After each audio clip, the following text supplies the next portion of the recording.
And to those who bleed orange and black, It is out of here. good morning.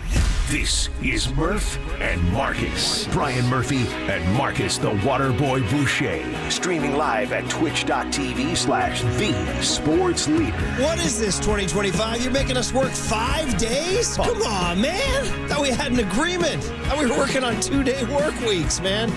We are back full bore. Now the year begins. Now it begins. So one last time, Happy New Year, everybody. I know it's woefully late to say that. And I got nothing else good for you. The Niners stink. The Warriors stink. The Giants didn't pick anybody up. Other than that, good morning, everybody, and happy full week New Year. Marcus Boucher, Waterboy, El Chico de Agua, H2O Kid. How you doing, brother? I'm doing all right, Murph. Not bad for a Monday morning, but it is kind of funny that our year is just starting and the 49ers year is coming to an end. Oh, boy, did it come to an end. Did you stay? Did you go to the end? I stayed till the end. go to the end? I stayed until the lights came on at the bar, Murph. Bro. There I was looking for a 2 a.m. angel. There was no Never 2 showed up. No 2 a.m. Never showed angel, up. And now you rip open the wound at 6:01. No 2 a.m. angel in our loss at Nebraska Saturday. Oh. But I digress. Back to the lecture at hand here. Bro, there was a point in that game yesterday where I was, whatever. You were all just watching this disaster play out and turnovers and points and gobs of yardage for the other team. And I looked up and the game was still going. I sent a tweet. I said, Christ, this season's still going right now? It ended at like 4:40, dude. It was like penalties everywhere, flags, and scores. And if you care, Arizona 47, 49ers 24. We're not calling that SN. No. Not calling NDS from down at Chase Center either. Nope. Where the beam was lit right in your face. And they were chanting it, Murph. Were you there? They were chanting last night. No, last night I went with Sunday Night Football. Did not go down to Chase Center. Interesting. I wanted to watch the Lions-Vikings match. How about a little duel where you go to the Chase Center and then go to your Modelo bar and watch both? I thought about it, Murph. I thought about it, but the NFL is king. So as long as the NFL season's still going on, if there's a primetime matchup, I'm going to be locked in. You say the NFL is king. Last night, Sacramento was king. Ooh, if you missed nice. that one, Sacramento 129, Warriors 99. Light bro. the beam. And I'd say it wasn't that close either. That was an absolute ass whipping at the hands of total memories of the play-in game where they got trucked up there on I-80 and we're supposed to kind of figure everything out. But the 49ers, of course, our primary focus, buddy.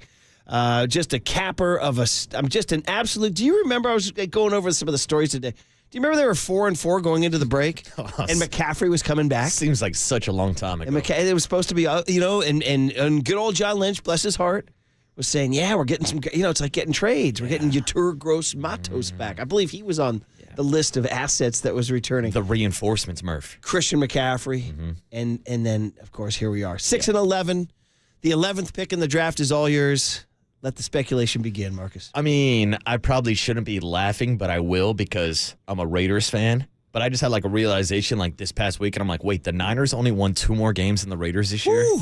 Like, put that into a little bit of blanket perspective. Yeah, that's pretty. That's too much blanket perspective. Yeah, shout out my silver and black fans still out there. Brock Bowers had an incredible game yesterday. Rookie season, like setting up records left and right. They're locked in with the 6th overall pick. But I'm sitting there like, damn, these are the 2 teams I'm watching the most this year, and they combined for 10 wins. They combined for the Minnesota Vikings won 14 games this year and will go on the road in the playoffs, So that's how bad it was for the 49ers and the Raiders combined. Listen, we're going to spend the next several weeks going over this stuff. It might start sooner than that. They might make changes at the coordinator positions faster than you realize. As Fred Warner so aptly said at the end of the game yesterday, he said, we didn't do Nick Sorensen any favors yesterday. No. That resume took a major hit down the stretch. Whoa. Obviously injuries, but man, just time after time pressing the wrong button, getting gashed, not turning the ball over, giving up 47 points in the finale. Bad exit interview for Nick Sorensen. No, this is a terrible way to end the season after it looked like there was going to be some kind of resemblance of this 49er defense when Dre Greenlaw made his return. We're like, oh, Greenlaw's back. The defense is saved. And then Dre Greenlaw went back on the injured list. Yeah. And next thing you know, the 49ers allowed over 40 points to the Lions, 47 this past weekend to the Arizona Cardinals, which I believe is the second most points that the 49ers have allowed in the Kyle Shanahan era, Murph. Good stat. That is bad news for Nick Sorensen when really they've been getting gashed the entire season. They can have another new D coordinator. Like, that's my only hesitation. It's like, God, just the constant rotating door. But then again, like, if you got to make a move, you got to make a move. Mm-hmm. The other one, obviously, is special teams coordinator. Yeah. I honestly wonder, like, if you could go back, if there was like a stat or an analytic of how a tight and effective special team unit could have changed the Niners season, perhaps. You know, I'm not saying, listen, I'm not waving a wand and winning a Super Bowl, but I'm wondering, like, it had a cumulative effect on a lot of games. Without a question. They constantly were at a disadvantage because of special teams. I mean, multiple fake punts. We saw another one yesterday with the Arizona Cardinals. There was one earlier this season against the Rams. And then we can talk about the miscues in the kicking game with your guy, Jake Moody, missing another one yesterday. Have you ever seen a guy just shrivel up and die right in front of your, right on your this TV? This is bad. Like, I'm getting flashbacks of, who was it, Roberto Aguayo, the first-round draft pick for the Tampa Bay Buccaneers that got cut his rookie season, I believe. Like, we're now into year 2 with Jake Moody, and from what I'm seeing, I don't know if there's going to be a year 3. No, I think at this point, again, I have this terrible feeling. Of course, they have to move on from him because everything's bad, and the energy's bad, and the vibe is bad. And then he's going to get rehabbed, go somewhere, and have like a 10-year career somewhere being a good kicker because he has a good leg. But, bro, his stats were terrible. I mean, what do you want? Like, I wrote him down here, buddy. From week 10 on, he made 11 out of 20. Ouch. Bro, 11 out of 20. That kid, the damn Daniel kid over at the college game day in Berkeley. And the all-white fans. We were joking, like, back then that he should be the Niner kicker. That was in October, bro. Yes, Murph. He, from beyond 40 yards, 5 of 13. Did you see that stat they had up? Was it during either the Sunday night game or the Fox game, or the Chris Myers game yesterday? About 50-yard field goals? Yes. Do you realize the first year they put up there was my first year covering the NFL as a beat writer, 1994. That was my first year covering the 49ers. And it said kicks from 50 yards or beyond, it was like 34 or something like that. It was still pretty rare. Dude, this year, 181 or something like it's almost like the NBA three-point shot. Like, the two things that have, like, changed the most in our lives is kickers just absolutely blowing the doors off efficiency and, of course, three-point shooting. But, man, Jake Moody did not join that party. Well, even when he hit that 52-yard field goal yesterday, it was kind of a low-line drive. It was shaky. Yeah. I was this is going to take a wrong turn. He's going to miss another one. And then there he is a couple quarters later missing that 47, 48-yard attempt. So we'll have to figure out what they need to do. Do you believe they can do it? And what changes need to be made? Not going to happen at head coach and GM. Just stop that. That's not happening. They're staying. Mm-hmm. Yeah. But I do think there's a possibility that maybe they do move on from Nick Sorensen. Matt Barrows, our good friend, actually had the idea of moving Nick Sorensen to special teams coordinator. Saw that, yeah. And I was like, that's interesting. Because he's done that. Yeah, he's done it before, and he's worked with another former 49er defensive coordinator, if I'm correct, Robert Saleh. I believe they have a history and a track record working together, and we're talking about moving on to a new defensive coordinator. Well, it's someone that you used to know. Bring back your ex. Bring back Robert Saleh, and hopefully he can fix his defense because Nick Sorensen was not the answer this year. It's not we already had our 2010s Friday. You can't, or is it somebody that I used to know? Somebody that I used to know. We played that one already. We had an 80s Friday coming up just to look ahead. I need something to look forward to after that game. And the Warrior game last night, terrible. It's funny because they won on Saturday night. And we're like, hey, 2 in a row. What's going on? And they won without Steph on Saturday. And they won without Steph. And then, 808 KNBR. Warriors are worse with Steph. Oh, here we go. Let's go. Your hot take. They're 5-2 without him. Mm-hmm. And that means they're so they're 18-17. That's almost 13-15 with him. That's almost as bad as it take that Get rid of Steph. That the 49ers are better with Josh Dobbs and Brock Purdy because the 49ers scored more points with Dobbs yesterday than they did in the first matchup with Purdy. One more point. That means Dobbs is the better quarterback, obviously. It is. Well, actually, you know what's funny? They gained 400 and something yards yesterday. I wrote it down there. 436 yards. And you know who called the plays? Your boy. Clay Kubiak. The year ends on that weird note the way it started in August. After you hated the fact that he was calling plays in preseason. And look what happened. Mm-hmm. Look what freaking happened. How was the rest of the weekend? Good? Everything else was cool. Hung out. Anything exciting? Watched football. Drank a lot, as usual. Okay. Watched football, drank a lot. Yeah, Remember I was talking about my headstone? I've gone from cremation to burial just so my headstone can say, stoked some, bummed more. Can we go with your headstone? Watched football, drank a lot. Perfect. That's it. It sums me up perfectly. 5 words. That's it. I'm a simple man, Murph. Give me some football to watch and give me something to drink. If I'm walking by that headstone and I see that, I'm like, good life. Yeah, I let a good run. That's my kind of guy right good there. Good run, buddy. So I understand why he's 6 feet under. at least he didn't stoke some and bum more. Yeah. You know, like that other a-hole on that headstone over there. So yeah, man. We had a CYO game where the other team didn't show. Uh-oh. How about that? You got the forfeit win, huh? Well, I mean, I guess. Do we officially get a win for that? Nobody told me, but bro, let me just say this to unnamed coach. If you're not going to show, how about a heads up? Yeah. How about a heads up? Was this on Saturday or This is Sunday? Saturday, prime time, 5 o'clock at the fancy Marin Catholic High School gym. Damn. Big, beautiful gym. The kids are all excited, and just nobody's on the other side. And they never reached out to tell you why they didn't show that's up? what I'm saying. Damn, you got ghosted. I know. Exactly. They left us on red. I know. But I think we get the W. Other than that, what did we do? Not much. I'm trying to even think. The weekend was so uneventful. That's like my highlight of my weekend. Me and Young Tony was were getting a forfeit win in CYO. Yeah. Me and Young Tony were just talking about how short the weekend felt because we all just had like a week or two off. And so to come back and to work 2 days and have 2 days off, it felt like the weekend went even quicker. Yeah, I know. We got to turn this energy around, man. All right. We'll say good morning to Young Tone on the other side, get the guest list, figure out all the world's problems on a Monday on KNBR 104.5 and 680, the Sports Leader.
Bright and early to talk about Invisalign. Never too early to talk about smiles and beautiful teeth, because in the Murphy family, Invisalign is what we do. 2 kids, both teenagers now, both using Invisalign. Just the other day, 13-year-old Rory Murphy came into the kitchen. I said, "What you looking for, some food?" He said, "No, my Invisalign." How about that? So I got actual Invisalign action. The clear aligners went in, and he was looking pretty good. He told me the slogan, "Dad, remember to tell him, with Invisalign, your smile can shine," or "your smile can shine with Invisalign," whichever. We got to figure out the best way to rhyme that. Everybody notices your smile, so why not do the no-brainer and choose Invisalign treatment? It's the #1 doctor-recommended brand and has transformed over 18 million smiles all over the world. Check them out at Invisalign.com.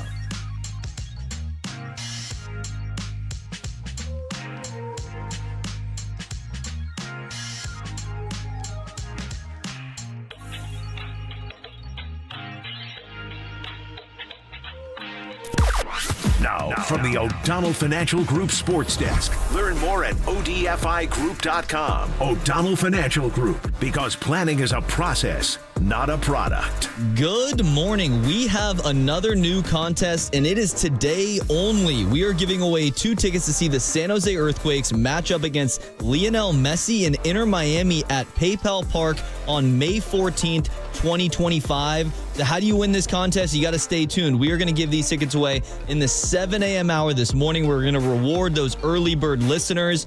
So when you hear the cue to call from Murph, be caller 10 to 415-896-KNBR, and you will win. This is all brought to you by the San Jose Earthquakes, and you can find official rules on KNBR.com.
And now, time for the Protect Your Assets with David Hollander Business and Technology Report.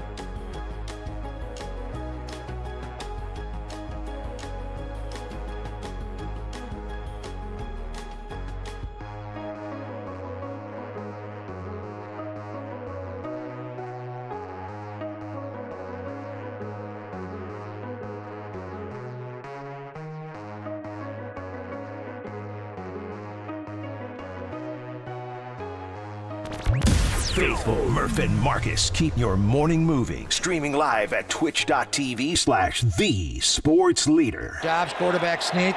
They're going to push Dobbs in. Dobbs takes it. It's the Dobbs push from Juszczyk from behind.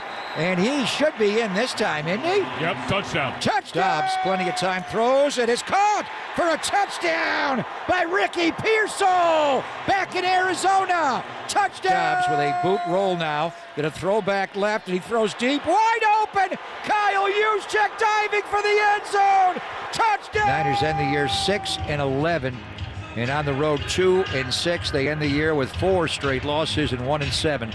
After going to Tampa Bay and winning out of the bye to go to 5-4, they wind up 6-11. Oh, Greg Papa's signing off from the Arizona desert on a 6-11 season. We're playing this tune. We mentioned it in the first segment about does Robert Saleh come back, somebody I used to know. But hearing it against those highlights, it makes me think the 49ers were somebody that we used to know, because what the hell was that? Listen, we've said it a million times, at least I have a million times. Marcus has had to hear me say it a million times. I'm a huge believer in the Super Bowl loss hangover, and it was just from the jump. Whether you want to go back to Dre Greenlaw falling down in February, whether you want to go back to the Brandon Ayuk negotiations over the summer, whether you want to go back to early August and Christian McCaffrey's quote-unquote tendonitis, he's going to sit out, but if it was a playoff game, he'd play, all that. Then into the Trent Williams holdout. Then into that, just even the odd things like Kyle not calling plays in August, and then it was just a doomed, cursed, awful year. But you can't just say that. You got to really take a hard look as to how do you get back to where you're supposed to be. Because I do think big picture, like macro, what's going to guide me for the next several months is I am one of the people who believes that they can get back into it. I don't think they're dead. And I would tell you why. Christian McCaffrey. That's why. It's kind of like Steph Curry. How'd the Warriors do? I don't know. Did Steph go to the game? Yeah. Well, how'd the 49ers do? I don't know. Did McCaffrey lace up? So I don't know, man. We're going to have to answer these questions, but yesterday just ended an awful, awful, awful season. Yeah, and to end it with a 47-point loss to the Arizona Cardinals, a team that has now beaten you not once, but twice this year. Murph, the 49ers went 1-5 in the NFC West. And in fact, you could look at the 3 NFC West losses as the 3 games that changed the season. The blown game in L.A. in Week 2 when they had the lead, the blown game against Arizona at home, and then the blown game that we'll never stop talking about. Us checking into our Hawaii hotel as Geno Smith trotted into the end zone untouched. Like, what the blank? What is going on? What? Did they just lose that game? I remember saying, mother, father. Are you kidding me? They just lost that game. So those are all NFC West games. Yeah, and that's the difference between being 6-11 or 9-8 and being on the verge of being a playoff team. So I guess that's the real question that the 49ers have to ask themselves this offseason. Do they still view themselves as a team that can compete with the Detroit Lions, the Green Bay Packers, some of the top teams in the NFC? And we can take a look to that matchup a couple weeks ago on Monday Night Football against the Lions and say, look, it was competitive, but if your defense is not more competitive, if your defense doesn't resemble anything like we've seen over the last 3-4 seasons, then no, you're not going to be able to compete with those top teams. So I think you have to start with building in the trenches. Defensive line, I think that's probably where they're going to be with the number 11 pick, but it goes on from beyond there, beyond the personnel, the coaching, everything. They all got to look at themselves in the mirror this offseason. I was just spitballing for fun and looked at 5 different draft boards and draft rankings. I went everywhere from The Athletic to Pro Football Focus to ESPN to CBS Sports to Yahoo, whatever. And I just was throwing a dart. Believe me, this is not my prediction at all. Just throwing it. The guy who just kind of like comes out around 11 is an edge rusher from Texas A&M named Nick Scorton. Some guys have him as high as 7. Some guys have him as low as 17. So he's kind of in the middle. But he's not the only one. He has a couple of teammates, too. A guy named Shamar Stewart, who's well thought of. There's a couple of tackles that might be around from Ohio State and LSU. So these are I would say that just spitballing right now. And we got so much to get into. I don't mean to make this a draft segment right now, but just spitballing. Yeah.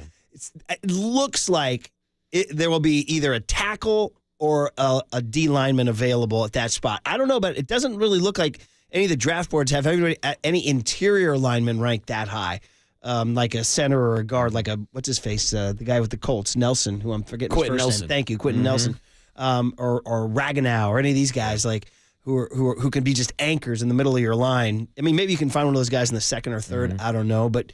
Yeah, I mean, listen, again, draft is April 26th or something, so we got some time. But it is mock draft season, Murph. Get them ready to go. The draft order is set. And just to your point, I'm with you. Again, I think they need to invest in the trenches. But we know with the recent draft history, it's most likely not going to be an offensive lineman in the first. Also, the recent draft history of missing in the first round. Yeah. They miss a lot in the first round. So, John Lynch, the heat's on, buddy. By the way, shout out to former first-round draft pick of the 49ers starting yesterday for the Dallas Cowboys. Trey Lance getting some action. I had my 17-year-old kid, openly rooting for him. I go, what's up? He goes, I got love for Trey. I'm rooting for him, man. I got to be honest. I heard he was up and down. I didn't follow it. How'd it go? I did not do Trey Lance prep for today's show. No, well, I was busy flipping the channel back and forth so I can get my Trey Lance action and my Jimmy Garoppolo action because I needed a dose of both. I caught some Jimmy. I needed a dose of both. At one point, I flipped over right when he threw a pick. And I was like, come on, the one where he's just staring down a receiver on the right side and just predetermined throws that ball. That's exactly what it was. That's what Jimmy was. He's like, I'm going to throw it there. I don't care if someone's dropping back. I saw him roll out and throw a little touchdown pass. He threw for over 300 yards, had a couple touchdowns. Jimmy played well enough for them to lose to Seattle. For them to lose. Can we get one more? In Seattle to not get in the playoffs. Jimmy played good enough for us to win. But they didn't. All right, let's get the guest list from Young Tony here on a Monday, January 6, 2025. Yeah. Insert comment here. Some people say that the Niners. Do I even go there? A guy wrote a text that the Niners. Here it is, 7:07. Niners went 2-7 after Bosa's hat. Happy January 6th, everybody. Young Tone, good morning to you, buddy. How are you, man? How's your weekend, kid? It was fantastic. No complaints. Any big trips or anything? Any exciting parties? Played golf yesterday. Oh, did you? Yeah, played 18 holes. 18 Yep. on an NFL Sunday. On the final NFL Sunday Week of the regular 18, man. season. I was like, yeah, I'm good. What time did you stick a peg in the ground? Teed off at like 12 noon. So you just blew off the Niners. Oh, yeah. I just radio. KNBR radio on the golf course. That's all I needed. All right. How was the playing Winter Rules? You know about Winter Rules, Marcus? No, there's winter rules in golf. Did you play Winter Rules? What are the rules? Yeah, Inform me on this. I think I know what you're talking about. Winter Rules. The game changes when the course declares its Winter Rules. It's because there's been so much rain and moisture that it becomes a little unfair because your ball plugs in the mud. Okay. So the golf course allows you to lift, Yep. clean, Ooh, and place. Ah. Lift, clean, and place. And you're not allowed to do this during the summer. No. If there's no Winter Rules on, you got to, Waterboy, play it as it lies. Now, do we go with like the winter solstice, or like how do we know like It's just, technically well, when it is winter? It's up to the course to declare whether or not it's winter rule. Like okay. for the first time in my life, I joined this. Ready for this? You guys would get some funny stories out of this. I joined this competitive winter league we have at Mill Valley Golf Course, or as Tim Ryan called it, Mill Valley Muni. We have a little 9-holer out there, which is tough, by the way, tough and tight and scenic. But I'm at that age where people are like, hey, man, why don't you join Winter League? I'm like, I don't know. They're like, well, you're in. So I'm on a team. Okay. We compete. I have matches every week. Wow. And, bro, I'm not good. So, I hope the rest of your team is. They are. We're in tiers. I'm the lowest tier. Yeah. Mike Sando had me in the lowest tier. So you play somebody of your skill level. So some guy who's as bad as me is going to be out there chopping. That must be hard to find. The point is that it's Winter League. You can lift, clean, and place. So were you lift, cleaning, and placing? Oh, dude, the amount of mud. And it's mainly like near the cart path. The green, the fairways are pretty much good, but just around where you're walking onto the green, my shoes are just, I need to wash them. Yeah. Well, that's it. You get muddy. You get the muddy on the pant legs. You get muddy on the shoes. So you're playing a little. Yeah. They do this sometimes in the PGA Tour, which, by the way, opened yesterday. You got to catch it from Hawaii all weekend, everybody? Morikawa, 11 under.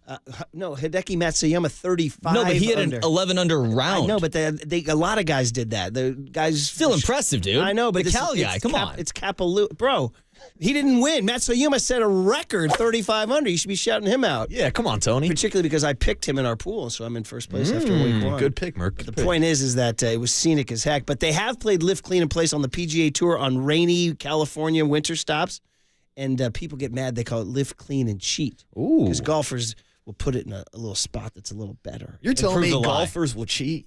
No way, Murph. That's the code of honor now. No way. Code of honor. If you get caught cheating in golf, there's like a scarlet letter on your forehead for the rest of your life. It's a game of honor. That's pretty serious. Yeah, we'll Well, now I know to respect the winter rules now. Yes, exactly. And I want to know, like, where does like Groundhog Day factor into this? Like, if the groundhog, if it like comes up and sees a shadow, is that 2 more weeks of winter rules when you're playing golf? Sure, why not? All right. Which reminds me, it's 80s Friday coming up. Let's play Caddyshack, Kenny Loggins' I'm All Right on Friday, all right?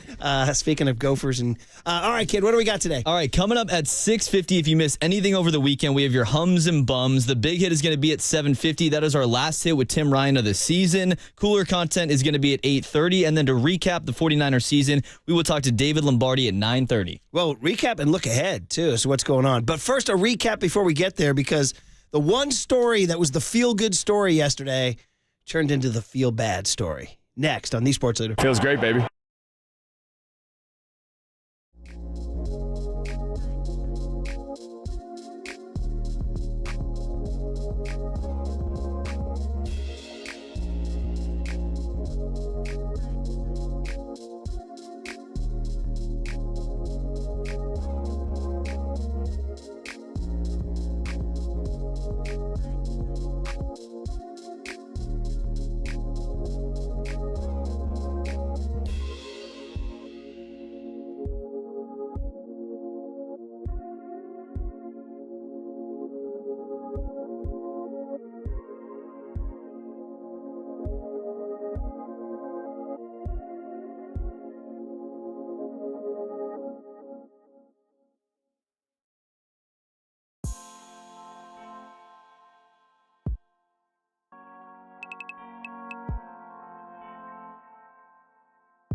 Now, back to Murph and Marcus on the Sports Leader and streaming live on KNBR.com and the KNBR app. Play action, a roll right, going to run. Cuts back inside, and Dobbs will take it down to the 1 yard line. Good blocking there by Juszczyk and Kittle. Both guys. And now we have another fight going on in the end zone And Juwan again. with Sean Murphy bunting is going at it. They pulled him down to the ground and they started to go at it. And Juwan wound up on his back. Multiple flags on the play. Now he gets another personal foul. That would be 2. He could be ejected for the second personal foul. There's fouls by each team on the play. Personal foul, defense, number 23. Personal foul, offense, number 15. Both players have been disqualified. Well, there it is. The feel bad story feels bad, baby. Feels bad. As Juwan Jennings, who went in, I was actually talking to my kid. I'm like, so what are we looking for today? What's anything we're looking for? He goes, I'm looking forward to Pearsall. That's what he said. I'm looking forward to Ricky Pearsall. I said, well, me too. The only problem is it's not Brock Purdy throwing to him, and I'd rather have Brock and Ricky develop their thing. But yeah, I'll buy that. Pearsall's a good story. I said, for me, there's one story and one story only. It's my guy, Juwan Jennings, who I've always, like most 49ers fans, we love this guy, right? He came out of the 7th round. He's been one of the most productive players. Could have been the Super Bowl MVP. Yes, he legit. Could have been the Super Bowl MVP.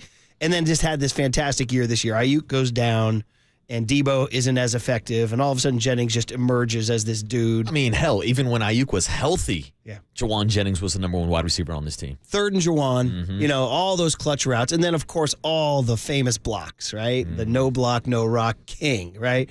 And he did it Monday night in Detroit, don't forget, or in San Francisco, or Santa Clara, pardon me. He got fined for that one. Did he get fined for that? Yeah, $11,000 for that. Okay, well, that's a lot. That's a lot. Just for blocking out the back of the end zone. Right. Well, I guess they're supposed to, quote unquote, play to the whistle, right? Play to the whistle. Well, last night in Arizona, if you saw it, 2 things happened. One, he went in needing 75 yards to get to 1,000. Now, I mean, milestones are milestones, and everybody has them. But this one was really special because he was drafted in the 7th round, and he would have been the first 49er receiver drafted in the 6th round or lower, stay with me, to have a 1,000-yard season. First guy to do that since Dwight Clark. And that just gives you all the feels because we miss Dwight every day. And, God, he was just such a, amazing 49er, amazing person. We miss him. ALS took him too soon. And the fact that we could bring back Dwight's legacy was so exciting. And I was so proud for Juwan. Like, yeah, man, he's going to do it. First guy since Dwight. And he was on his way. Dobbs, his Tennessee quarterback, when he was at Tennessee, Rocky Top comes to Santa Clara, and they were dialed up, and it was ready to go. Bro, they were targeting him early. 10 targets, 7 catches, ends with 52 yards.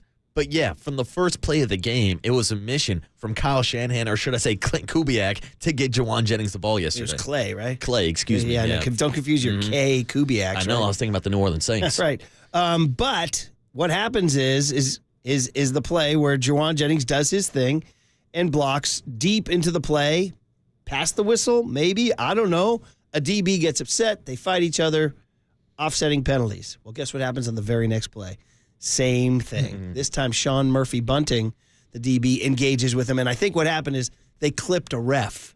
Did you catch that? I heard them say on the broadcast that a ref was down. Yeah. Now, I did not see the actual footage of it. It's actually Murphy Bunting's foot when they were swinging him around, clipped a ref, and he went down. Now you've knocked down a ref, right? But the point is, it was his second personal foul. Now, I did not know this rule. Did you know this rule about 2 personal fouls get you ejected? Yes, I did. Okay, I didn't know that. Well, there it is. Yeah. And he got his second person. Now, Kyle was saying he didn't throw a punch. In fact, we have some Kyle sound on this. I guess Kyle wasn't too talkative after the game. No, he kept it pretty short and sweet. Not too much. He's going to do probably another post-game or a post-season one this week at some point. Yeah, right? I know 49ers are supposed to be clearing out their lockers today, so I wouldn't be surprised if we hear something from Kyle later on also. Clearing out their lockers. I'm just giving you some gallows humor now, buddy. So, I mean, clearing out their lockers and doing exit interviews. What is this, KNBR? I'm gallows humor, buddy. That's the dead man walking talking, right? Yeah, you'll be lucky if you get to clean out your locker, Murph. The dead man walking. Anyway, here he is. Cut B, Tony. Because he was wondering, why are you ejecting him? He didn't punch anybody here. I'm not sure. I mean, there he was competing. I know Juwan blocks to the whistle every single play. I know you usually get ejected for throwing a punch or something. I didn't see one. They didn't tell me that he threw a punch, so something we're going to have to find out. Okay, so then somebody followed up saying, because Kyle came on the field trying to plead Juwan's case. So here's Kyle's follow-up here. It wasn't animated. It was just, I was asking him if he ever threw a punch, and he was adamant that he didn't. I was like, that's what I saw, so I was just surprised he got ejected. Okay, boy, you can just hear the death in Kyle's voice there, can't you? Yeah, I mean, Jeez, my God. he's obviously not happy. I mean, nobody's happy with the season, but when it comes to this specific topic, I was not happy with the fact that Juwan Jennings got ejected. Like, I did not think he deserved a personal foul on the first block when he's going up against Starling Thomas, when he pancakes him and puts him on his back. Why the hell did Juwan Jennings get a penalty for that? Yeah. Like, there was a little pushing back and forth, but I didn't think it was anything that Juwan Jennings did. All he did was put a guy on his back, and then he threw a temper tantrum. And then his big bro, Sean Murphy Bunting, starts talking S during that play and saying, take it over to my side.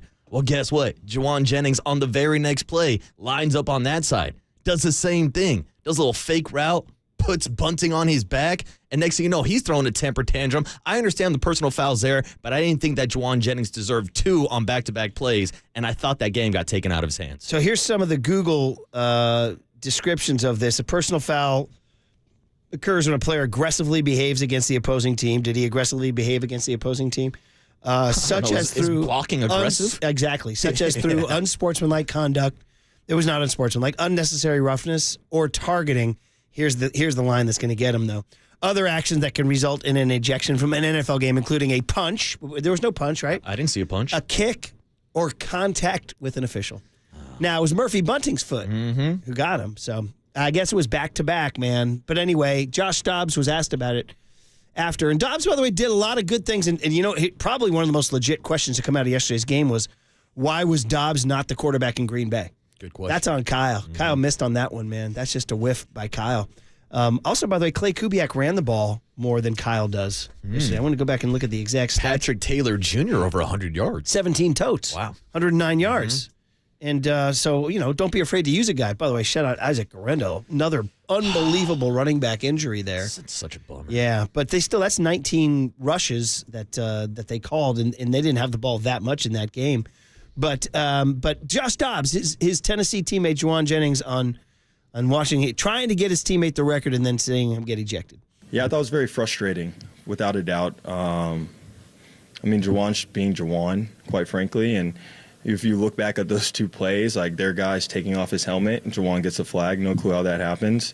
And then the second play, Juwan's getting stomped out on the sideline and they throw a flag on him and eject him when he's just playing football. So it was pretty frustrating, especially knowing how much it meant for Juwan to be out there, to play hard, be himself, playing in the game, and then obviously get to the milestone of 1,000. It was frustrating to see him go out. I'm proud of the way he fought. All the guys fought. The guys stepped up, had his back. Chris comes right in, doesn't miss a beat. But, yeah, it was frustrating we didn't get there, especially when it was something taken out of our hands. Yeah, the very conversational Josh Dobbs.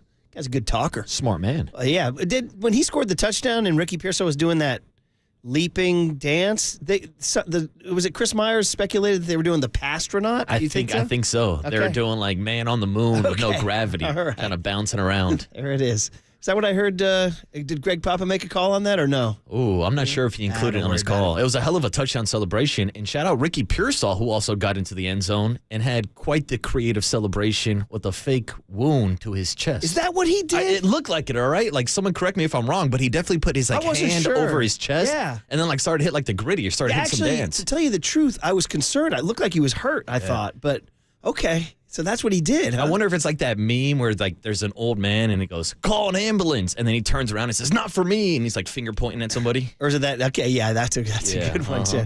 Or that, yeah.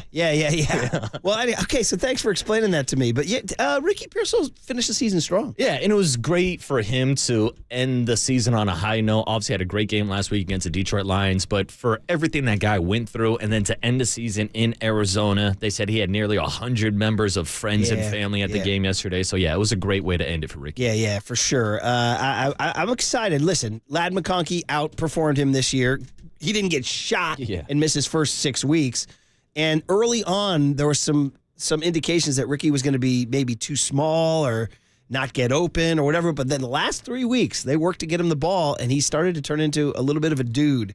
Looking forward to Mayoko. We talked to Mayoko a couple weeks ago on one of those Thursday hits, and he goes, you know what? I'm giving that guy's first year a pass, given that he got plugged in the freaking chest and the fact that he even came back and then performed as well as he did down the stretch does give you hope for that first-round draft pick, another first-rounder, when some people wanted Cooper DeJean or some of the other draft picks they passed on, Ladd McConkey.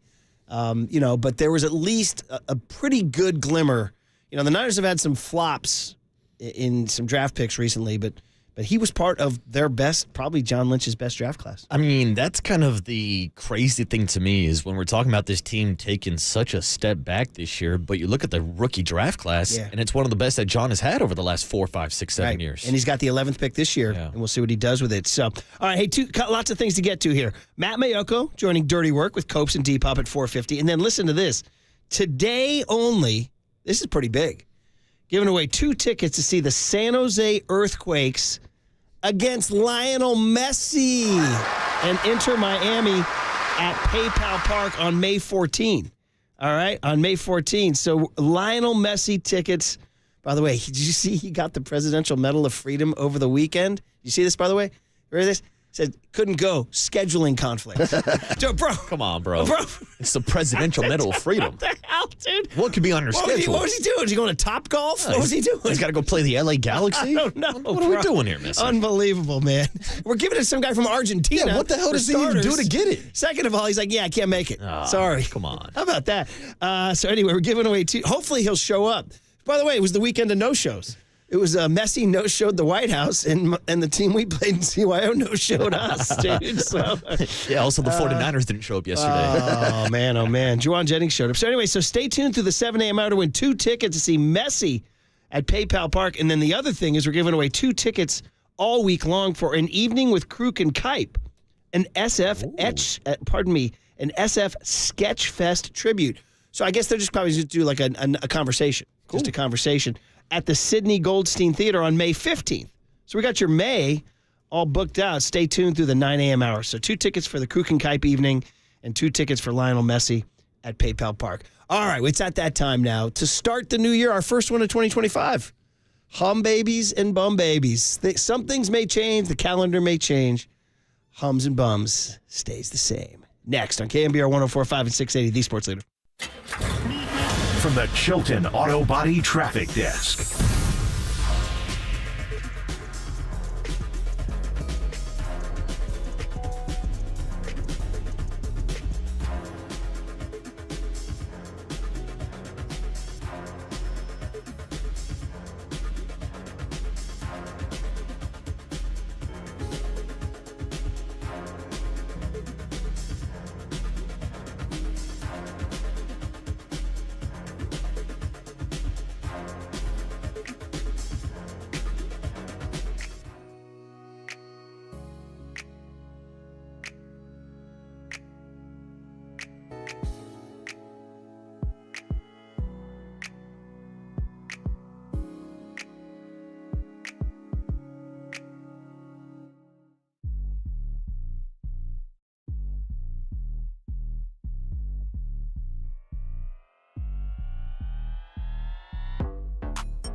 time for KNBR's Opening Bell Report. Sponsored by Protect Your Assets with David Hollander. Concerned inflation will ruin your dream retirement? Learn more. Listen to David's show every Saturday morning or call 1-866-PROTECT.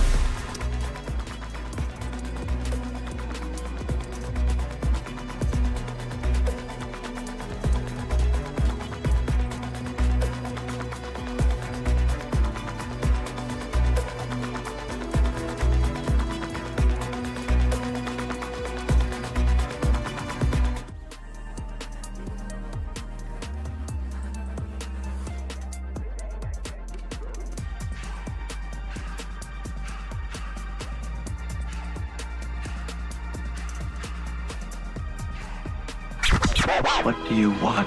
Same as you, to remember. Time now for Total Recall. San Francisco! A look back at the highs and lows of the weekend in sports. Get ready for a surprise! Oh, yeah, the tradition. The Monday tradition. Your weekend does not end until we give you the hums and bums. Your work week does not begin until we give you the hums and bums. And they are sponsored, of course, by Amici's East Coast Pizzeria. When you want the best pizza in town, Amici's delivers. By the way, bum babies galore. Already, like, Black Monday is rippling across. And I know we do our bum babies last night, but Doug Peterson fired in Jacksonville. Fired. Here's the catch. They kept GM Trent Baalke. I mean, insert joke here, buddy. Why? And then here's one of note. Give me a little Fox News chime here, Young Tone. Adam Schefter reports the Cincinnati Bengals, who just missed the playoffs by a hair, fired their well-regarded D coordinator, Lou Anarumo. Now, their defense didn't play well this year, but they had a lot of injuries, and that's a guy with a great reputation. I know a team that might be looking for a defensive coordinator. I'm just throwing it out there. Mm-hmm. That's a guy, dude. That's a dude. So anyway, I know Nick Sorensen still has the job and everything, but he can't be feeling too good knowing guys like Lou Anarumo are out there and Robert Saleh. Mm-hmm. And now Gerard Mayo joins the conversation after he gets laid off by the Patriots after they beat the Bills yesterday to knock themselves out of the first overall pick. Possible, but I wonder if you're going to make them bum babies. I thought about it. I'm thinking about it here. So that's where we get to. Bum babies, Waterboy does it. We alternate every week. This is the week he's got the bum. So start your new year off as a bummer. Yeah, well, I'll start off the new year by ending the 49ers year. And essentially, we can just make the 49ers 2024 season a bum baby because they wrapped it up yesterday by losing to the Arizona Cardinals, which means they went 1-5 against the NFC West. So there are plenty of bum babies to choose from. Some would say the bum baby platter will spilleth over into the year 2025. And we're going to start with a couple bum babies that actually don't wear the 49ers shade of red, but they wear the Cardinals shade of red. And that's because I'm starting with Starling Thomas and Sean Murphy Bunting. Who? Okay. The two defensive backs that got put on their backs yesterday by Jawan Jennings. We just talked about it last segment, but in case you missed it, Jawan Jennings was ejected from the game yesterday after back-to-back personal fouls for blocking. Yeah, you heard that correct. For blocking. First instance, one-on-one with Starling Thompson, puts him on his back. Next thing you know, there's a little bit of pushing and back and forth, 2 personal fouls. And after the play, Sean Murphy Bunting from the other side of the field starts talking as to Jawan Jennings, say, hey, bring it over to my side. Well, guess what? Careful what you wish for, Sean Murphy Bunting, because the very next play, Jawan Jennings lines up on Bunting, puts him on his back also in the back of the end zone. Next thing you know, Sean Murphy Bunting throwing a little temper tantrum. His foot hits a referee. Both players are ejected. Here's the play-by-play of both plays, both pancake blocks, and both players being ejected. Play action, a roll right, going to run. It cuts back inside, and Dobbs will take it down to the 1-yard line. Good blocking there by Juszczyk and Kittle. Both guys. And now we have another fight going on in the end zone. And Jawan again. With Sean Murphy Bunting is going at it. They pulled him down to the ground, and they started to go at it. And Jawan wound up on his back. Multiple flags on the play. Now he gets another personal foul. That would be 2. He could be ejected for the second personal foul. There's fouls by each team on the play. Personal foul, defense, number 23, personal foul, offense number 15. Both players have been disqualified. They're dead ball fouls. The result of the play is second down. And they kicked them both out, so That's ridiculous. Murphy Bunting goes. And now Juwan Jennings, what a heartbreak this is. Oh. He is 25 yards away from 1,000 on the year. And he wanted that record, he wanted that milestone so desperately, but that's who he is. He is not going to back down. I mean, there he was competing. I know Juwan blocks to the whistle every single play.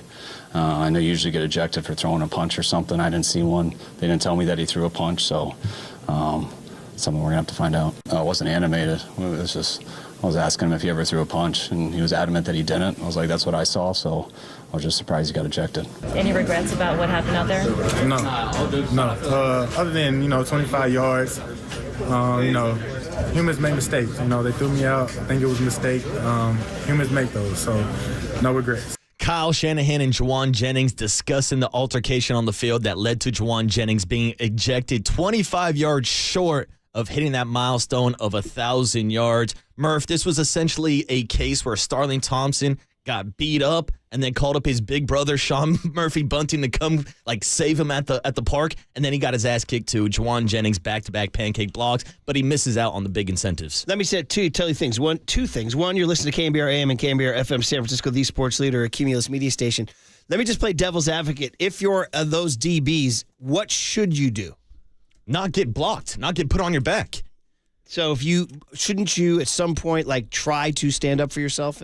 I mean, even though the play is still going on, if he's still blocking me in the ground, can I fight back? Well, I mean, yeah, your first problem is you're getting put on your back anyways. Okay. But that doesn't give you an excuse to pull on Juwan's face mask and rip his helmet off or try to start a fight with him. So in fairness then, if it's just a clean ass whipping on a block, you just got to take your L. That's it. Okay. Take your medicine. All right. That's why they're bum babies. That's why they're bum babies. All right. To kick us off. But Murph. Well explained. Thank you. We'll move on from the Cardinals bum babies to the 49ers bum babies. And it's got to start with Nick Sorensen and that defense, because the Arizona Cardinals were able to score 47 points on the 49ers yesterday. And that is the second highest point total in the Kyle Shanahan era. Oof. And if you want to look at this entire season for the 49er defense, after allowing 40-plus points in back-to-back games, after allowing more than 35 points in 4 of their last 7 games, this defense now ranks 29th in the NFL, allowing 25.6 points per game.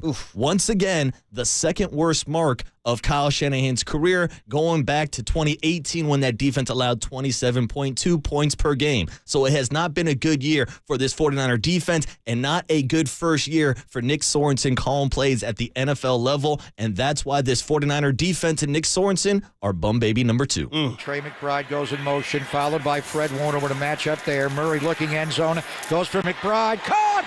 Touchdown to the back corner on a corner route against Fred Warner. What a matchup that was. What a dime from Kyler Murray. Yeah, no, the takeaways, the lack thereof is what killed us. That you can't win games in this league. We pride ourselves on taking the ball away and protecting it on offense, and that's the key to winning games. And when you're not doing that, you don't give yourself any type of chance to even, have a chance at winning. Yeah, I think the easy thing right now is everybody's going to put the blame on him for how, the defense is played. And when you're the guy at the helm, that's what happens. You're going to take the brunt of that, but it's everybody. Everybody's got to take a look in the mirror. I got to take a look in the mirror. Everybody's got to look to see where they could have been better as a group. I think Nick's done a great job all season. It's just I think as players, when we're out there, when we have to execute and play the game, we didn't do him any favors. Fred Warner on the future of the 49ers defense, where Nick Sorensen falls into kind of his role moving forward, and how everybody's going to need to look themselves in the mirror this offseason. Well, we just said it right before we started Bum Babies that the news is the Bengals fired Lou Anarumo, who's a well-regarded D coordinator. He's out there. We know Robert Saleh is out there. As you mentioned, Gerard Mayo is out there. We know Nick Sorensen ended the season terribly. Now, you hate to keep revolving door your D coordinators like every year. I think it would be 4 new ones in 4 years. Continuity is out the window, but the facts are the facts. The defense collapsed down the stretch. Mm-hmm. And there were several key plays where we talked about this over the last couple of weeks on the air, where blown assignments, blown communication. Remember that Ram conversion that iced the game came when Talanoa Hufanga and Fred Warner went the wrong way. It happened also in another critical game where, it was the Lions game wasn't critical per se, but the 4th and goal play where they had a miscommunication on the Amon-Ra touchdown. There were a number of those during the year. So there's definitely evidence. I mean, you want to be patient and let guys grow, but the Niners can't be patient. They're trying to win a Super Bowl right here and now.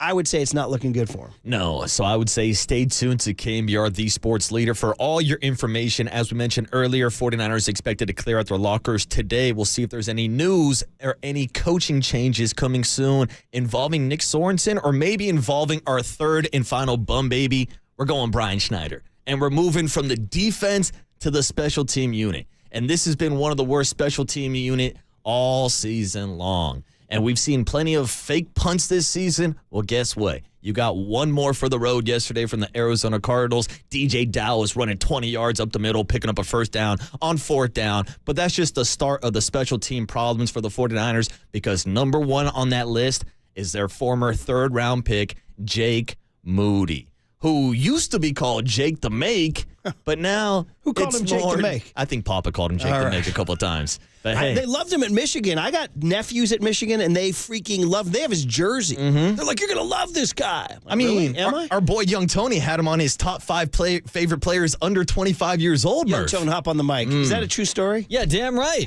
It one bad year. What do you mean, damn right? Yeah, like you're like he's the greatest Michigan kicker of all time. Give him, give him a mulligan. How does that help me today? That Well, he's on Michigan the team kicker? and he's a 3rd-round pick, so you're gonna have to get used to it. No, I'm not going to have to get used to it at all. Look at that guy just digging in. I know, on that. defiant. Not even like, hey, man, my bad. He's a Jake terrible Moody take. guy. That was I got caught on that one. I'm busted. You should have seen him on the It's like, Fantasize damn right. podcast this year. He was bragging about Jake Moody to start the You're season. just going down with the ship. Well, huh, that's buddy? the thing. He was bragging because Jake Moody actually started the season off 13 for 14. And then he had that high ankle sprain. And since then, Murph, since his return, he's only made 11 of 20 kicks. Now, injuries are a part of the game, but if he's healthy enough to be out there, he's got to make those kicks. And he did make a 52-yard field goal yesterday, but it was a little shaky line drive kick. Didn't really inspire the most confidence. And then he goes out there and hooks a 47-yarder. Again, he's missed 9 out of his last 20 kicks. It's all about the face, the mug, too, behind the helmet. When they show those sad eyes and the sad look and just it's kind of got that puffy face and the puffy nose and the eyes are looking down and nobody's even looking at him. Nobody wants to talk to him. Nobody wants to be near him. And the eyes get even sadder. Man, but that's top 5 guy for Young Tone, though. That's Tony's guy. It's too bad that he never locked in after being called out by Devo Samuel. Again, misses a field goal yesterday. Here are the highlights of Jake Moody missing another one, and Kyle Shanahan talking about the disappointment of the special team unit. Hunter/holder, Pat O'Donnell, a bit of a high snap, but he's got it down. And Jake Moody is no good. Missed it wide left. Yeah, pulled it. So the nightmare of 2024, post-high ankle, continues for Jake. They're going to fake the punt and direct snap it to DJ Dallas. He will run inside the Niner 40-yard line. On the 4th down and 4, they do it to the Niners again.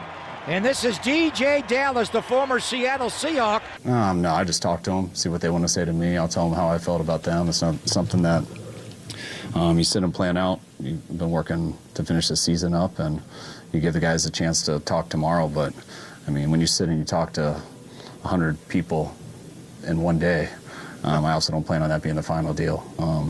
There's lots of conversations that have to be made and a lot of people I got to talk to, and I'm not going to get that all done tomorrow, which is why I'm glad we have cell phones and glad we can communicate with each other.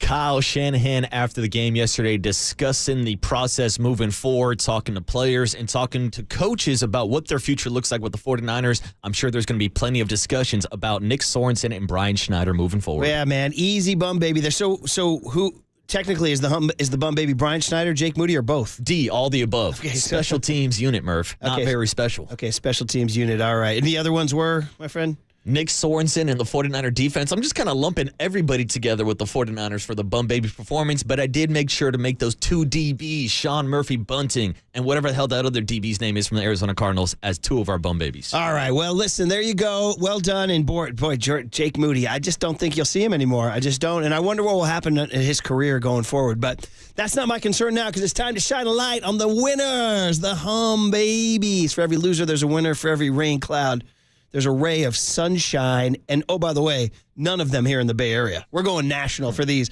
Honorable mention. Lately, I've been having honorable mentions because it's tough. You know what I was going to make a hum baby? And I was all set to make a hum baby was Andrew Wiggins Saturday night. Because he scored 22 points in the third quarter after he and Desmond Bane had a little incident, and they beat Memphis, which was a really good win without Curry. I know Memphis didn't have John Morant, but the Warriors didn't have Curry. So I was all set. Then Sunday night happened. Uh-oh. Oh, boy. That almost made your bum babies, right? Yeah. But you had to go all Niners on that. It was an honorable mention for me. Wiggins Saturday night out. I almost gave Bryce Young a little love, Carolina's Panthers. Are the Panthers something to watch going forward? Bryce Young, 5 touchdowns yesterday, 3 throwing, 2 rushing. The Washington Commanders made my honorable mention. How about this stat? Most wins since 1991. Wow. Before you was born, buddy. That's pre-Waterboy, Murph. Before you was born. The Jerry Jones cameo in that new show that he did. You guys see that burning up the web? What? We'll put that in the cooler content. Jerry Jones cameo? Yeah, it's some new show called Landman, and he does a cameo where he visits a guy in a hospital, and he gives his theory on life speech. He crushes it. People are like, bro, can Jerry Jones act or what? He's incredible, dude.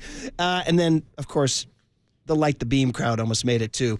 But none of them made it. All right, those are all honorable mentions because I'm going to start with what happened last night. The last thing you saw on your screen, unless you were watching the Golden Globes and Nikki Glazer. I didn't catch any of that, We Murph. did, you know, married couple in the suburbs, you're watching the awards show. Nikki Glazer, not bad. Not bad at all. Tough gig, and she did pretty well. Did she live up to the expectation she set after the Tom Brady roast? Well, that's kind of what got her on the map, right? I guess she'd done other roasts through the years, too. Bruce Willis, Alec Baldwin, Rob Lowe.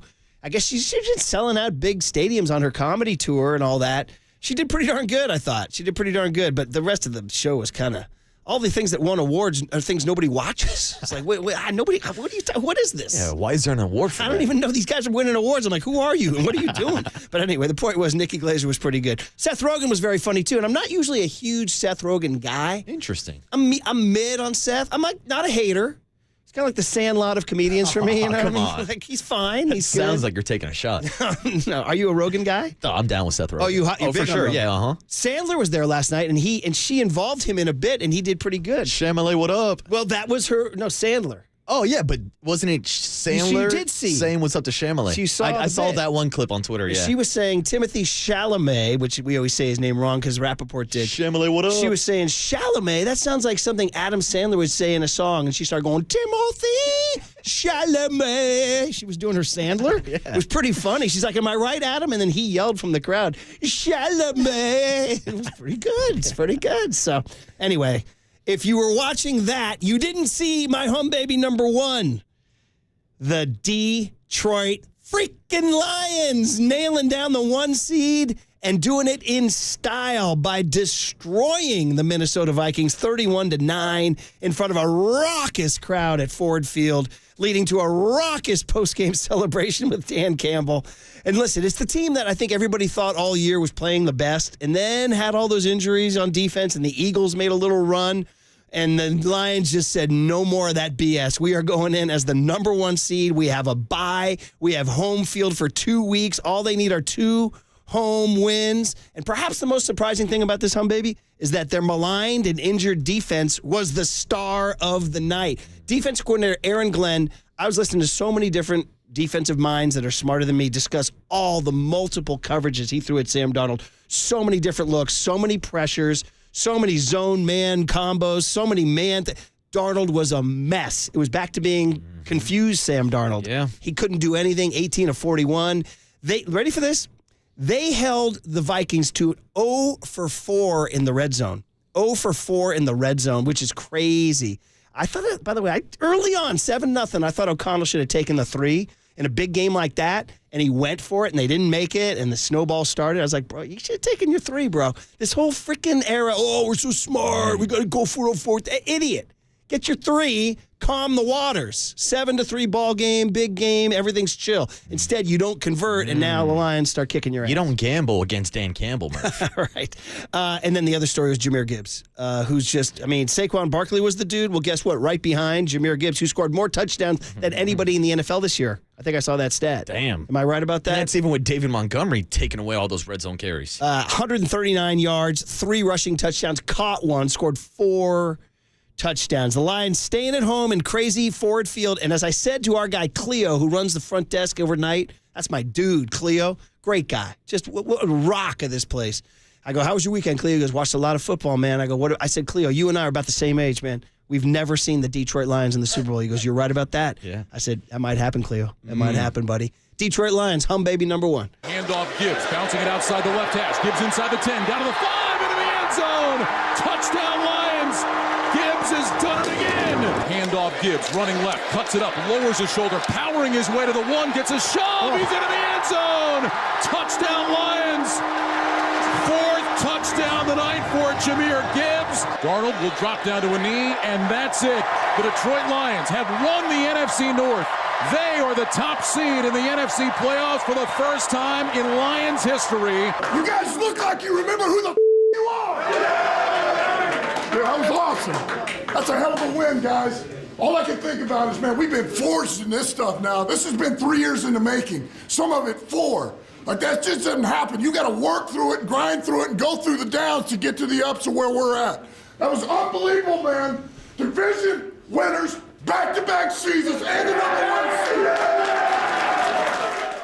Yeah, man. Just you guys look like you remembered who the F you are. Who the blank you Dan are. Campbell does it again. So they sit back and they wait and they rest and they see what happens. Hum baby number 2, this one might hurt you, Waterboy, because I know for some reason you hate these guys more than anybody else. Oh, I hate them. But I got to tell you, we talked about this with Mike Silver on Friday, and I was like, nobody's talking about the Denver Broncos. And guess what?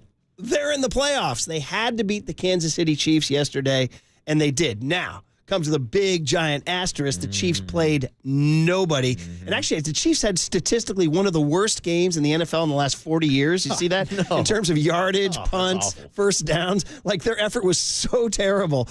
But that doesn't take away from the story of the Denver Broncos, because as Silver pointed out to us, remember the Russell Wilson salary was supposed to kill them. Broncos country, let's ride. And they were able to dump him, draft the, I would say, unsexy Bo Nix. Would you say Bo Nix was not a very sexy guy in the draft? He wasn't the sexiest because people thought he was like Rodney Dangerfield, spending too many years in college. Like, he was like the Van Wilder of quarterbacks, and people were like, no, he can't win at Auburn, went to Oregon, really didn't win too much there, or won like the big game. So yeah, he wasn't the sexiest quarterback prospect. But Sean Payton took him and turned him into a dude. 38-0 beatdown of a resting Chiefs team Sunday at Mile High. So here's the news. The Broncos' first playoff spot since they were down at freaking Levi's Stadium winning that Super Bowl that I was at. That sucked, by the way. That was awful. That game was terrible in person. That game was terrible on TV. And even the halftime show sucked, too. Coldplay turned it over to Beyonce, turned it over to Bruno Mars. I'm like, what are we doing here? It's a mess. It was a freaking mess. I hated the whole thing. Anyway, the point is, I hated that bowl, but the Broncos, that's the last time they were in the postseason. It's been a decade. And Bo Nix last night, by the way, was incredible. Completed his first 18 passes, threw 4 touchdowns. 29 touchdown passes for Bo Nix, second rookie touchdown total in NFL history to Justin Herbert only. And he's the first rookie to start for the Broncos since John Elway. As Sean Payton said, young and hungry can be dangerous. Now, they are 9-point underdogs at Buffalo on Sunday. 9-point underdogs, but hey, like I said, Sean Payton said young and hungry can be dangerous, and they're hum baby number 2. Nix, quick throw to Mims, right side. Mims needs a block. He gets it inside the 5, leads to the pylon. Touchdown, Denver. Hey, Bo, can you tell us what it was like I saw you circle the stadium and give high five to the crowd. Yeah, well, I learned I got to run a little bit more during the week because that's a long little lap. I was a little tired at the end, but the fans deserve it. You know, it's been a long time coming, and they deserve it. They showed up. They were loud for us today. And, it's fun to do stuff like that. It's fun to, clinch a playoff spot. And, in the last game of the year against a divisional team. And, it's just kind of a great story. But now playoff time starts. Young and hungry can sometimes be pretty dangerous. And all right. Do you give them any chance in Buffalo?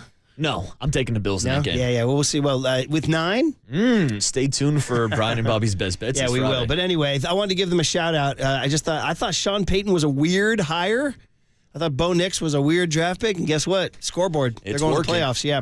And finally, hum baby number 3 was a really fun one. It's Buccaneers wide receiver Mike Evans hitting the 1,000-yard mark for the 11th straight season, tying the all-time NFL record of 1,000-yard seasons held by Jerry Rice. How about that? When you tie a Jerry Rice record, You deserve to celebrate. And they celebrated. They went nuts. He also got a $3 million bonus. Yeah. Now, there's some story there. They had to beat the Saints to clinch the South. And by the way, they had their hands very full. They were a 2-touchdown favorite. I took them and laid the points. Lost that game. Saints gave them what for, man? Tampa Bay had to score 2 late touchdowns to win that game. And in fact, it wasn't until Baker Mayfield hit Bucky Irving for a late touchdown, 27-19 lead. Then came the drama. So Mike Evans, now he's beloved down there. He's beloved. He's been there since 2014 out of Texas A&M. He was at 995 yards of the season. He came into the game with 10 consecutive 1,000-yard receiving seasons, trailing only Jerry Rice, who had 11 consecutive. But then in a turn of events, so the Saints have the ball. They have a chance to tie. They turn it over on downs with 39 seconds left. So the Bucs should take a knee, right? They ran the starters out there. They run a play in the flat for Evans. He catches it. He turns the corner 9 yards on the final play of the game, setting off a wild celebration. It was like a walk-off home run. Yeah. The way they were jumping around the field. I mean, it wasn't even a walk-off first down. He got like 7 yards, and they're 9-yarder. They're celebrating like they won the penny. Now, I want to make sure. I'm not trying to put shade on Mike. I just want to make sure you understand. This does in no way does he compare to Jerry Rice statistically. Jerry Rice is miles ahead of him in everything, and even in that streak of 11 consecutive seasons, Jerry compiled a lot more yards. But that said, nobody else has done it. And so you get your flowers, you get your hum baby, Mike Evans. Baker Mayfield shotgun. They know what we're going to do. Baker Mayfield looks, throws the ball to caught ball. Evans, he's got it to the 40-yard line. 1,000 plus. Mike Evans, 11 seasons in a row. How about them Buccaneers at number 13? I was hoping we'd get in style because I can't pass up history. And Coach Bowles didn't want to let it pass up or Liam. So I'm happy that they had me go out there and get that because it's been hard to do for 11 straight years and to be tied with one of the, if not the greatest receiver of all time, it means a lot to me and my family. This guy means so much to the community, this team, this organization for years. And for him to be able to reach that feat 11 years in a row and tie Jerry Rice is it's unbelievable. He's underappreciated throughout the media, the league, and he's one of one. And he deserves that. So obviously you saw the stadium erupt, the whole sideline erupt. You can tell how much people care about him and what that means for everybody around him. That's the very cool Baker Mayfield, who's underrated, man. He's underrated. He's good. And so fun story for Mike Evans. By the way, my only beef is that he said to be associated with one of, if not the greatest, bro, by a freaking mile. He's the greatest receiver of all time. In fact, he's the greatest football player of all time. Jerry Rice. He is the greatest football player of all time. I'll die on that hill. And we can talk about that any day you want. We'll sit down. We'll break bread. I'll break it down for you. All right, guys. Well, there you go. There's your hum babies. You go Detroit Lions and Dan Campbell, remembering who the F you are. We're going to go with the Denver Broncos sneaking into the playoffs when nobody talks about them. And, of course, Mike Evans tying Jerry Rice's record for 11 straight 1,000-yard seasons. Fun hums and bums. We got Tim Ryan coming up at 7:50. We haven't talked about the Warriors at all. We didn't put them in the hums or the bums. So let's discuss what the hell happened to them over the weekend next on The Sports Leader. You guys look like you remember who the you are.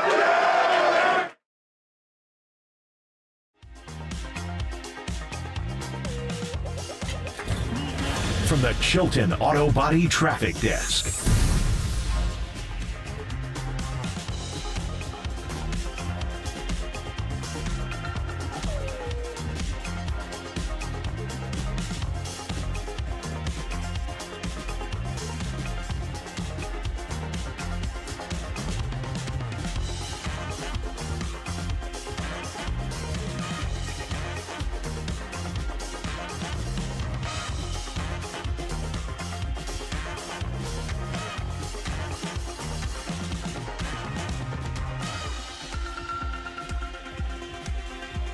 All right, Amici's East Coast Pizzeria. What a great way to start the new year talking Amici's. Because we want Amici's in our life. You need Amici's in your life. How about a Monday night delivery of Amici's? And when I say delivery, I'm not talking about the delivery companies that deliver to your home or business, adding on that hefty delivery charge. I'm talking about delivery by Amici's. They made it. They're going to bring it to you for less money and faster. So order direct from Amici's, from Amici's.com. That's AMICIS.com, or use their app and get your order delivered in less time and for less money than the mega delivery companies. Amici's East Coast Pizza. We've been doing this for over 30 5 years. We know the deal. Your favorite East Coast style pizzas, Detroit style pizzas, pastas, salads, flame roasted chicken wings, all over the Bay Area. So when you want the best pizza in town faster and at the best price, order direct. Amici's delivers. I just want some pizza.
And now, time for the Protect Your Assets with David Hollander Business and Technology Report.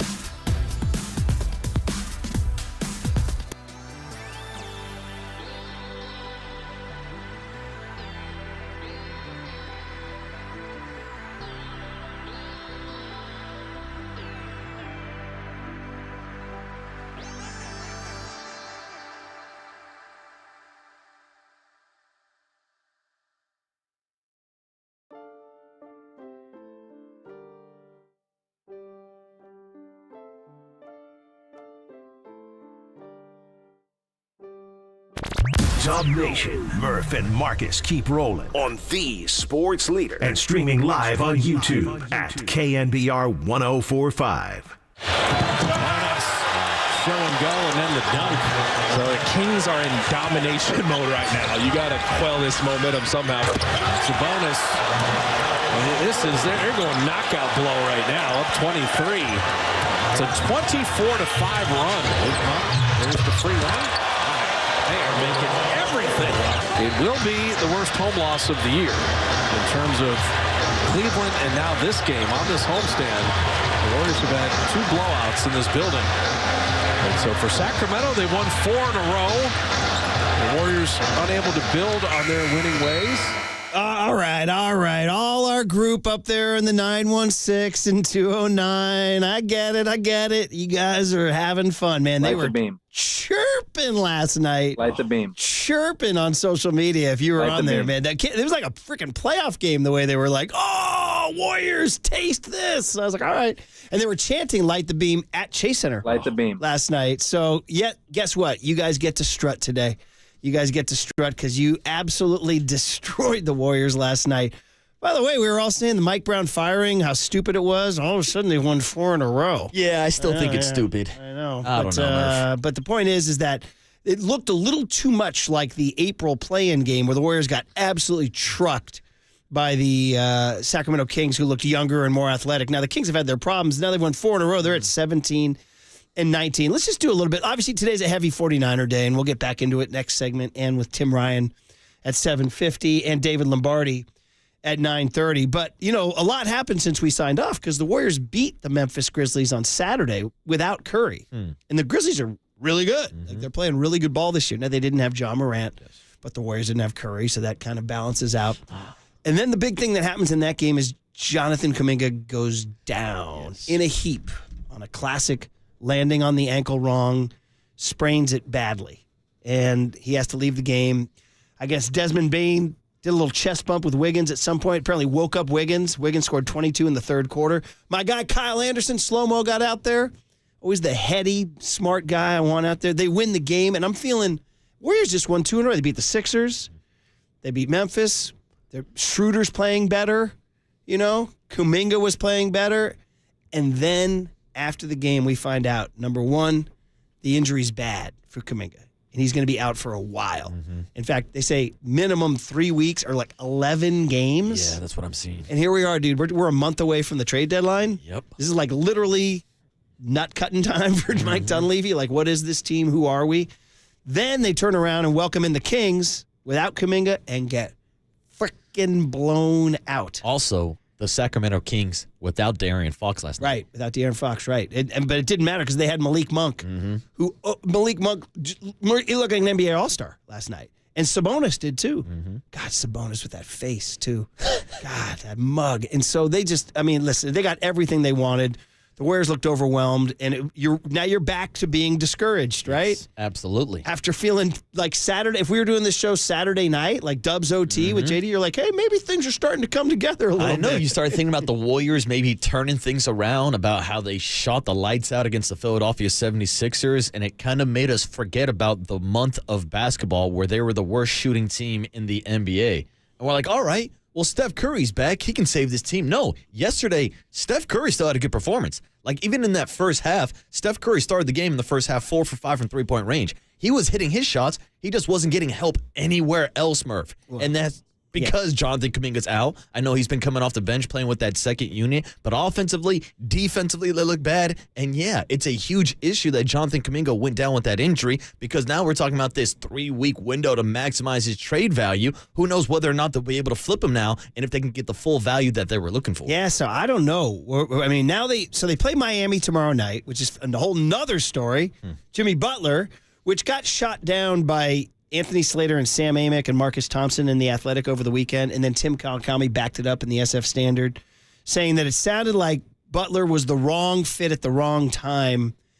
And you could agree or disagree, but their argument was, maybe not necessarily what they need. They need a big, and he's not that. And also, huge price tag that would cause problems with their apron. Freaking apron. And we're back to talking tax aprons. And they're saying he wants a new contract, too. So he would arrive asking for a new deal right away. So there's a few things to stop you from acquiring Jimmy Butler. Also, age and injury history. Yeah, so the more and more I've thought about this, the more I've kind of swayed in that direction also. We talked about this last week, and I said, I'm not really that interested in this Jimmy Butler trade because he is 35. He does have that injury history. So first of all, he's not the same player, not the same Jimmy that he used to be. And then you start getting into the details of his contract, which I believe this year is around $48 million. $48 million. Next year, he'd be on the books for $55 million. Like, that's a contract you can't get off of. So I don't know if the Warriors would first of all want to pay that because they're trying to stay below that tax apron. And then you throw in the fact that in the NBA, you have to match all these salaries when it comes to trades. So you would have to throw in Andrew Wiggins, $28 million, plus who else to get up to $48 million? You got to throw in an extra $20 million just to acquire Jimmy Butler. It just seems like too steep of an asking price. Right. So they come to town tomorrow, and they're heading in the wrong direction. You got to get right against those guys. You got to win. And then the road trip that's coming up is, I mean, dare I even say this? Do the Warriors, does an 18-17 Warriors team have the right to call anything, quote, soft? But it is, in terms of NBA scheduling, not brutal. At Detroit Pistons, at Indiana Pacers, at Toronto Raptors, and then at Minnesota, then home for Washington. So you have a stretch where the next the next 6 games before the Celtics come in on MLK Day. The next 6 games are, I don't want to say like gettable, because the Warriors, the other teams are viewing the Warriors as gettable, right? Mm-hmm. But I mean, it's not a gruel. It's not the Thunder and the it's not a gauntlet is what you're saying. No, yeah, it's not a gauntlet. So anyway, I just wanted to touch on that. We can obviously talk about that all week, but how the weekend turned. How Saturday night you were feeling, man, the Warriors are good. Because I tuned into that game because there was NFL on that night, Steelers, Ravens, and man, Steelers going in the wrong direction, huh? Yeah. Or not Steelers, Ravens, Steelers, Bengals, right? Yes, you are correct. And not a lot of momentum for the Steelers. I flipped over to the Warrior game and they were winning. I was like, wait, what? They're winning? And they wound up holding that. And then somebody said, well, Kuminga went down. I'm like, well, how? And then, boom, you find out Kuminga's down bad.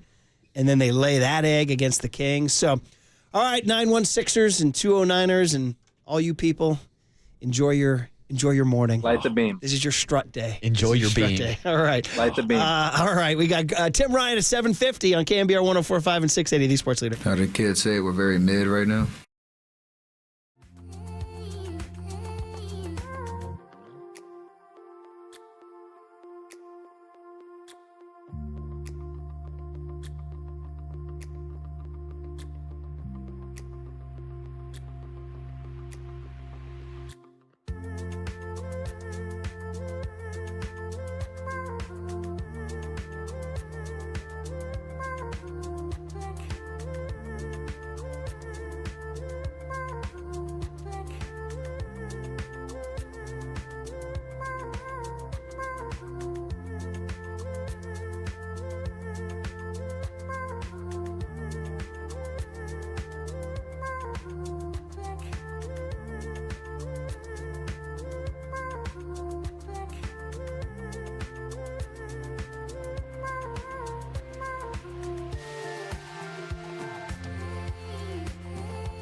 Hey, what's up, everybody? Marquise Boucher here on a Monday morning with Prize Picks, America's #1 daily fantasy sports app with over 5 million active members. Prize Picks is the easiest and most exciting way to play daily fantasy sports. Unlike on other apps, on Prize Picks, it's just you against the numbers. And right now, it's playoff time. So that means it's now or never. Don't miss out on the last few weeks of football action with Prize Picks, the best place to win cash while watching the playoffs. You can now win up to 1,000 times your money on Prize Picks. All you need to do is pick 2 to 6 player stat options, and you will have a chance to win and cash in this weekend in the wild card round. If you think Lamar Jackson will get more than 250 passing yards, take more. If you think Patrick Mahomes will throw more than 1.5 touchdown passes, take more. Cook up your hot takes with your friends and win real money this football season when you and your crew run your game on Prize Picks. And if you don't have the app, it's a perfect time to download it right now by using the code word LEADER, and you will get $50 instantly when you play your first $5 lineup.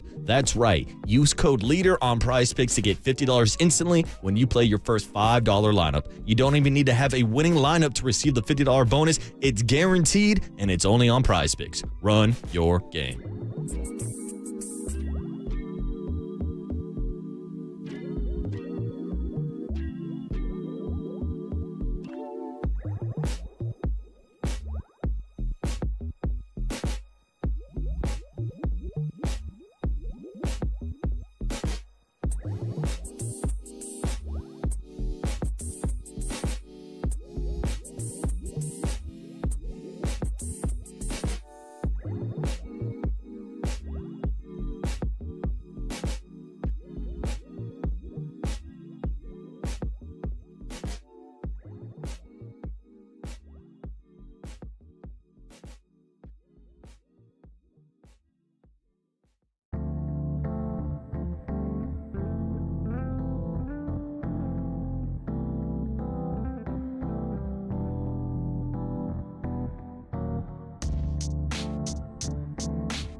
faithful Murph and Marcus keep your morning moving. Streaming live at twitch.tv/thesportsleader. Meanwhile, Joshua Dobbs kneels out the final seconds of the year, and at last it is over. What a hard year it's been for the Niners. They lose here in Arizona, swept by the Cardinals this year. But the Niners do have a lot of work to do, and as Kyle told us before the game, he can't wait for tomorrow morning when he wakes up. It's on to the offseason, and you got to find a way for this football team to get better. Niners end the year 6-11, and on the road 2-6. They end the year with 4 straight losses and 1-7. After going to Tampa Bay and winning out of the bye to go to 5-4, they wind up 6-11. Man, the sadness of a Greg Papa final call, man. Get the hell out of here, 2024 49ers. Remember that song, A Bad Day? So you had a bad day. So you had a bad year. Take it, whatever the line is. It was just a bad year. We've talked about it forever. And they just get rid of that thing. Like the way Pat Riley told Jimmy Butler to get out of his sight. Tell 2024 to get out of our sight, too.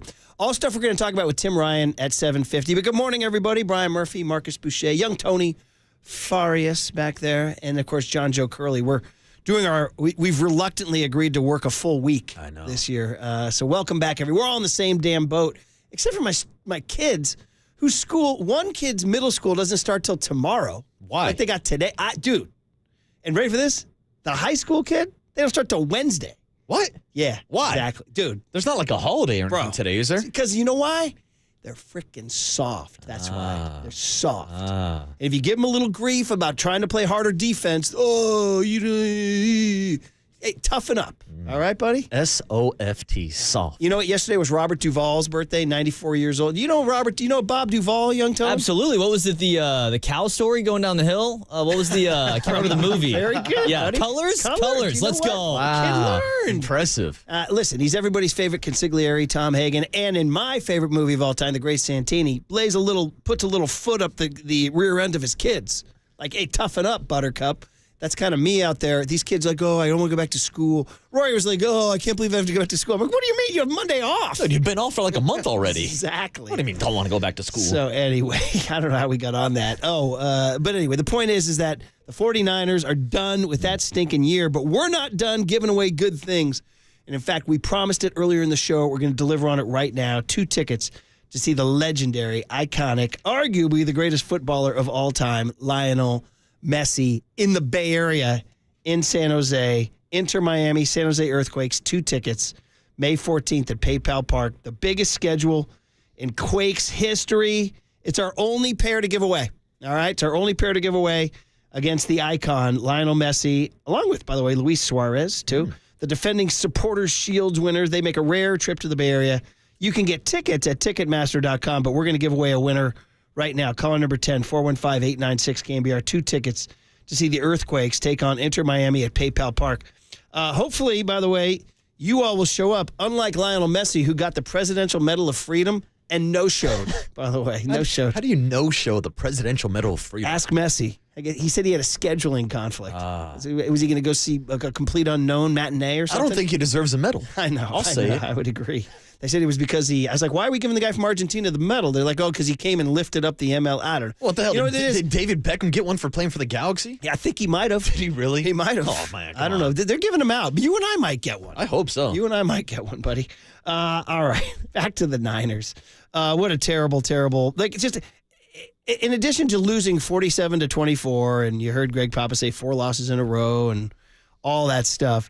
In addition to all that, the only positive story, possibly, the Juwan Jennings story, got blown up because he was 75 yards short of 1,000, and that would have made him the first Niner receiver drafted in the 6th round or later to get 1,000. This is Dwight Clark, which gives you the goosebumps, man, to talk about Dwight. And he was 52 yards in, so he had 23 yards to go. No, 25 yards to go. 25 yards.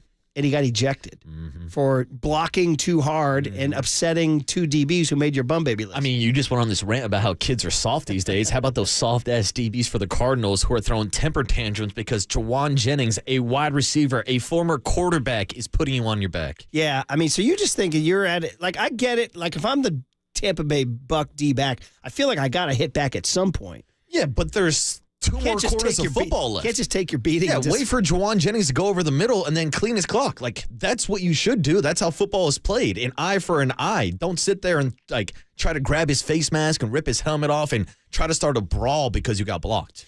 Right, and so he gets ejected, which, why was it? We'll ask Tim Ryan about it, and it really ruined the only good story. I guess the only other positive was Ricky Pearsall catching a touchdown, and it has been confirmed. You and I were watching during the break. Yeah. He appeared to do a celebration that looked like he was commemorating his injury where he got shot. Yeah. I mean, he grabbed his right chest and looked like he was in great pain. Yeah, and you mentioned it. Like, I think a couple other people thought, like, is Ricky hurt right now? Because, like, he went for, like, his chest / shoulder area, and then, like, he faked everybody out and started dancing. So, I mean, listen. Call an ambulance. What a story. This but not for me. What a story. But here we are, guys. So let's list the order of priorities. Number one,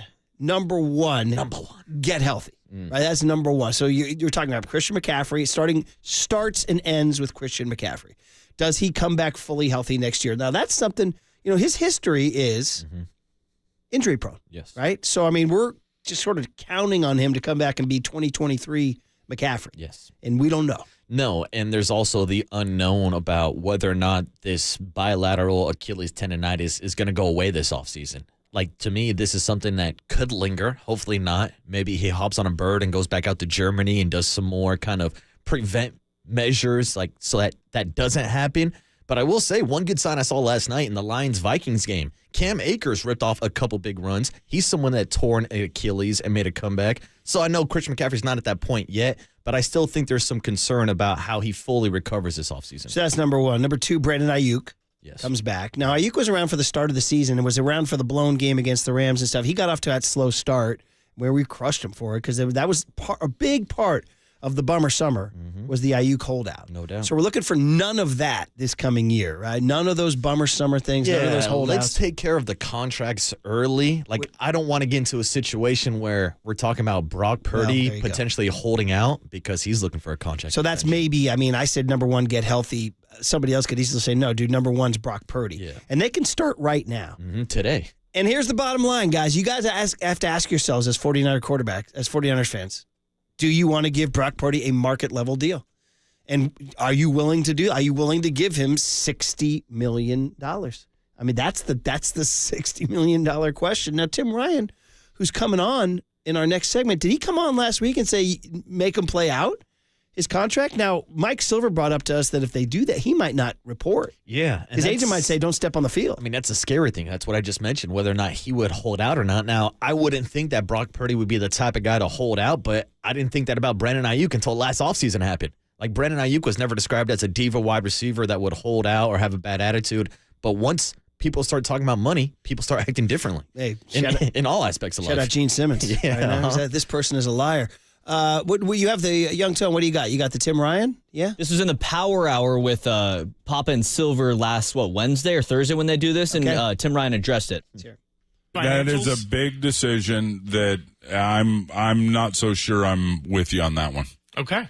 And I love Brock. I just don't know, with so many things to be done, in some of the things that you just talked about. And I hope he makes $100 million a year, because I love Brock and I think he's certainly has a humongous future here in pro football. But I'm not so sure that that's got you've got too many opportunities that I don't think you have to address it right away. Okay. So let me say that. He is under contract for next year. He is under contract for next year. They'll figure it out. They will figure it out, and Brock will be here for a long time. When that happens, I'm not so sure that that's going to be first on the agenda of getting things done in the offseason. Interesting cut. In fact, we'll talk to Tim on the other side. In fact, why don't we springboard from that and see if we can talk to him about that on the other side? Because I just said, if you're going to make the list, I said you say either get healthy or sign Brock, and he's like, I wouldn't put Brock first. And again, you said Brock's personality plays into all this too. What does he want in life? Generally, you want security, right? When we're all seeking for security. I mean, that's the thing. Brandon Ayuk still technically had one more year left on his contract. Yes. And they decided to step on the field, renegotiate, because he didn't want to step on the field and risk the chance of getting injured. That's kind of the whole deal. So what do you want in life, Brock Purdy? Right? What do you want? Tony Soprano once said that he sees, this has always baffled me. I'm not sure if you guys get it. He said, the way I see it, he goes, our moms are like bus drivers and they drop us off and we spend the rest of our life trying to get back on the bus. Ooh. Do you buy that? Wow. What do you think, Young Tone? Is that a little heavy? Yeah, that's very deep right now. No. All right. 7:45. I want to get back on that bus. The question is, will Brock Purdy be on that You're bus? looking for that security. Well, one last thing, though, real quick before I get to Tim Ryan, because I know for the last couple of weeks it's been a big topic about whether or not Sam Darnold would make his return to the San Francisco 49ers. Check out Sam Darnold's performance last night against the same Detroit Lions defense that Brock Purdy played pretty well against just a week ago. I don't want to be a hater at all, and I'm not second guessing, but I literally had told people down the stretch because they're like, Darnold. I was like, let's just see what happens in January. And he still might play great, but last night was an example of what can happen to guys in big games. Yeah. And they made life hard on him, and we saw it. Brock did it. When did he throw the 4 picks against the Ravens? Right. Yeah, he's done that Christmas before. night? Yeah, All right. Well, listen, it'll be fun talking to Tim Ryan. Our last Monday hit with Tim Ryan next on KNBR 104.5 and 680, the Sports Leader.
faithful.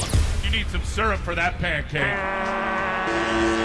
Now here's 49ers color commentator Tim Ryan on KNBR 104.5 and 680, the sports leader. Oh, man, we start them in September and we end them in January. The ride is coming to an end, but a lot to look forward to this offseason. Let's dive in to our weekly hits with Tim Ryan one last time. He is, of course, sponsored by Dignity Health, the official healthcare partner of the San Francisco 49ers and Levi's Stadium.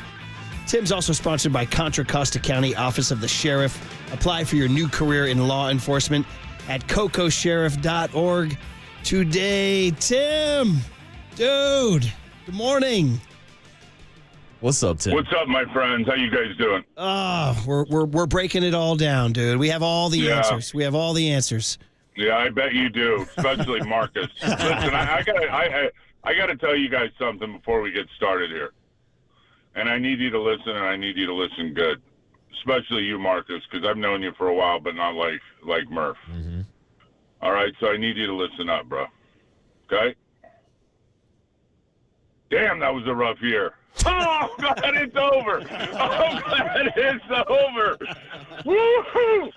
Oh, man, not used to that. Not used to that. Well, Marcus, it's usually, as you know, you've been around a while producing that show and now been on as an on-air talent. That is not the expectation of the 49ers. That is not, what this franchise strives for year in and year out. And, the faithful and all of us, the privilege to be able to do those games, have been absolutely blessed in 4 or 5 of the last 6 years.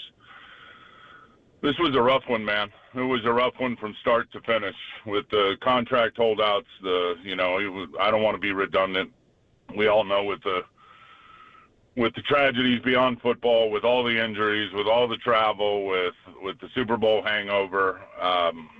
Glad this one's over, and I think you're right. It's time to have a lot of fun, time to go out and watch what kind of plan John Lynch and Kyle Shanahan put together to get this team kind of replenished with some younger talent,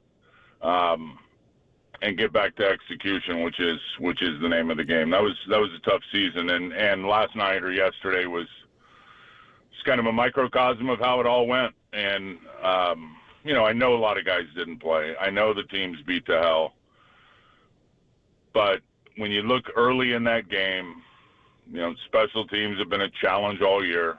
The game, and it was early. I think second drive flipped on a little fake direct snap counter on the punt return for 22 yards. Then the missed field goal. Then the inability at times to play complementary football, and defensively. And there's a lot of good things that certainly we can talk about from yesterday. And the arrows pointed up on a lot of guys and a lot of the young guys.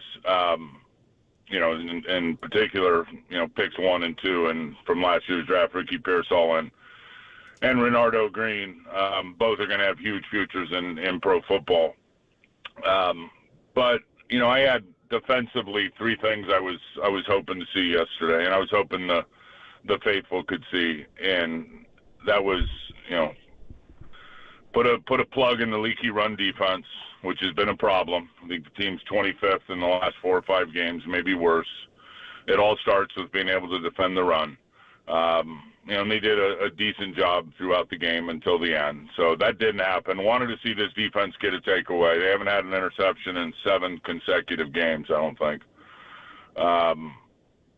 And that didn't happen. And I wanted to see him finish well and play better in the fourth quarter, and that didn't happen. 3 issues that have really kind of reared their ugly head on the defense as this season went down, and saw all of them again yesterday. And again, it's never really about the plays, it's about the players, and there's a lot of players that were not available and weren't playing in yesterday's game. But at the end of the day, the team's the team, and those are the things that have happened most of the season. And then offensively, you could say the same thing.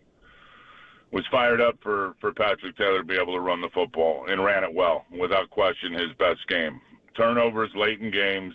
I didn't agree with the picking up of the flag on the first one. Interception by Dobbs. I sure as hell didn't agree with Juwan Jennings getting ejected for protecting himself, 25 yards away from 1,000. But the turnovers late in games, fourth quarter turnovers, and then defensively not being able to come out and help the offense and try to get it going and get the thing flipped and get the momentum flipped is just those things. They kind of dog this team all season long. Just an incredible breakdown, and you covered it all. There's so many different things to spin off of. Let's start with the deep. You mentioned the. Did I have Marcus a little nervous? You think? No, Marcus he never sweats. I don't know, Tim. I thought I was going to get like a pink slip in my locker or something. Oh man! I was hoping you were just going to sweat just a little bit. I was like, damn, Tim's blitzing through the A gap right now. He's coming. No, he's not. Coming in for an exit interview. Okay, so you mentioned run defense and takeaways, and that leads us to, I guess, one of the biggest questions of the offseason is D coordinator. And I know it's hard for you because you're close to the team, you're close to the guys, and you probably know Nick Sorensen, and nobody's trying to take people's jobs. These are families and livelihoods and all that stuff. But it is a cold, cruel business. And Lou Anarumo just got fired by the Bengals. He's a juicy talent, man. He's out there. Robert Sala's out there. Jeff Ulbricht's going to be out there. I mean, there's a lot of names out there. So just could you handicap the D coordinator situation? How do you think it went, and do you think Kyle makes a move? I don't know. I really don't. And you guys would be shocked. And I spend a lot of time up there, as you know, and it's an absolute privilege to be able to do it, to be able to eat most of my meals up there, to lift up there, to go to practice every day, to be around the players, and to be around the coaches. But I do not get into their heads about those kind of questions. I don't even ask. That for me, that's off limits. I don't even rarely ask what game plans are. What are you going to do this? I don't do that. I used to ask those questions more as a TV guy in production meetings than I ever do now in the building. I think when you look at this defense, statistically, it's pretty good. It's a top 6 defense going into the game yesterday. They're really good in a lot of different areas. They don't give up a lot of explosive plays. The game is about explosive plays of 20+ defensively, and offensively they're searching to get them to propel to victories. They're number 1 in pro football in that statistical category. Third down issue all year long. A blitz package issue all year long. I mean, there's one sack from a non-defensive lineman. And in today's world, and again, the 4-man rush, when it's cooking, great. But, and you can play and mix and match those coverages on the back end and get it dirty for the quarterback and have them throw into some loaded coverages and go make those plays. And there were certainly more opportunities than to get more than 11 interceptions. There was a lot of them dropped this year. I think Nick has called a good year in terms of the plays. It's not like he's putting guys in bad positions. There just weren't enough plays made, and there was not enough pressure put on some of these offenses. And I think that's where they start to dwindle in the fourth quarter and in the second half, because if the 4-man rush isn't getting home, and you're playing, a lot of zone coverage and different forms of zone coverage behind it, which is a challenge, dude. I don't know if I could ever. I was a defensive lineman. I don't know if I could ever be a defensive back. The things that those guys have to see and then adjust to on the fly, which is much different than just going and playing man coverage, which a lot of teams do in big moments. Then you just got to get the switches right when they stack them up. You got in, you got out. However you're going to play that, there's the mental challenge of playing man coverage. Otherwise, this is my guy. I'm locked onto him.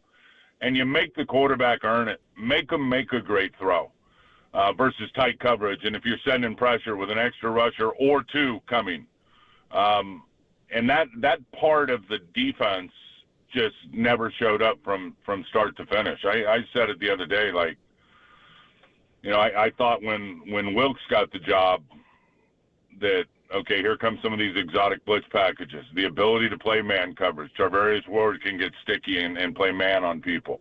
And the way this Diamador Lenore can get in the slot and get hipped up to people. That didn't happen under Wilkes, obviously.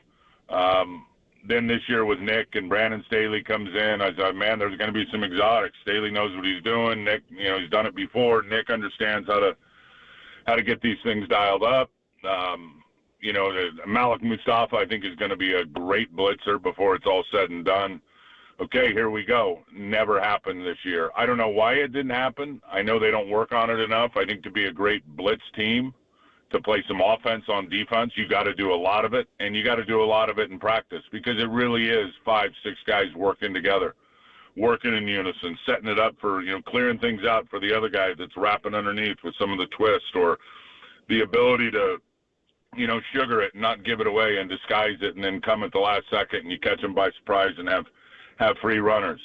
I think part of the problem is when blitzes were called, coverage didn't support behind it. And how many times have you guys heard me say the trick to this defense is linking up the rush to the coverage, and I get the pressure, DBs get the picks, DBs get the coverage, I get the sacks. And, there was obviously some breakdowns in terms of the coverage this year.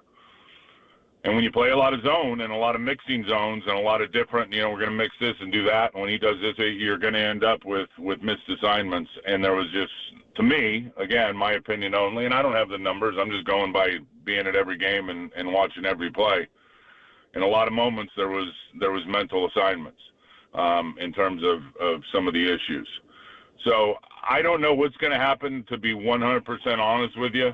I always, as I started this, I think it's about the players, not the plays. I think they need a war daddy inside. I think when Hargrave got hurt, it was a big challenge to this defense. And he was, he's a very good pass rusher and always has been.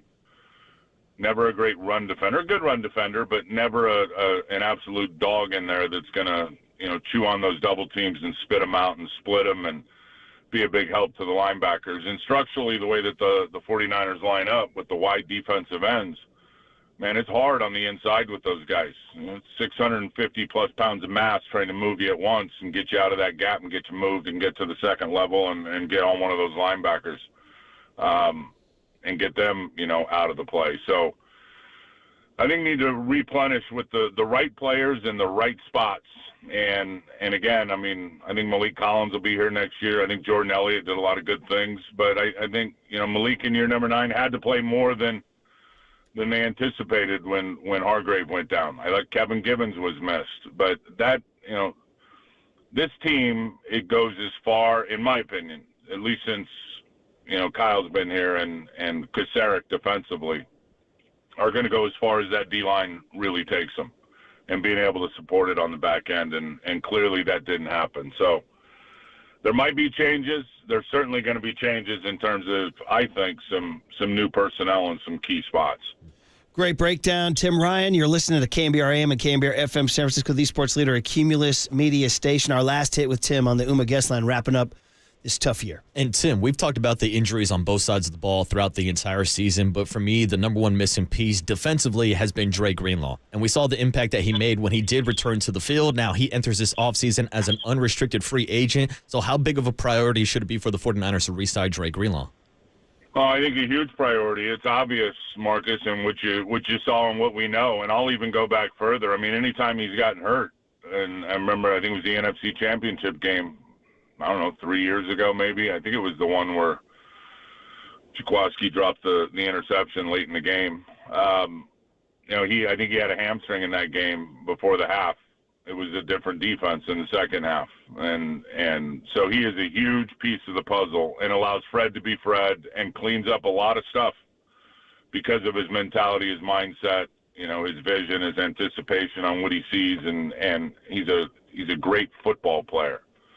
So I think it should be a priority. Remember, it only takes one team to outbid you, and for Dre Greenlaw. So I hope he is very receptive to staying as a 49er. So much of it's going to be about the market and how teams view him and his injury history, which is fairly significant.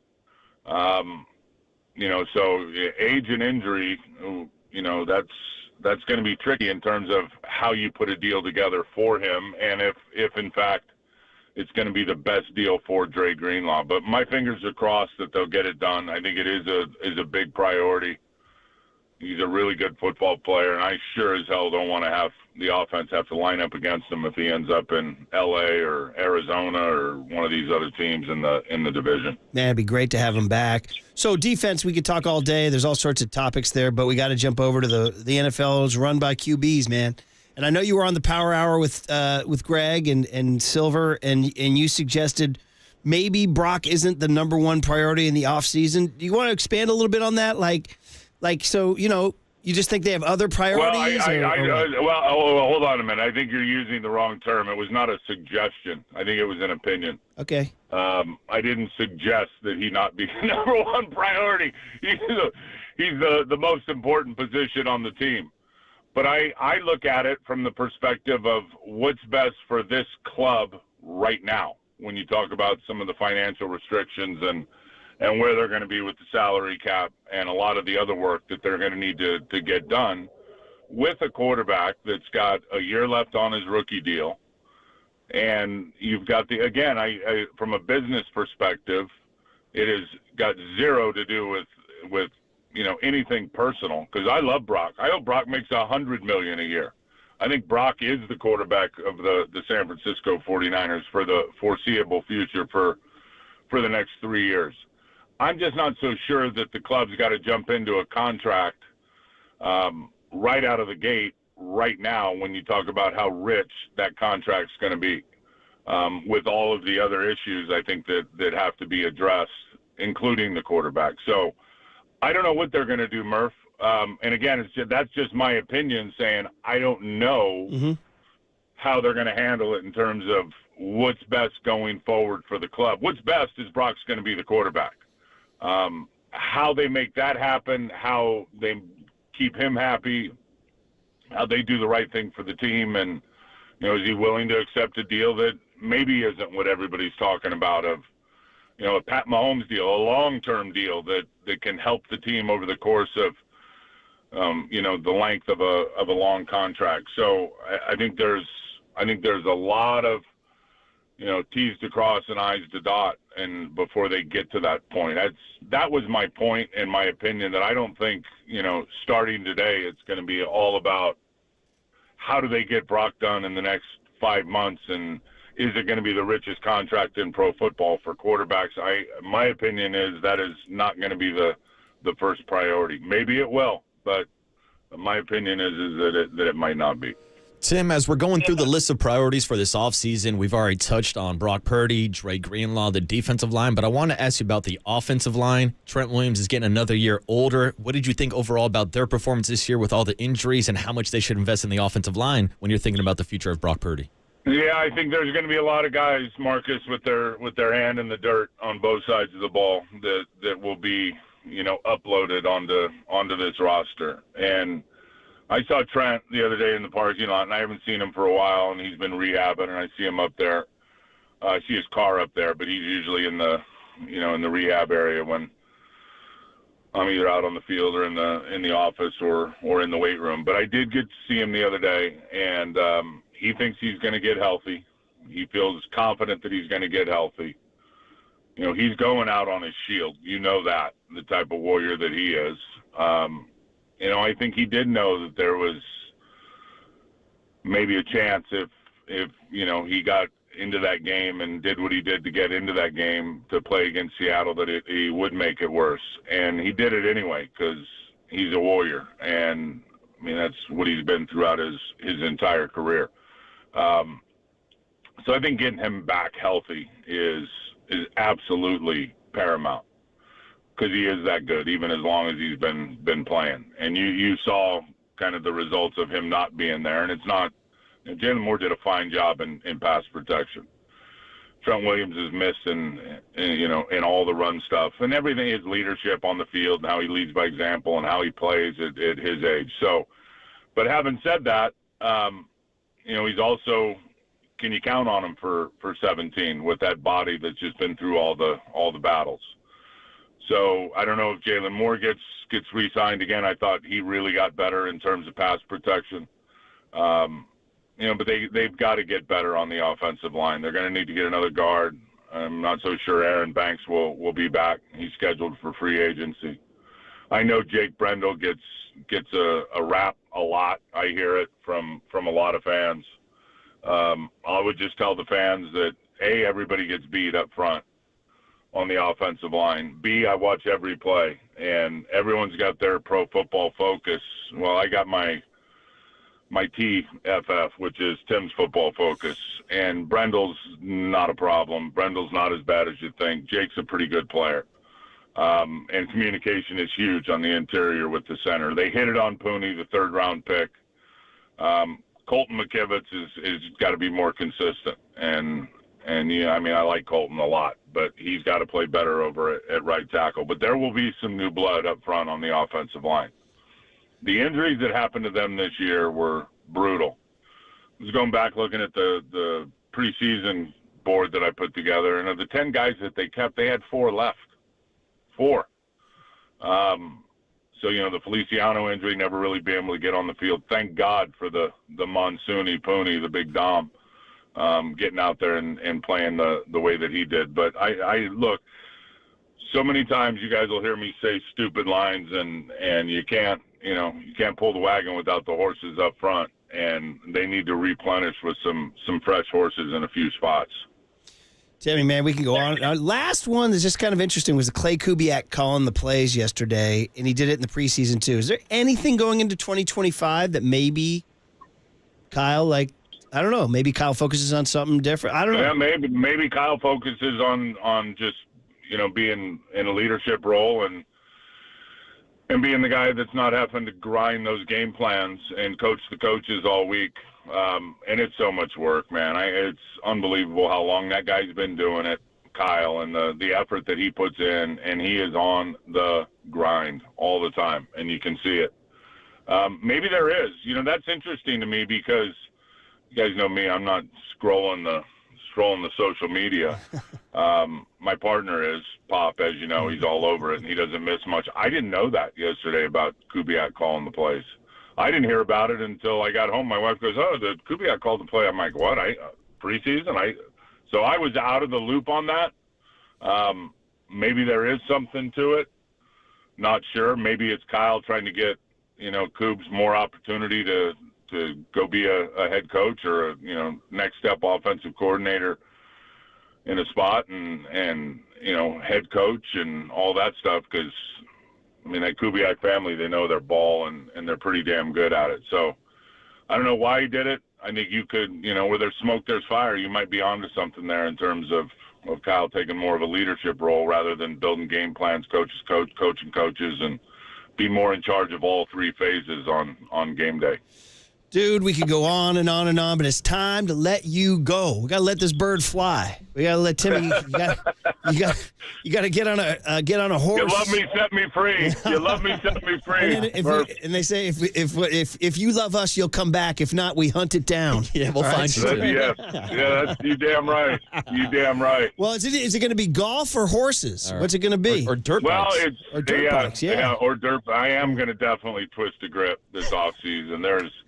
There is no doubt about that. I think it's going to be a little bit of everything, and it's going to be a lot of family time. My family is most of the time up in Idaho. My wife is here with me a lot, and so early on here, I think it's going to be family time and enjoy some golf before I go back up there. We'll see what happens, but it's not perfect golf weather up there right now. And just do my thing, man. I'm going to get jacked this offseason, boys. It's time to get big. Time to get back in the weight room and go hard. Chest and tries, backs and buys, right? Hey, you know the drill. Don't forget. Hey, don't forget shoulders and legs too. At least once a week, man. Don't forget leg day, Timmy. You never did, right? Never. I know. I definitely have spent a lot of time under the bar. Twisting the grip.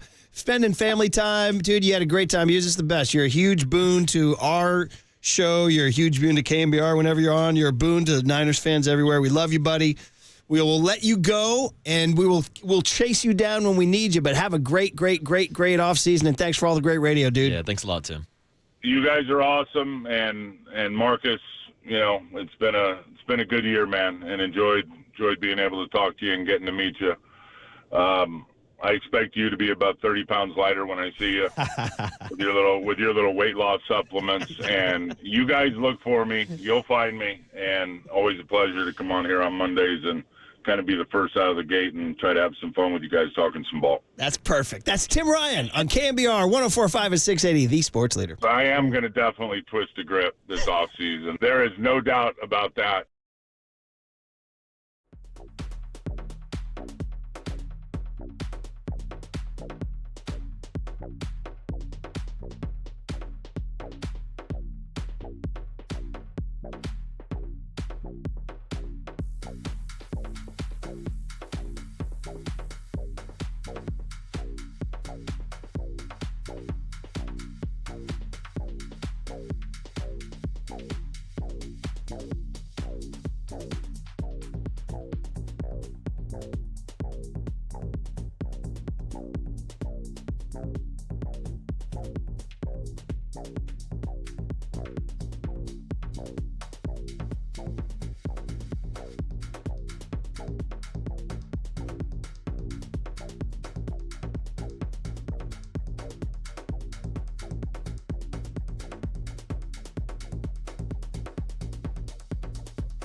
All right, our first hit with Steve Moskowitz this year. Happy New Year, Steve. You, of course, want to talk about offering services in the tax attorney world like end-of-the-year accounting cleanup. Good morning. Happy New Year, and it's our favorite time of the year, tax season. We wait for this all year. Now, before somebody reaches for the dial, you would too if we can save you a lot of money doing this. And, we're tax attorneys, but we're a firm also of tax attorneys and CPAs. And one of the things that's so vitally important is good accounting. And a lot of people, they just, they store their receipts in the garage in a green trash bag. Or does your accounting look like a raccoon on meth is doing it? Or they have some stuff in a shoebox? The bottom line is we have something called an accounting cleanup. Although we offer regular accounting and bookkeeping services too, an accounting cleanup, but we take what you have, we clean it up, and a lot of times we find things in there that can save you taxes. That's a great way to start off the year. We have a free consultation. We'll tell you what we can do for you, how we want to help you, and a lot of times we can spot things that'll save you money. The only thing you have to do is give us a call and say, clean up my bookkeeping for me. That's it. That's tax attorney Steve Moskowitz. He's my tax attorney. He should be your tax attorney. It's 2025. Give him a call at 888-TAX-DEAL, 888-TAX-DEAL, or go online to MoskowitzLLP.com. Now, from the O'Donnell Financial Group Sports Desk, learn more at ODFIGroup.com. O'Donnell Financial Group, because planning is a process, not a product. We have another new contest. We are giving away 2 tickets for an evening with Kruk and Kipe. It is an SF Sketchfest tribute, and it's going to be at the Sidney Goldstein Theater on May 15th, 2025. So how do you win the contest? You got to stay tuned. We are going to give these tickets away in the 9 a.m. hour this morning. So when you hear the cue to call from Murph, be caller 10 to 415-896-KNBR, and you will win. This is all brought to you by Sketchfest, and you can find official rules on KNBR.com.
Now, time for the Protect Your Assets with David Hollander Business and Technology Report.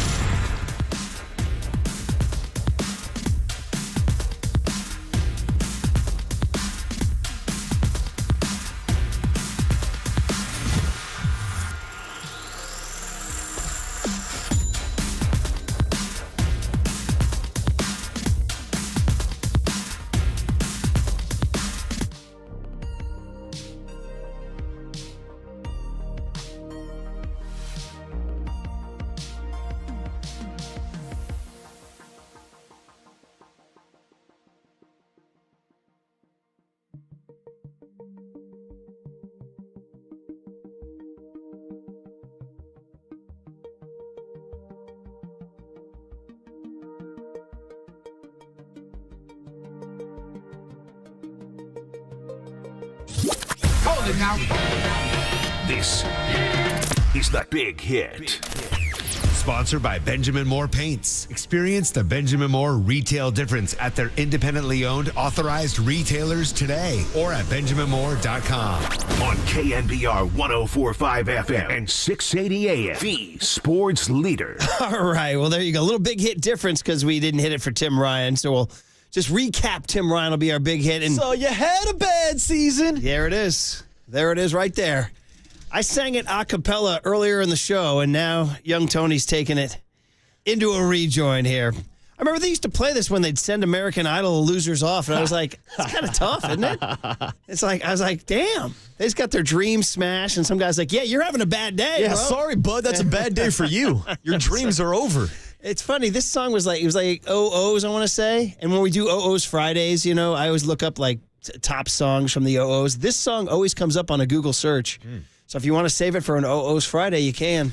I don't know, you ride with this tune, Young Tone? Absolutely, yeah. Oh, you do? I mean, anytime you have a bad day, you can put it on. Okay. Well, the Niners had a bad season, a bad year, a bad summer, a bad fall, and man, oh man, it was awful. And we're going to spend the next 9 months talking about it. Draft coming up in April. But Tim Ryan had some thoughts there. And listen, it's interesting, you know, for an NFL that's such an offensive league and quarterbacks are so dramatic. And the focus of Tim's conversation was mostly defense. Yeah. He talked defense a lot and how there was just red flags everywhere. Getting gash. He talked about having a war daddy. Yeah. By the way, I just like saying that too. By the way, yeah. A war daddy and up the middle. So I was, you know, I just for fun, I was doing what we're going to do for the next 3 months, looking at the draft board and, you know, what's out there. And I sent out a tweet just saying, you know, there's a guy who seems to fall around there who's an edge rusher from Texas A&M named Nick Scorton. But by no means is he the only guy that's possible. He could be gone, or maybe the Niners don't like him. I don't know. But I was just looking for D tackles. And the prize is Mason Graham out of Michigan, but he will be gone. I don't think he's going to fall to 11. He will be gone. He will be gone. So I'm just virtually certain he's a top 5 prospect in almost every ranking. Now, there is a D tackle. If you're just going, Walter Nolan out of Ole Miss is a guy who's ranked, ESPN has him ranked as the 17th best player in the draft, 6'4", 290. There's a guy, Tyleik Williams out of Ohio State. He's ranked as the 21st best player in the draft, 6'3", 327. So you can start looking at that if that's what you're looking at. I mean, again, I don't know. We want to start playing the guessing game on the draft on the day after the season ended. But. Yeah, I don't think we have to guess who could be drafted because, to your point, it is mock draft season. There's going to be thousands of mock drafts that come out before the NFL draft, and we'll get some guys on from ESPN or CBS, some of these draft analyzers, and get their opinion on who they think the 49ers should take. But I think most of those guys will agree with Tim Ryan, agree with myself, agree with most of our 49er fans listening. They need horses in the trenches. Yeah. And that's on both sides of the ball. But just starting with the defensive line, this is a defensive line who, over the last 3 weeks, have allowed 142 rushing yards, 166 rushing yards, 152 rushing yards. Yeah. And this was a problem all season long.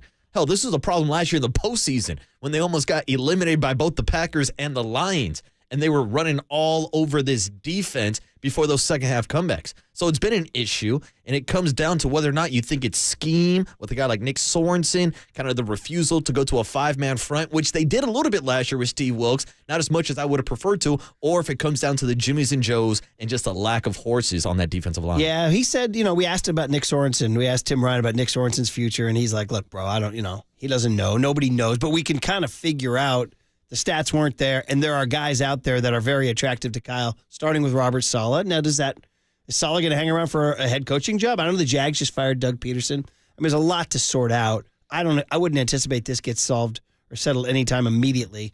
Also, did I hear Adam Schefter this morning say that you can't interview playoff team coaches until after the divisional round? So any position like Ben Johnson of the Detroit Lions can't get interviewed until after the divisional round. They're trying to, keep teams more focused and getting away from them. Now, John Joe just sent me one right here. The Schefter just tweeted the Jets have requested a head coaching interview with Niner QB coach Brian Griese. Ooh. Right? Griese getting some love. That's huh? interesting. That's interesting. How come Griese wasn't calling plays yesterday? Right. Well, that Clay Kubiak thing was interesting that Tim Ryan didn't dismiss it outright.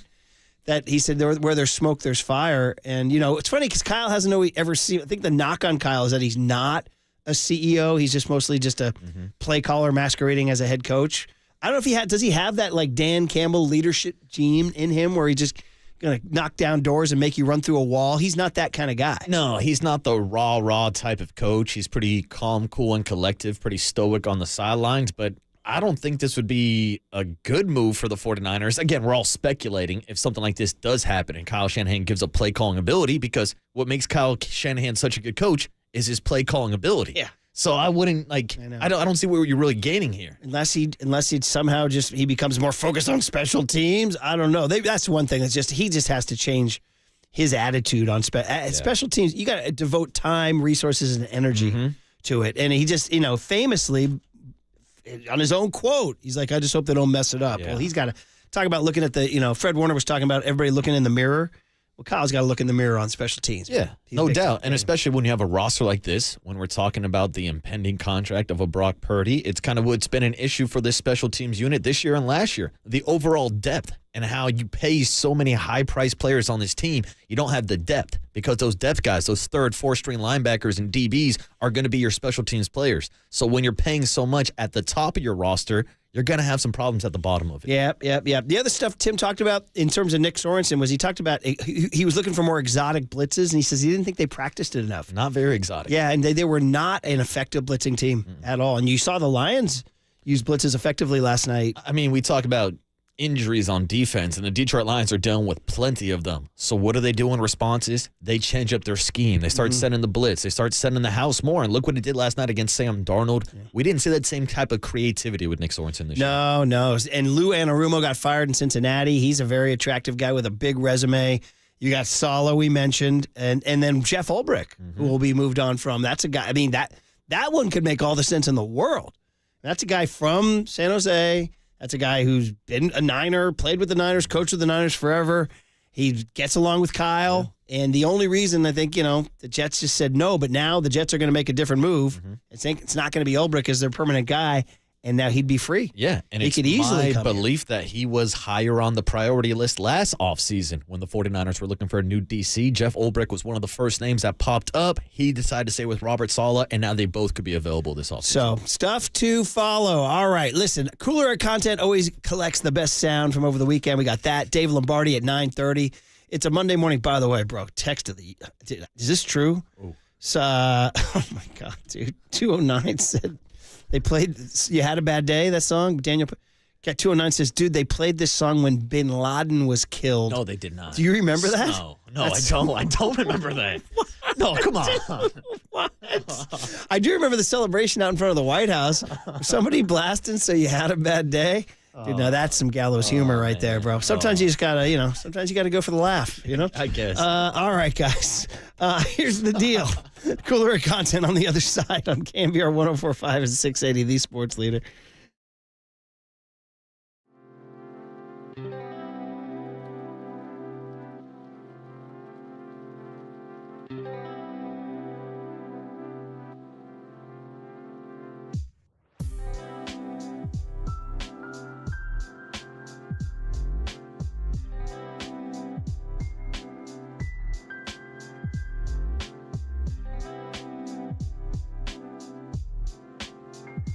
Hey, what's up, everybody? Happy New Year. It's Marcus, the Waterboy Boucher, back with the Abundant Life Weight Loss Agency. You just heard our guy Tim Ryan on the phone a couple minutes ago saying, Waterboy, you look great. You must have lost 30 pounds. Well, Tim, it's because I did it with the Abundant Life Weight Loss Agency. Have you been searching for the secret to losing weight and getting healthy the natural way with no drugs or injections? Well, the team at Abundant Life Weight Loss has the secret to losing up to 1 pound of fat every day. Their weight loss program makes it easy to lose weight and get healthy naturally and safely. I dove into this program for 3 months, and guess what? I hit my goal of losing 25 pounds. And I did it without counting any points or calories, without any prepackaged meals, and without any surgeries, drugs, or injections that have serious side effects. So if you want to learn more about the Abundant Life Weight Loss program, go ahead and schedule your free private weight loss consultation by calling 925-594-7110. That's 925-594-7110, or visit them online at abundantlifeweightloss.com. That's abundantlifeweightloss.com.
All right, everyone, chill. This is the cooler. You're not sending me to the cooler of content.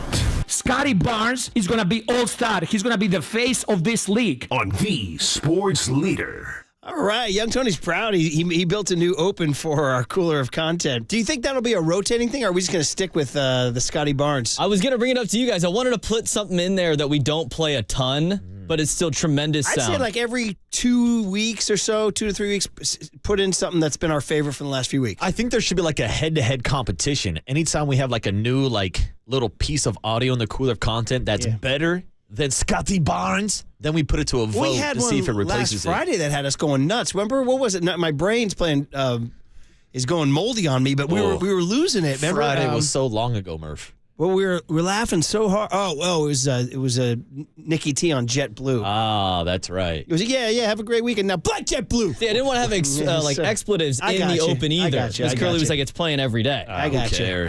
We'll let this ride for a while.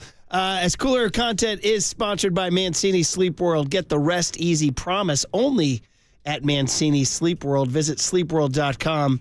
It's also sponsored by Marin health, of course, Marin Health Medical Center and Marin Health Medical Network, world-class care closer than you think. Marin Health Medical Center is right next to the gym where where the team no-showed us on Saturday. We had a game at Marin Catholic. Big season opener. Got the kids all excited. Not the season opener. Had a big chalk talk. How do you not show up for the season opener? I was writing things on the grease board for them, and one of my coaches was like, "Coach, you understand half the team's not listening?" I said, I know. It's a tough deal. But I'm going to keep trying. So, cooler content. Let's start with, last night, Dan Campbell. Boy, I mean, he's the king, right? Somebody, Ted Wynn, who does a film study for The Athletic, very good film breakdown guy. He sent out a tweet that I agree with. He goes, this is great video, and I enjoy it. He goes, but I really fear for Dan Campbell's health if they win the Super Bowl. Like, his head literally might explode. Because, I mean, he's so jacked. Oh, he'll be banging his head off the wall if they make it to the Super Bowl. Yeah. So here he is last night. Big win, 31-9. Destroyed Kevin O'Connell and Sam Darnold in the Vikings. Aaron Glenn, defensive masterpiece. The Lions overcame their little late season injury bug to secure the 1 seed and the home field advantage throughout the playoffs. Could be the first time ever we see the Honolulu Blue in the Super Bowl if they hold serve. And here he is after the game doing one of his classic locker room celebrations. You guys look like you remember who the you are. Yeah, that was awesome. That's a hell of a win, guys. All I can think about is, man, we've been forced in this stuff now. This has been 3 years in the making. Some of it 4. Like, that just doesn't happen. You got to work through it, grind through it, and go through the downs to get to the ups of where we're at. That was unbelievable, man. Division winners, back-to-back seasons, and the #1 seed. He's the best, man. He's the best. And George Kittle was saying a lot of stuff about him before that Lions game, and we were on break, but he was praising him so much, it was almost like he was sending a message to Kyle. He was like, yeah, I love the way he goes about his business. There's a lot to admire about him and all that. And it's like, if you're one of these people who tries to, like, stir it up a little bit, be like, ooh, what's he saying about Kyle? Trying to read in between the lines there. Kyle's not one of those guys. He's not. And, like, I don't know if this is necessary to have on a football team, to have one of those rah-rah guys that kind of pumps you up. No, absolutely not. But I feel like that is something that is kind of missing from this 49er coaching staff, because when you had Robert Saleh as your DC, he was flying around, hitting guys on the shoulder pads, getting them hyped up. And coincidentally, Robert Saleh is available this offseason as a potential DC, so I see that as an obvious fit. But I don't know, Murph, what do you think? Do your coaches need to have that rah-rah style to hype you up? It's a good question. Probably the short answer is no. Bill Belichick didn't. How many Super Bowls he win? Yeah. Bill Walsh didn't. How many Super Bowls did he win? But it is fun when you have it. It certainly connects fans. Fans enjoy it. They enjoy the outpouring of emotion. They enjoy Harbaugh was closer to Dan Campbell than he was to Bill Walsh. We enjoy it. We live in this media world where we get a lot of access to these guys now, so it's more fun. Kyle's post-game speeches aren't awesome. No, not really entertaining at all, unless when he's talking about the possibility of anybody being alive this Sunday. I can't guarantee that anybody in the world will be alive Sunday, so I can't guarantee who will be on our roster on Sunday. So that goes for all of us. Oh, man, so much better when they're just gaining 20 yards every pass play. Are we all in agreement? Are the Lions our favorite, or is somebody going to come out here with an anti-Lions stance? No, I don't think you'll get any anti-Lions takes, except for you said you had like a friend. I told you, this was a girl I went to high school with, and she was a basketball player. She was an athlete. She's a big sports fan, and we're friends. And she just came out firing. Like, she's like, I know I grew up in the Bay, but I'm Lions all the way now. These are my people. I'm like, whoa, your people, huh? The very first time I heard made me feel anti-Lions. She just came out blazing. She just shots fired on Facebook. But I'm not going to let her interfere with the Honolulu Blue. By the way, I'll just say this, and I sent this out on Twitter last night. Wear the Honolulu Blue. Stop wearing the blacks. I want the uniform that has been through thick and thin, mostly thin, to be repped when they go to the bowl. I mean, that's a beautiful uniform too. Plus, I just like saying Honolulu Blue. Yeah, it's a great shot of blue. They wore the all blacks. It's like, come on, you're not that Lion. You don't look like the Lions. You know? I'm fine with them wearing them like once or twice a season. But you're right, with a division on the line, you got to go with the classic jerseys. All right. Well, here's somebody's 209 says you spoke too soon, Marcus. I hate the Lions. Wow, 209. Are they like a Bears fan or a Packers fan? But even then, why would you hate the Detroit Lions? If you were a Bears or Packers fan or Vikings fan, you would have never thought about the Detroit Lions. You don't even think about the Lions. It's like the Arizona Cardinals. Yeah, exactly. No one really hates the Cardinals. When they rose up in 2009, I got kind of into Kurt Warner and Larry Fitzgerald. I enjoyed. We were calling him on this show Jerry Rice Gerald. That's the closest guy I've ever seen to Jerry Rice. I mean, Larry Fitz was a freak of nature. When Larry Fitz at his peak was the closest I've ever seen. I was like, that's the guy to me who's number 2. Anyway, that was fun with Dan Campbell. Now, on the whole opposite side of the NFL coaching spectrum was Mike McDaniel, Miami Dolphins. Now, they have said that he's staying. Who? He's staying, even though they fizzed out. They had high hopes this year. Yeah, but they were such a different team with or without Tua on the field. Yeah. Like, I thought Tua was playing this weekend. I was a dummy Did to I the see Dolphins. Tua wear it? Me too. I did too, yeah. So you went 1-1? Went 1-1. So did I. 1-1. I took that 20-12. that first responder bowl bit me, but I hit on the Duke's Mayo Bowl, which we'll get into in just a second Oh, my here. God. I almost threw up this weekend. Was Tua wearing shades on this? Did you see him? No, I missed I this. think he was wearing shades on the sideline last night. I was like, bro, it was a night game in New York. In New York? By the way, there are very few things more depressing than a night game at the Meadowlands like that. The way the lights reflect off the turf, it's kind of dark. I don't like it. And I don't like seeing Aaron Rodgers win either. I was going to say, did you enjoy watching your boy go out with one last win? No. I was openly rooting against him, and I was upset, too. In fact, Curly, we didn't put it in the cooler, but you might want to include his little "I love you, Pam" with Aaron Rodgers thing here. Get that for the cooler. Aaron Rodgers' post-game interview. I meant to send it. That's on me. But anyway, Mike McDaniel and the Dolphins had to win the game. Now they start seeing on the scoreboard the Broncos are blowing out the Chiefs, so they know they're out of it. But Tyreek Hill, who is one of the best players in the entire league, apparently, can I say this? Pulled a Devondre Campbell. Ooh. Apparently, once the game was sort of just drifting away and their playoff hopes were drifting away, he told the coaches, no, I'm not going back out. Tyreek tapped out. So Mike McDaniel said after the game, he said, where was Tyreek? I was informed that he was unavailable right before a drive. I was not informed that it was a new injury, and I think at that point in time my focus was on the players, and I didn't take the time to go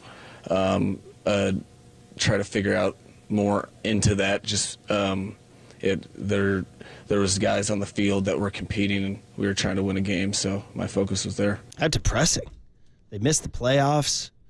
Tyreek Hill says he doesn't want to go back on the field, and then after the game, Tyreek Hill went even further. Here he is after the game saying he wants out.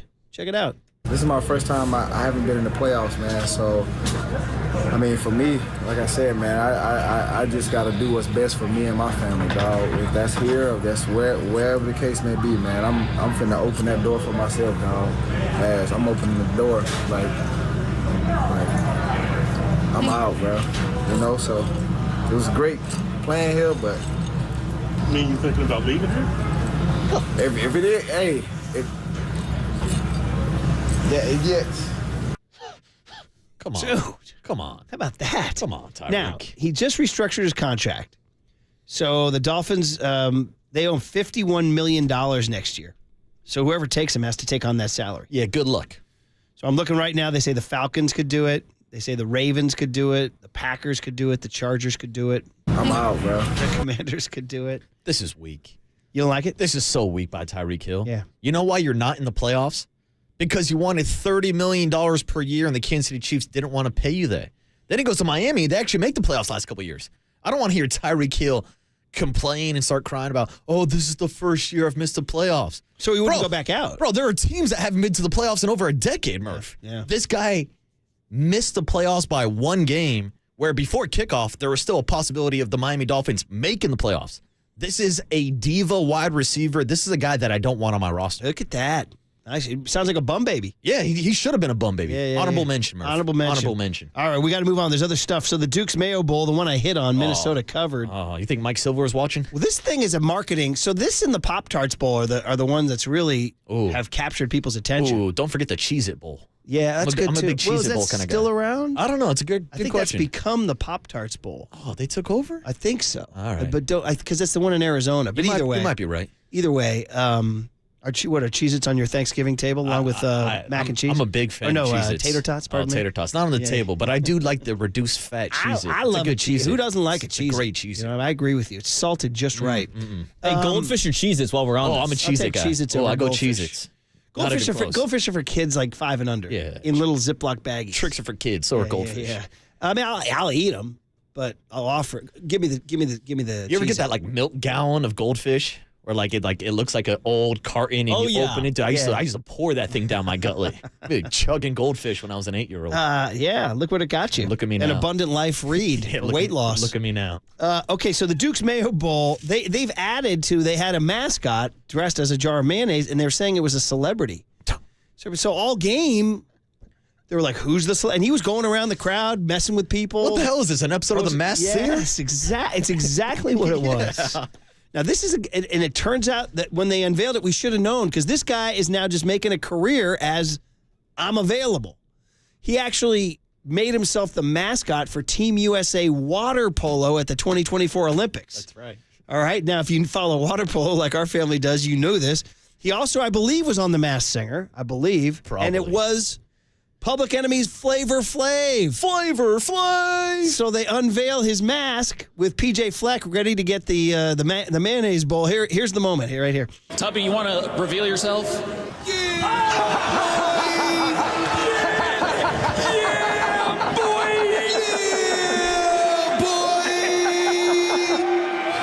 Flavor Flav in the building at the Deuce Mayo Bowl. Welcome, champions. It's Flavor Flav! Holy crap! You look good, man. So that's PJ Fleck saying, holy crap. By the way, one of those boys was PJ Fleck. Yeah, boy! Is that one of the more iconic shouts in hip-hop history? That is it right hilarious. up there with mustard? Dude. Flavor Flav live from the Duke's Mayo Bowl. Those bowl games are so lightly attended, and by the end, there's only like about a few hundred people left, so the reaction's like so quiet. Yeah, boy! This is phenomenal. One of a kind, dude. Then he dumped the mayonnaise on Fleck. Oh, which he did. Almost gave me a gag reflex just thinking about it. I had mayonnaise. I thought about you guys this weekend. I had such a turkey bad sandwich. visual. Slap that mayo down, baby. Yeah, but you didn't pour a cooler of mayo over your head. No, and I was wondering, like for PJ Fleck, like what price glory? Like is it okay to be a college football coach? He embraced it. He went for it. They won the Duke's Mayo Bowl. They beat Virginia Tech. What do you do after that? You rinse off. Like you go in the shower locker room? Like obviously like that seems like the obvious answer, but you have to walk around for like 5 minutes soaked in mayo. You know what you do is you look for you look for bacon and lettuce and tomato, and you just kind of start eating it off your arm. Start letting people dip in like with French fries like they do out in Amsterdam. See, fries and mayo is yeah, good. the Dutch do it with the mayo. Yeah. See? There you go. You just walk around looking for fries. Yeah, it's and then it. Dip it on yourself. Yeah, who wants a scoop? All right, last one is, I know we're a little late, but hey, what the heck? We don't have anything till Dave Lombardi at 9:30. But did you guys, this happened Friday night, and we know Friday night is where Sports Talk Radio goes diet. Jason Kelce debuted a late night talk show. Ooh, I miss this. My buddy Schmitty texted me about it, but we were watching a movie. By the way, shout it out. I want to shout out 94-year-old frickin' Clint Eastwood dropped Juror number 2. Solid flick. I read about it like this. They're mad at the studios who didn't publicize it at all. Not bad at all. A little courtroom thriller. 94. He's making good movies. I'd never even heard of the film. Exactly. And I'm got to shout out Clint. I mean, he's one of our American treasures. He's down there. Geez, 2 94-year-olds, Robert Duvall and Clint Eastwood. But we were watching that on Friday night, streamed it, because I had read some good stuff and I saw it was available. I'm like, let's do it. $5.99. I'm in. And my buddy Schmitty texted. He goes, hey, are you watching Kelce? Because he's from Philly. It's like, no. He goes, oh, it's all about Eagles football. I'm like, yeah, exactly. So anyway, I mean, listen, his wife, Kylie, her podcast surged to #1 on Spotify, passing Joe Rogan. I saw that. Causing a big problem in the community. Who's celebrating today? Yeah, I got you, Murph. So, I understand. So,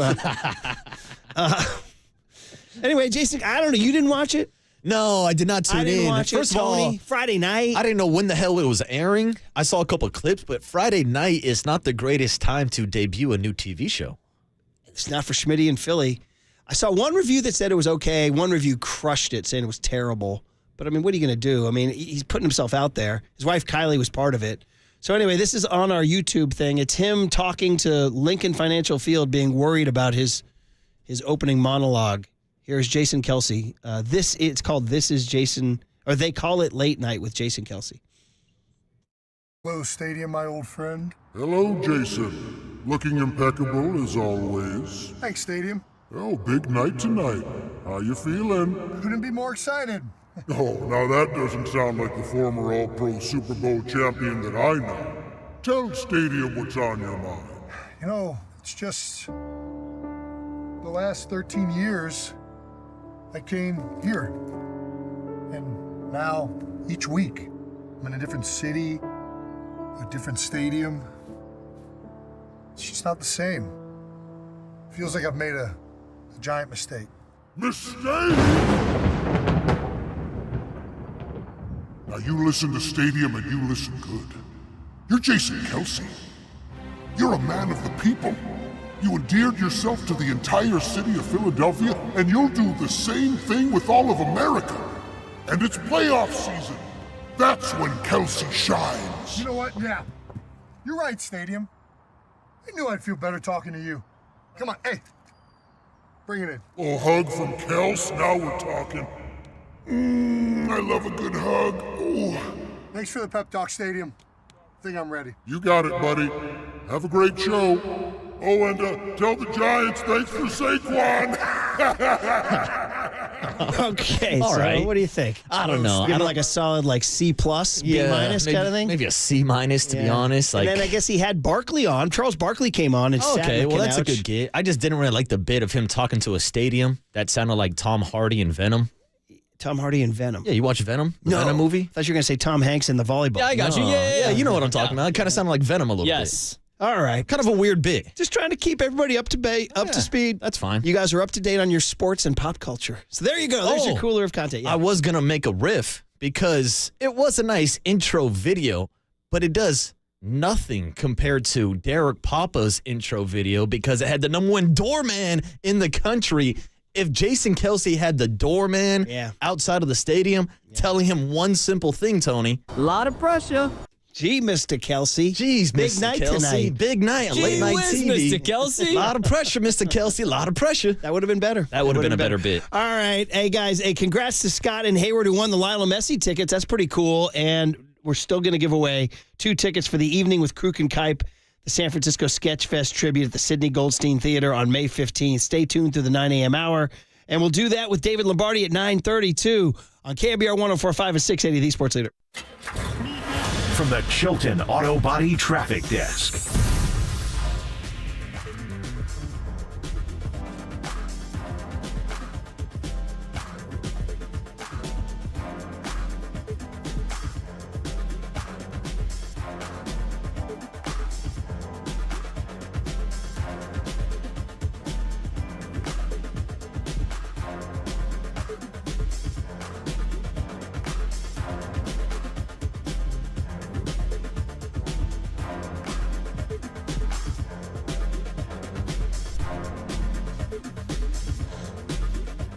All right, let's talk about Invisalign.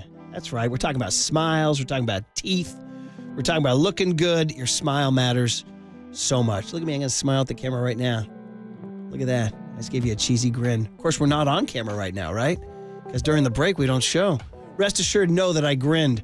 And I could if I used Invisalign, but my kids do. Invisalign clear aligners. That's a fact. We have 2 teenagers at the Murphy household, both using Invisalign. You can wear them when you're playing sports. They kind of serve as a bit of a mouth guard. Kind of good. Make you get inside, get that extra rebound because you know you have that mouth guard.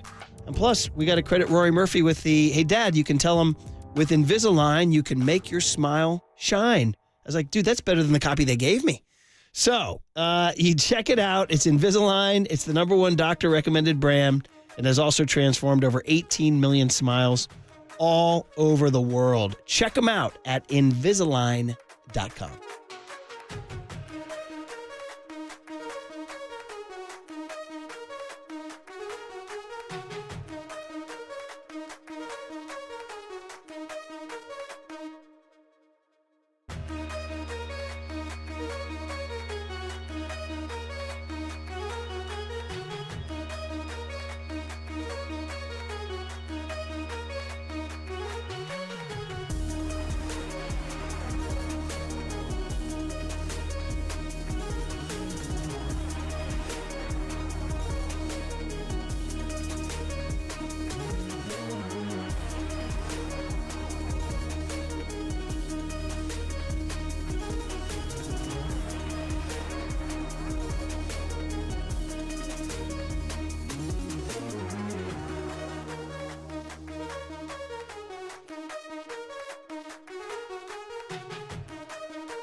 Murph and Marcus continue live from the KNBR Casino Matrix Progressive Jackpot Studios. Casino Matrix. Progressive jackpots are here. Where are you? Just drop in. Please play responsibly. 1-800-GAMBLER. It will be the worst home loss of the year in terms of Cleveland and now this game on this homestand.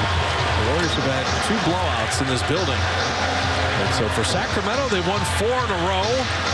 The Warriors unable to build on their winning ways. Oh, there it is. Yeah, somebody wrote in on the Golden State Lumber and Building Materials text line. It's like, you're going to talk about the game, light the beam. I'm like, yeah. We're going to talk about it. We did earlier in the show. We'll do it here. We got David Lombardi coming up at 9:30 talking Niners. But yeah, by the way, well, just kind of sorting through before we get to it, some of the stuff that happened after the cooler of content. Dude, while we were doing this, Tyreek Hill at Cheetah on Twitter changed his Twitter avatar to the Antonio Brown shirtless I'm out avatar. Look at is that the path you want to go down, Tyreek? Look at that, bro. That's insane. And it has his face photoshopped on Antonio Brown's body. What are we doing? I'm out, bro. What are we doing? What are we doing, Tyreek? Where did that come from?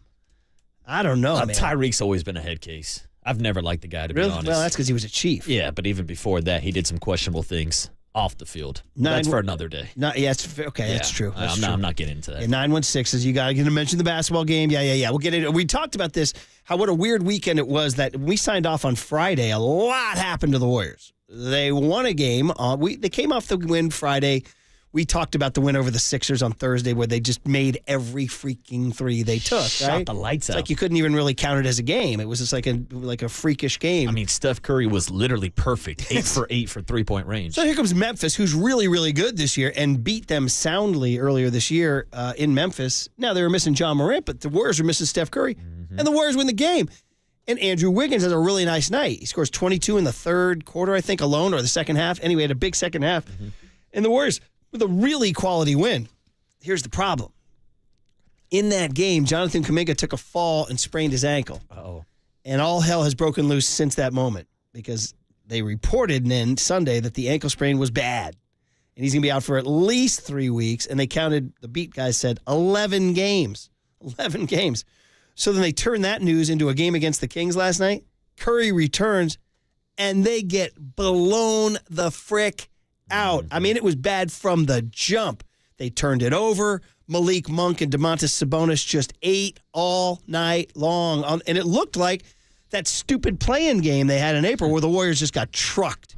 And we're told, bro, it ain't happening. You guys need to majorly reboot your whole thing. Does that mean it ain't happening? Were there any 0 for 10s in the box score last night? I'm sorry. I didn't mean to do that, Clay. I'm sorry. I know. Look at you. You're just joining the haters, aren't you? No. Stop. I'm not a hater. Right. I love Klay Thompson. Okay. Hold that, haters! Yes, they're ahead of the Warriors in the stats. Let me see. Is there anything? I found 0 for 3 for Trace Jackson. 1 for 7 from Schroeder. Schroeder! And Buddy Hield, 1 for 5 from three-point land. Has he made like 1 out of his last 23-pointers or something like that? Did you hear he and Draymond had a little dust-up on an inbound play? He wasn't where we were supposed to be, and Draymond yelled at him. Even Kerr yelled at him, too. And did you guys see Kerr get snapped last night, too? Yeah, it got teed up. Teed up? I don't think it was a flop. Draymond laid a pretty hard screen. He and Doug Christie kind of got into it a little bit. Yeah, they got into it. Steph Curry said those are 2 ex-players who still want to wear the jersey. But I think that's a little stress cracking on Steve, that this season just ain't going the way they wanted. We're approaching the halfway point. I mean, hell, with the offensive numbers the Warriors are putting up, I wouldn't mind seeing Steve Kerr in a jersey. By the way, you're listening to KNBR AM and KNBR FM San Francisco, the sports leader, a Cumulus media station. Right, seriously, last night was a night where they didn't. 12 out of 35 from 3 last night. The Kings made 19 of 43. Once again, all of life is a 3-point shot. That's it. Like, I was watching my beloved UCLA Bruins on Saturday at Nebraska, Big Ten road game. They went 4 for 28 from 3 and lost by 8 points. I'm like, yeah, because all of life is a 3-point shot. Mm-hmm. If you make a 3-point shot, you're the king of the world. If you miss a 3-point shot, you start singing, "You had a bad day, taking one down," then you call Bin Laden. Oh, stop. So anyway, stop. But anyway. Don't bring that riff back. I know. That was crazy. I couldn't believe I looked down. It was. Sabonis, 10 of 13 from the field last night. Malik Monk, 9 of 14 from the field. The two of those guys were 19 for 27. What's happened to the Warriors' defense? Like, I know Melton's gone, but, like, you're telling me he was the difference from the Warriors having a top defense? Yeah, GP2 also. He's been out. Yeah, but, like, they had one of the best defenses in the league when they got off to that 12-3 start, and ever since Melton went down, and GP2 also, they're playing terrible defensively. Right. So, I mean, that's a huge, I mean, it happened to Jerry Stackhouse. We were thinking he was the guy. So anyway, Saturday night, they're 18-16, looking forward to a quote-unquote soft stretch of schedule. This morning, they're 18-17. They don't have Kuminga, and here comes the Miami Heat tomorrow. And this is something we got to address, is the Jimmy Butler situation. Over the weekend, Sam Amick, Anthony Slater, and Marcus Thompson of The Athletic, who are 3 pretty plugged-in guys who are in the building every day, wrote a story saying the Warriors are not going to make a move for Jimmy Butler. And they enumerated the reasons why, and they seemed pretty sound. Number one, there's age and injury history. That's an old team getting older, right? It's a small team that's not adding a big, right? It's a contract situation where he's coming in with a huge number that would affect their apron, which they can't deal with right now. In fact, we should probably one day do a deep dive on how the CBA has ended the Warriors dynasty, because it's like when Lacob was like Eddie D, who would just spend on anybody and they'd win it all. This CBA was meant to kill the Warriors because Lacob can't go get what he wants anymore. Well, yeah, if they're not below that first tax apron this year, I believe next year their total salary would be increased times 7.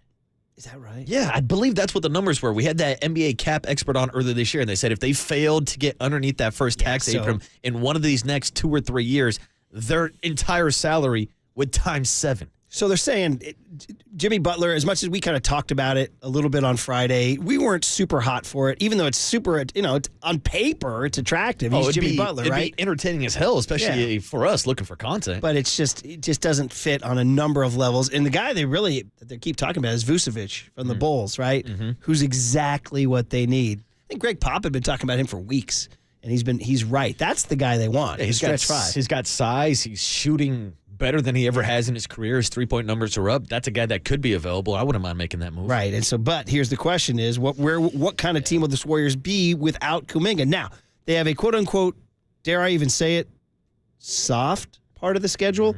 Again, we joked about this earlier. No, the Warriors, when you play the Warriors, that's the soft part of your schedule, right? Part of the soft schedule. But they do, it's not a rigorous part of the schedule. The Miami Heat, who are skidding, are coming in. And then after that, the Warriors have a road trip, but the road trip is against bad teams. It's against the 17 and 18 Pistons. Again, no, that's the Warriors are 18 and 17, right? It's against the 18 and 18 Pacers. Again, that's the Warriors. It's against the 8 and 27 Raptors. And it's against the T-Wolves, who have yet to find their groove. And then here comes Jordan Poole and the Wizards home to San Francisco on Saturday. It's a pool party! A week from Saturday. So 1, 2, 3, 4, 5, 6 games before the Celtics come in on MLK Day, which is, you got to just chalk that up as an L right now. Yeah. But those 6 games, I mean, can you go 4-2 in those games? You can. Absolutely. How? Will they? How? Steph Curry lights the world on fire. And Steph carries you.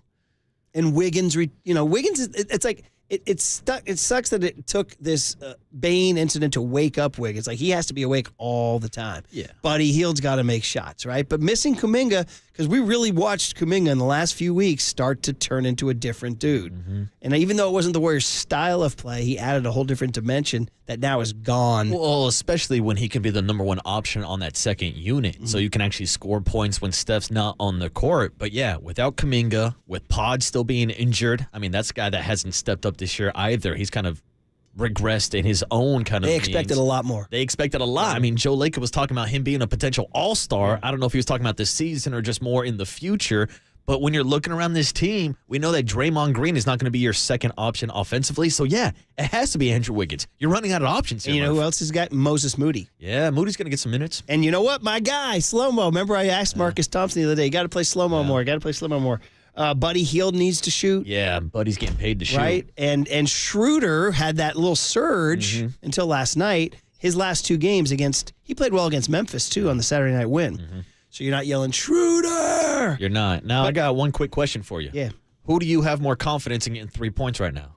Moses Moody or Jake Moody? I'm going Moses on that one. Hell. Now, if you ask me Buddy Hield or Jake Moody. Yeah, see, now there's a question. That's one of the best KNBR social posts of the last month. Who you need 3 points. Who you got? Buddy Hield or Jake Moody? Oh, it's tough. Honestly, gun to your head. Who do you got? It depends on how far you're out. Yeah. How far out for Moody? If I'm within the 40, I might go Buddy Hield still. over 40, you going Hield? Yeah, I might go Buddy Hield. I mean, he made a 3. Griffin, of course. He made a 3. Was it against Memphis the other night and raised his hands up to the crowd like sarcastically, or was that against the Sixers? I forget. Good question. Either way, here's Steph Curry with an interesting quote about when they fell behind by 15 in the first quarter. He's like, they don't have the roster to come back. I mean, we haven't shown that. It's just one of those things where you don't want to be in that situation. Like I said, especially a back-to-back where the guys exerted a lot of energy last night to get that win. So we would love to have started the game a lot better to give ourselves a chance and not be in that situation where we've been where, yeah, you're having to have crazy offensive fireworks to even have a chance to come back. Like, that's not our MO. Yeah, that's not our MO.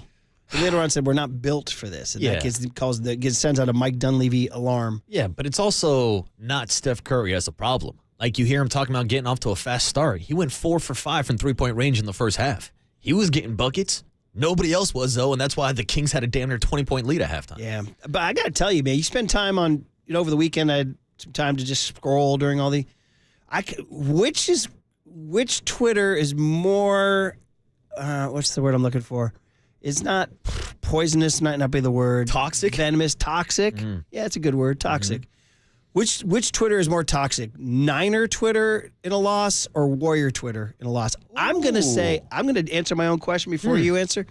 I'm going to say it's Warriors Twitter. Interesting. I've been blown away by how incredibly salty some diehard Warriors fans out there are, just saying, and their argument is that after they won the championship in 22, they blew the next 3 years.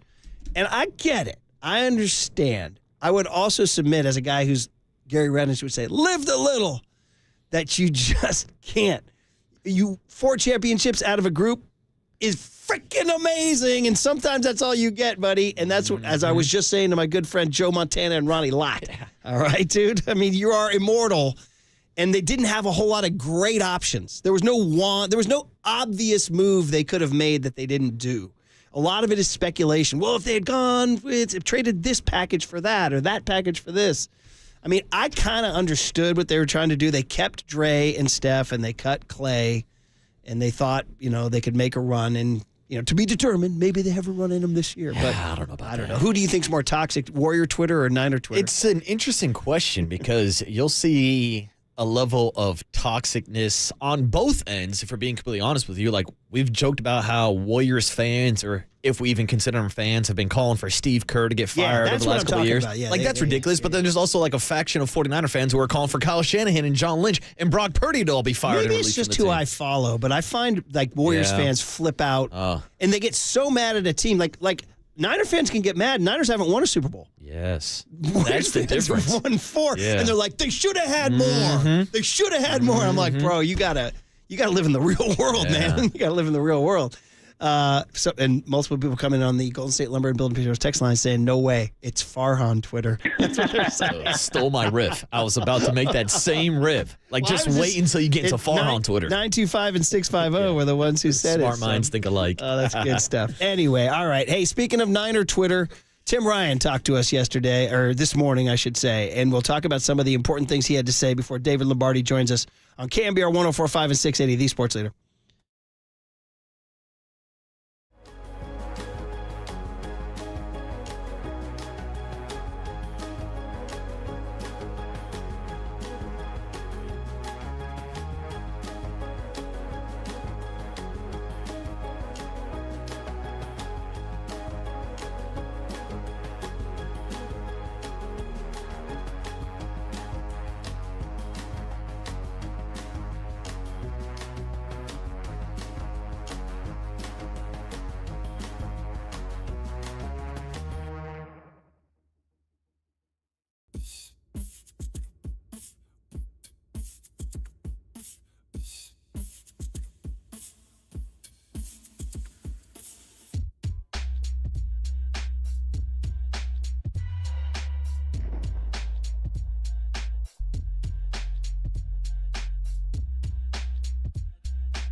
Now, from the O'Donnell Financial Group Sports Desk. Learn more at ODFIGroup.com. O'Donnell Financial Group, because planning is a process, not a product. We have another new contest. We are giving away 2 tickets for an evening with Kruk and Kipe.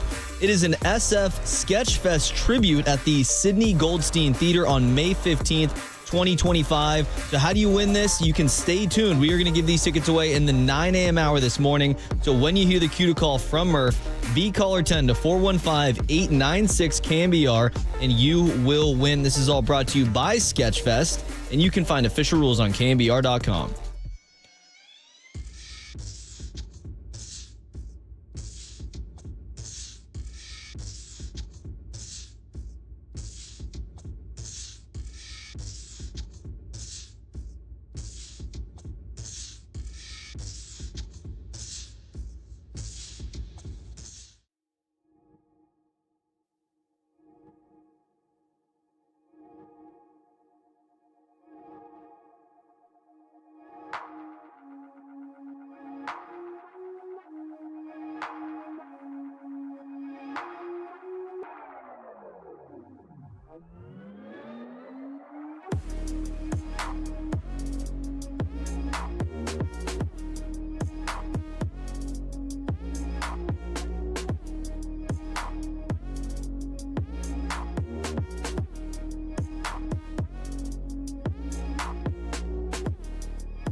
And now, time for the Protect Your Assets with David Hollander Business and Technology Report.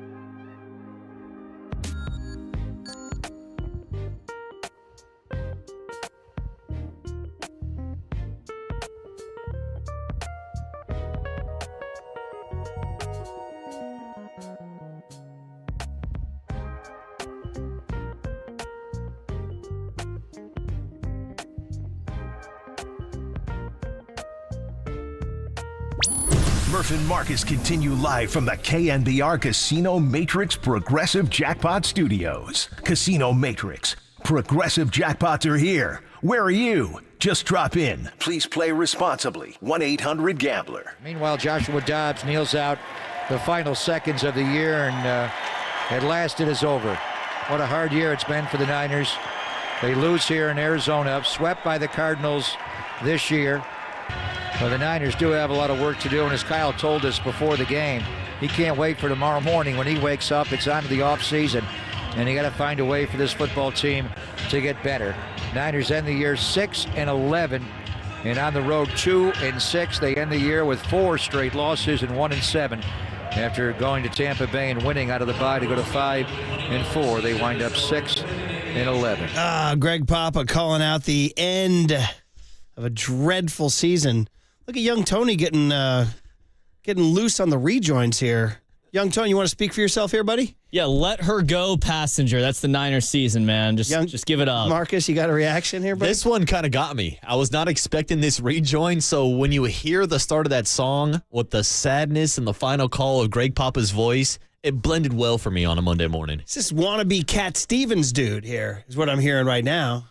Definitely, you know your Cat Stevens, right, kid? I don't think so. Okay. I'm not sure if I know a Cat Stevens. Get out of here. Cat Williams? Yeah, I know Cat Williams. Shout out to Pimp Chronicles. Cat Williams had a very good podcast situation.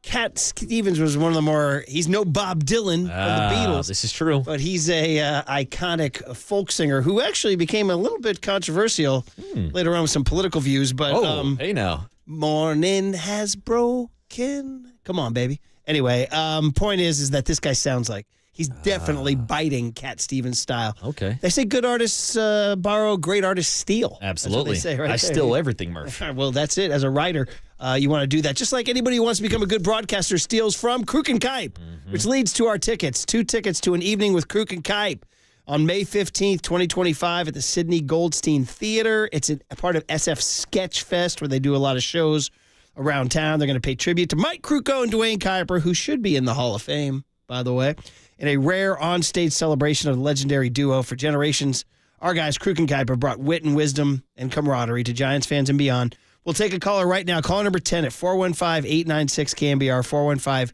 415-896-KNBR wins 2 tickets to see Kruk and Kipe at Sketchfest. Retail value $100. Prize furnished by Sketchfest. May 15th. I'm looking, you know what that is? Ooh. Okay. All right. That'll be fun. That's the same night as the Bay Area Sports Hall of Fame thing. And that's kind of tough scheduling. Yeah. I won't be there because I have to work the Bay Area Sports Hall of Fame, I think. Yes. Okay. I should say. Tim Ryan. He came on today and we went through it all. Interestingly, he was very focused on defense. Yep. Because you think it's such an offensive league and Brock Purdy and Christian McCaffrey. But he was talking about the run defense being so disappointing. You've mentioned that a lot. Whether it's Javon Hargrave or whether it's getting rid of Eric Armstead, who was hurt for most of last year, or whether it's Malik Collins or Jordan Elliott not doing it, or whether it's no Dre Greenlaw, which is a big one. Huge. The run defense was terrible. And in general, the defense wound up bottom 10 on a lot of key stats. Yes. The EPA, I think David Lombardi will talk to us about that. But, we started saying, well, here comes the draft. And, I'm already looking. And again, we'll be guessing forever. There's a couple of edge rushers right around where the Niners pick who might be picking. There's a couple of tackles who might be available. maybe a D tackle, depending on where you want to reach. But Tim Ryan says that's the answer. He wants to go inside. I think they need a war daddy inside. I think when Hargrave got hurt, it was a big challenge to this defense. And he was, he's a very good pass rusher and always has been. Never a great run defender, a good run defender, but never an absolute dog in there that's going to, chew on those double teams and spit them out and split them and be a big help to the linebackers. And structurally, the way that the 49ers line up with the wide defensive ends, man, it's hard on the inside with those guys. I think need to replenish with the right players in the right spots. And again, I think Malik Collins will be here next year. I think Jordan Elliott did a lot of good things. But I think, Malik in year number 9 had to play more than they anticipated when Hargrave went down. I like Kevin Gibbons was missed. But that, this team, it goes as far, in my opinion, at least since, Kyle's been here and Kasarik defensively, are going to go as far as that D-line really takes them and being able to support it on the back end. And clearly that didn't happen. So there might be changes. There's certainly going to be changes in terms of, I think, some new personnel in some key spots. So do you agree that interior D-line is at the top of the list? Yeah, I think it's one of their number one priorities because we can talk about the lack of success stopping the run this season, but Murph, I'll take it a step further. This is a defensive line that struggled against the run last year. And we can go back to those playoff games in the first half against Green Bay and in the first half against the Detroit Lions. This was a defensive line that was getting gashed. And that's why this offseason, it was one of the biggest priorities, was revamping that defensive line. And so this is a defense line, even with Hargrave out there, even with Armstead last year, they weren't the greatest against the run. So you're going to have to change up something this year, whether it's personnel, whether it's scheme, whether it's getting away from the wide-eyed technique that Kyle Shanahan loves so much. They have to go through kind of a revamp with this defensive line, and I'm right there with Tim Ryan. I would not be surprised to see on draft day the number 11 pick be right there in the middle of that defensive line. Well, also, who's the D coordinator? Yeah. Right? We talked about this. It's something we're going to be talking about a lot. And, Tim talked to us. He says, listen, he said he doesn't want to call for Nick Sorensen's head. He's not in there right there. But it all trended bad down the stretch. Yeah. All the stats were bad defensively down the stretch. Everything collapsed. But Tim's like, it ain't the coach, it's the players. And so you could make that argument. But, here's my thing. Last year with Steve Wilkes as the DC, they were at the top of the league, if I'm not mistaken, number 1 in the league when it came to interceptions and turnovers. This was a team that could create turnovers. Those have been absent this year. Incredible. So does it come down to the scheme? Does it come down to disguising coverages? Just give me a different look, Nick Sorensen. No, he talked about he thought there would be more exotics, is what he called them. Exotic multiple looks and blitzes from Brandon Staley and Nick Sorensen, and didn't get it. And then we got the news this morning that Lou Anarumo, the Bengals, got fired. He's well regarded. They had a lot of injury problems on their defense. We definitely know Jeff Ulbrich and Bob Saleh would be monster high on the list. So it sounds like it'd be a pretty easy, especially like Ulbrich, man. Yeah. I mean, that one's out there. Like, he's done. He did his New York thing. They're making a change. Yeah. He's from the Bay Area. He's from San Jose. And he played for the Niners. Yeah, and we know that the 49ers tried to kick the tires on him last offseason. Before they even thought about hiring Nick Sorensen and promoting from in-house. We heard all about Ulbrich and the connections to Kyle Shanahan. We don't need to even talk about the ties to Robert Saleh. Those go hand in hand. But, yeah, when you're looking at the defense this year, after these last couple of games where the Lions and the Cardinals are putting up over 40 points on you. Yeah. The Cardinals scoring 47 yesterday was the second highest point total against a Kyle Shanahan team. Yeah. And overall this season, Murph, they're allowing 25.6 points per game. That's 29th in the NFL. Oof. Also, the second highest total in the Kyle Shanahan era. Only time he had a worse defense was 2018. All that said, it's funny, 310 with a good text. He says, you flush the season down the toilet and develop some promising young players. And he says, 310 says, the secondary looks about as good as I can remember since the Harbaugh run. That's actually kind of true, isn't it funny? It's more about the front seven than it is the back four. Like, Demo has been a dog this year. He should be an all-pro player. Flashed. And obviously Mustafa, we heard Amon-Ra St. Brown say he's living in fear of Mustafa right now, And so you start thinking about the future and what it's going to look like. Charvarius Ward, I think he might be at the end of the road in his time here with the 49ers. So I would expect Renardo Green to step up in that role. The bigger question mark to me is what do they do with Huff? Hufunga's an unrestricted free agent. The defense has looked a lot better with him on the field. We saw him and Mustafa play together, which I thought was kind of an interesting combination since they're both more in-the-box type safeties. That's going to be an interesting decision what they do with him this offseason, a former all-pro player. Of course, he's dealt with multiple injuries, but I'm wondering how much he's going to get paid this offseason. Yeah, and then the 310 ads on this phone. Let's not. Maybe everything should just be put to the side and just say last place schedule. Last place. I know it's all NFL teams, and look, the Bears beat the Packers yesterday, This right? is true. I mean, but let's be honest. It's going to be a lot easier road next year. They literally had I think I read they had the number one strength of schedule. Well, dude, they played, the Lions, Vikings, Packers, that whole entire division, throwing the Buffalo Bills. That was a matchup now. They played the Chiefs. The Bills. They played a lot of good teams next year, Murph. Next year, they're playing against teams like the Panthers, the Jags, the Titans, the New York Giants, the New Orleans Saints. I mean, this isn't really the toughest schedule at all. It's one of the easiest schedules in the NFL. Bryce, I told you guys, you should greet everybody for the next 9 months. Hey, man, how was your weekend? Good. Niners have a last place schedule. Bring it on. Where are you guys going? You going on a summer vacation? Yeah, we're going somewhere, but the Niners have a last place schedule. You know what I mean? So there you go.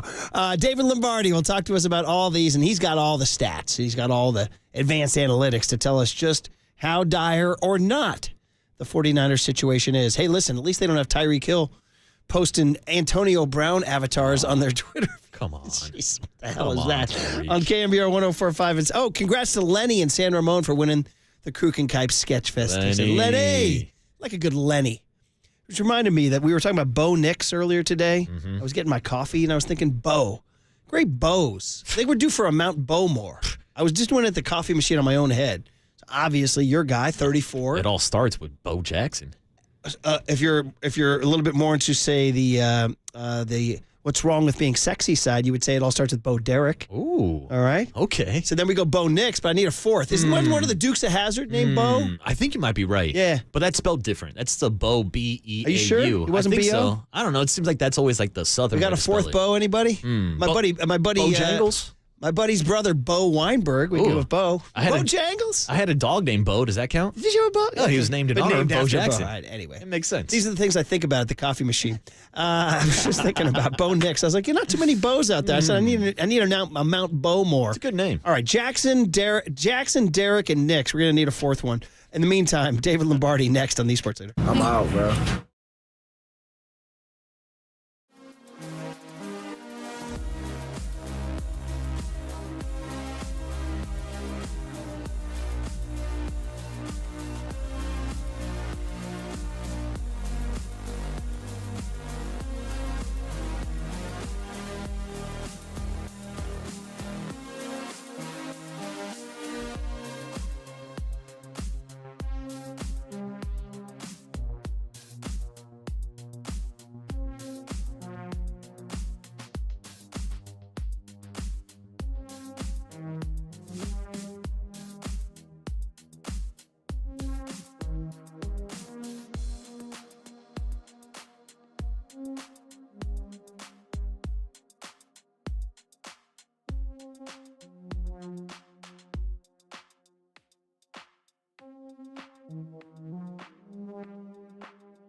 is KNBR, and this is Murph and Marcus on KNBR 104.5 and 680, the sports leader. Oh, there you go. You learned your Cat Stevens. What did young Tony learn today? All right. Multiple people coming in on Mount Bowmore and saying, don't forget, blues legend Bo Diddley. And they're saying there's no way young Tony knows Bo Diddley. Do you know No. Bo Diddley? Yeah, there it is. Sounds like a cartoon character. Okay, well, there it is. You can write that down, or Cat Stevens, or Van Wilder, any of those for today. All right, let's do it, man. David Lombardi of the San Francisco Standard is here to put a bow on a 6-11 Warriors season, 6-11 Warriors season, 6-11 49ers season. The Warriors have their own problems. David, good morning. How are you? Hey, David. Good morning. Just landed. So now I'm on my way down to the facility because they're going to be cleaning out their lockers today. Exit interviews are happening. And I think I'll be back there tomorrow as well because I don't think that Shanahan and Lynch will hold their press conference until tomorrow. So we get to put a bow on everything, I guess, with our conversation right now and then over the next 2 days. All right, sounds good. And David Lombardi, the San Francisco Standard, is on the UMA guest line. All right, so many different ways to start. Let's talk about defense and just go for sort of the obvious question, David. Is your opinion or evaluation of Nick Sorensen and Brandon Staley, do they keep their jobs in your best estimation, or the availability of Bob Saleh, Jeff Ulbrich, and now Lou Anarumo even, does that put them into jeopardy? Well, just 25 days ago, they put together that game against the Rams where Nick Bosa was back, Dre Greenlaw was back, Talanoa Hufanga was back. I know the 49ers lost that game, but it really wasn't the defense's fault. That one was much more on the offense. And at that time, it looked like they were turning a corner with the personnel available again. It seemed that things might be starting to click because it was also following the Bears game where they looked good. But that was the last time the 49ers were in contention this season. They were eliminated with that loss, and then some other stuff happened around the league. So before they took the field against Miami, they were no longer in contention. And over the final 3 games, the defensive performance just absolutely fell off a cliff. So after that game against the Rams, I would have said, everybody's on track to return. But given how thoroughly they were dominated over the past 3 weeks, and you heard Nick Bosa and Fred Warner both say that it was embarrassing to the 49ers defense, I think anything is on the table for the 49ers. You just cannot get beaten that badly. They gave up over 38 points per game and over 150 rushing yards per game over the final 3. And in this league, the way that you respond when you are eliminated, I think is important. A lot of fans, I'm sure, checked out after the game against the Rams. But if I go back to 49ers teams in 2018, a 49ers team in 2020, which was the last time that they had a losing season, they fought defensively until the very end. They weren't giving up the ugly numbers that the defense has given up over the past 3 games. So I think that's why everything is on the table. I think that, Kyle Shanahan yesterday, he goes through his injury report in the press conference after the game, and then he starts taking questions. Yesterday, he made a preemptive statement. He said, hey, guys, I'm not ready to talk about the futures of coaches or players. I need to, handle this in-house first, which to me was a sign that this is going to be a busy few days. I don't know exactly what they're going to do, but something's going to happen here over the next few days. The 49ers have not only had issues defensively, but, David, they've had a bunch of issues on special teams also, which leads to my next question about Brian Schneider and his future with the team. I know your former colleague Matt Barrows suggested the idea of maybe Nick Sorensen being moved into a special teams role, but what do you think the future is for Brian Schneider with the 49ers? Well, the fact that they gave up conversions on fake punts, not once, but twice in the same season after that, a similar type of play has gotten them in the past. It was not a good look for the special teams unit. I have to zoom out here and point out that special teams have been bad for the 49ers, regardless of who's been the coordinator under Kyle Shanahan. And at some point, you have to take the larger organizational look and also point out that Brian Schneider was a coordinator who got really good results over about a decade with the Seattle Seahawks. So, especially with special teams, you're working with the players that you're given And I think a lot of times, and this is probably the case with the 49ers, you're being handed some leftovers. The coach like Bill Belichick, somebody like Pete Carroll, for whom Brian Schneider worked in the past, I think special teams were a much bigger point of emphasis for those teams. And, you can even go back to the 49ers in 2011 when they were the top special teams unit in the entire league. There were players on special teams. There were true specialists there that were helping that unit ascend to the top 5 or, in the case of the 2011 49ers, the very top spot in the league.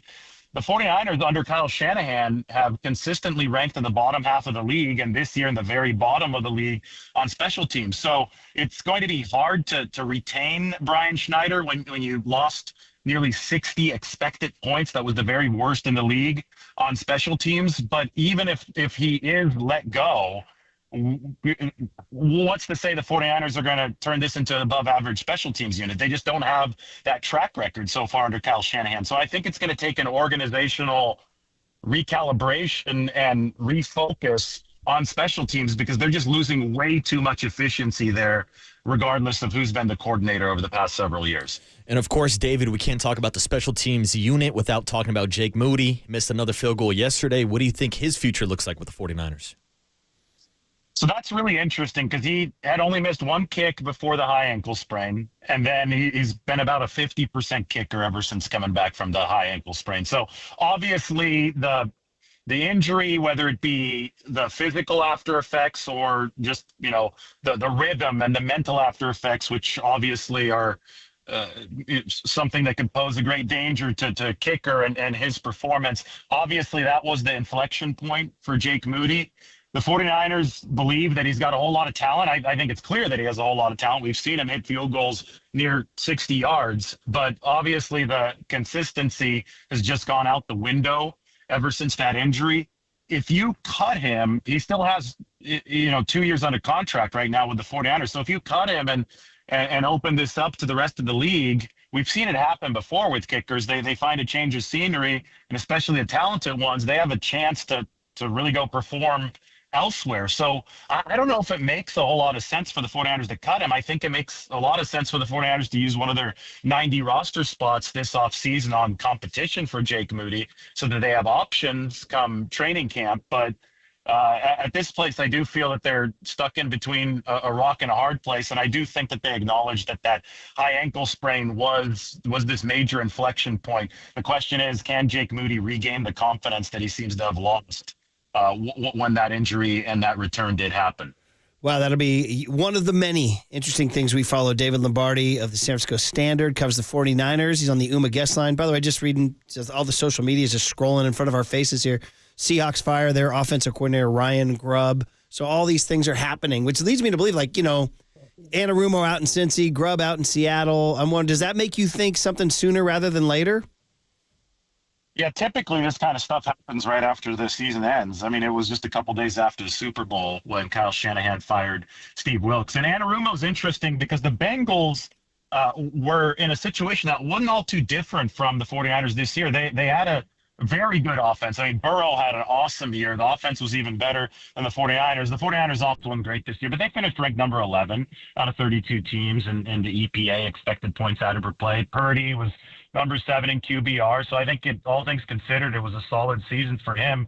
But Burrow was number 3 in QBR, and the Bengals defense was number 27 in the EPA, and the 49ers defense was number 26. So in both cases, you had the example of a team, that was getting solid quarterback play, but was sunk by factors outside of the offense. In the 49ers case, the special teams added a huge role in that downfall. But for the Bengals, it was a defense that just couldn't support a really good QB and an offense. So they fired their defensive coordinator, who actually had some prestige, had some pedigree, in league circles. And Nick Sorensen for the 49ers doesn't have any of that. This was his first year as a defensive coordinator, and the bottom truly fell out for the 49ers defense down the stretch. David, we can't let you go without asking a question about Brock Purdy. Today is the first day that he's eligible for a contract extension. How do you think that process plays out this summer? I think it's straightforward. The quarterback market is the quarterback market. Purdy has proven to be a really good quarterback in this league. there's so much talk about this and that, but just look at the results. Again, the only objective way that we can measure this, we can't be looking at individual clips of plays on Twitter without looking at the big picture, because he's got spectacular plays and he's got some bad plays, just like any quarterback to have ever played the game. So if we want to look at the big picture, he was number 7 in QBR this year. He was top 10 across the board of advanced analytics. That means that he's your franchise. You decided before this season he was your franchise quarterback. What he put on tape this season should have just verified that. I think Kyle Shanahan and John Lynch have already said it verified that for them. So they're going to have to pay up. I don't know exactly what the average per year is going to be, nor does that really matter. What matters is the structure of the contract. So they're going to have to find a way to fit a large contract, which is going to be near the top of all quarterbacks, maybe at the top of all quarterbacks, and they're going to have to fit it into their salary cap structure so they can build a team around Brock Purdy, because we saw this year how important it is for any team, whether it be Joe Burrow's Bengals or Brock Purdy's 49ers. It has to be a team. It's not just about one guy. You have to have enough to build a good defense and special teams around that quarterback. No shortage, man, about freaking 100 topics for you to write about this offseason. So we'll let you go. We appreciate you calling on your way down to Santa Clara, and we will read you in the San Francisco Standard. So thanks, David. Yeah, thanks, David. Awesome. Thank you again. Yeah, there he is. Listen, special teams, that's one I think every single person can agree on. There just needs to be a complete reboot of their attitude and their emphasis. Mm-hmm. This is losing games for them. It's literally losing games. Multiple games this year. I mean, that's like it was arrogant. It was arrogant is what it was to dismiss it. My offense is so good I don't need to worry about my special when teams. Kyle says we just need the special teams to not be bad enough to lose us games. Guess what? They lost you games this year. Little hubris, a little this was a year where there's a whole gut check on everything. You know what I mean? And God bless, it's gone. Refreshed, refueled, and revenge is ready for 2025. All right, guys. Well, listen, what did young Tony learn on the other side? Might have just happened in the last half hour here. Also, I just read Jim Bowden of The Athletic has predicted the top 15 free agents that are left on where they're assigned. I think I have an interesting answer for you. Ooh. Coming up, we're going to end strong on KNBR 104.5 and 680, the Sports Leader.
Wait, let me get my lighter out here, buddy.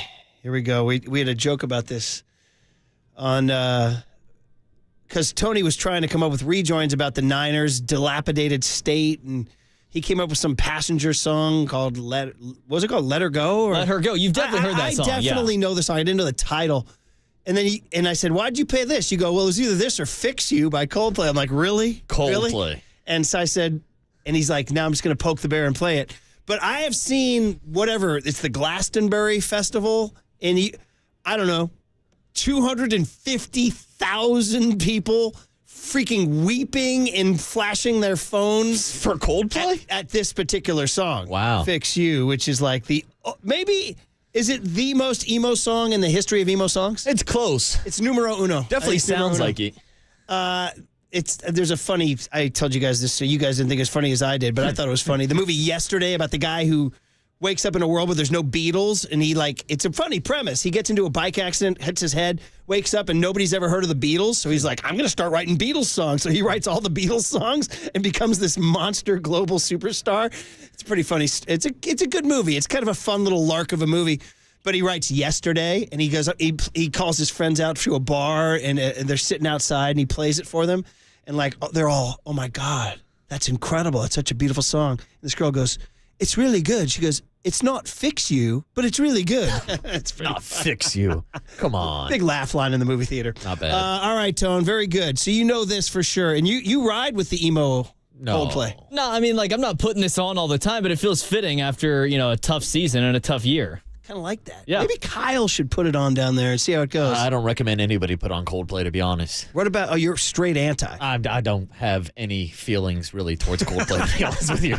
Is it the Sandlot of bands? No, don't even say that. Okay. Doesn't even deserve to be in that conversation. The Golden State Lumber and Building Materials text line has a lot of interesting stuff to a lot of various topics we hit today, so I want to hit some of those and say 541 says, Murph, you've said, somebody agrees with me.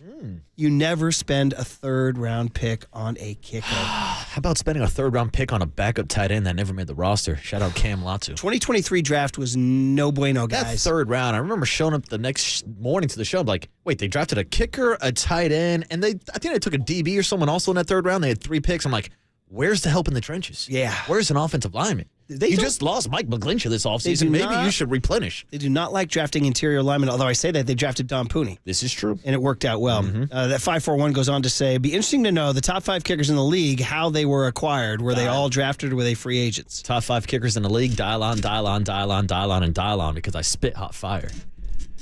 Sorry, on that one that's there, a buddy. Chappelle Show reference. Young Tony knows what I'm talking about. We've talked about this on the show. Yeah, we have. It's from the, forget it. 408 says, you guys need to watch the Call of Duty player who didn't mute his mic and sang Fix You. Call of Duty player? And had the whole lobby applaud him at the end. We talking Kyler Murray? Some guy was playing Call of Duty and singing Fix You? No. That's hilarious. No. 415 says, that is the plot of Peggy Sue Got Married. You're dropping old school stuff here. No, it's not the same thing. It wasn't the Beatles, same plot. The Bo Mafia came out. When I told you guys I was getting my coffee. The Bo Mafia. And I had made the Denver Broncos a hum baby, and then we went to break.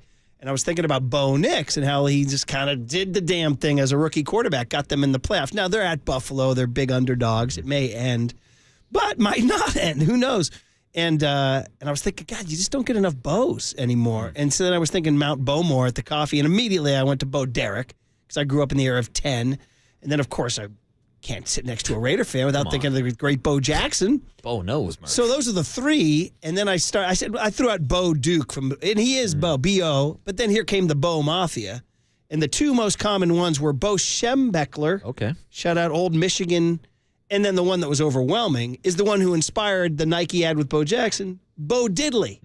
Bo Diddley. Bo Diddley. And that's who, when Bo is playing the guitar in the Nike ad, you've seen that, right? Yes, I've seen that one. Yeah, Yeah, and that's then Bo Diddley, huh? I think Bo Diddley says, Bo don't know Diddley, which leads us to Young Tony. Let's play it. Murph and Marcus want to know, what did young Tony learn today? Well, so the joke is he's very, very young and innocent. Hey, I know that now, okay? All right, well, listen, we can save that second thing for another date, the one you just said, because we can stretch these out here. Or unless you want to hit it, we can do 2 at 1. Well, let's do it because you did mention Bo Nix. Okay, go. And the riff came earlier this morning. You were asking me about how Bo Nix was kind of perceived coming out of college. And I said he was essentially the Van Wilder of college quarterbacks. It felt like he was in college forever. And young Tony looks at me and goes, who's Van Wilder? Yeah. Well, young Tony, you should know it was an early 2000s film with Ryan Reynolds about a super senior who would just refuse to graduate, just hung out in college all the time. And that's kind of how I viewed Bo Nix hanging around at Auburn and Oregon for a couple of years. Isn't that your generation, Van Wilder? Probably, but I are you remember when surprised? it came out. I didn't see it, but I remember seeing what it was about. Was it good? Oh, I thought it was hilarious. Now, that's like that prime time of early 2000s comedy before. Is it like Sandler-esque kind of comedy? Adam Sandler? A little bit. It was kind of like American Pie comedy. Okay. Do you have any cuts from some? Hey, real quick, Austin Scott just said he watched it over the holiday break. One of his favorite movies. There you go. Good man. It was meant to be. Yeah. It was meant to be. What do you got, Tony? I've learned that you can't treat every situation as a life and death matter, because you'll die a lot of times. Write that down. I don't have a pencil. Well, remember that then. Taj, I learned a long time ago that worrying is like a rocking chair. Gives you something to do, but it doesn't get you anywhere. Write that down. You know, I used to party with this guy who once told me, Van, don't take life too seriously, you'll never get out of line. Yeah. I bet he's a tighty-whitey guy. Excuse me? White, elastic band, constricted. You can tell a lot about a person by the kind of drawers they wear. Like you, granny panties, I bet. Does that allude to me being the plain, boring type? No, I just wanted a visual. Okay. All right. Not bad. I hear you. I just have this thing Is now. that Reynolds doing all those lines? That's Ryan Reynolds. Okay, all right. But now I have this problem. Whenever I hear Ryan Reynolds, I just think of Deadpool. Okay. Like, I don't know if you were down with the Deadpool movies. I was not, but I'm aware of him. Yeah. So every time I hear that voice now, like he showed up in Fortnite. He's in Fortnite now. Dude, he did the Pikachu movie. Yeah. Where he was Pikachu, but it was like Deadpool as Pikachu almost because of his voice. I ain't gonna lie. For years, I confused Gosling and Reynolds. Two Ryans. I understand. All right, and then the other one was Bo Diddley. You got to know your great American blues. Come on now. It's just great riffs. Bo Diddley all day. Guitar player, right up there with like the B.B. Kings of the world. And early founders of rock and roll and blues and all the good stuff, man. So Bo Jackson does it with him. And he's at the time he does the ad, he goes, Bo, you don't know Diddley. That's what he says. So there you go. There's what did young Tony learn today? And it's all sponsored by Bigelow Tea. Grab a mug and tea proudly. By the way, I got to deliver on my teas. I told you guys that Jim Bowden listed the top 15 free agents and where they're going to sign. And the delivering on the teas is pretty easy. He has the Giants signing none of them. There you guys go. What a and in tease. terms of Roki Sasaki, he said the Giants' weak farm system and mediocre big league roster give him no reason to sign here. Come on, Sasaki. We can hit the town together. I'll show him a good I thought I time. would end it on that very positive Me and note Roki for you Sasaki, guys bro. there. Come we'll have to on, get into Roki. that a little bit later today or later this week about Susan Slusser wrote a good story about possible trades and things like that. So there you go. We got young Tony learning from Bigelow Tea. Grab a mug and tea proudly, and it's time for a change. We did it Monday, Marcus, in the new year. Young Tone, John Joe, we did it. Sponsored by Speedy Oil Change and Auto Service. Full service, total trust. You're listening to KNBR AM and KNBR FM, San Francisco, the sports leader, a Cumulus media station. You guys look like you remember who the you are. Damn, that was a rough year. I am going to definitely twist a grip this offseason. Boy, it's Flavor Flav. I'm out, bro. That's the end of the game. Greg Papa. Touchdown! San Francisco! Greg Silver. Not going to call it must win. I don't like using the term, but is it a gotta win? As in, season might as well be over. This is Papa and Silver on KNBR 104.5 FM and 680 AM. The sports leader. Hunter/Holder, Pat O'Donnell, a bit of a high snap, but he's got it down. And Jake Moody is no good. They're going to fake the punt and direct snap it to DJ Dallas. He will run inside the Niner 40-yard line. On the 4th down and 4, they do it to the Niners again. And this is DJ Dallas, the former Seattle Seahawk. And now we have another fight going on in the end zone. And Juwan again. With Sean Murphy bunting is going at it. They pulled him down to the ground and they started to go at it. There's fouls by each team on the play. Personal foul, defense, number 23. Personal foul, offense, number 15. Both players have been disqualified. They're dead ball fouls. Result of the play is second down. And they kicked them both out, so... That's ridiculous. Murphy bunting goes. And now Juwan Jennings, what a heartbreak this is. Oh. He is 25 yards away from 1,000 on the year. Soon hands off. Tony Jones Jr. off the left side is going to run for a touchdown. Right through the Niner defense all the way in. Touchdown. What a hard year it's been for the Niners. They lose here in Arizona, swept by the Cardinals this year. But the Niners do have a lot of work to do, and as Kyle told us before the game, he can't wait for tomorrow morning when he wakes up. It's on to the offseason, and you got to find a way for this football team to get better. Niners end the year 6-11.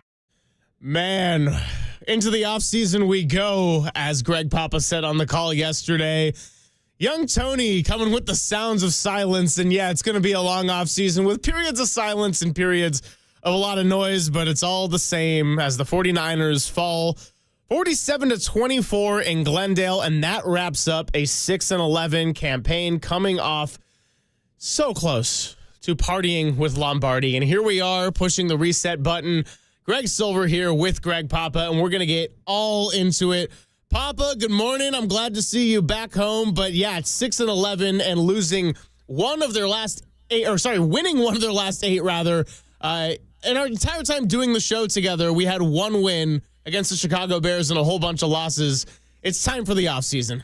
It is. There's no doubt about it. Is this a Silver Linings playlist here? It was a disturbing year, I got to say, but it's not the sounds of silence, because now it starts, and it really never lets up with this football team or any football team. And it's Black Monday today. We've had coaches fired, coordinators fired. We're going to get more as it trickles in. So it's a hard day around the NFL. And we'll see, where it goes. Kyle's right now meeting with his players. They're having exit interviews. They're going to open up the locker room at 11 o'clock for an open locker room, and we'll find out what George Kittle's thinking about his contract. And a lot of players that did speak yesterday, more will be open, and certainly Brock's contract will be certainly item A as far as what we're talking about, and we'll see what the Niners get to. But normally on this day when the season ends, it's usually for the Niners, during my 5 years, it's been a championship Sunday loss or a Super Bowl Sunday loss. Now we're with the real world. I mean, normally we're looking at playoff seedings and who we hosting, where are we going maybe, or staying home all the way. I mean, the reality of the NFL is that most of the time the season does end, most of the teams, it ends on Black Monday. And you've got to sort out what you are. And I'm always sad on Black Monday if you didn't make the playoffs or your final game, you're losing the Super Bowl. It's worse. But there's always that feeling that, damn, I don't get to call football anymore. We don't get the Niners to watch football anymore. But really, this season needs to end.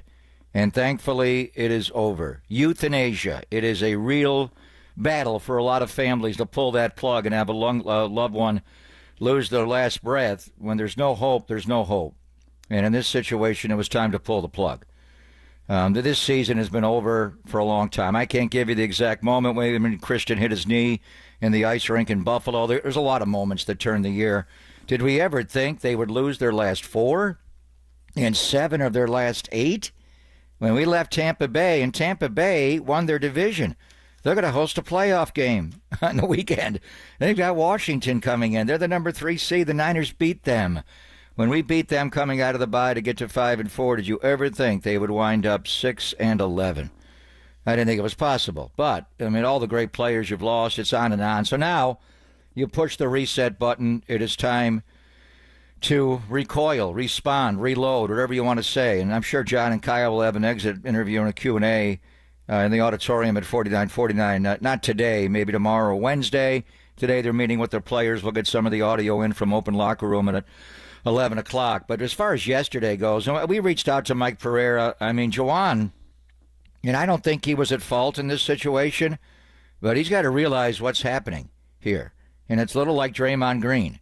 And I did watch the Warrior game flying back from Saturday night and what happened with Jonathan Kuminga and the ankle, and Draymond just barking at everybody. Every time he makes a three, he's yelling at somebody. You've got to. They have a scouting report on you. If you're a big play, Dre, they will light you up and get you to go. If you're Draymond Green, they will get you agitated, take you to the edge, and you will drive yourself over the cliff. You love the way Juwan Jennings plays. He is the epitome of what a 49er is, and especially in that wide receiver room. No block, no rock. But that guy will block you right into the rocks.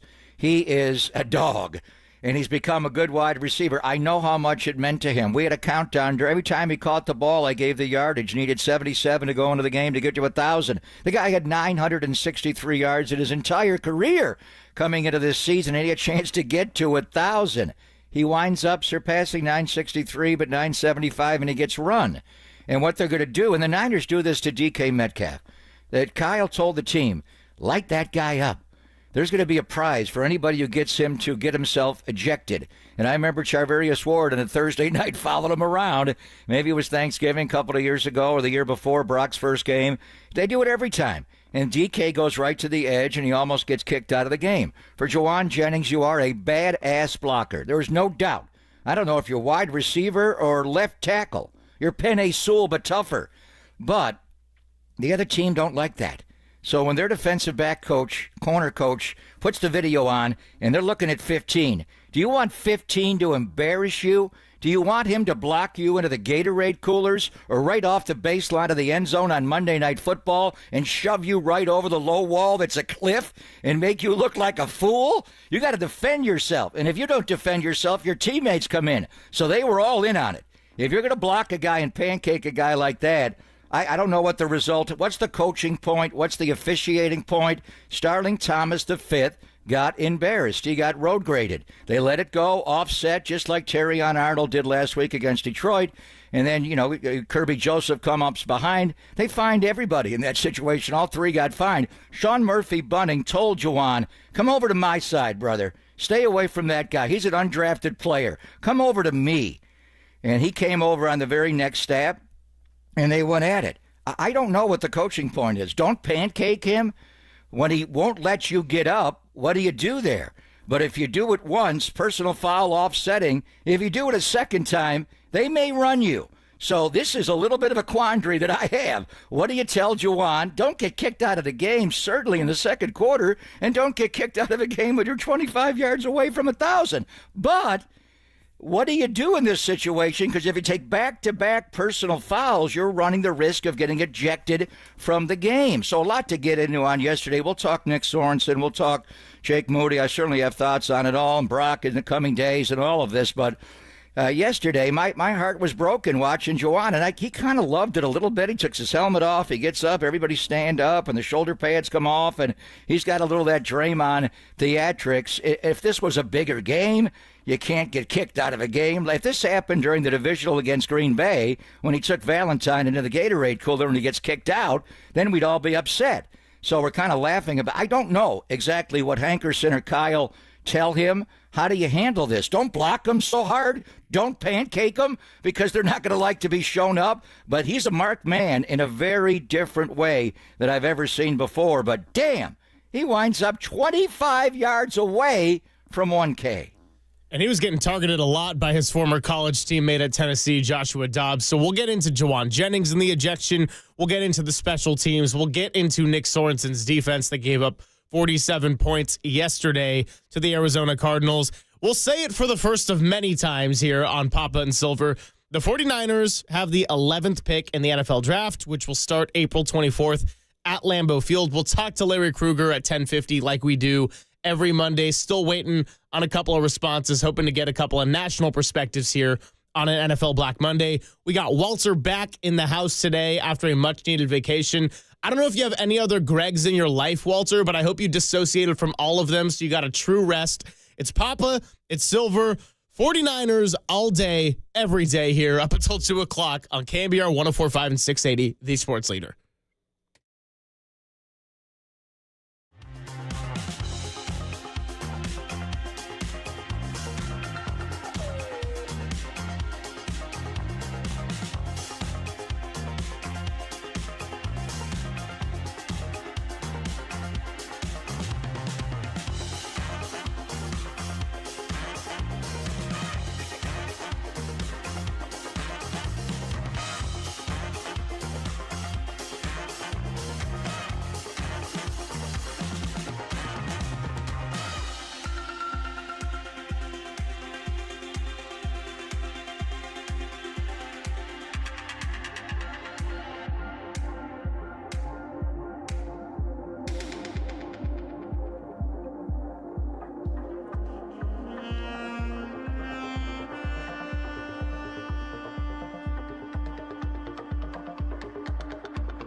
Now, from the O'Donnell Financial Group Sports Desk. Learn more at ODFIGroup.com. O'Donnell Financial Group, because planning is a process, not a product.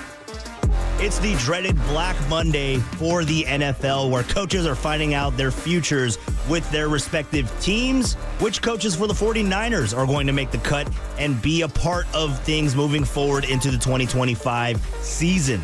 Stay tuned here for live updates. Your home for 49ers football for the past 20 seasons. KNBR, the sports leader.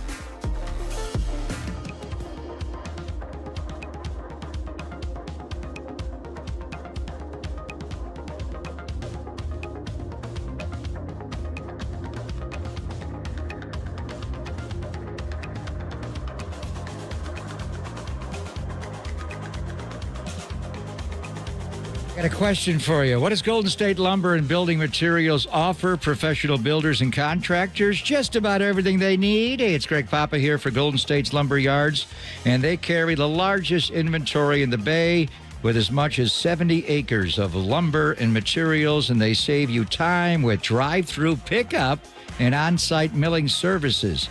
As you've heard, they can deliver necessary materials to your job site the next day, if not, in fact, the same day.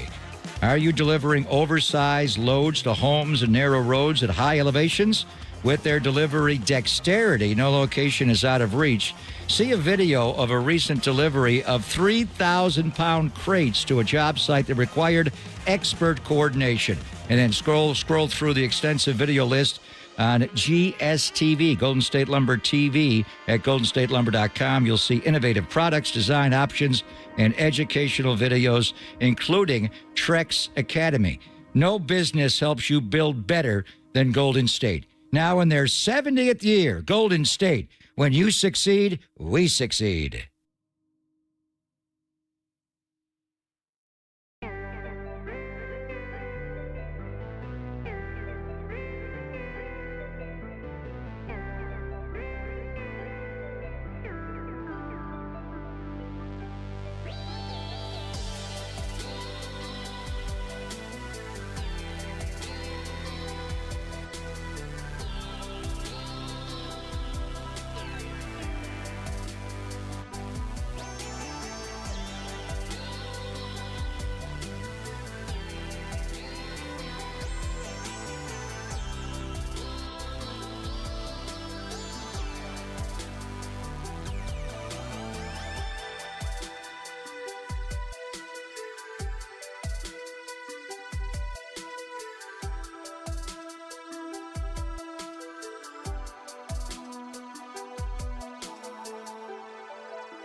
and Greg, Papa and Silver. This is KNBR, the sports leader.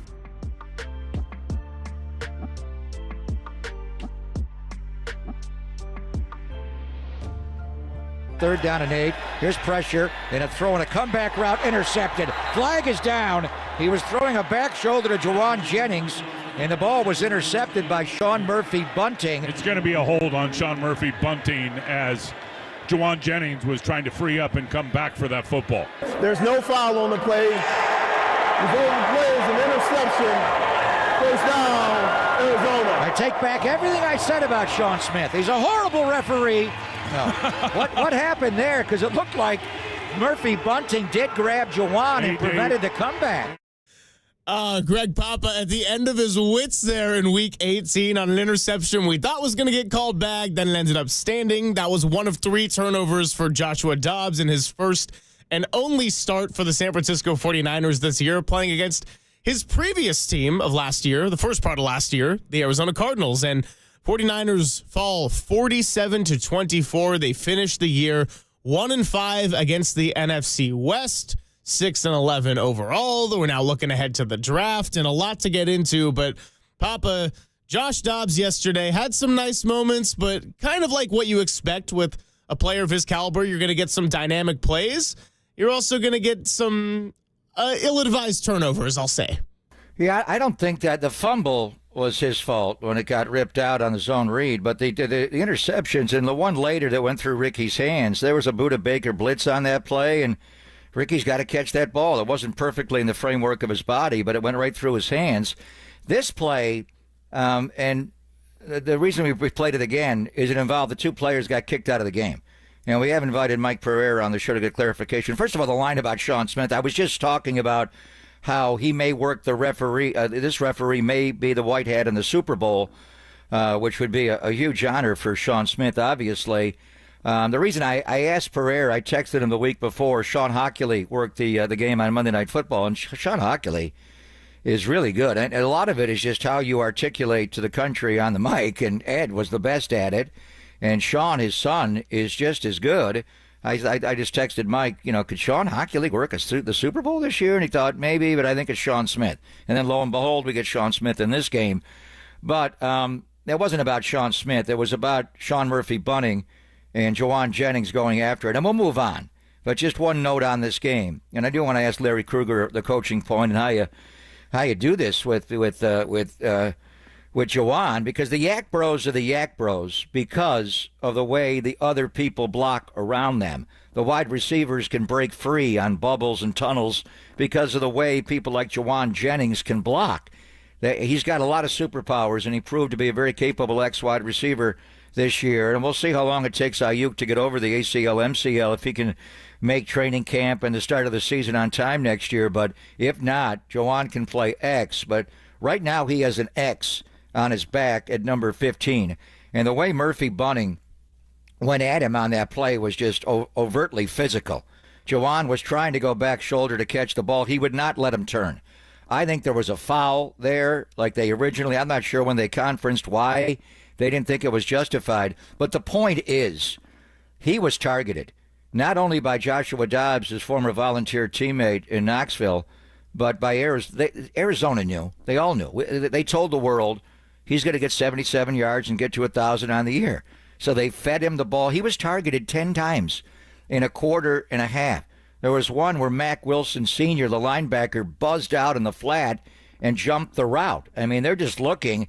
They're not looking at Dobbs' eyes so much. It's where's 15 lining up and where's he going to go, and we're going to jump it. The Niners didn't care. They would have fed him the ball anyway. But there was a point in that game, Greg, where they were tagging him. They were hitting him so hard every time he caught the ball. Usually, and this play where he got kicked out later was a running play. On the other side of the field, Josh Dobbs took it and ran right. It was, he was left with Sean Murphy-Bunting. Sean Murphy-Bunting, if he's not going to get blocked by Juwan Jennings, he wants to run away from him. So how's he going to initiate contact? But Jennings picked him up, pancaked him, and then he grabbed him, and they're turning into a wrestling match on the field, and they both got ejected. But earlier in the game, when he was catching ball after ball after ball, they were pounding him. I mean, hitting him every which way from every angle, trying to hit him in the ribs. He's a marked man. When you play that physically, and I'm not saying he shouldn't play that physically, I just don't know how he's going to. I've seen it before, but this one was damn. They watched Monday Night Football. Of course they did. They saw what he did to Terrion Arnold, and the Lions were all embarrassed. Kirby Joseph jumps in. They want to fight. Like, what are you going to do? He's pancaking you. So they don't like that. So when they go to the ground, they're going to cause a scrum on the field. I don't even know what the proper legislation is about there are some personal fouls that, and they did not announce the first personal foul, as this is also set up for if he gets a second one like this, he will be ejected. You can be ejected from a game for 2 personal fouls that are of a certain nature. They didn't say that the first time, but when he got the second one, I thought, are they going to kick him out of the game? And they did. And Mike was working the game in Fox. It was great. Chris Myers is such a pro, visiting with him before the game, and Mark Schlereth and Jennifer Hale, who's now in the studio with the New Orleans Pelicans, not traveling. And we talked a lot about Zion and Brandon Ingram or whatever on the air to talk Pels, because they got to trade maybe both of those guys. They are dying there, and they can make so much money. But anyway, great crew. They were all over it. But it was just, Mike, when he jumped in from the studio, said they need to get it under control. It was turning into, these are back-to-back plays. And then it happened again on Monday Night Football the game before. So they saw the video. The officials were all clued in on it. So it's just, how does Juwan Jennings be Juwan Jennings? I don't know how you officiate these plays. I don't know how you coach them if you're Leonard Hankerson and Kyle. I mean, that's why Juwan Jennings is a 7th-round pick who was cut in his first year on the practice squad, came back because Kyle loves this guy. No block, no rock. But if you're blocking guys right into the field and rocking them on the block, it was an amazing scene. I saw it coming. He's going to get kicked out of the game. I didn't want it with 975 yards, nearly one slant route away from getting to 1K. So it's tough. And who knows if he'll ever have this chance again. It was because Brandon Ayuk was out as an ex-wide receiver. JJ can say, I'll get it next year. Well, will you? Will you get that many targets next year? And Ricky Pearsall's going to emerge and see what happens with Debo and whatever. I'm a little perplexed, befuddled on how you deal with Juwan, because it's a little like Draymond. You like that sagging nasty in Draymond, but if you walk it too far, you're out. And then the other team knows the scouting report. Juwan Jennings is tough. Third and Juwan, we gotta pick him up. But they also know, if that guy blocks us in the ground and we grab him and hold a little bit, he's going to turn it into a brawl, and we can get him kicked out of the game. And that's what they did. Yeah, I mean, I like the Draymond Green comparison, and that can also be said for another Dre that's on the team, and Dre Greenlaw, who only played a little bit of football this year, and someone that also is so valuable with how he plays emotionally and can kind of live on the edge. But sometimes when you get a little too close to that line, it has consequences. And I was discussing this with Walter before the show about the 2 personal fouls of that nature. And I understand that if you're a referee, there has to be some objectiveness and kind of a rule to it. Like we talk about the targeting call with the Arizona State-Texas game a lot last week, and how targeting seems to be, they try to make it objective, but it seems to be so subjective. And the fact that there's an ejection and the severe consequences makes referees a little bit wary of making that call sometimes. And then with the Juwan Jennings, he gets 2 back-to-back personal fouls. But we look at the second one, and I'm not saying it didn't get out of control or anything, but Murphy Bunting in particular, had his foot on Juwan Jennings' helmet. And at some point, what are you going to do if you're Juwan Jennings? Just sit there and take it and not fight back? And it's an interesting topic to bring up, Papa, because, yeah, yesterday's game didn't mean anything in the grand scheme of things mathematically for the playoffs. The picture is set. We know that now. But say this was the playoff game against the Green Bay Packers last year, the first one, or the NFC Championship, and there are major consequences for if you have a guy like Juwan Jennings, even with the fully healthy roster, not available on those big play third downs. So it's an interesting conversation of how do you let Juwan Jennings be Juwan Jennings and be the personification of no block, no rock, but also making sure that he is available, because like Dre Greenlaw, like Draymond Green, availability is the most important facet of their game. Yeah, Dre's different, and I know your dad wrote a story last year, or maybe the year before, comparing Dre Greenlaw, especially when he got into it with Big Dom in Philly, but that was different.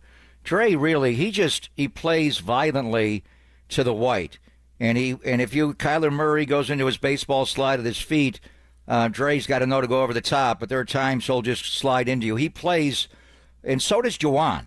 It's the echo of the whistle. And with Dre, he plays right to the white or maybe a step before. But if you're not on the sideline, he's going to rock you. That is just the way Dre plays. But you can rein him in.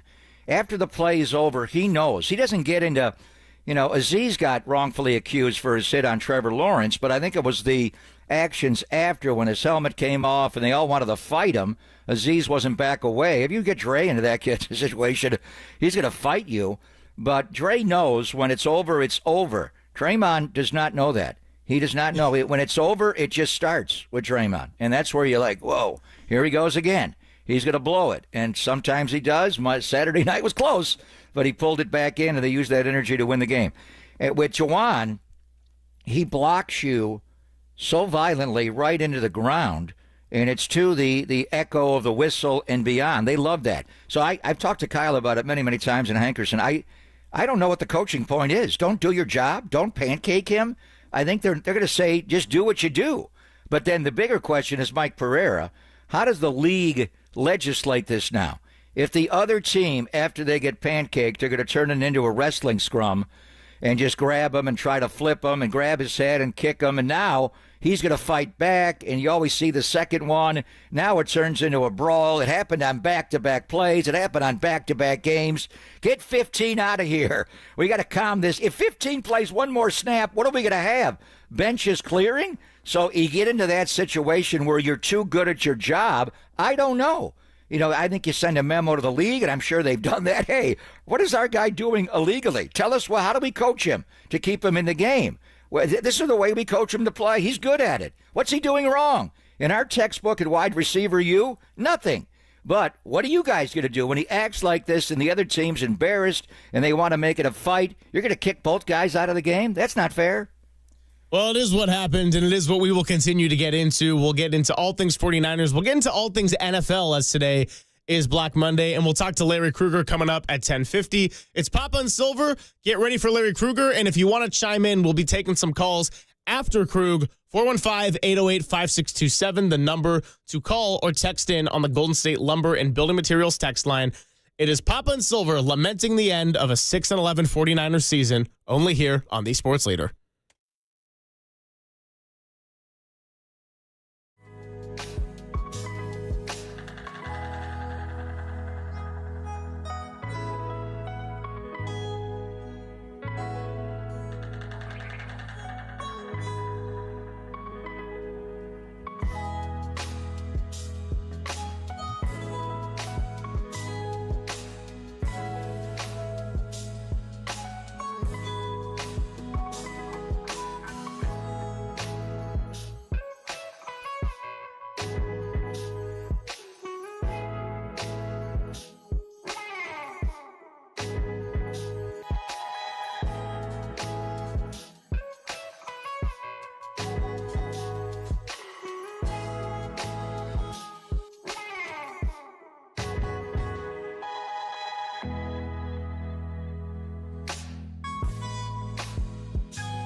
Now, back to Greg Papa and Greg Silver on KNBR, the sports leader.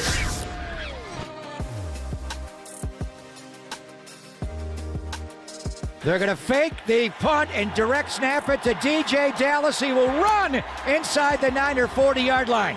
On the 4th down and 4, they do it to the Niners again. And this is DJ Dallas, the former Seattle Seahawk, who was a teammate of Travis Homer's years ago when he ran 176 yards. But Jeff Rogers, their special teams coordinator, calls the direct snap to the personal protector, who's a running back. You know, I had such mixed feelings about the fake punt. I was talking about this with Walter. There was a part of me that was disgusted by it, and I'm so over the fake punts. I'm so over NFC West opponents doing that to the San Francisco 49ers. And then there was the sicko part of me that was like, yeah, let's just make this as ugly as possible to end the season and go out with a bang. Special teams went out with a bang in what was a brutal 2024 campaign. Brian Schneider has had success in other places in the league, but Papa, I don't see how they don't make a change at this point. Well, we'll find out in the coming days. Jeff Rogers, by the way, has been with the Cardinals a long time, 7th season, so he's been there for a lot of coaches, including Kingsbury, and he was with the Niners. He was with the Niners from 03 to 07 as a special teams quality control and assistant special teams coach, so he's not going anywhere. They got a couple of coaches on that staff and players I wouldn't mind poaching. But this one was disturbing, again. And the Travis Homer one was years ago, 76 yards for a touchdown. But it happened earlier this year against the 49ers. And where did the season go wrong?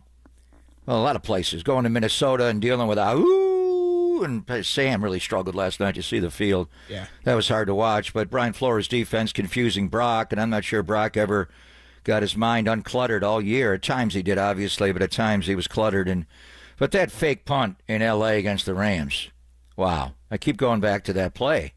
4th and 6, you're up 14-0 mid-second quarter, and they run a fake punt to a running back. Maybe it's a good idea to have your personal protector. Your personal protector is the guy in punt formation when you're punting the ball that stands back of the line that is closest to the punter. But you got to have a big-bodied guy, so not everybody can do it. Patrick Taylor Jr. would actually be outstanding at it. George Odom is the Niners' personal protector when he's healthy. He got hurt. Chris Conley does it some. But right away, when I see a running back in that spot, every time you're thinking, what if they direct snap it to that guy? He's a running back. The Rams did it with Ronnie Rivers. It flipped that game. It flipped their season. If they had lost that game and fell into 0-3, and who knows if they lose the next two, but they did. If they're 0-5, do they trade Cooper Kupp? Do they trade Matthew Stafford? Are they not hosting a playoff game against Minnesota a week from the night? Who the hell knows? But I know it flipped that game. But the point that we made at the time, it was 4th and 6 with the Rams. They completed the first pass. Stafford was over to start the game. He had Tutu Atwell over the middle to have one completion, but they were facing a 4th and 6. My thought is, are they going to fake the punt here? Or are they going to go for it initially? You thought 4th and 6, they're just going to go for it. They're not going to go for it, but they brought their punt team on. But are they really going to punt the ball?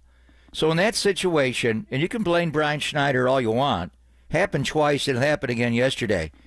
Does the special teams coach make the call to stay punt safe? Or is that the head coach? I don't know. I think it would be the head coach that would make the call that we're not putting Chris Conley out there at defensive end. We're going to leave Nick Bosa there and play with our defense. So punt safe is we're just keeping our defense on the field. Punt the ball, we'll send Cowing back to return, but we're going to keep our defense out there. So you're not going to go for it on 4th and 6 or 4th and 4. But if you do go to a punt return, you open yourself up. And then what they did with Jeff Rogers was so creative. He ran a counter. He direct snapped the ball to DJ Dallas. He looked like he was going to run right, and they all turned and went left. It was like a running play because guess what? He's a running back. So that play just started it again, and then it never stopped, obviously. The Niners got back into the game a little bit on the juice play, the touchdown, the rail route, but that cannot happen. So do you blame Brian Schneider for that? I think that's the head coach making a call to say punts. I know the Niners, week after week after week, in similar situations, did go punt safe after that, and then this time they did not, and they got burned. I had a long talk with Brian Schneider before the game. I know him well. He was with the Raiders for years in Seattle. Hell, I don't know. He may have been the one that ran the fake punt with Travis Homer. Was that him or Larry Izzo? May have been Schneids. I don't know. He was there a decade. He is very well respected. As far as his future, we'll find out what they do here. They've had a lot of missteps, and it's just because they don't play their starters on special teams. A lot of teams, I see their best players are playing on teams. The Niners don't do that. It's all backup players, so that's going to have a trickle down. But as far as Jake Moody, Jake is in his head, there's no doubt. Or is he in his ankle? That ankle injury just ruined his year. We talked to him. I thought he was in so much better of a frame of mind than last year when he was really gripping to replace Robbie Gould and be a 99th overall pick and all that. And seemed like he was so far beyond that. He was 13 of 14 to start the year. The one miss was the 55-yarder in that Rams game, which would have been a big kick. That's a long kick. 6 for 6 opening night, NFC Special Teams Player of the Week. He was doing great. And then against these Arizona Cardinals on October the 6th, he sprains his high right ankle sprain, trying to make a tackle on a kickoff. I think it was DJ Dallas that ran that one back. But in any event, he hasn't been the same. He's got a high ankle sprain on his kicking leg. So the question really is, should he have been kicking? Should he have been brought back? Should they just kept Anders Carlson? Mitch Wisnowski had a back injury, went away. We never saw him again. O'Donnell kicked the rest of the year. Did Jake push to come back too soon? They're all saying that the reason is he's got the high ankle. Then maybe he should not have been kicking.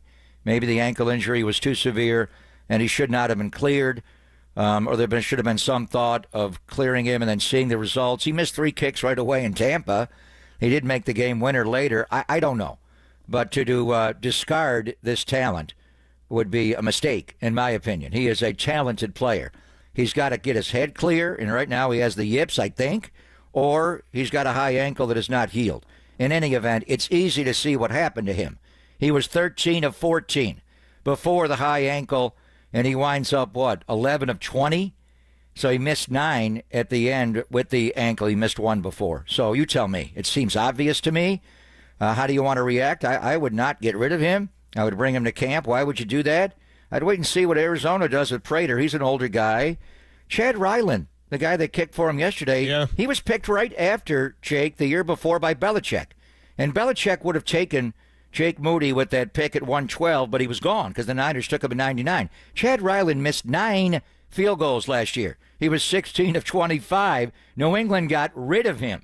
This year, he is a Pro Bowl alternate. He only played 12 games. Going into the game yesterday, he had 26 field goals and 99 points, whatever he winds up the year with. He never misses. So Chad Ryland was lost last year in New England with the pressure of being a 4th-round drafted kicker, and now he's straight.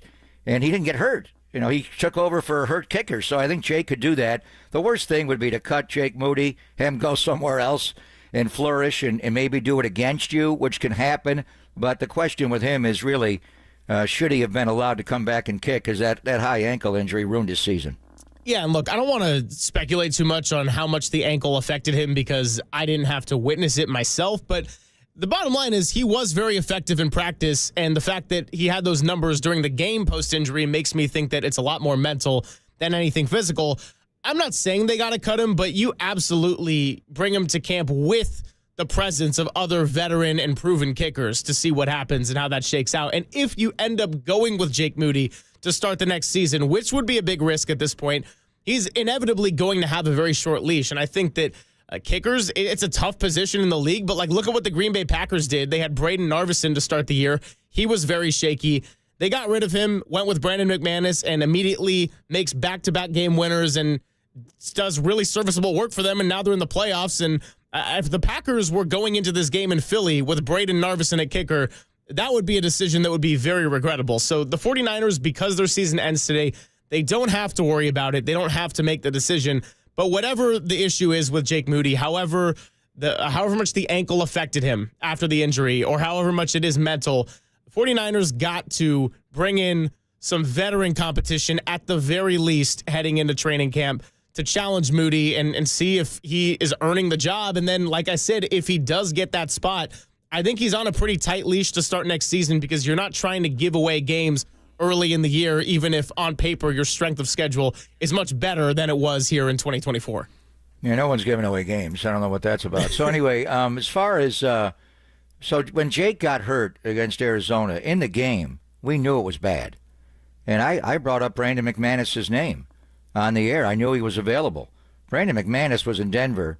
One of the first things Sean Payton did, he was making too much money as he cut the guy. We went there and scrimmaged them at Dove Valley. I've never seen anything like that. The guy takes no step up to the ball at all. He takes one step, hits the ball, and it just soars through the air. Now you're like, we're a mile above sea level. Can you go to sea level? The guy is a machine. He has been way more than serviceable. As he missed, he won like 2 games for them immediately. The problem was he had a terrible allegation, a sexual abuse allegation, I think by multiple women. It was not good. So most of the league stayed away from him. Matt Ariza, the punt god. You know how good that guy is? And now he's a Kansas City Chief. He had a terrible allegation coming out of college. Buffalo drafted him and then had to cut him. I don't know if it was true or not. There were a lot of pushback, but he didn't play for a couple of years. But that guy is a weapon, and he's left-footed. McManus has turned Green Bay's year around as far as that position, because that's, he's that was Anders Carlson. He's 20 for 21. I didn't realize he was that high of a percentage. He's won games, and he makes them all, and he makes it at Lambeau. When it's frozen there, the ball still soars. So as far as Jake, ultimately, I do like Jake Moody a lot. I appreciate his ability. I don't think this year, honestly, I maybe one leaked out to the right, and I never see him miss. And I stand behind him every time when he comes out in the middle of practice, and he just don't miss. In games, he misses right, he misses left, he kicks the ball out of bounds. What's going on? You know what the problem I see is not his skill. The faithful just doesn't like him. Whatever, they just don't like him. When he had to replace Robbie Gould, who never missed a kick ever. Yes, he did. He just never missed one of the playoffs. Robbie Gould would not kick a field goal beyond 53 yards. You had to get the ball to the 35, the plus 35 for him to kick. You see how many 50-yard field goals have been made in the NFL this year? Damn near 200. You know, you lined up Jake for a 58-yarder in a night game at Levi's going towards the south uprights. He missed it. Robbie Gould wouldn't try a 53-yarder. I'm not here to diss Robbie Gould, but I think because they used a high draft pick on him, number 99 overall, and he replaced Robbie Gould. Just people had it out for him from the start. My partner on this show for many years, over a decade, did. I knew they were going to draft him that night or draft a kicker, and everybody just freaked out over it. So he had that bullseye that he got hurt in training camp, and he missed a couple of kicks, and the one in Cleveland was a tough kick. The wind's blowing. They don't make them all. Look at what's happened to Justin Tucker. But all that being said, I think the thing you have to look at, if you bring him back and let him compete, but this fan base is just waiting for him to miss a kick. I'm not going to even say they're even moody for Jake. They got it in for Jake. Like he made 60 straight extra points to start last year. No one ever did that in the history of the NFL since Belichick moved the line back out to the 15-yard line in 2016. But they're waiting to pounce on him. I'm not sure. He was a 99th pick. Janikowski didn't have that kind of pressure. He was a first-round pick. I don't know.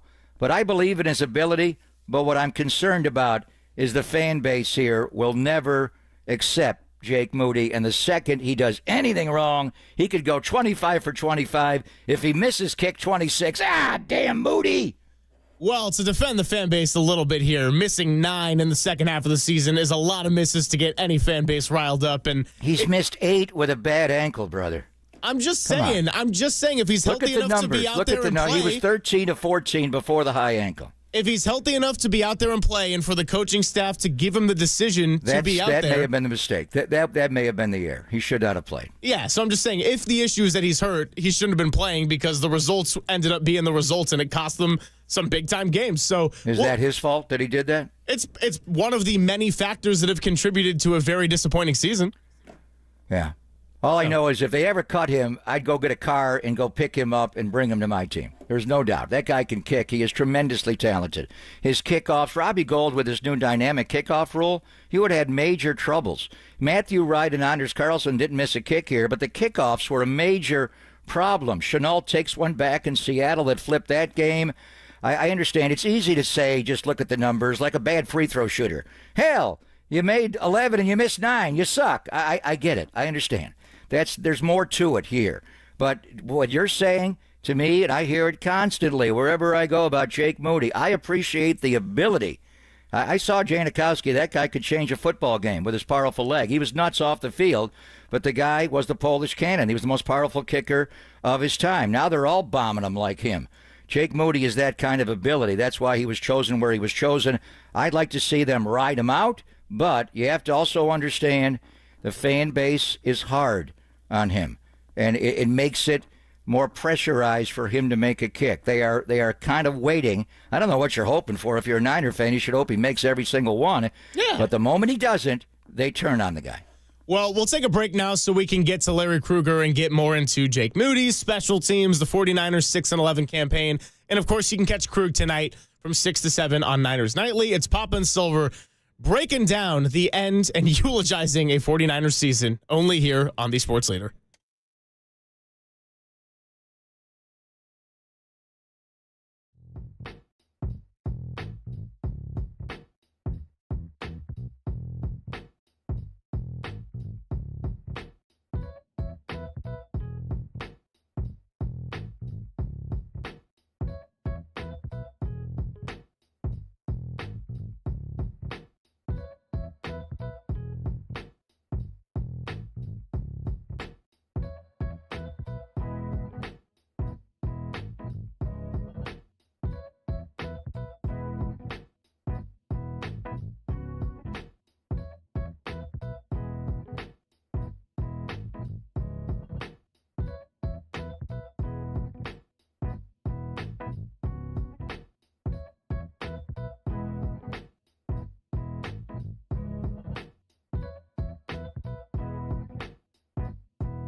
The following is a test of the emergency alert system.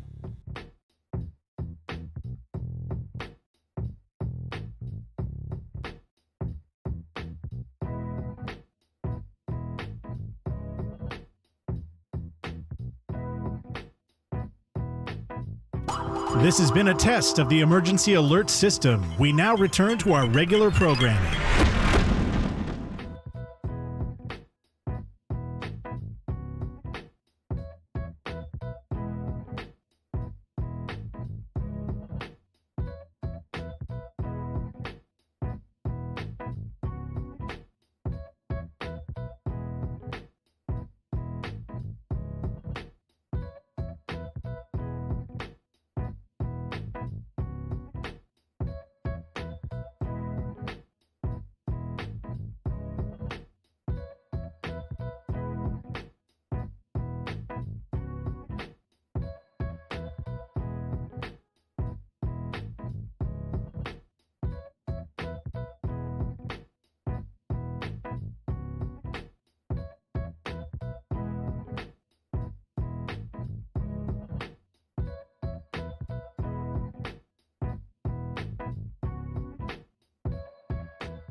This is Papa and Silver on KNBR, the sports leader.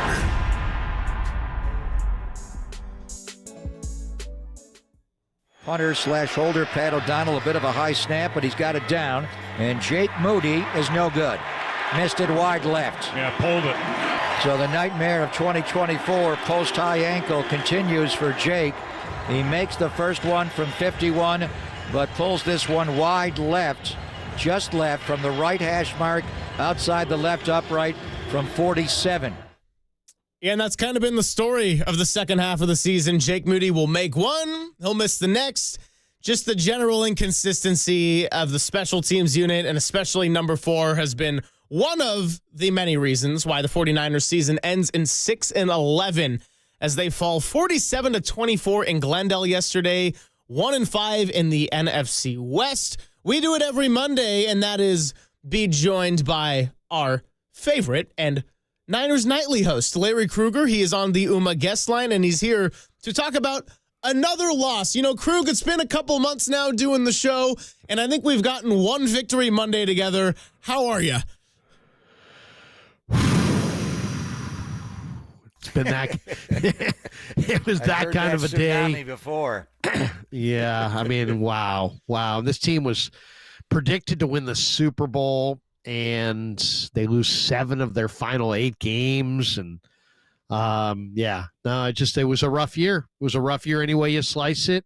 They looked it was a weird vibe in camp, and I don't know if it was fatigue or what, but you know, this team had a shot. They were 4-4 going into the bye week. They were getting Christian McCaffrey back coming out of the bye week, and then everything just fell apart. He only played 3 games. The defense stopped taking the ball away, and they just limped home in very unimpressive fashion. And now they got to pick up the pieces and figure out a way to vault themselves back into the Super Bowl conversation with about a half dozen teams that are now in it.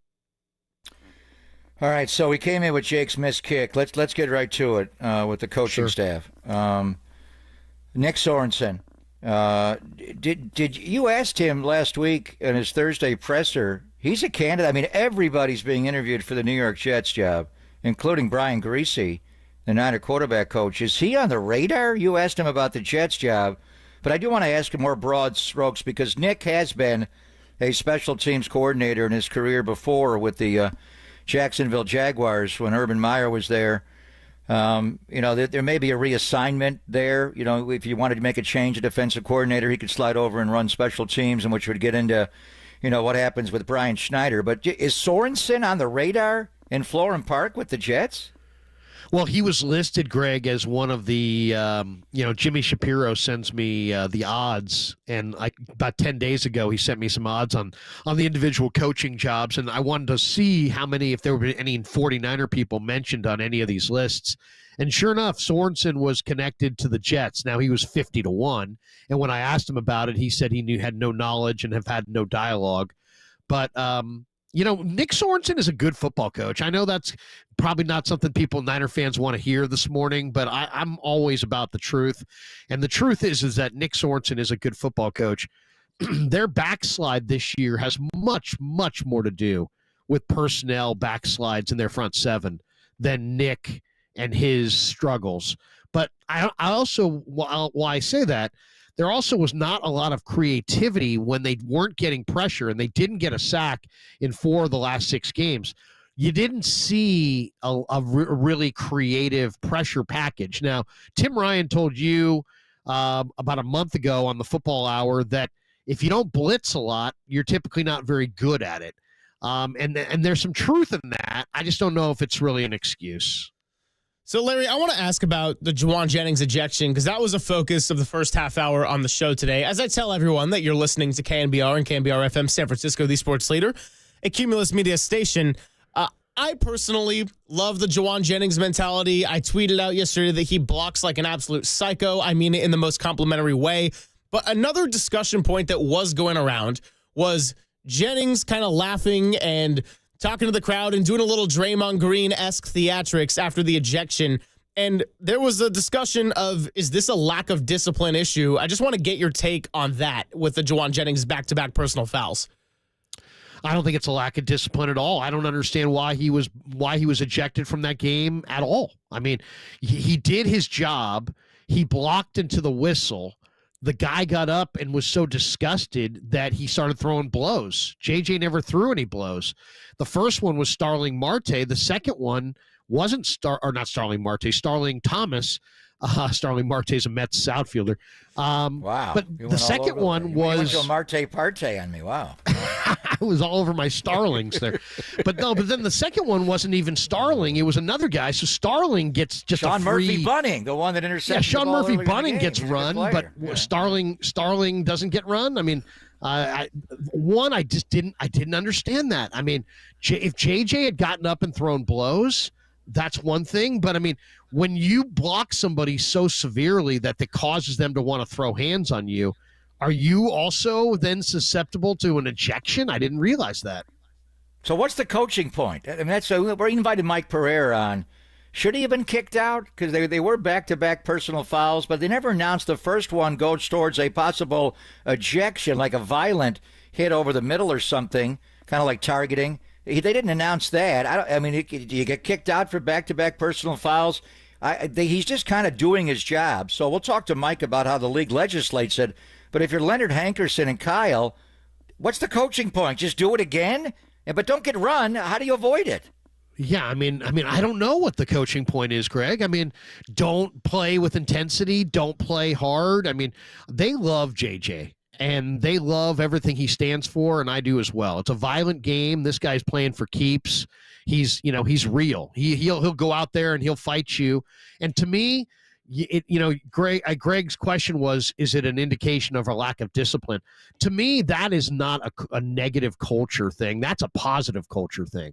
Like when I saw JJ, just the fact that Juwan Jennings in Week 18, Game 17, end of the year, you're going nowhere. And this guy's willing to put it all on the line and fight and claw, and he'd rather fight his guy than go for 1,000 yards. It's like, you know what? To me, if I could clone the Greenlaws and the Jennings of the world, I would. And I think the team would be a dynasty if you had a team made up of guys just made up like of those type of personalities.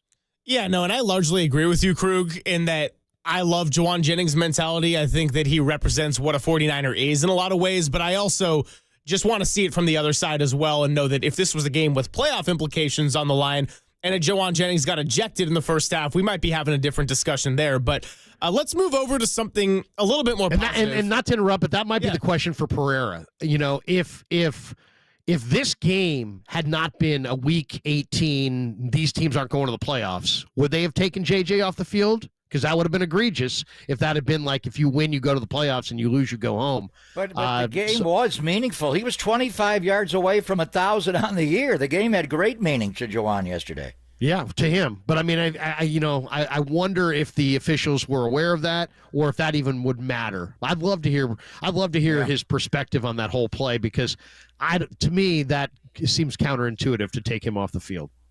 So, Larry, let's move to something that is a little bit more positive with the end of the 49ers season, and that's Ricky Pearsall having back-to-back really strong showings. Yesterday goes 6 catches, 69 yards, don't insert the drop, and a touchdown after a career high in yards the last week. I mean, considering the slow start to the offseason he had with the injuries and then, of course, the shooting and not really getting his real reps until the halfway point of the season, do you think something like this holds a lot of weight to have Ricky Pearsall really be blossoming here in the final weeks, even when they're out of playoff contention? No, it's great to see. I mean, especially since Debo is a question mark, Ayuk's a question mark. Your receiving core very much is a question mark going into next year because of the health and the contract status of Debo and who's going to be on the team, who's not, who's going to be able to play, who's not. They needed Pearsall to build another game of momentum. I'll say this: I'm a strict believer that you could almost never talk to the players, and you could learn enough from watching the film to tell you almost everything you need to know. But I will say this: from getting a chance to go in the locker room and getting a chance to talk to Ricky, look him in the eye, see exactly the way he answers the questions that I throw towards him, he is made of the right stuff. I mean, this guy, when Leonard Hankerson sounded him out, he was unaffected by that. He can turn that into a positive. He's very, very, very determined. He's very, very serious about his career. He's holds himself to incredibly high standards. I think Pearsall, with an off season of reps with Purdy, I think that he's going to get to that point where Purdy to Pearsall on 3rd and 5, you can know it's coming and you still won't be able to stop it. I think they're going to get on the same page and be able to work so hand in glove together that they become a real force. 3rd and Ricky. He is very confident. He is the swaggiest white guy ever, as Diameter Lenore said. He is Slick Rick with drip. I sat down with him for about 20 minutes the other day, and we have talked before, but I'm blown away. He just has a bounce. The way he runs routes is the way he walks around life. The question I have for him, and a little bit Jacob Cowing as well, because you've been talking about getting Cowing on the field a lot, and Jawan Jennings' ejection didn't impact his playing time. It was Debo not being able to play. With the wrist injury, it was, Chris Conley played more at X when Jennings was out of the game. But the slight of build for both of these guys, and Ricky's taller, he's 6'1", but he's listed at 189. And we talk about Jennings and the no block, no rock. He's got to get a little bit stronger. Now it's hard. The off season, the shoulder, the hamstring, he got shot. But he needs to be in an NFL weight room and live there. For Jacob Cowing, wow.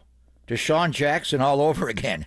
He weighs 168 pounds. I know the Jet. You love his ability, but I remember when John Gruden had him, and he asked you ever go in the weight room? And I think I was locked out of the weight room at Kale for G-Jax. Now he had a long career, but in the way the game is played today with Kyle's offense, how does Jacob Cowing get on the field at 168 pounds consistently? Well, he doesn't. I mean, which is why, Tim Ryan made the point to you guys yesterday in the pregame. I think I was listening, and he's totally right on. He's like, this guy's got to get rocked up. He's got to get in the weight room, and he's got to get his body close to 190. This is pro football. I mean, there are teams. I know personnel guys. Ron Wolf was one of them. I remember Bill Urbanek introduced me to Ron Wolf one time, and Ron Wolf came out and said that he would never take a DB that wasn't 180 pounds and wasn't over 5'10". He just had a belief that if you were 5'9" and under 180, that you really couldn't stand up to the rigors of an NFL season. And I think there's a lot of truth in that. I think there's a lot of personnel guys that believe that.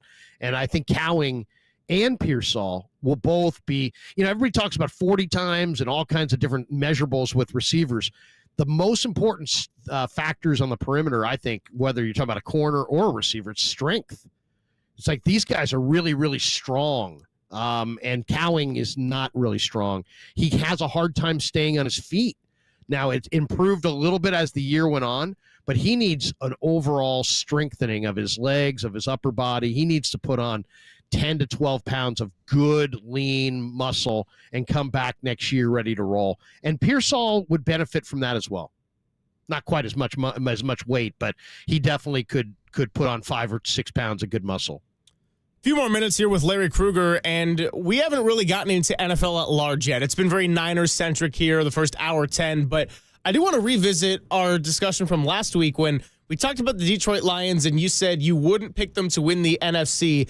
Last night, that defense in particular, the injury-ravaged defense, made a big statement against the Minnesota Vikings. And does something like that, and now knowing that they for sure have home field and the road to the Super Bowl goes through Detroit in the NFC, does that change your opinion on the Detroit Lions to win the NFC?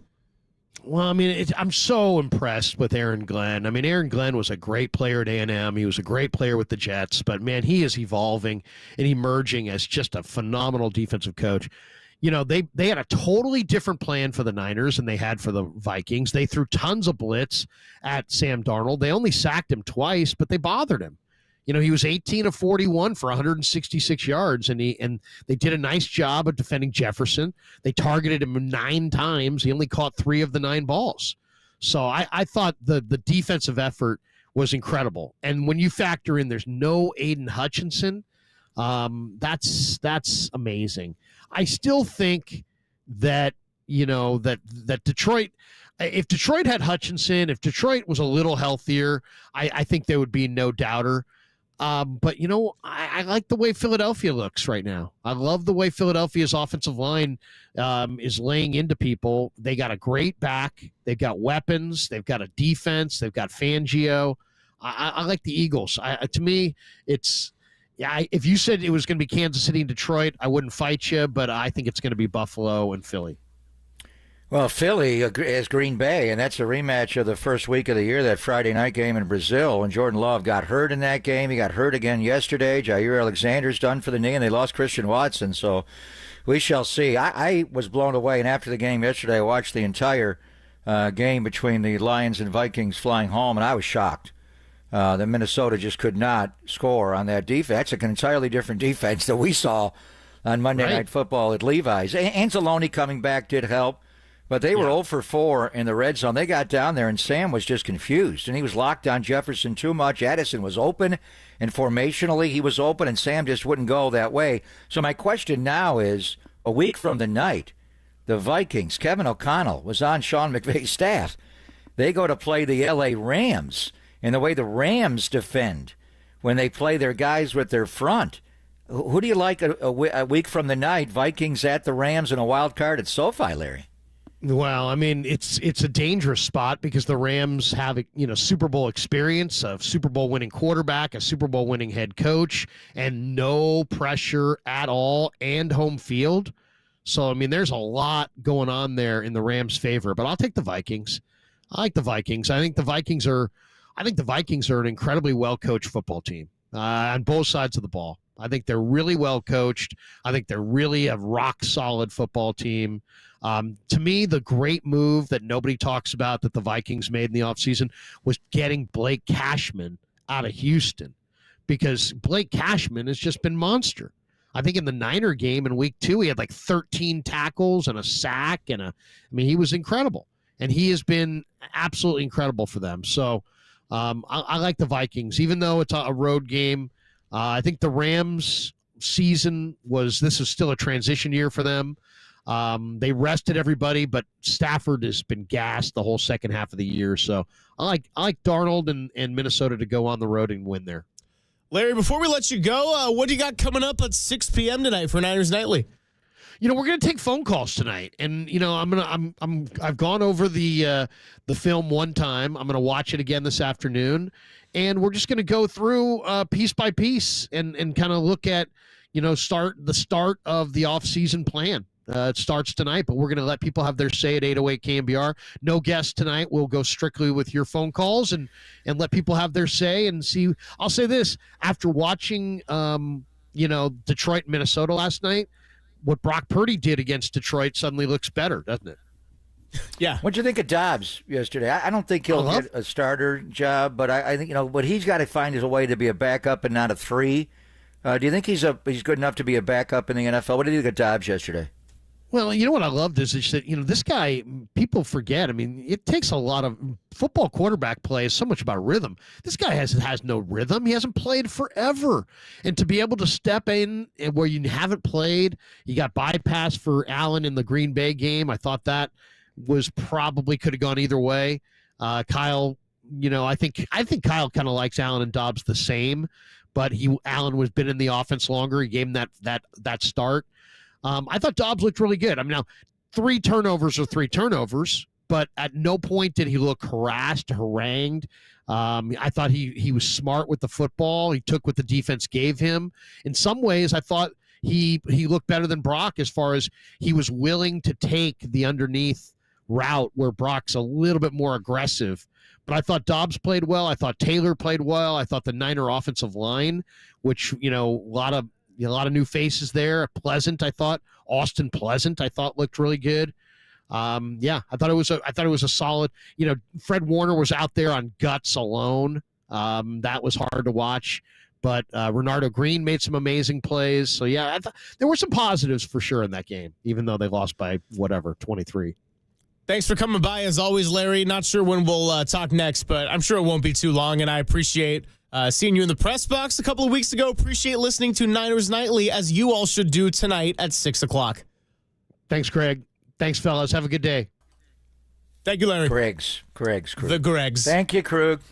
That is Larry It's always Krueger. awkward, isn't it? It's awkward. It's always awkward.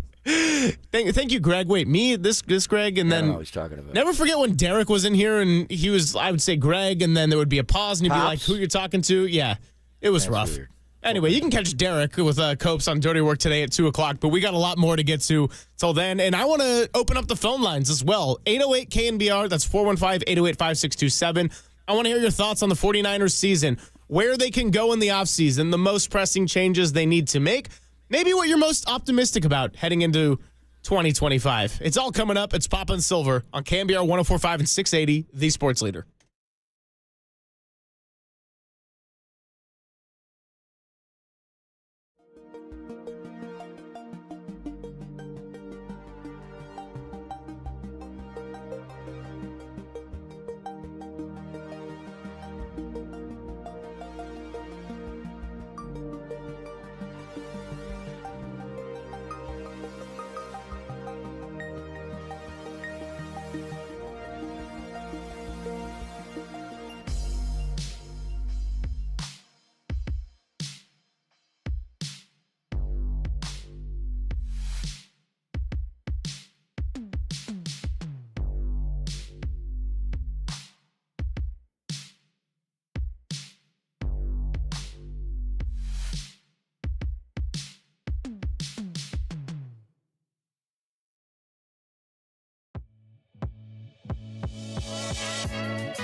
Now, from the O'Donnell Financial Group Sports Desk. Learn more at odfigroup.com. O'Donnell Financial Group, because planning is a process, not a product.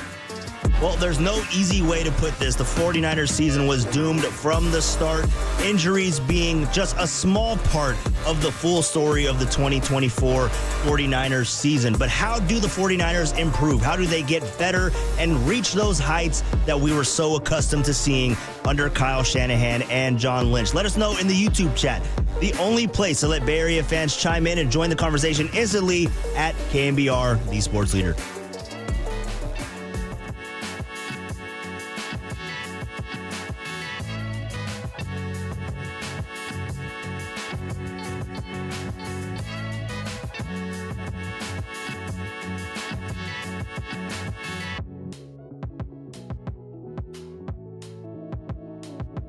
Hey, it's Greg Papa here. Best thing ever. Have you been to Tony's Pizza in the North Beach? I have, and it's the best pizza I've ever had. Tony's has been ranked #1 in the world, and it's my go-to spot now for Neapolitan, New York, Detroit, Sicilian, and Grandma-style pizzas. They make fresh pastas as well, and they're spicy bucatita. Mamma mia, Mama Papa would love it. One of my all-time favorites. And Tony has other locations around North Beach, like Capo's, where he makes delicious tavern-style, cracker-thin, deep-dish pizzas. One of his specialties there, the Chicago Italian beef sandwiches. Save room for dessert. Try his homemade sourdough breads, pastries, and New York bagels at his bakery, Toscano Brothers. And don't forget, when you're coming to Levi's for a 49er game, or Oracle Park for a Giant game, or Chase Center for a Warriors game, get to Tony's Slice House. Fast, casual restaurant serving up delicious slices. Tony's Pizza is #1 in the entire world.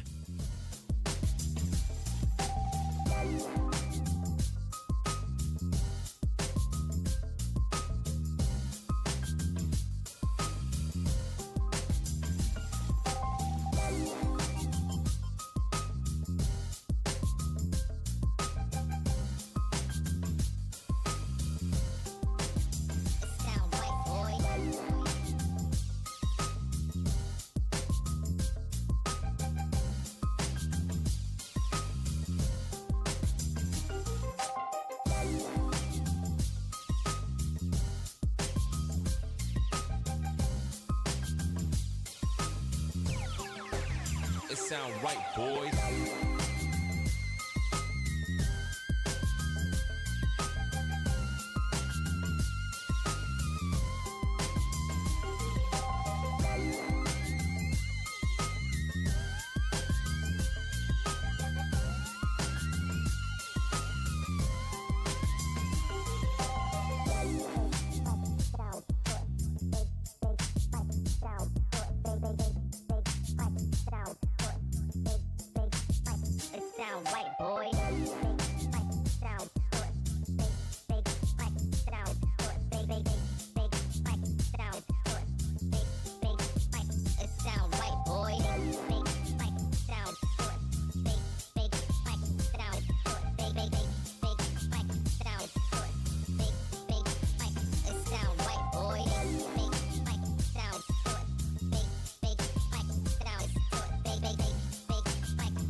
sound right, boy.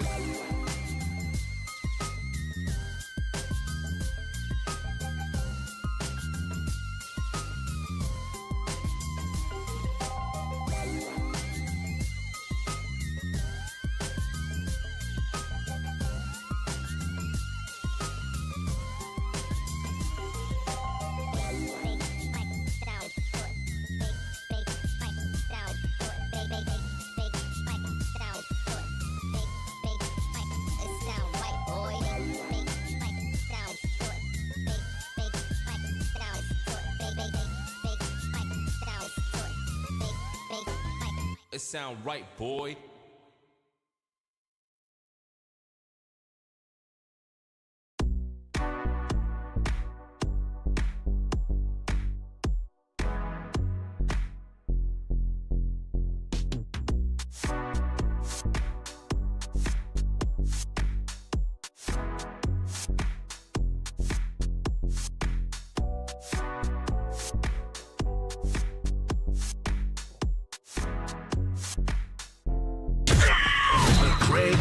and Greg, Papa and Silver. This is KNBR, the sports leader. Play action, a roll right, going to run. Cuts back inside, and Tubbs will take it down to the 1 yard line. Good blocking there by Juszczyk and Kittle. Both guys. And now we have another fight going on in the end zone. And Juwan again. With Sean Murphy bunting is going at it. They pulled him down to the ground and they started to go at it. And Juwan wound up on his back. Multiple flags on the play. Now he gets another personal foul. That would be 2. He could be ejected for the second personal foul. There's fouls by each team on the play. Personal foul, defense, number 23. Personal foul, offense, number 15. Both players have been disqualified. They're dead ball fouls. Result of the play is second down. And they kicked them both out, so. That's ridiculous. Murphy bunting goes. And now Juwan Jennings, what a heartbreak this is. Oh. He is 25 yards away from 1,000 on the year. Yeah, the number of today is 975, the number of yards that Juwan Jennings will finish with. He was getting targeted like crazy, had 7 catches through a quarter and a half before that ejection happened. And before we left the break with Larry Krueger, Papa and I opened up the phone lines to you.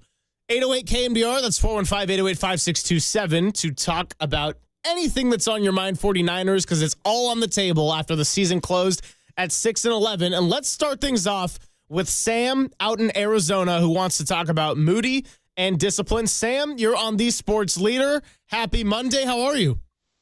I'm great, guys. How are you? I'm doing pretty well. So, yeah, just 2 quick comments.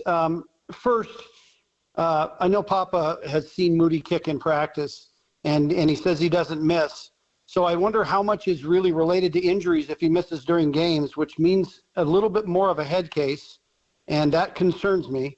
I mean, if you've got a second baseman like Steve Sachs who can't throw it to first base in a game, but he was great in practice, I don't know how you get over the head part of that. But let me just, and you can comment on that, but let me just jump to the other part of it, which is I think, and I'm going to preface this by saying we would be a far worse team without Kyle Shanahan. So this is not in any way me trying to say that he should go, but the discipline or lack thereof that has existed on this team throughout the year, and the lack of accountability to that. I know Papa always talks about he calls people out in meetings or whatever, but their lack of discipline this year has cost them really important games early and throughout the year. And I'm frustrated with people making the same mistakes over and over. I know they've had injuries. That's so of a lot of teams. We've had probably more than most, but this discipline or lack of. How many times are we going to get burned on punts? And how hard is it to put a punt safe in?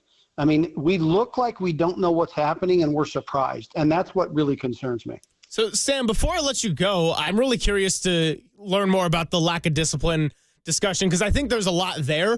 But I'm wondering, from your perspective, when you say lack of discipline, are you talking about specifically penalties, like special teams execution? Are there specific elements within that umbrella of lack of discipline that really irk you as a fan? Penalties, huge, yes. But, I mean, we've blown so many coverages on defense. And I don't see much changing. I mean, I hear the analysts always talk, well, that's a blown coverage. Well, I don't hear that necessarily on every team, but the Niners seem to lead the league in blown coverages on defense. I know we've got young guys in the secondary. I think there's just the false starts, the holding. There's a penalty on almost every single return that the Niners have had this year. I know there isn't, but it sure seems like it. And nothing changes.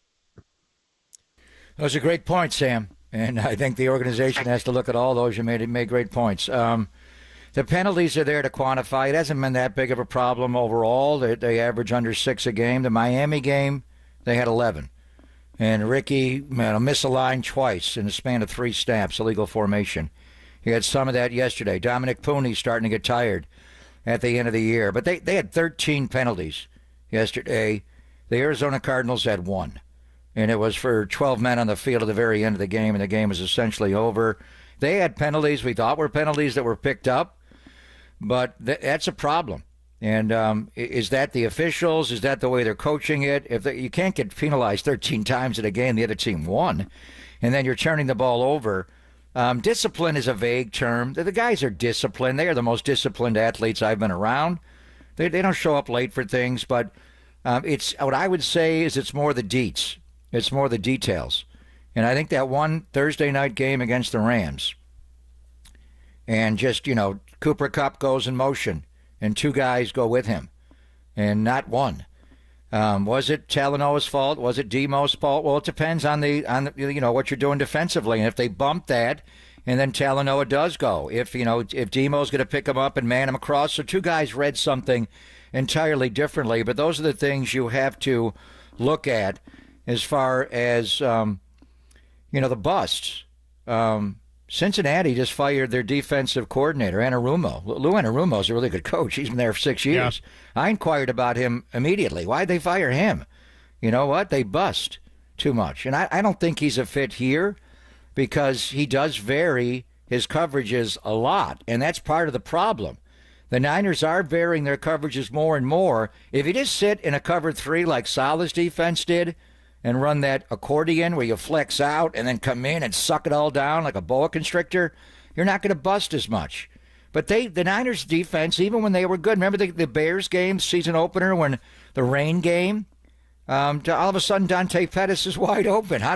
They do bust. Teams do bust. You can maybe allow 1 a game. You can't have multiple a game. But when you run multiple coverages, you're more vulnerable to busting. So I think the term discipline is just not making errors in the game. And it could be the obvious ones where you're false starting, or Leonard Floyd. Leonard Floyd wanted to get a sack and a half yesterday to get his $500,000 bonus. He jumped, and he was upset that he did it. But then the other things are just executing the call defense. So you're all getting the call right, not leaving Amon-Ra St. Brown wide open on a 4th and goal from the 4-yard line. So it's many different forms. As far as Jake in practice, and I've thought this myself, because he just has not missed this year, pre-ankle sprain and after. But they're live bullets. They're rushing him. It's a different deal in a game, and he's missed 9 times. And he missed an extra point, and he kicked the ball out of bounds. Those are things he doesn't do. What I would say more than anything with the ankle injury, and if he's on the field, he is cleared to play. So you can't use that as an excuse. To me, it's a problem. But I think more than anything, what it did was throw him off rhythm. They're all creatures of habit. They have a rhythm to what they do. He went away for a month. He wasn't kicking at all. He was in a boot. Maybe he should not have come back as quickly as he did, but we all thought after the Tampa Bay game, we're all coming back. McCaffrey's back, Moody's back, and maybe he should not have. Or maybe it was just the rhythm. He comes out before games, and Schler had mentioned it yesterday. I see it every single game. The guy's got a detailed mental preparation he goes through on game day. I never seen anything like it. It's unbelievable. He walks the entire field, and he lines things up, and he's a creature of habit. What he does, like a golfer with the yips a little bit. But I think more than anything, you'd have to ask him, the ankle's a problem. But he's not going to say that flat out. But look at the numbers. But I think more than anything, the start of the year started so well for him. He was in such rhythm When he went into his rookie year, he overkicked to get drafted, and he wound up getting hurt in training camp. He overprepared, kind of like McCaffrey did for the year. This year, he was so locked in. He was drilling everything, and then the season started. He makes 6 for 6 opening night on Monday Night Football. He's 13 of 14. He's rolling, then he gets hurt, making a tackle, damn, and then he goes away for a month, and I think he just couldn't restart. Blake Snell had that problem in baseball. It took him a while. Eventually, Blake Snell locked in, around July and became, a guy who threw a no-hitter and as locked in as he's been. But it took him a while where he was squirming. You saw him. He can't throw the ball over the plate. His command is nowhere. Jake is a little bit like that. So is it the actual pain? He did say when he hits the ball, it hurts. So that's not good.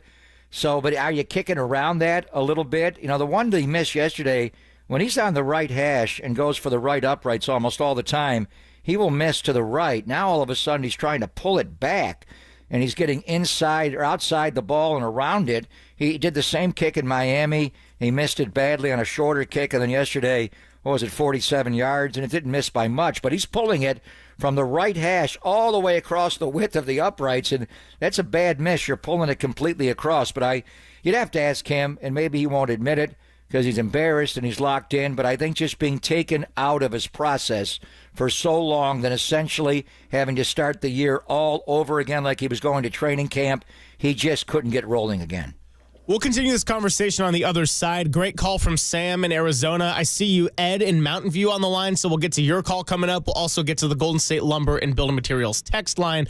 And, yeah, just a couple of quick points on the Jake Moody thing before we take a break is I think to Papa's point, I do think that when you're the 99th overall pick and you replace a guy that's never missed in the postseason in Robbie Gould, there is going to be a little bit of, pre-made bias from the fan base and high expectations, and your team's trying to go all in and win now.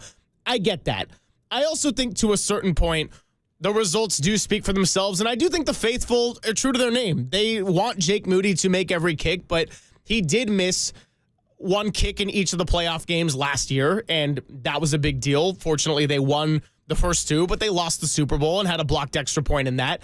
And then this year, I think that fans just get a little bit tired of feeling like it's a 50-50 chance when he goes out there, especially if we're talking from 40 plus. So I don't think that it's just inherent hate of Jake Moody, but at some point the misses add up, and I understand why there's a desire and a feeling like they got to move on, or at the very least bring in some serious competition on training camp. So we'll keep this going. It's Papa and Silver, Ed on the phones, and we'll get to the text line coming up only here on the Sports Leader.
Now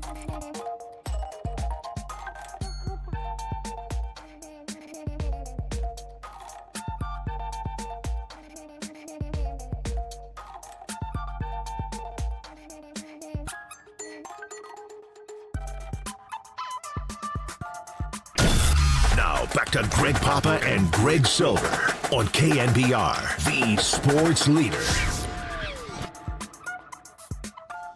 Papa and Silver on a Monday. 49ers will have the 11th pick in the draft. They end their season at 6-11. Thanks for joining us. We've spent the past 20 minutes or so opening up the conversation to you. We are eulogizing the season. It is now official, even though it's been basically over since that loss on Thursday night to the LA Rams.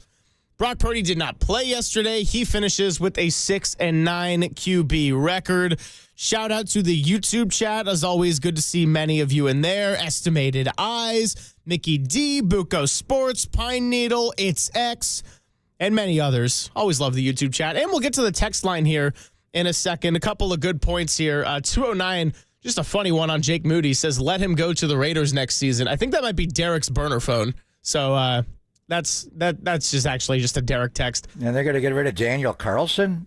I love Jake. If you want to trade Jake Moody straight up for Daniel Carlson, done. Sorry, Jake. Yeah, we'll take Daniel Carlson, not Anders Carlson, although he did well for the 49ers filling in for a very short time. He was all right.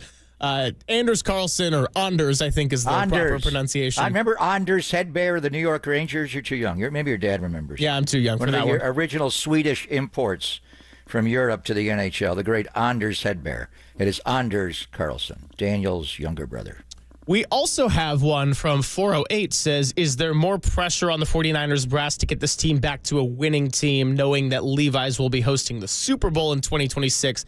Short answer for me is no, because of the hosting the Super Bowl, but yes, because of a lot of players who are really good and aging, and we don't know even the ones that were on the roster this year, Papa, who's going to be back in 2026. Yeah, there's pressure every year. When in 5 straight years the pandemic season was standing, you went to the championship game and a couple of Super. And this team, 11 months ago, was in overtime of the Super Bowl and scored first. So come on, they did not see it going 6-11. It's been a train wreck. So they're going to try to reboot it. This draft is so critically important in every regard. To me, you got to treat this draft like you treated 17 and 18. And then obviously 19 when you got Bosa and Debo and a few others. But, you didn't have great drafts in 17 and 18, but the foundation was laid with George Kittle and Fred Warner. You got to start bringing in some different makers, award winners like these guys are winning, Eshmont Award and Bill Walsh Award. You need more of those guys. You got to get younger. You got to get faster. You got to get less expensive.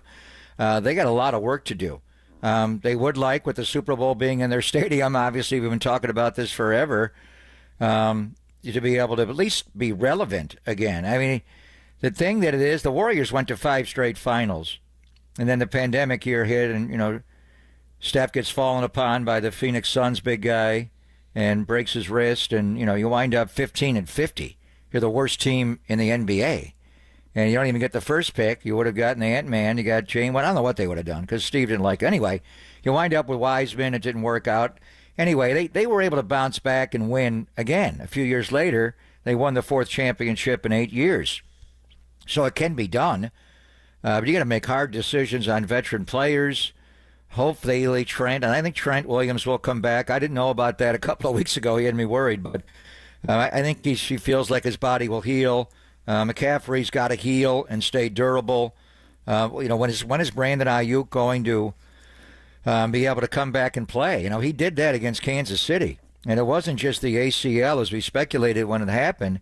It was the MCL as well. And, Nick tore his apart.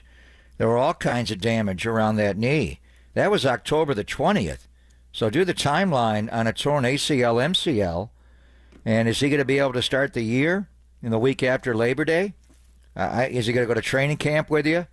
What do you do with Debo and all? You got a lot of decisions to make, and the big one's going to be Brock, obviously, and how they handle that, and we'll get into that in the coming days. So there's always pressure. Yeah, the Super Bowl's at Levi's this year. Wouldn't that be great to be in the game? But hell, let's just start by getting in the playoffs. Who would have thought on Black Monday I'd be looking at the draft order and not the playoff seeding for this coming weekend? How did this happen? Yeah, there's a lot of ways of how it happened. And going back to our first Silver Linings playlist, where did it all go wrong? Oasis 2000. Ed in Mountain View patiently waiting on the phone line, so let's get his call in while we got this segment. Wants to talk about some injuries. Ed, happy Monday. I hope the new year work week is treating you okay as you get things going. And happy Monday, I guess. You're on the Sports Leader. Yeah, thanks. Thanks for taking my call.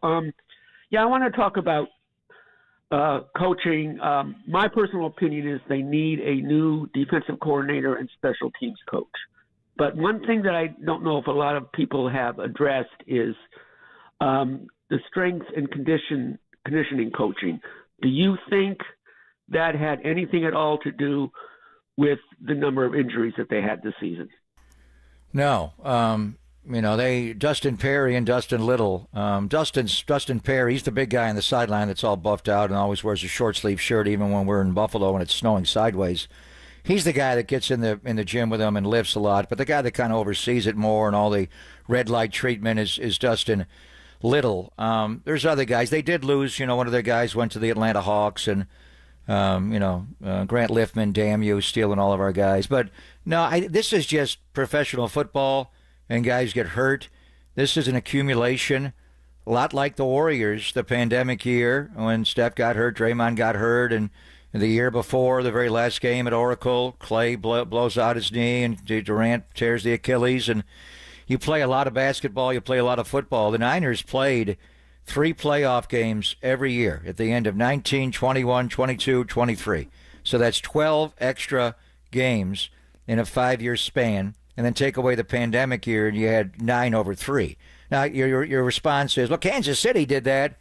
Kansas City's changed their personnel a lot, and they've changed who they are. And that quarterback is just different.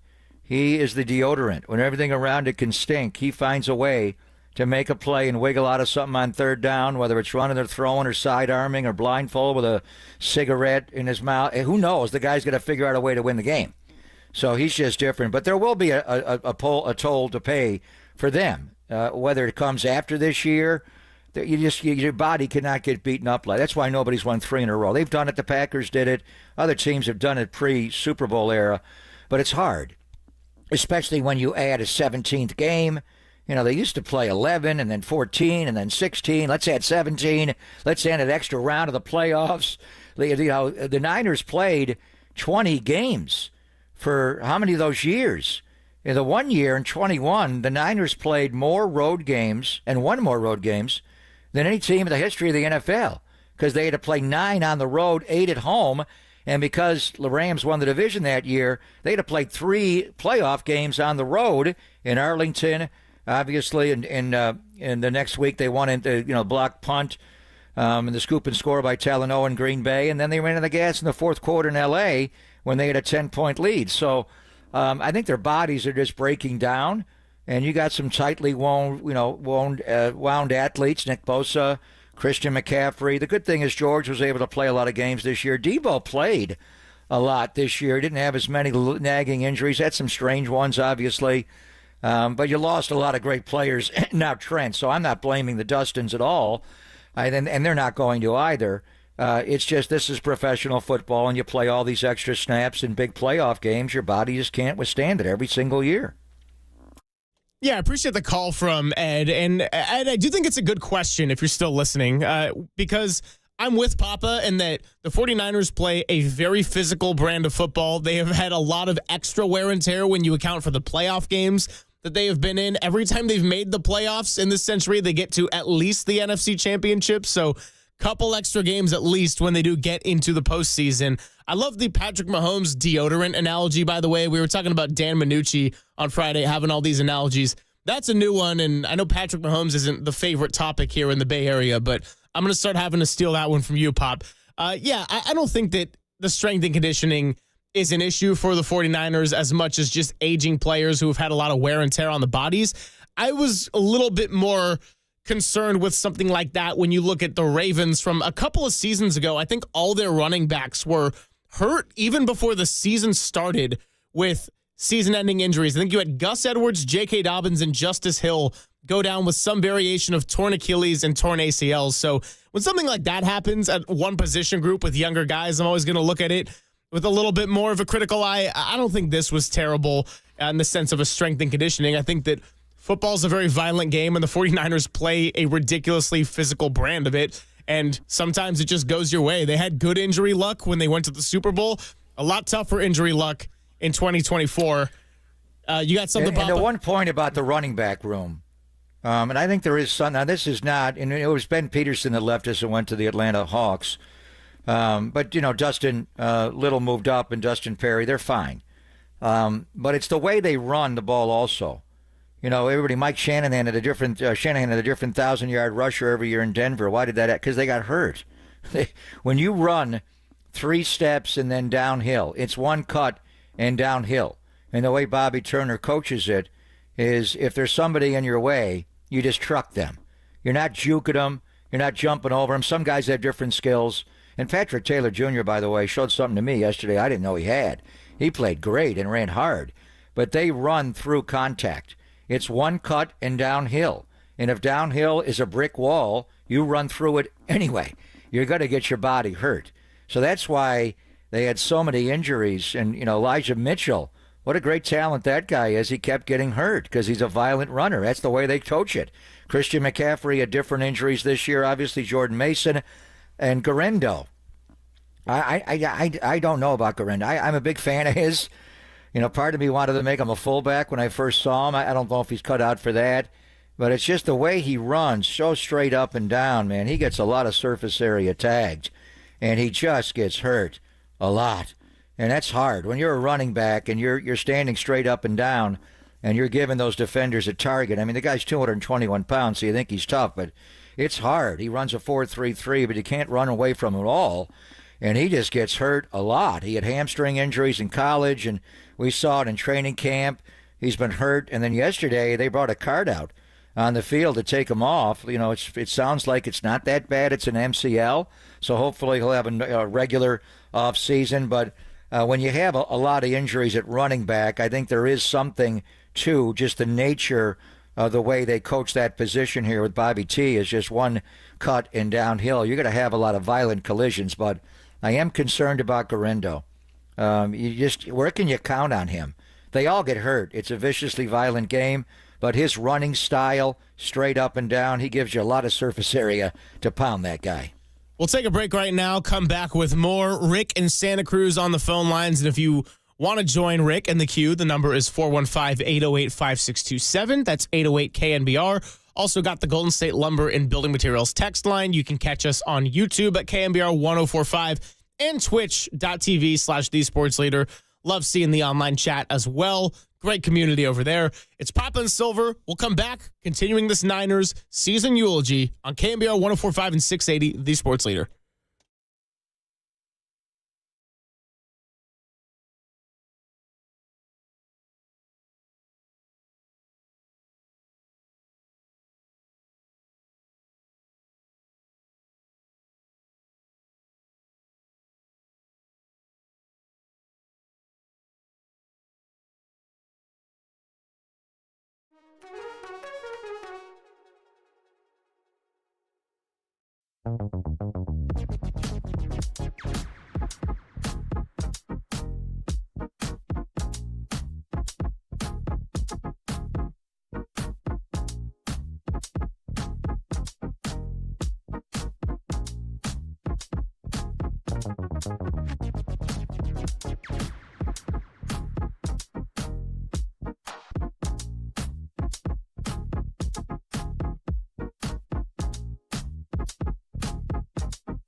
This is Papa and Silver on KNBR, the sports leader.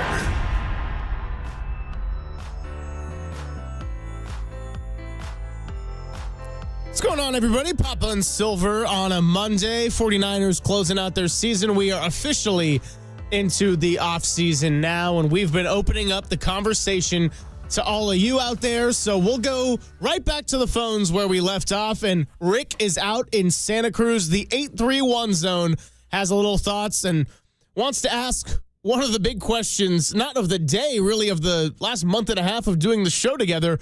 Where did it all go wrong? Rick, happy Monday. You're on the Sports Leader. Hey, unhappy Monday to you guys, too. Long-time listener, long-time Niner fan, season ticket holder since the 90s. Harbaugh Super Bowl. I own my stadium seats from Candlestick. Dedicated faithful, right? So I think that where did it all go wrong? A little bit off the field, bad and curse. 3 defensive coordinators in 3 years. Contract holdouts, gunshot wounds, 2 players losing children. Debo's tweets about wanting the ball. On the field, of course, we've got our special teams being fooled on so many plays throughout the season, like who can't run a trick play against us, all of our turnovers, all of our penalties, all of our injuries, Debo trying to punch his, teammate. I mean, it just seems like we've been more drama than a telenovela. I think, though, really, this comes down to some coaching, though, too. Like, we all know stuff rolls downhill, stuff has to roll uphill. And I do hold, Shanahan accountable. He has been blessed with the best roster for the past couple of years. How many coaches get the offensive and the defensive players of the year on their same team at the same time and still cannot get it done? I am tired of being a bridesmaid. Papa, you were right earlier about the fan base and how we feel towards Moody. We've run out of empathy for the guy. Anyways, I'm going to close out. I think that Shanahan, there's too much indifference, too much apathy. I don't know which is worse, and I don't care. Go Niners. Wait, Rick, if you're still with us, I got one question for you. Because first of all, really good phone call, and I love the where did it all go wrong? Your answer, everywhere. Just listed off everything. Yes, where didn't it go wrong? Where didn't it? It started with a coin toss in the Super Bowl and just never stopped.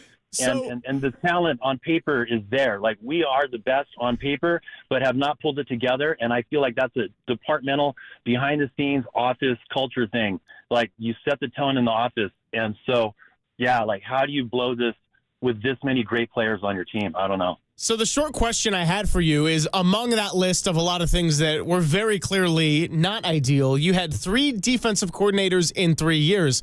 Are you pro making a change there and making it 4 in 4 years? Yes, I am, even though it makes it look like we're like super indecisive. It's just another drop in the bucket of indecision. Like, we've already been treating it like a carousel, so we might as well do it again. And this time just get it right. I like the idea of bringing back, Ulrich. I like the idea of these are like Asala. These are Niner culture guys. They're local. I'm okay with that. I am okay with that. And, we were soft up the middle. We were soft on the deep ball. I was at all those games. That game last year against Detroit, that was like the best experience of my life. But they were killing us up the middle in that first half. People have just run all over us right up the gut. There's nothing more embarrassing than getting run right up the gut. I went to high school with Bill McPherson's son, defensive stud. I fully believe in defense, and we're just we've been piss poor. Thanks for the call, Rick. Really good stuff. Rick out in Santa Cruz, and appreciate the listen. Don't make this your last time calling in. And now we got Walter chiming in with Where Did It All Go Wrong, our very first ever Silver Linings playlist. Papa, your thoughts on all of it? That was a good caller. He had me going there. That was insightful. Honestly, where did it all go wrong? I think when they were forced to practice on that trampoline at the University of Nevada, Las Vegas, the Monday of the Super Bowl, is where it all went wrong. And I think that's a major reason why Dre Greenlaw tore the other Achilles tendon. Not the one that he had Achilles tendonitis on, the other one. And it certainly impacted Debo and the hamstring injury. And I don't know. It's just my thought. What did that contribute to Christian McCaffrey and his Achilles tendonitis in the offseason? He didn't come back and play after that game until we came out of the bye in Tampa. So where did it all go wrong? I don't know. It went wrong at a lot of places, but I think they losing Dre Greenlaw in that Super Bowl, and just a matchup against with Oren Burks against Travis Kelce flipped that game. But it could go back as far as the early in the Super Bowl last year. The other point, and we could get into it. Robert Saleh is currently under contract for the Green Bay Packers as a consultant. So do we root for them to lose ASAP, so he would be alleviated from that contract, and they are playing Philadelphia this weekend.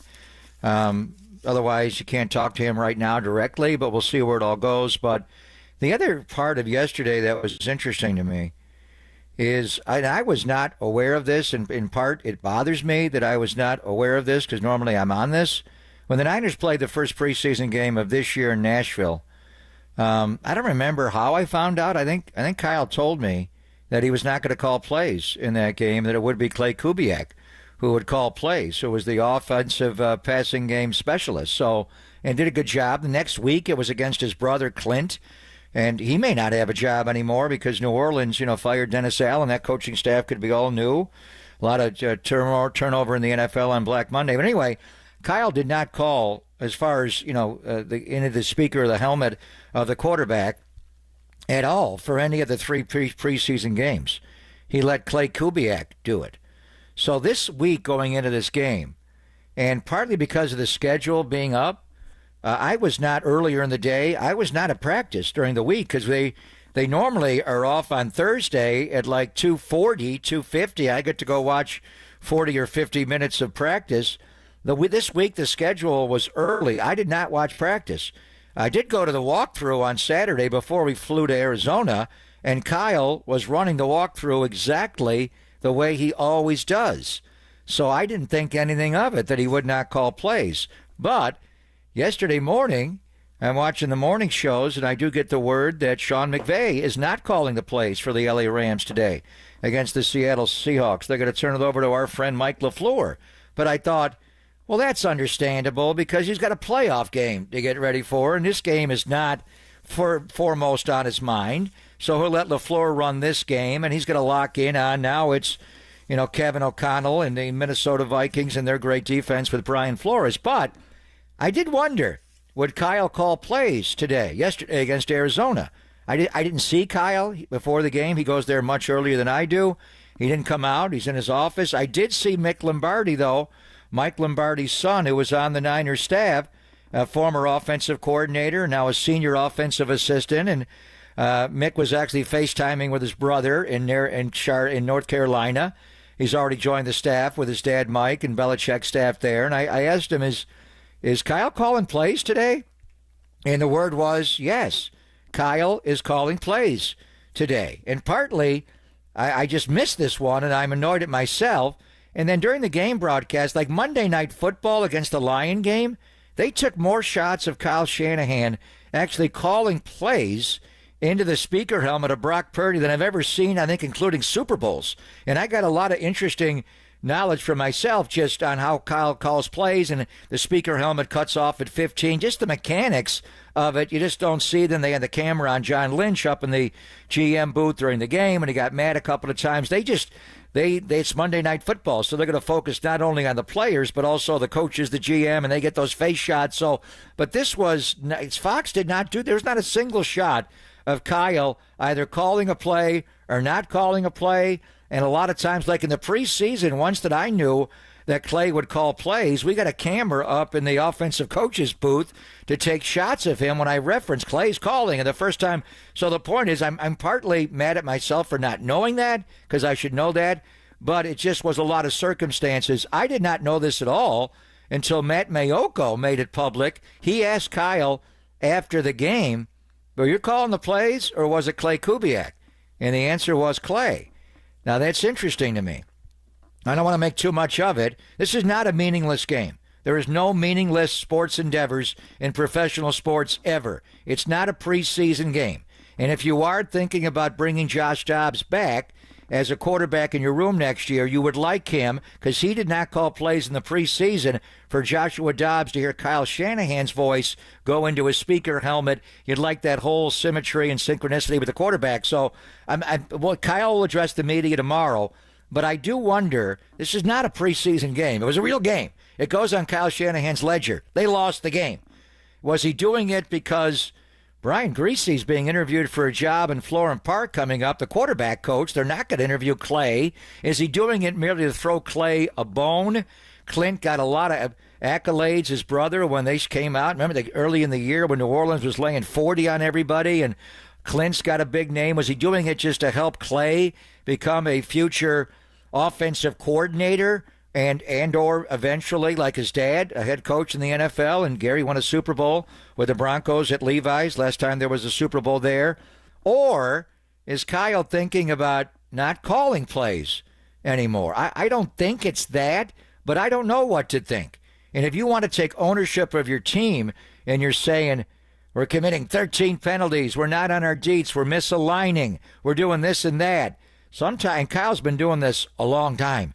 It's not just calling it on Sunday and Monday and Thursday and Saturday, and it's all week to come up with the game plan and design and the structure and the play design. Calling it on game day, anybody could do that.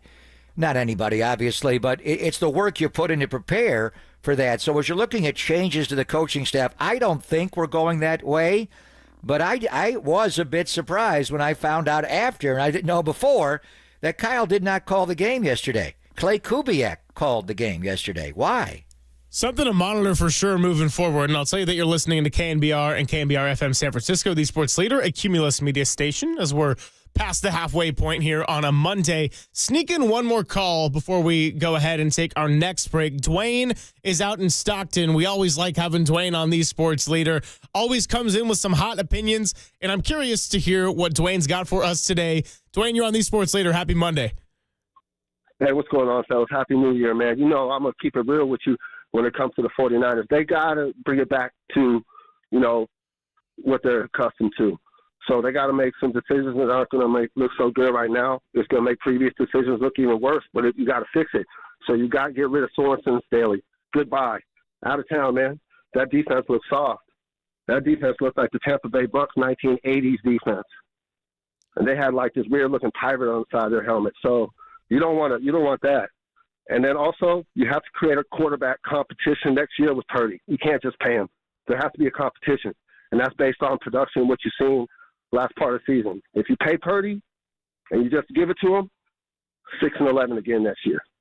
All right, fellas.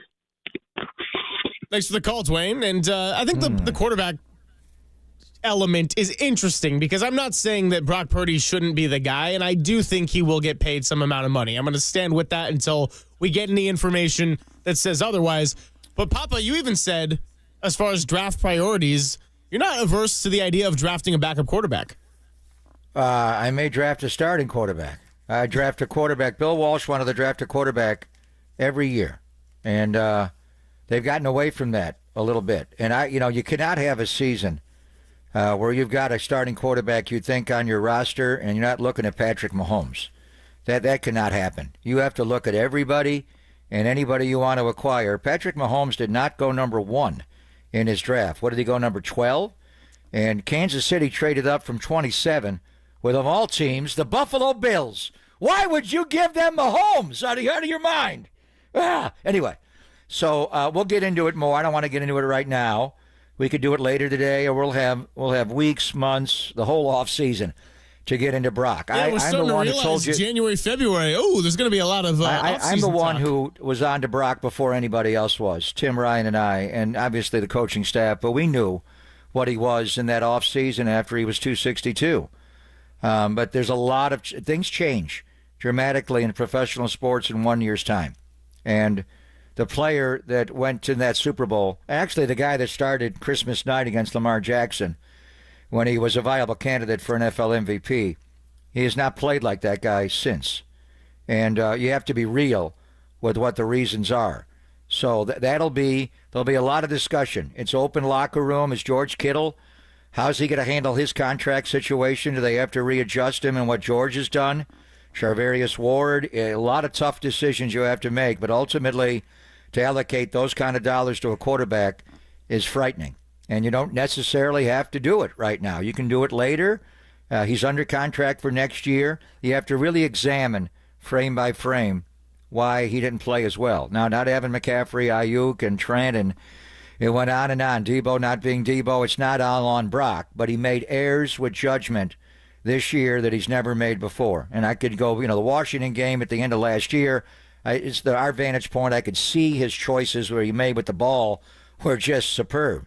The way he threw it to Ayuk when Ayuk was still on the stem of the route, and the ball would be in the air, and Ayuk could have it, poof. It's like, whoa, this quarterback is a savant. He sees it. There are a lot of snaps this year. He just didn't see it. The ball did not go where it's supposed to go. And sometimes it went into the hands of the other team. Or it hit the ground, and it did not result in a big play. You got to be real with it. So we love Brock. There's a way to keep him around here. Nobody's saying to move on from him. But you got to make a big choice here on contract with him, and I think that's something that they're going to have to be real with as they progress. But a lot of things going on. We could get into what they're going to do with Nick Soren. Nick's a good football coach. They're going to figure out a way to keep him on the staff in some role or another. You got to figure out about other guys being available. I think the bottom line is you need to go back to your core and who you are when you first got here. And if there's a way to get your hands on Robert Saleh and to bring him back, whether or not he's a better coordinator than anybody else, the guys in that room believe in him. When he says something to Fred Warner, Nick Bosa, Dre Greenlaw, the guys that were here with Saleh, when they had the best defense in pro football. And they had the Kansas City Chiefs February the 2nd of 2020 in a game called the Super Bowl. They had 10 points, 10, with 7 minutes and 13 seconds to play in the damn game. Now, I know it went sideways, and they exploded, and they do what they do, and they got to 31, but they had 10. How many points did the Arizona Cardinals score yesterday? I lost track. How many points did the Lions score the week before? Oh, they both How many cracked the points 40s. did Green Bay score? How many points did Buffalo score? How many points did Miami score? We know the answer. We don't want to know the reality of what it is. Now, you can't blame it all on the coordinator because you don't have those players. You don't have Ford and Bosa, and you don't have Armstead and Buckner and a healthy Dre and all that. So it is what it is. There were guys in Niners uniforms that really aren't those players, so that's a big part of it. So don't blame it all on the coordinator. But I think to a large extent, you need to go back to who you are. And he was a part of what they were at the very finest when they played. The defense, I don't even resemble who they are defensively right now. Watching them get trampled game after game after game, you can't win like that. We'll go ahead and take a break right now. And Brock Purdy actually spoke, so we're going to get that sound turned around as quick as we can, play some of that. Also get into some general NFL. It is Black Monday. Coaches have been fired. We'll get ready to talk about the NFL playoff picture. There's a whole lot of football that we can get into. Phone line's still open, 808 KNBR, if you would like to chime in and get in on the conversation. It's Pop and Silver. More football on the other side on KNBR 104.5 and 680, the sports leader.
Now, from the O'Donnell Financial Group Sports Desk. Learn more at ODFIGroup.com. O'Donnell Financial Group, because planning is a process, not a product.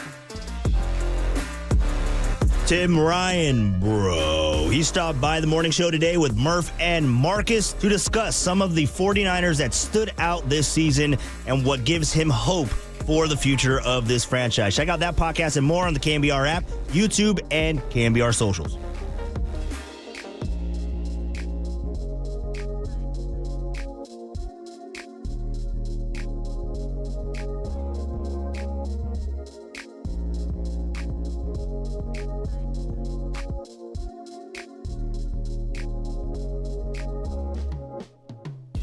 And I'm Greg Papa on KNBR, and Joe Montana himself is kicking off the holiday season by signing bottles of Gold Bar whiskey across the Bay Area. So visit your local liquor store and check the shelves for Gold Bar whiskey. You might find an autographed bottle from Joe waiting just for you. So call your local retailer and ask if they stock Joe Montana's gift packs, the perfect holiday gift for any 49er fan or whiskey lover. And make sure to visit the Gold Bar Distillery and Tasting Room on Treasure Island to take your holiday spirit to the next level, rated the top 50 restaurant in San Francisco. And you can join us for a hands-on cocktail mixing class of where you're going to learn how to make 3 different cocktails and learn the tips and tricks of the trade. No experience necessary. Just know how to drink, and they'll teach you how to make a cocktail. It's a 90-minute class. It's the perfect holiday activity or gift. No more boring holiday plans. Book now at goldbarwhiskey.com.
And now, time for the Protect Your Assets with David Hollander Business and Technology Report.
Greg and Greg, Papa and Silver. This is KNBR, the sports leader.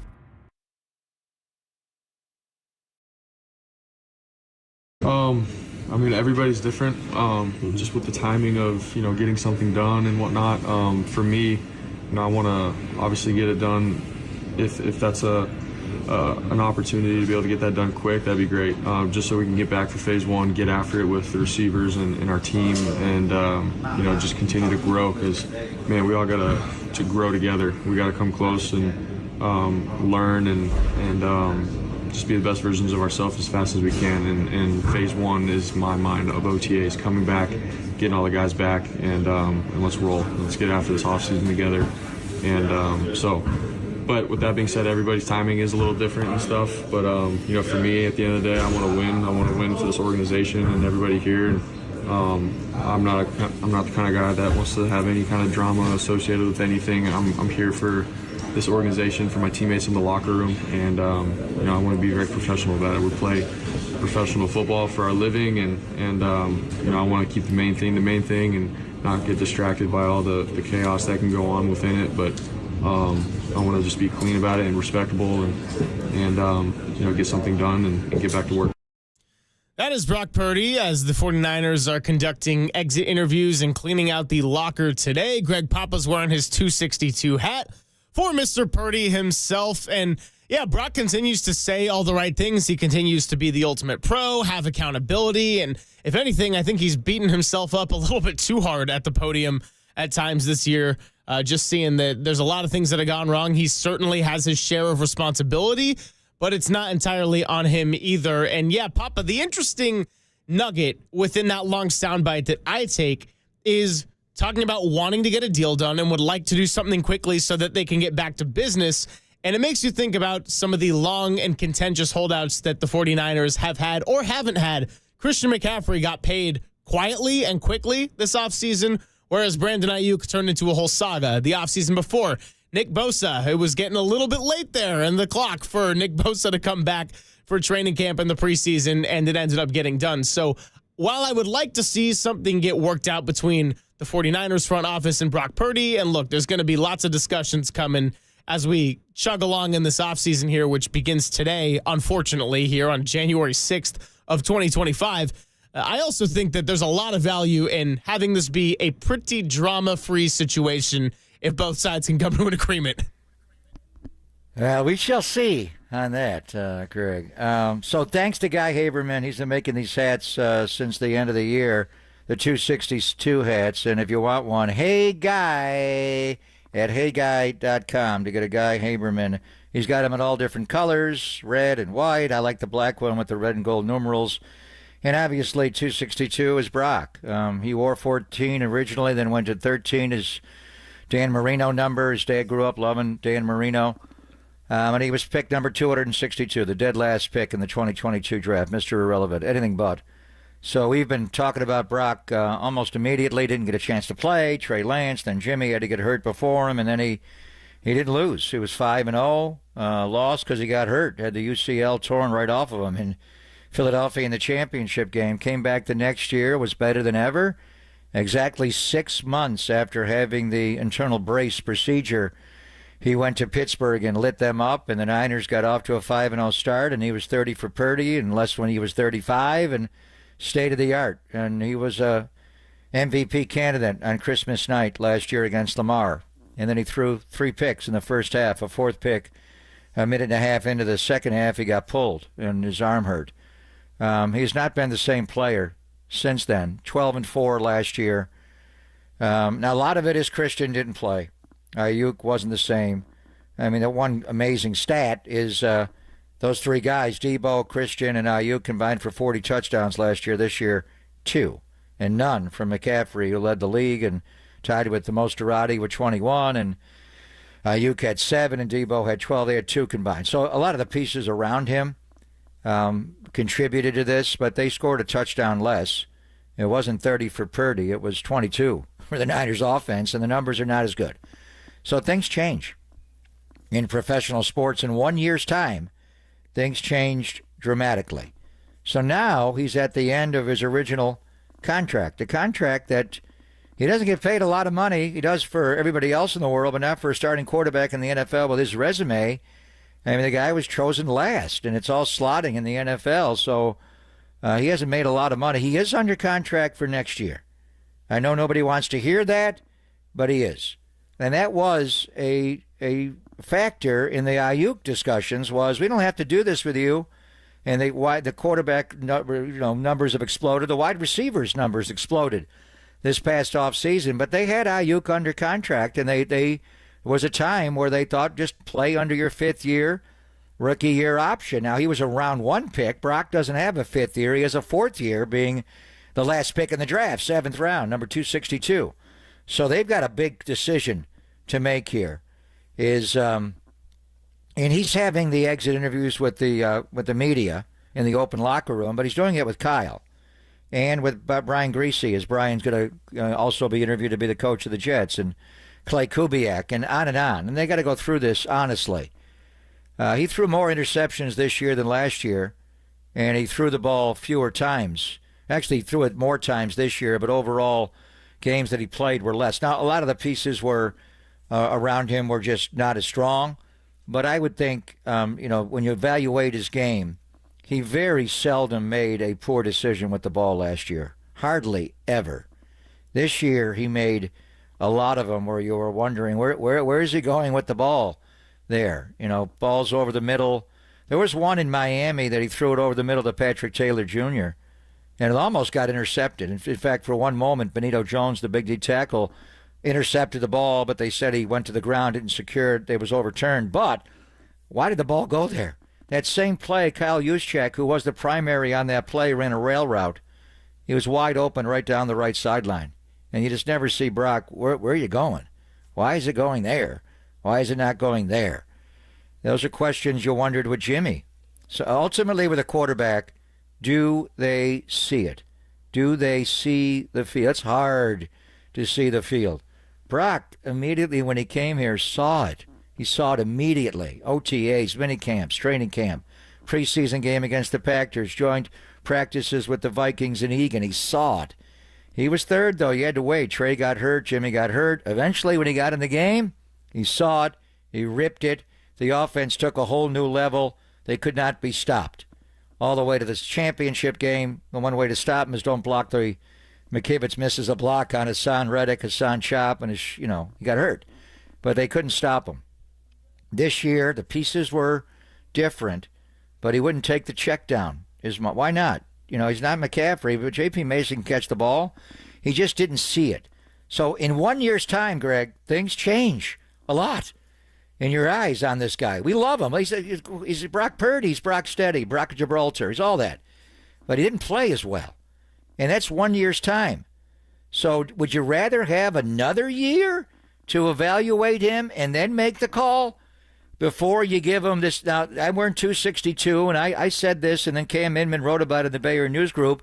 Wouldn't it be great, if you're his agent, Kyle Strongen, he was pick number 262. Let's give him a contract for $262 million. All right. How long do you want to do that for? If you would do it for 6 years at 262 and pay him $43.66 a year, yeah, I don't know if I'm doing that, but, maybe if you structure it and the guarantees, if he wants it for 5 years and now you're paying him 52.4, that's hard to do. So do you want to do any of this? Do you want to go that high? Dak, they waited and waited and waited and waited. And they gave him a $240 million deal for 4. That's $60 a year. $231 million guaranteed. How many is really guaranteed? So with Brock, there's ways. Everybody loves the guy. He's Brock. What an upstanding member of the community he is, and a great leader. And he takes all the responsibility, never turns his finger on another teammate and says he ran the wrong route. He's a leader of men in his own way. But he didn't play as well this year as last year. Now, there are a lot of factors why, but the bottom line is he did not. I had no reservations about him going on the Super Bowl or Christmas night. Now you wonder. He's 6 feet 5/8 of an inch tall. He's not 6'5" and an eighth of an inch. Does he see it from the well? The interceptions he throws are over the middle.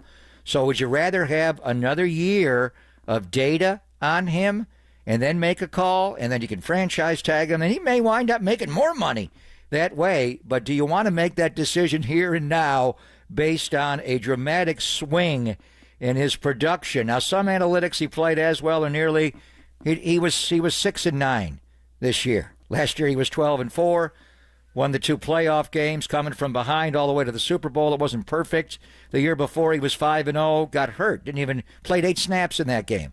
So would you rather have more intel on him before you make this huge investment? And this is a hard cap in this league. So every dollar you give to one position, you take from another. So do you want to do this now and feel comfortable no matter what the number? I'm just playing because he's 262.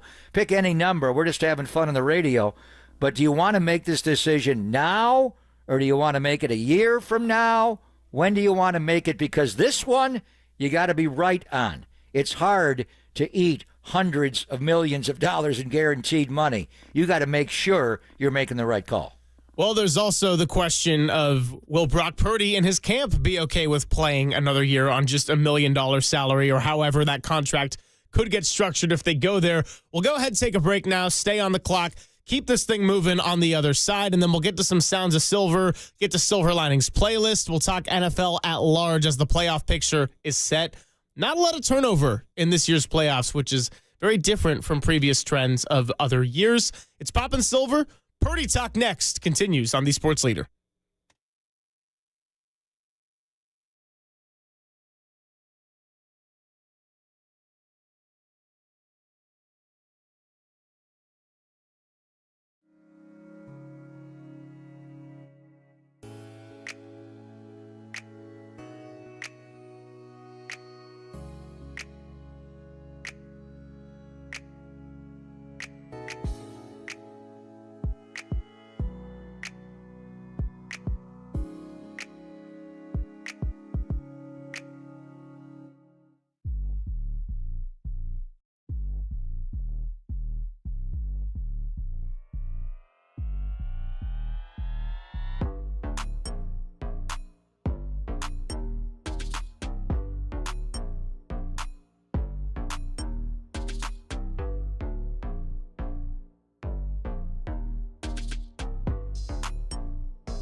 Hey, it's our first call with our good friend Steve Moskowitz in the year 2025. He is the founder and tax attorney at Moskowitz LLP, always helping out the listeners of KNBR. And today, we're going to talk about bookkeeping and preparing for your returns. Steve, welcome back. How are you?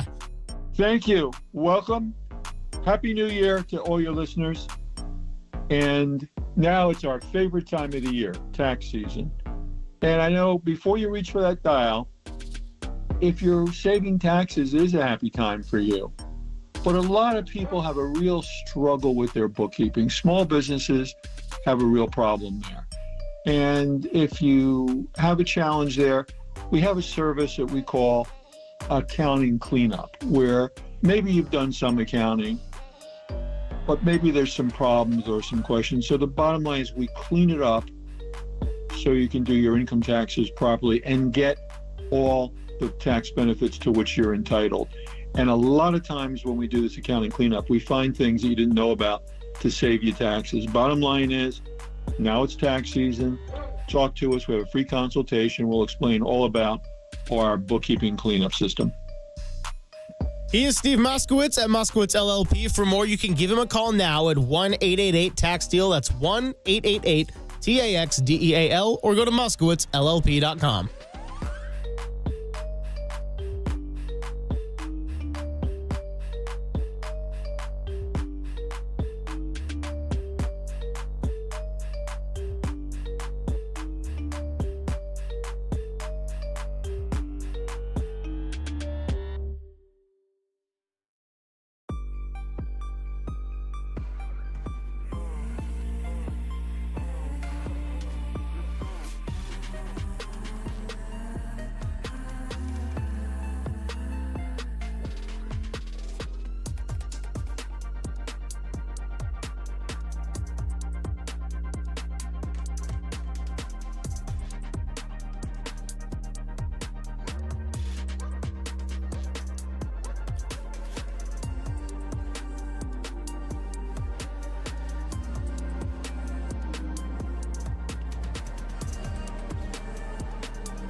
Now, back to Greg Papa and Greg Silver on KNBR, the sports leader.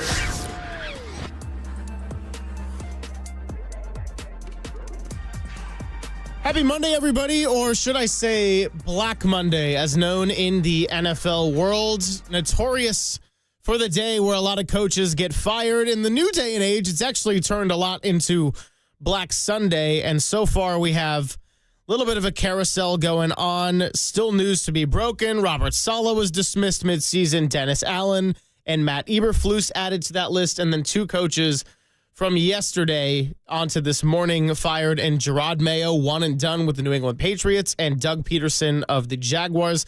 Not to mention Luke Getsy and Ken Dorsey as two offensive coordinators, Bengals defensive coordinator Lou Anarumo, and Jets general manager Joe Douglas, rounding out that list so far on 2025. Papa, any big reactions to the news so far of who has or maybe has not yet been dismissed of their duties? Not really. I mean, in season, we had Eberflus get fired and Dennis Allen and Robert Saleh, and then we kind of heard the rumblings about Doug Peterson. And I remember going to Jacksonville last year when the Niners came out of their bye. Jacksonville was playing really well, and they had a terrible loss against us, and Trevor Lawrence looked really confused.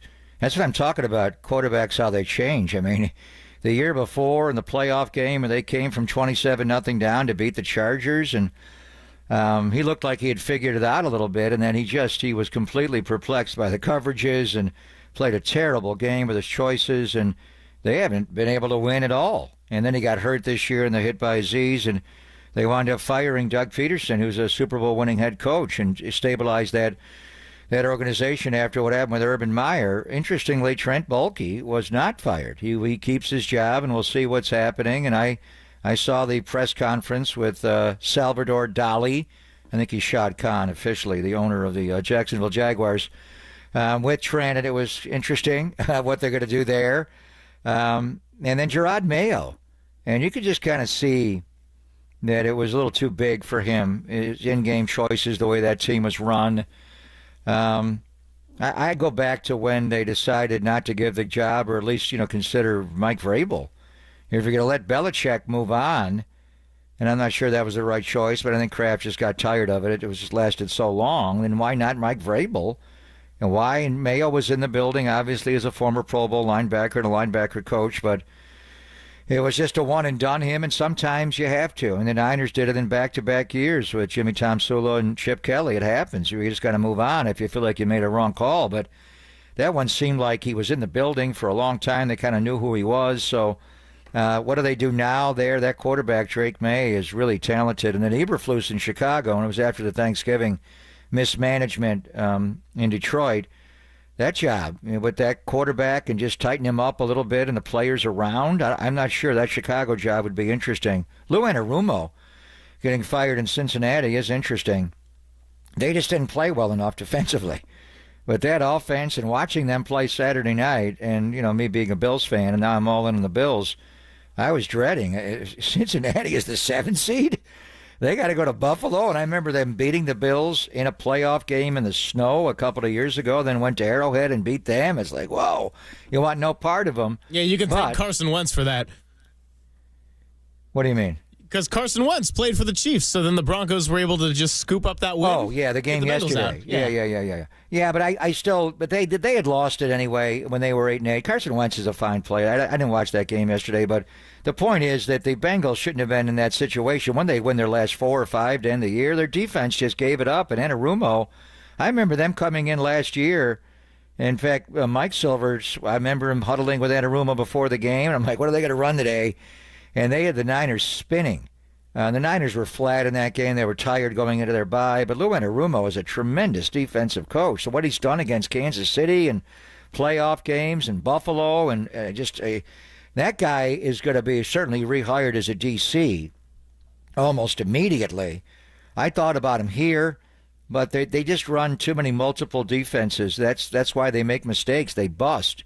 And they also change their whole secondary. So I'm not sure he's a fit here. But it will be interesting to see what he does. So, I mean, those are just the coaching firings, or, we had him in season, a few on Black Monday. What is Jerry Jones going to do with Mike McCarthy? I think is the key one. And Mike McCarthy, his contract goes until January the 14th, which is another week. It is so Al Davis, and Jerry learned from Al, he's going to keep his coach until that contract is null and void. If he has to work on January the 13th until midnight, he will make him work until January the 13th at midnight. Once the contract is up, I don't have to. I paid him all the money, and he has no more responsibility. Then you're out of here. So then, what does he do with Mike McCarthy, which would set off if he does get fired, and they may let him go? New Orleans job is open, and he does have a tie there. I mean, McCarthy may get hired as a head coach, but it's not just firing the head coach. It's the whole staff. All of a sudden, Bones Fossil would be available as a tremendous special teams coordinator, one of the best in football. And he was an interim head coach with the Rams when Jeff Fisher was fired during Goff's rookie year. So he's run the team in that respect, and he's so well respected.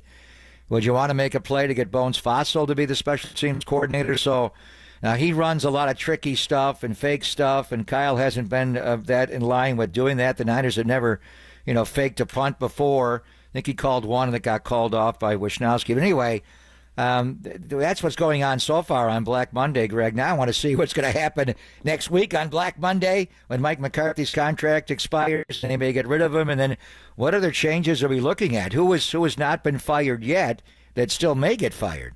Well, Trent Baalke, the GM for the Jaguars and formerly of the 49ers, has officially survived and also says that retirement is not on the table. My focus is getting the ship righted, and in order to do that, you got to be fully in, and that's what I intend to do. I don't think Jaguars fans are taking too kindly to it, but then again, fan bases get riled up, and we know this. Antonio Pierce has also spoken to the media, says he's not learned anything about his status. Doesn't mean that he is or is not coming back. And by the way, just another Twitter update that we didn't get to. Isaac Garendo put out on social media about an hour ago, ACL is good. Thank you, God. I'll be back better than ever, faithful. So sounds like no long-term damage there for running back Isaac Guerrero. I know you were a little worried about that. Well, they knew it was an MCL. They knew it was an MCL yesterday. Dr. McAdams gave them the they can feel around and see. So they knew it was an MCL. Hopefully it's not a bad one. I just met his mother in the elevator of the hotel yesterday morning. Parag was there and Brian Schneider was there, and this young man and a woman get in wearing 31 Guerrero, and I'm like, they got to be related. It was Isaac's mom, and I think he went back and forth. The kid was confused what he was. I think it's his nephew, and Isaac was his uncle, but he had a big curly hair, shock of hair. And it was just, have a good game. We were just chatting for a few minutes and then went in the lobby and she met a few people, and then her son winds up, what was it, a second or third second carry of the game when he ran into that wall. And the way he rolled over and the way the cart came on the field, I thought, damn, what has he done? But luckily it's not the anterior cruciate ligament, it's the medial collateral. Let's see what's happened. He's going to have to miss some of the offseason probably. But I think with him, it's just he's injury prone. He gets hurt a lot. And he's had a lot of hamstring and foot injuries at Wisconsin. And we didn't see him much in the OTAs. In training camp, I think he got hurt the very first day of practice. We didn't see him at all until he broke that kickoff return against the Raiders and almost took it back to the house. And then he's had injuries this year. So he does run upright, which is a concern. He's big at 221 pounds, and he takes a hit. But you give these NFL linebackers in any position that kind of speed to run you down with a surface area that Guerrero gives you, you are concerned that he's got the talent, he's got the body, and he's got the speed. He's got to figure out a little bit how to run.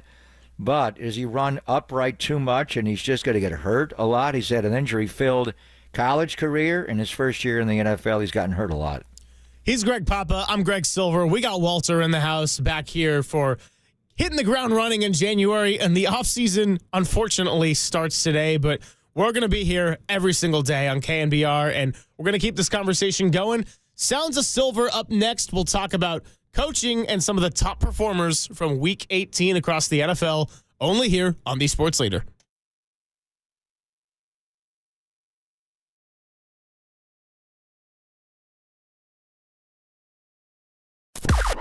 Now, from the O'Donnell Financial Group Sports Desk. Learn more at odfigroup.com. O'Donnell Financial Group, because planning is a process, not a product. Well, that is it for the 2024 49ers season, as the season has come to a close with their latest loss in the desert in Arizona. Now all eyes turn to the offseason. Who stays? Who goes? Let us know your thoughts, faithful, on our YouTube chat, the only place to let Bay Area fans chime in and join the conversation instantly at KNBR, the Sports Leader.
This is Papa and Silver on KNBR, the sports leader.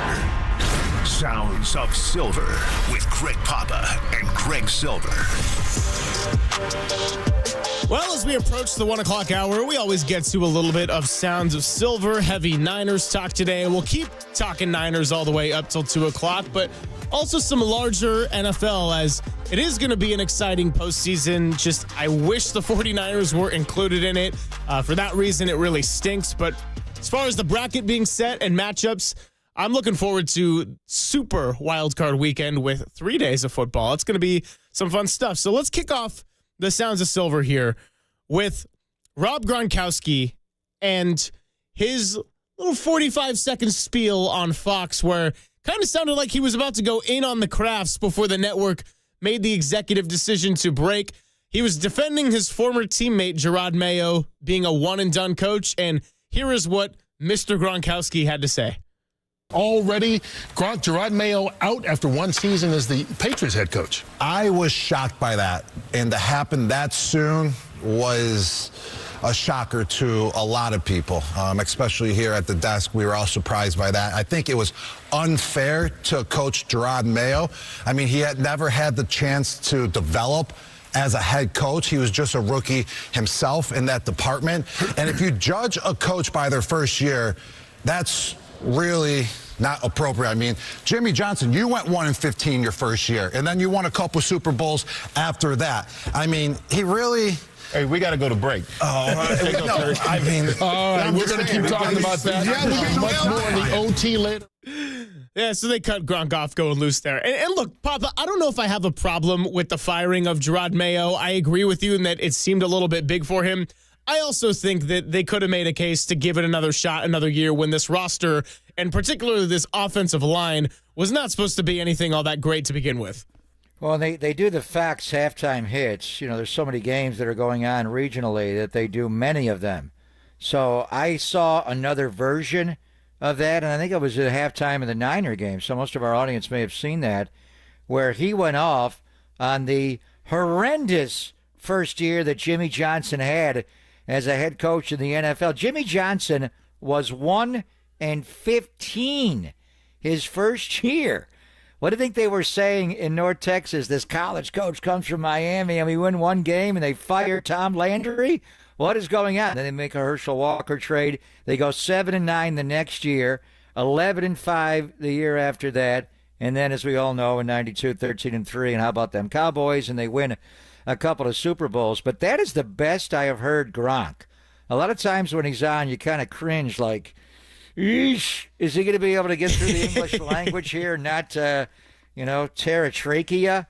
But he was on. He called him out, said it was horrendous, but then he turned to Jimmy. Jimmy Johnson had a horrendous first year. And Jimmy's looking at him like, who, me? 1-15? I guess they did. That's going to be either you or Walter when we've gotten a little bit farther along with the show, and Walter's going to pop on the mic and he's going to be like, I mean, Greg, the first month that you were on the show as the new co-host, you were terrible, but then you improved to 7-9 and 13-3. Hey, look, if I can reach Jimmy Johnson heights, I'm going to be just all right. But yeah, interesting there from Gronk, and I liked when he's kind of like choosing his words from a little bit like that was just not appropriate, like laying his point down, but getting into it. And all the while, Gerard Mayo does go one and done. Let's go through some of the top performers of Week 18, and got to start with Mike Evans, who was able to get the ball back with the Buccaneers for one final play, ran a little play to him in the flat so he could get 9 yards. That got him to 1,004, which meant that for 11th straight season, he hit the 1,000-yard mark. Mind you, he missed a few games with the hamstring this year. Still able to get it done. Came down to the very end with the help of a Week 18 extra game on the schedule. But pretty cool moment here for number 13 of the Buccaneers. Mayfield throwing. Evans. He does it. Jerry Rice has company.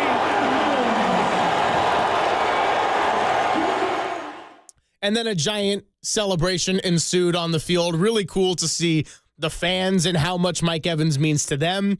The way they get into it, cool to see his teammates jump up and down like they had just won some, youth championship or something like that. Really happy for Mike Evans. And yes, he did tie Jerry Rice's record with 11 straight years of that mark. I don't even want to compare the two because if we're just talking Jerry, it's like, okay, Jerry's one of one, obviously. And then it makes it sound like I'm dumping on Mike Evans. But the career that Mike Evans has had with all those different quarterbacks in Tampa Bay, largely not on very competitive teams, is really cool to see that he'll be in the Hall of Fame one day and get that 1,000-yard mark. Without a doubt, he's going to be canonized, but he's done it every year of his career. He is 11 for 11. Jerry had a streak longer in the middle of his career, but Jerry Fifi did not have 1,000 yards receiving as a rookie. So no one has done what Mike Evans has done. I don't think anybody ever did 10 for 10, which he did last year. To do it again this year when he had that terrible, we saw, was at the game before the Niners went to Tampa. Godwin got hurt. And he got hurt earlier he had a bad hamstring coming into the game. He caught a touchdown earlier in that game, but he wound up popping his hamstring. Yeah, the Monday night game against the Ravens, I believe. It was a Monday night game. Yeah, it was when Godwin got hurt late in the game. Baltimore got behind. They came back and rolled him. But anyway, what a career, Mike Evans. He's just so consistent, but he overcame it. Now, 1,000 yards is not like it used to be. I mean, even when they went from 14 to 16 games at 62.5 yards a game. 17 games, 57 yards a game? But you got to play a lot of games and do it over. It's an amazing accomplishment, and he is that guy. The touchdowns, 100 touchdown catches plus 1,000 every year. But I was watching this game on the bus ride over to State Farm yesterday and then watched it on the screen. And what a great stadium that is, by the way, in Glendale. Tampa was struggling for most of the game. I thought, are they going to come back and win this game? They had to score late to take the lead.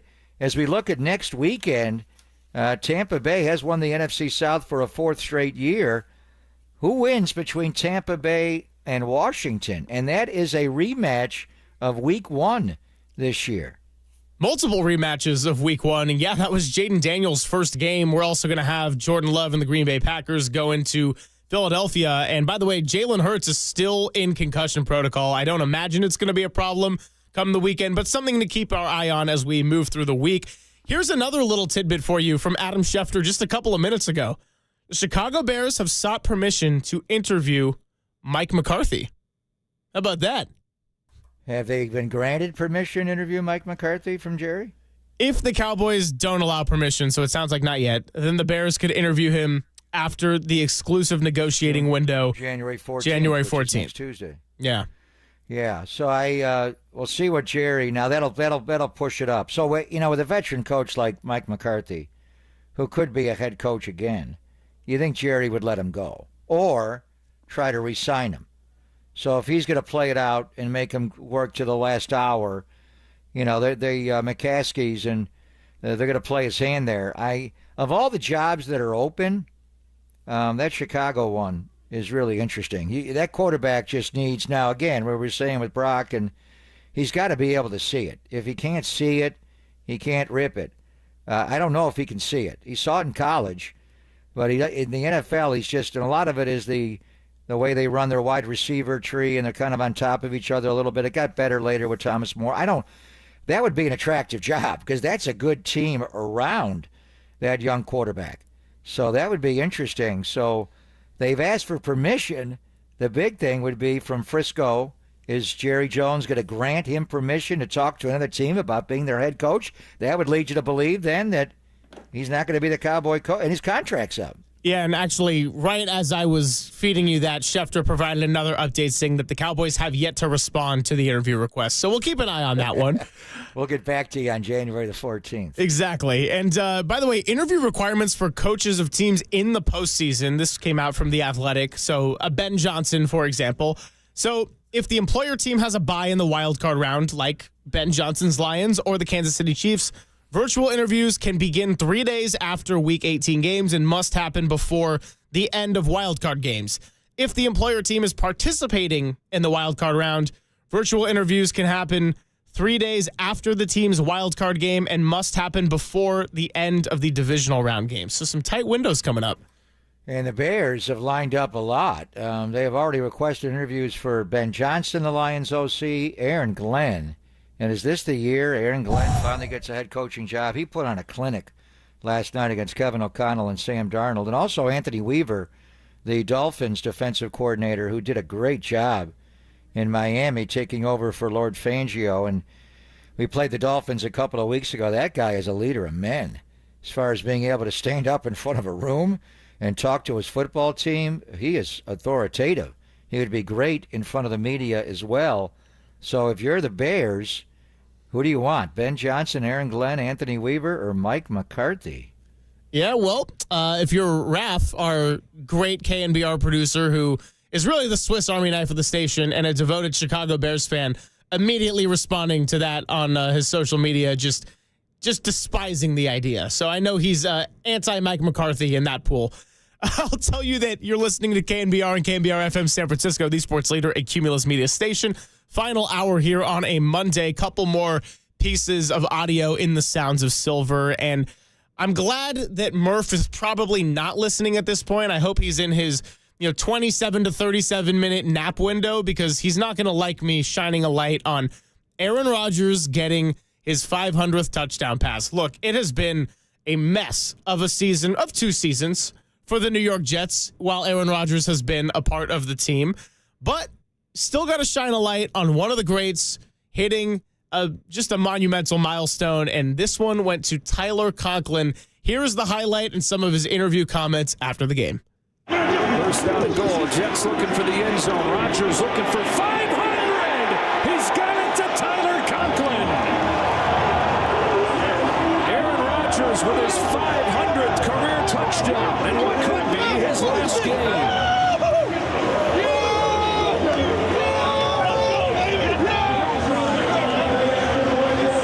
See how much it means to his teammates. That ball's going nowhere. I got a lot of gratitude right now. I'm going to enjoy this tonight, but once I get back out west, I'm going to, take my time, and I'm not going to hold anybody up. I'm going to have conversations tomorrow with everybody here with the Jets and see what they're thinking, and then make a decision before it gets too late in the offseason.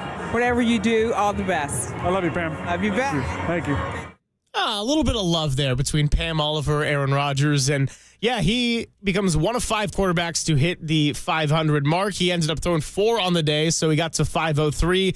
If it is his last game, Papa, he will finish 5 behind his predecessor in Green Bay, Brett Favre. So why is Murph upset about this? Oh, he just doesn't like Aaron Rodgers. He doesn't? No. Go eat at his restaurant, Ayahuasca, in Marin County. Not just the 503 touchdown passes, but he's done it against only 116 INTs. His interception percentage is one of the best in history.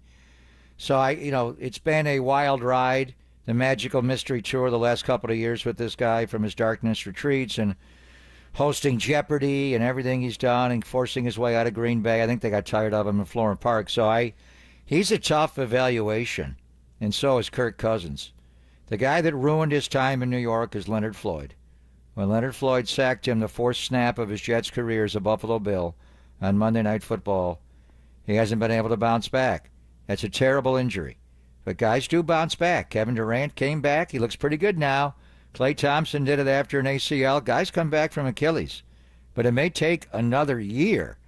So how do you evaluate Aaron Rodgers and Kirk Cousins? Aaron's on his front leg is left, and Cousins is on his back leg is right. They have both looked incredibly unstable at times this year, like they can't play anymore. But it's age 42 year for Rodgers next year. Cousins is late 30.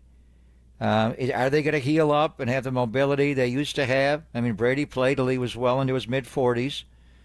Now, Brady had a tough lower leg injury when Bernard Pollard hit him. Anyway, I don't. At times, I thought he's going to get maimed. He can't run away and protect himself. He's going to get so lit up and hurt. And there are a couple where he got pounded, but he finished. He played. Wasn't always perfect, but he did throw 4 touchdown passes yesterday and threw 28 touchdown passes versus 11 INTs. I mean, wow. Did it on one leg. And I could see the atrophy on that left calf. It's just not. Is it going to get bigger and healthier? I don't know. He's a tough evaluation. He needs to leave New York, and they need to move on from him.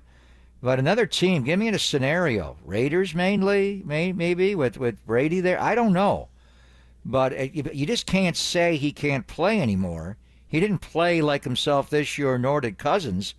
But will they get healthier? Another year removed from the Achilles. And with Cousins, I've wondered about him as a backup with the 49ers. It's just his mind is there. He can still throw, but if you don't have any base, you can't do it. So I don't know how to evaluate these two. It's a health, you have to look at them. And when the new league year starts in March, they may not be that much further advanced. They might. They will heal from this at some point, but he's also going to be 42 next year. So what do they do with Aaron Rodgers?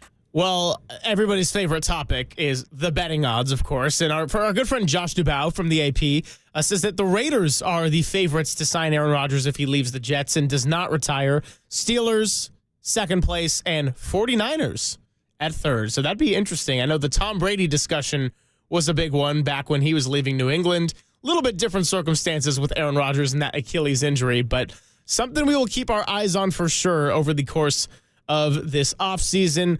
Last one for the Sounds of Silver. Tough to acknowledge a whole segment of Week 18 top performers and not go with the Detroit Lions and running back Jahmyr Gibbs. 4 touchdowns in a game that you called the game of the century leading into it. A battle between two 14-win. Slight hyperbole. Maybe ever. You never had two 14-2s, but overall, I was wondering, what am I watching here? That game did not go. I thought Minnesota would win, and I thought it would be the over. I did not expect Sam Darnold to struggle that much, but the question is, how good is Jahmyr Gibbs? Wow. And it's not just Jahmyr Gibbs, whose sound and highlights we're about to play. It's the fact that now the Detroit Lions don't have to get on multiple planes, don't have to fly across country and play Monday night.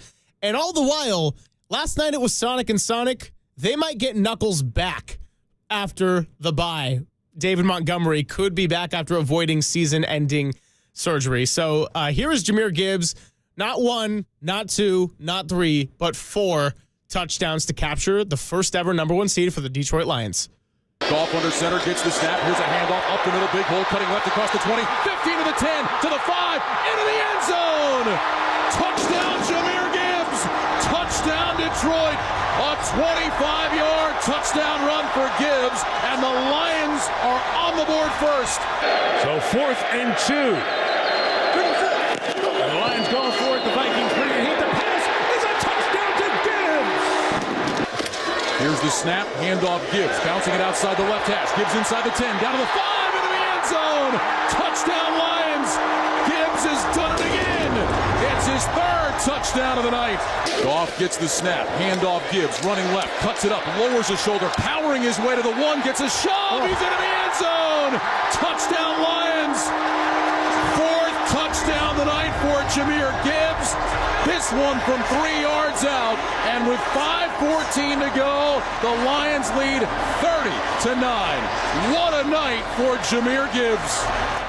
There's a lot of stories for Detroit coming into this one and after the fact. I think Jared Goff, despite the 2 interceptions, hung in and made some big-time throws.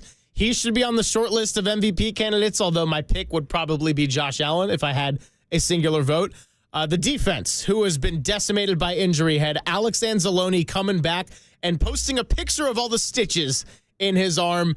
That defense made a massive statement against Sam Darnold, Justin Jefferson, Jordan Addison, Aaron Jones, and Kevin O'Connell's offense. But Jahmyr Gibbs, fastest man on the field, and that kid is special. Yeah, 4.3640. We saw it on his 30-yard touchdown. I remember the divisional last year against Tampa before they came to Levi's for the championship game. He caught a ball over the middle against Tampa and just ran it in the end zone for a touchdown going left, and he's different. He is such a good player. He's such a good inside runner. He picks up a blitz. He came across the formation to just stick a blitzer from Minnesota's defense. He catches the ball out of the backfield. McCaffrey, to me, was the best player in the NFL last year, and they're not going to give a running back MVP. They're just not. It's just so seldom now. Adrian Peterson years ago, it's a quarterback's award. So what they give is the Offensive Player of the Year, and Christian got that. I do think, and Saquon went for 2,000 yards, didn't play yesterday. But this guy ran for 1,400 yards from scrimmage, and he was sharing the backfield with David Montgomery. So he only carried it 250 times. He averaged 5.6 a rush. Plus, he caught 52 out of the backfield and scored 4 more. He had 20 touchdowns. He had 16 rushing and 4 receiving. Forget the MVP. Who would you vote? I think he's the best player in the league right now.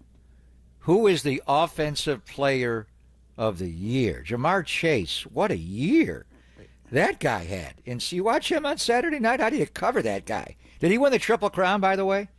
Catch his yards and touchdowns at wide receiver? I know he was up for it. Saquon, take the quarterbacks out of it. Who's going to win the offensive player of the year in the NFL? Would you give it to Sonic Gibbs? He's up there for sure. I probably would go Saquon Barkley for hitting 2,000 and being that team's most valuable player on offense. He just played more games than A.J. Brown when all's said and done, and I think you saw how transformative it was for both the Eagles, but also for Saquon Barkley to go from that Giants protection and quarterback to what the Eagles have. I'd probably go Saquon Barkley, but there's a lot with these awards, Papa, where if they give it to guy number 2 or 3 or 4 on my list, I don't really have an issue with it at the end of the day. Yeah, all I know is if I'm playing, you line up in the backfield, my halfback that I'm picking with McCaffrey hurt would be Jahmyr Gibbs over all of them. He is just different. And a lot of Saquon is the element of that quarterback running. It just changes the dynamic there. Goff doesn't give it to you. Anyway, Jahmyr Gibbs is so good. And Detroit is getting their performance. I didn't think they were capable of playing defense like that. The Niners spud them around and made them fall. And Anzalone, he not only came back, he played all but one snap in the game. I thought he's going to come back and play like some kind of a package. He played the entire game. And they're going to get other guys back. Carlton Davis III's got a broken jaw. He's going to come back. They're going to get other guys back. Hutchinson, if they go to the Super Bowl. Their defense was good. Before, week by week, they kept losing 2-3 guys. McNeil's not coming back, but they're going to get guys back. I don't know. We'll see how it all goes. Philadelphia with their defense, and if the quarterback can get through concussion protocol, may be the most solid team. But good luck going into Ford Field and beating these guys in the divisional or the championship game. For the first time ever, the Lions may go to the Super Bowl. He's Greg Papa. I'm Greg Silver, and we do it every day on these sports leaders. Silver Linings playlist will be next, and I think it's going to stay right here on these Detroit Lions. More coming up on KNBR 104.5 and 680, the Sports Leader.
Now, from the O'Donnell Financial Group Sports Desk. Learn more at odfigroup.com. O'Donnell Financial Group, because planning is a process, not a product. It's the dreaded Black Monday for the NFL, where coaches are finding out their futures with their respective teams. Which coaches for the 49ers are going to make the cut and be a part of things moving forward into the 2025 season? Stay tuned here for live updates. Your home for 49ers football for the past 20 seasons. KNBR, the sports leader.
And now, time for the Protect Your Assets with David Hollander Business and Technology Report.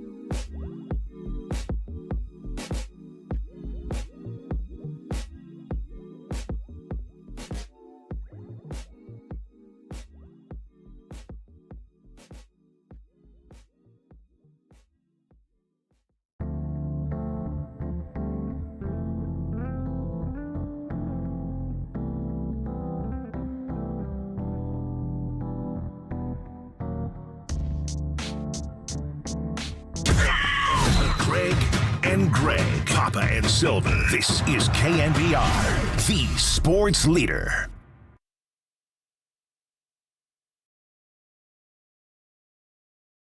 And we'll see if the Vikings actually run a play as they take over at the 23-yard line. So the Lions were just about a half a yard short of being able to run out the clock, and the Vikings are just going to take a knee. Sam Darnold lines up under center. Darnold will drop down to a knee, and that's it. The Detroit Lions have won the NFC North. They are the top seed in the NFC playoffs for the first time in Lions history. A dominating win for the Lions to close the regular season. Detroit 31, Minnesota 9. Final call there from the Lions and Vikings, 31-9 in a domination, and the 15-2 Detroit Lions send the 14-3 Minnesota Vikings to the wild card round. It is that time. We do it every day around 1:15. Silver Linings Playlist. Silver Linings Playlist with Greg Papa and Greg Silver. All right, so I believe that this is going to be my first repeat artist. And this is also going to be a little bit of a play on words, but I have to go with a lyric from The Bridge. Back in 1993, the Counting Crows released one of their biggest songs, Mr. Jones. Although only today, it's Mr. Holmes for Brad Holmes and what he has built in Detroit. Dan Campbell deserves a lot of credit. Jared Goff deserves a lot of credit, but got to give some love to Brad Holmes. In the bridge of this song, Papa says, I want to be a lion. Yeah. Everybody want to pass as cats. We all want to be big, big stars. Yeah, but we got different reasons for that. Lions, first number one seed in franchise history. Everybody started doubting them because their defense was injured. They still have a lot of work to do. But, man, are they looking like the class of the NFC right now, and they really have the entire season. I don't recall you doing a County Crows song. That was the show with Carrie. It was the last one of December. I was gone. I would have remembered. And I did a long Cal December. Guy. Have you met Adam Duritz and I these have. guys from County Crows? I have met Adam, yeah. Great guy. Figured. Big fans. I figured you would be tight with them. I don't remember that before. But anyway, good call. Yeah, Brad Holmes was with Les Snead, an assistant in L.A., and then he winds up taking over the Detroit Lions, and then they made the trade to get Jared Goff and the hiring of Dan Campbell, and unbelievable what this franchise has done from Dan Campbell. His first game in 2021 was against the Niners. Jared Goff was the quarterback, Dan Campbell, Penei Sewell, and he threw a pick six to Dre Greenlaw. They had a rough start. They didn't win many games that first year. Were they 3-13-1 and got better the second year, beat Aaron Rodgers at the end of the season at Lambeau, and then last year was the second time they were ever in the NFC Championship game, going back to 91 and Barry Sanders and that team. So they got to go into back-to-back NFC Championship games, and we all know about them not winning since 57 and coming back against the Niners with Tobin Rote at quarterback to win Bobby Lane before that. But I mean, I'm wearing my NFC Championship hat. The Niners are the defending champs, but they're not going to win the George Halas this year. I thought going into the game last night, I didn't think Detroit would win the game. But the way they won it, and they won it with suffocating defense with all their injuries, is incredible performance. Jared Goff was off, a couple of picks early on the screen. The one where he just heaved it down the field from the end zone. It was a punt. And Harrison Smith intercepted. It's like, what are you doing? Golf is off. And then he got a little heater going, and he hit Jahmyr Gibbs over the middle for the touchdown, and Gibbs just, 4-touchdown performance. So I don't know. There's a big advantage to being the number 1 seed, as we well know. Getting the bye, you're the only one. The 2nd seed used to get off wild card weekend. Philadelphia's got to play Green Bay. What if they get hurt? Tampa Bay's number 3. Who's the biggest threat to them besides Philadelphia? You can make a point. Philly could win the championship of the NFC and go to the Super Bowl. Beyond that, do you think Tampa Bay can go to the Super Bowl? Can the Rams go to the Super Bowl? Can Washington go to the Super Bowl? Can the Vikings go to the Super Bowl as a wild card team now? I think it's between the Lions and the Eagles. I do too. I disagree with my father on the Rams. He buys them as a legitimate NFC contender. I just don't. I think Stafford has looked great at times and old at times. I just don't see the consistency there. Still a fairly young roster. Tampa, I suppose so, but I kind of put them in a similar tier as the Rams. I like Minnesota. I like Detroit. I like Philly. And I'm a little bit out on the Packers now. I just think the road is really tough. I don't think they're going to get past Philly. I think when they look good, they look great. But when they've played against the top of the NFC, it has not gone in their favor, and they've looked outmatched. So that's kind of where I'm at. And they lost Christian Watson now to an ACL. Yeah. So, all right, here's the other part of it. I do believe in the Rams. I think they could get on a heater. But I'm not sure they're going to beat the Vikings. That's a hell of a game. That's a week from the night at SoFi and Monday night, the last of Super Wild Card Weekend, Rams and Vikings. And just Kevin O'Connell knowing Sean so well, that's going to be a battle. But as Niner fans now, who do we want to win? You can't want the Rams. Do you want Detroit? There's a lot of bad blood between the Niners and Lions. I was surprised how chippy that game was Monday. Minnesota, they're impressive. Obviously in Washington, you got Adam Peters there, and Kyle's got Dan Quinn, who he was with in Atlanta. We love Bob Myers is there. I would say Washington, from a Niner perspective, would be who we'd be rooting for, but I don't know if they can beat Tampa and then continue to win on. That's going to be a long road as a 6th seed. So as the Niner fans and the 49er faithful, since we're not in, who do we want to win the George Halas Trophy and go to the Super Bowl to represent the NFC? Well, I personally enjoy watching the Lions' success because in my entire football watching life, which is much shorter than most people's football watching life who are listening, the Detroit Lions have not been a threat of any kind. And I have watched Jared Goff since 2013, back at his Cal days. So I do enjoy watching him play and the turnaround he's had in Detroit. I just don't think the Lions have been good for long enough yet or accomplished anything to a degree that really warrants hate. That's kind of my mindset. I don't think you'll want to see the Vikings do too well because then it's going to be the Sam Darnold sting, knowing he was your backup quarterback last year. Eagles are not popular. I think the Bucks are fine. I think Washington is fine. And, I mean, yes, there's kind of a rivalry with the Packers, but you've beaten them every time you faced in the postseason in recent memory. So I don't know if there's a whole lot of bad blood to be had there. Well, you got a lot of, obviously Sean McVay with Kyle there and, Matt LaFleur in Green Bay. As far as Darnold, I like Sam. I thought he could push Brock to be the starting quarterback here. That just wasn't going to happen. Once Brock got over the elbow, it was going to be him. But I think the Niners could have played, I don't want to say as well, because Sam had to learn the offense a little bit last year. It took him a while where Brock knew it. But Sam's ability is, I would be, what a story it would be if Sam Darnold is able to take the Vikings to the Super Bowl. But that road got a lot harder with his performance last night. I don't know what to make of it. They got inside the red zone 4 times, could not score. Was he trying to force the ball to Justin Jefferson too much? Amik Robertson, the corner, the former Raider, how good is that guy? Wow, I knew he was good when we went there for the joint practices in Henderson, and I had to pull out the Hubble telescope to see the actual field where the Raiders put me. But you could see Amik Robertson was elite. But he played inside a lot. I didn't have any idea he was this good. They had him follow Justin Jefferson around last night, and he could not uncover. And when he did, Sam missed. So, it was a great game plan by Aaron Glenn. They do have off games. It wasn't all on Sam Darnold, but in the low red zone, they just could not score. down there. So this will also be a lot of pressure. Even with Brock in the contract year, and you got to play, it's a lot of pressure to play well in these big games, obviously, with so much money on the line. What was it that forced Sam to just struggle last night? Was it the defense that Aaron Gletta, the pressure? They didn't pressure as much, though, in the low red zone. He had time. I just thought he was looking 18's way too much. Forced the ball. Robertson was all over him. He had Addison open a couple of times. He missed Hawkinson. When he did get Jefferson open on the corner route, he just missed him.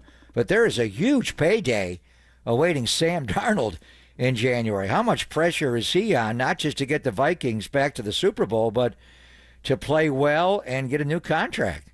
Yeah, well, it's going to be interesting with Sam Darnold, how he fares in this playoff game. Interesting matchup for the Vikings because the only other team to beat them besides the Detroit Lions this year was the LA Rams, who they're going to go face on Monday. So on a Thursday night, a short week.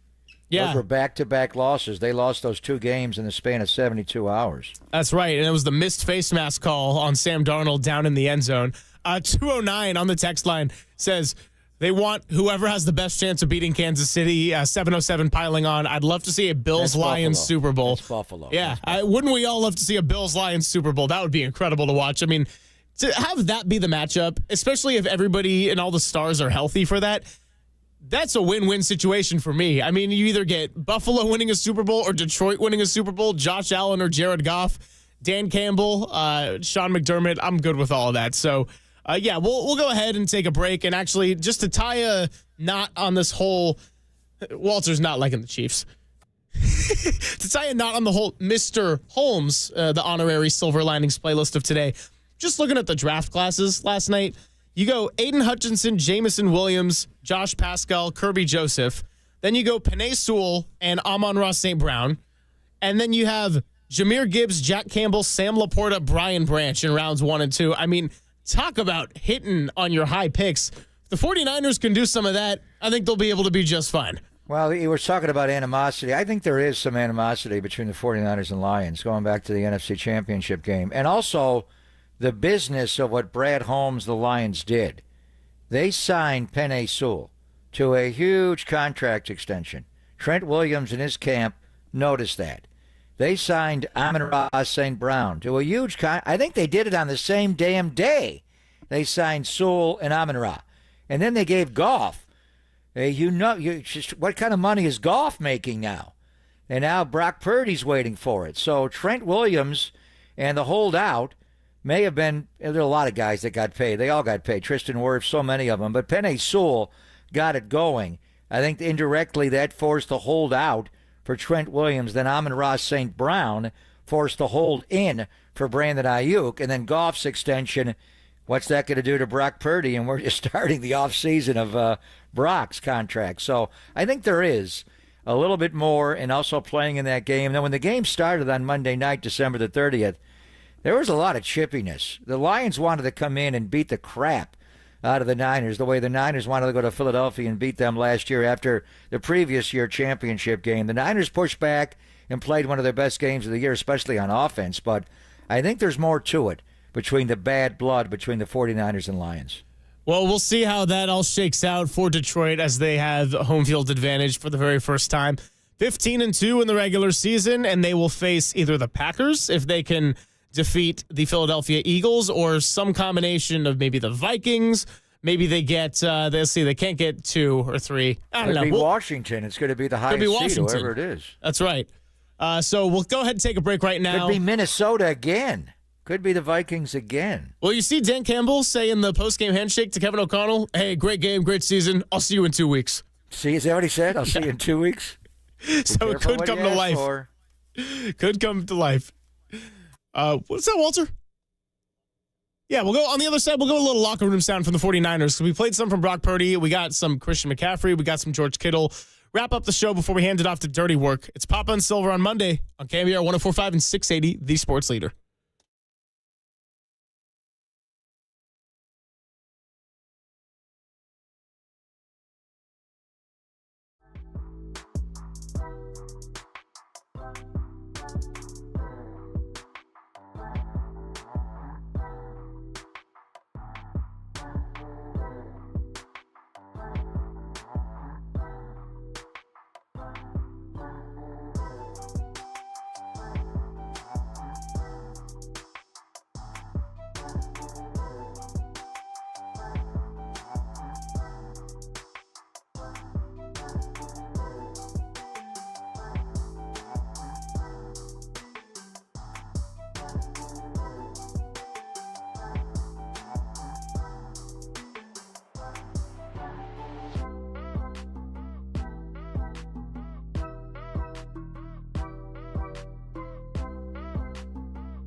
Stop letting high interest debt weigh you down. Pay it all off in days thanks to Loan Pronto's new Rapid Equity line. Greg Papa here. Listen up, homeowners. Imagine a completely hassle-free way to cash out your home equity. No appraisals, no paperwork, no waiting. Loan Pronto's all-new Rapid Equity loan uses AI-driven technology to get you approved for cash out in as little as 1 day. One client got $100,000 approved in under 24 hours, wiped out their debt, launched a home improvement project that is now saving over $1,000 a month. Instant approvals, low fixed rates, fast transfers, get cash to consolidate all your debt and get a fresh start for the new year. Call Loan Pronto, and see how much you qualify for. Imagine this time next week you could be credit card debt-free. Don't wait. Get your cash fast. Call 415-808-5721. LoanPronto.com. 415-808-5721. LoanPronto.com.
Back to Greg Papa and Greg Silver on KNBR, the sports leader.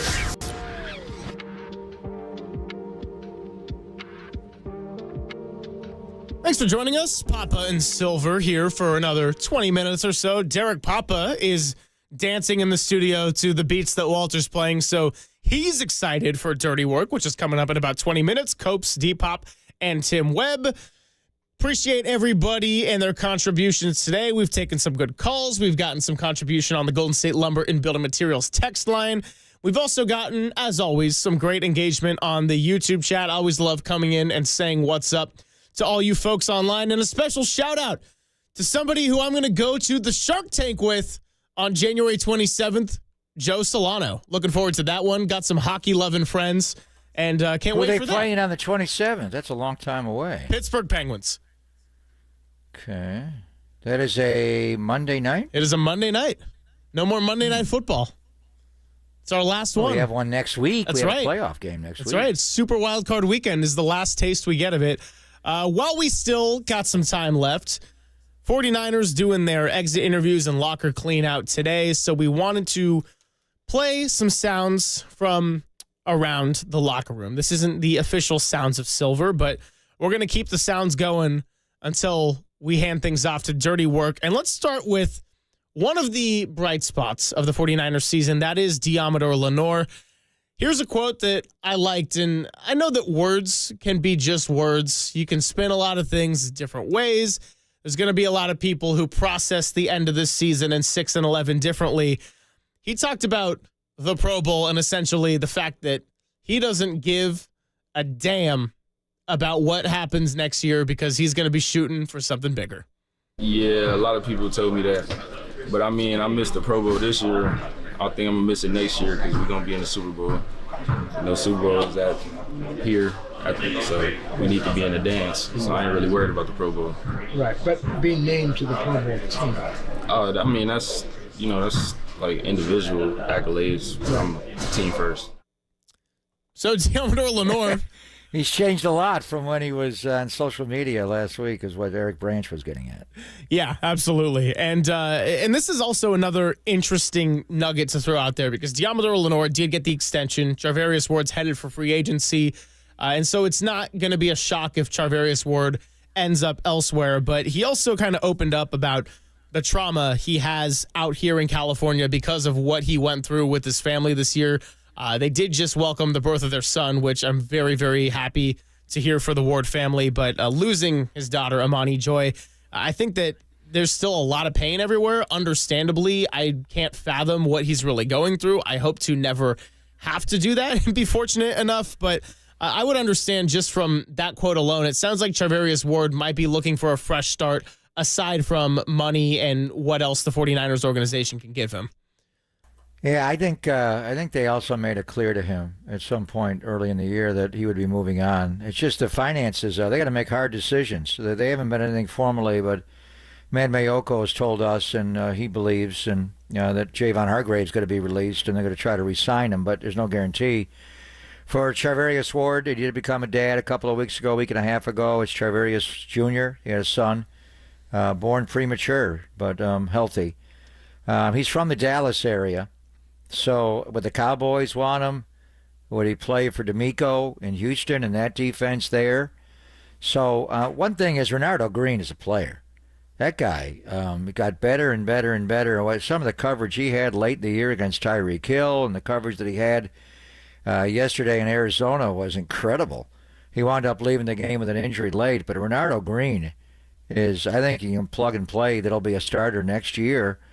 Diamador will be on the other corner, but when you go to the nickel and you want to move Demo inside, you're going to probably need one more corner somewhere. Ike Adam, I thought, frankly, would play better this year, watching him in training camp and the body and the long arms and legs, and he played okay. It wasn't great. I think they need to upgrade there. You got a couple of other guys, young guys. Darrell Luter Jr. got hurt. I don't know where he fits. Rock Yassin, I thought, would play better as well. These are guys that have played a lot of snaps in the NFL, so I think you're going to be in the market for at least one, maybe two, maybe sign a free agent corner and then draft a couple. Like to have some that can go inside. Renardo can go inside a little bit, but they trained him mainly to be on the outside. But Mooney, man, this is the first year since he's been playing that he's not going to a championship game. In Kansas City, every year it was championship game and Super Bowls. And, of course, he beat the Niners in Super Bowl 54. And then when the Niners, he arrives, you're going to the championship game every year. But not only is he not going to the championship game, he's going home the first week in January. Very odd for Charvarius Ward not to play playoff football, and even more than that, every year he has played in the championship game. Well, Tyreek Hill made it known yesterday that he has never missed the postseason and kept it as simple as, I'm out, bruh, talking about the Dolphins organization. So a couple of stars in Miami, a little bit disgruntled right now. Couple more cuts here on Papa and Silver. Let's go with Christian McCaffrey, because I don't think there was a bigger tease this year than what we watched for that small sample of Christian McCaffrey in the snow, looking like his old self, only to have the PCL sprain or strain and end up out for the season. But all the while, he says that game right there in the small sample size made him extremely encouraged. Yeah, it was frustrating for a lot of reasons. I think, I grew up playing in a lot of snow games, and so for me, I was really excited to play in another snow game. It was very nostalgic for me, and it was also kind of the first time I felt like myself again, and I was excited about that. But that was good. It was good that it happened because I got to taste it again and understand what I can do, and I'm feeling great now, and it's just a matter of putting together the best offseason as possible, working extremely hard, and coming back for OTAs ready to go. I do think there's a lot of value, Papa, and not that I ever believed this, but to see Christian McCaffrey after the bilateral Achilles tendonitis and taking all that time off to look like the offensive player of the year, even just for a glimpse, to kind of know that if all things go right, you could be getting that or some version close to that in 2025, I think is a really positive sign. He did look like himself. You could see the high knees that he shows, pregame and practices and game day, and the way he was running. He some guys are built to run in snow, some guys can't. McCaffrey could run in snow. There is no doubt. He was just churning through it, and He may have scored on that play. If Taylor Rapp does not tackle him on that play, he may have scored. But he just got him, tripped him, and that field there. And I was in that stadium when it first opened in 1973. Herb Mulkey of the Washington Redskins ran back the opening kickoff, first ever game in the preseason against the Bills. That's an old stadium. Unlike Lambeau, where they have a sophisticated heating system, the coils under the field, the tundra is not frozen in Green Bay. It is in Buffalo. And that field looked like a hockey rink. And when he banged that right knee down, it just gave out. So hopefully, he mentioned OTAs. You'd like to get him over this injury. He's got a big brace on that knee, we see. He's limping a little bit, so hopefully he'll be able to take part. But don't train too much.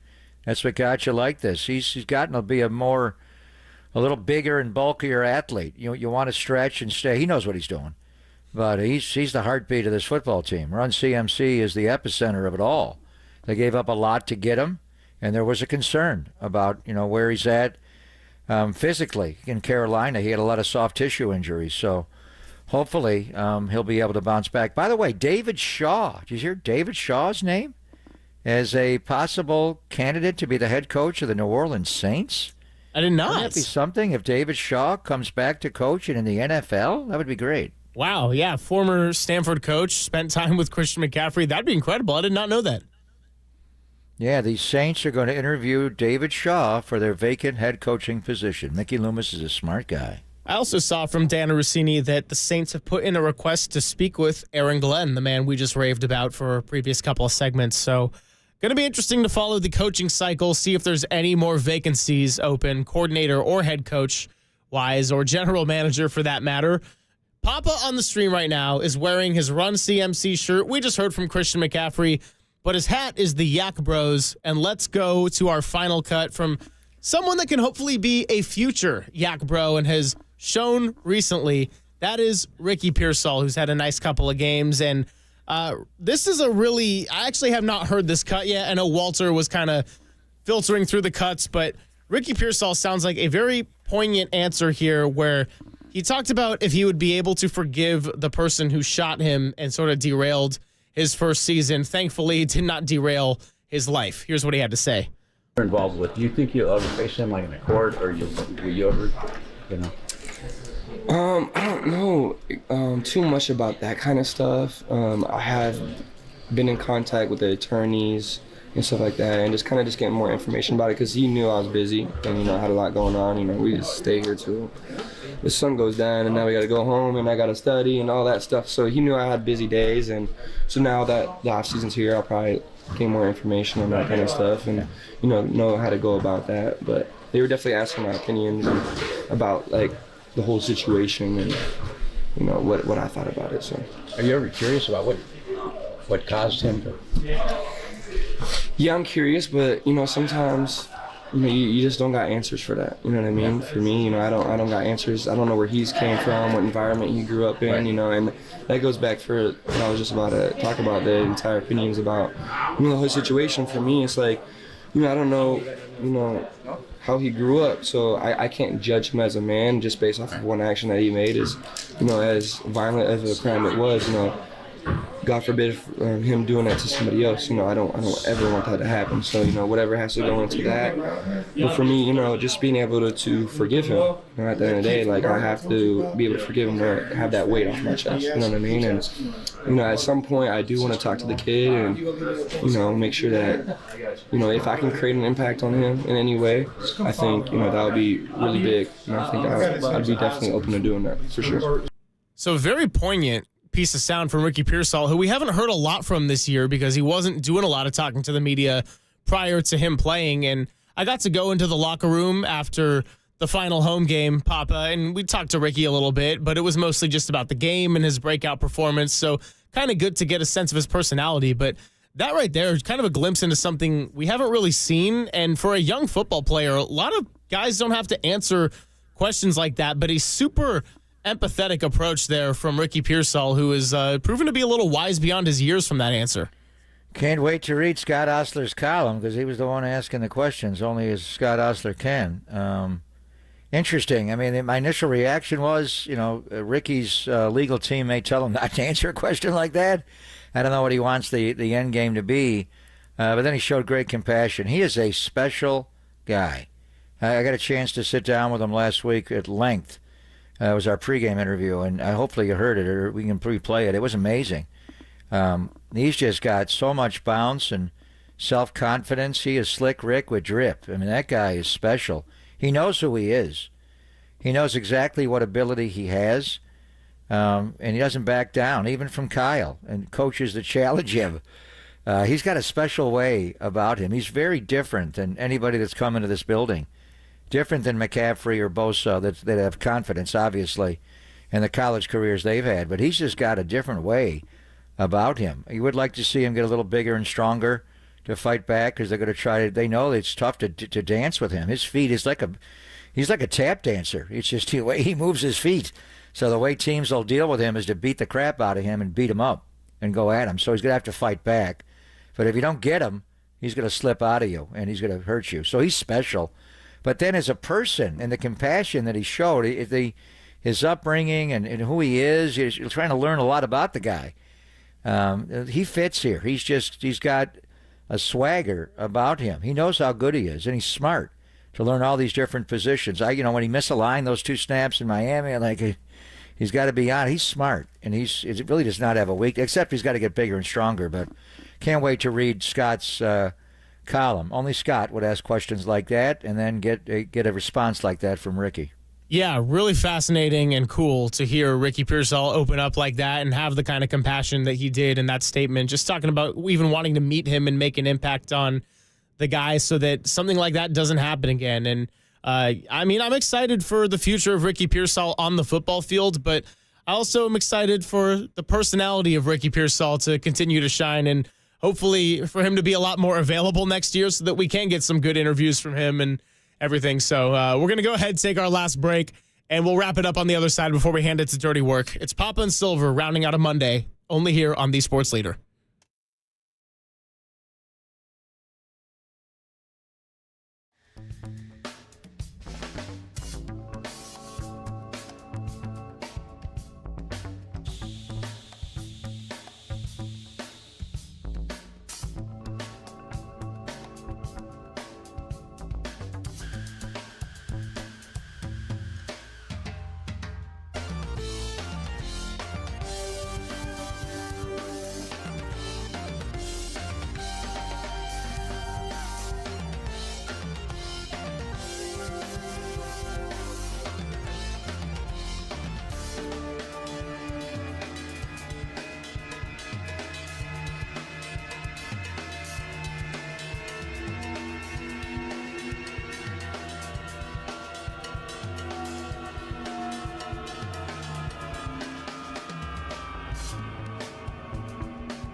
This is Papa and Silver on KNBR, the sports leader.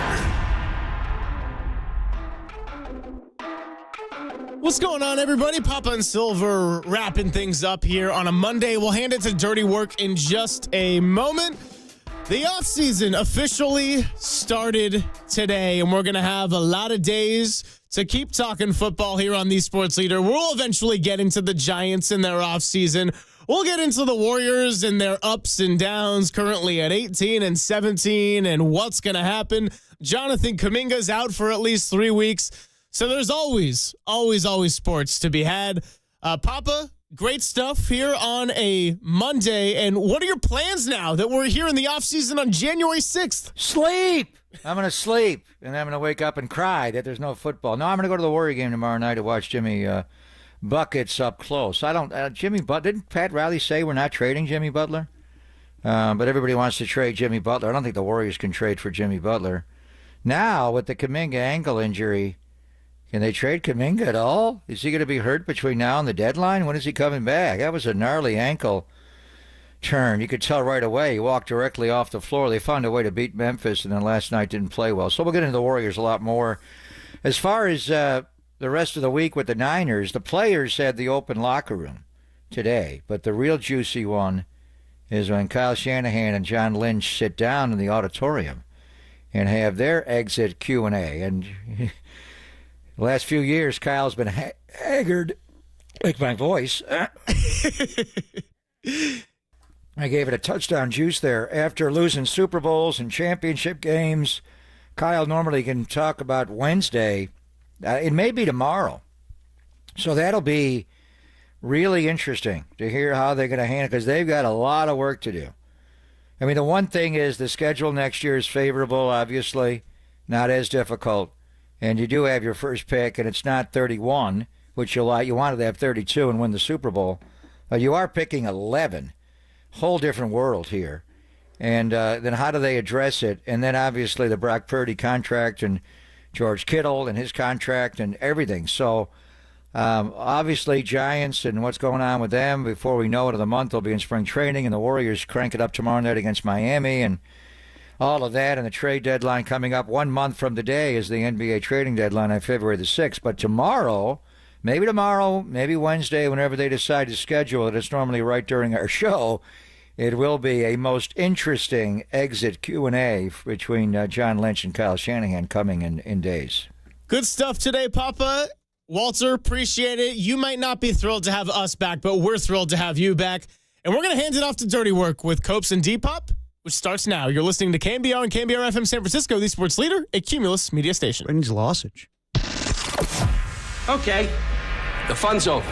They've done the dirty work of the radio business. Anybody messes this thing up for me tonight is through. Engineering, board operating, and producing. Not only are you fired, your life is over. And now they have the microphone. What could go wrong? Nobody messes up. You understand me? Don't mess up. Adam Copeland. You wanted some sort of like hard-hitting Bob Lee journalism. You came to the wrong place. Derek Papa. Oh, boy. Okay. It's getting hot. Is it getting hot there? That's even worse. How are we feeling? It's getting hot. Oh, boy. And Tim Webb. Mankini, yes or no? 59. I'm going with this, Tim. It's a dirty job, but someone's got to do it. Ridiculous. Completely ridiculous. Welcome to Dirty Work. KNBR 104.5 and 680. The sports leader. This is Dirty Work on a Monday afternoon. Adam Copeland, Derek Papa, Tim Webb hanging out with you on this Monday as we got a good guest list for you. I said that. I don't even know who's on the guest list. I just made that up. Danny Emmerman. That's pretty presumptuous of you. Yeah. I mean, you booked it, so it could have been that good. Danny Emmerman with us at 3:50. Matt Mayoko, a 49ers insider from NBC Sports. Hey, now. Bay Area. Matt was a little, he was playing hurt yesterday on the pregame show. He was a little bit under the weather. Oh, my camera here. All right, I got it. You all good? I'm good. How sick was he? How sick was he? I mean, he just seemed a little stuffed up. I think there's something going around. Kruger seemed a little stuffed up, too. We got a little congested Krug yesterday. Yeah, it's the 49er Blues. Niners fall 47-24. Dude, I'll tell you what. My first look at the playoff picture for what we're getting Saturday and Sunday this week. Yeah. Not just that the games will also be simulcast on CBS and Paramount Plus. That was my first note. Because I saw it on the and ESPN Peacock and NBC. Well, the first thing I saw was Paramount Plus. I was like, dude, there's no way people are going to have Paramount. And then I realized, it's CBS / Yeah, they're giving you the option. It is hilarious, though, just to see. It's like, who cares? Who has that? We are getting an Amazon Prime exclusive game, though. We are. I did see that. But the game that looks juiciest to me, I'm stoked for, Ravens-Steelers. That looks good. Everybody else hyped about that one? No, I'm very hyped about that one. I'm hyped about it all. But I will say this. I was watching the first half of that Vikings-Lions game. Gotta say, a little distracted. Are we the only show that's gonna talk about this Fox Sports? I gotta tell you, dude, this was an all-time Twitter day yesterday. Man. The final day of the NFL regular season, and then Fox Sports with just a bomb of news in terms of this lawsuit involving, not even involving Joy Taylor and Emmanuel Acho. Really, it was just stories about them as they related to Skip Bayless and building the culture. And then, of course, like the president or the head of the sports department or Mr. Dixon, I believe they were calling him. Is that his real name? I don't know. Yeah, it's whoever the guy's name is. I could be wrong. It might not be Dixon. Oh, it is Dixon. It is, yeah. Truth Machine will have a lot of material. Yeah, I bet. No, dude, I saw last night you sent us the rundown of like what the show topics were going to be today for each segment. And I think a little bit later when we get to the crap section later in the show about 5:30, we haven't done a crap section in a while, I feel like. Talk a little bit about I think what you said Joy is, Taylor? I think what you said in the question was, should we get into the Joy Taylor stuff? And I said, I think everybody else already has. It's kind of where it's kind of the take I have on that. Yeah. I was thinking, we got to be careful, I guess, in talking about it. But also, dude, this is, the Twitter outpouring of hilarity yesterday around this thing. Yeah. For the seriousness of it, the seriousness of it is the woman has filed a lawsuit against Skip Bayless, and shocker, Skip Bayless is a pig. Yeah, what did we think he thought? Sounds like an all-time creep. Yeah, what did we think this guy thought? You know? The other funny part in the angle of this is Emmanuel Acho obviously named and doesn't come off looking great. Just kind of looks, I don't know, whatever. Shannon Sharp is mentioned in it. Yeah. There's all these other names. The funniest thing is all the people yesterday who were then praising Nick Wright and calling cowards like true gentlemen of their craft. Yeah, we'll see.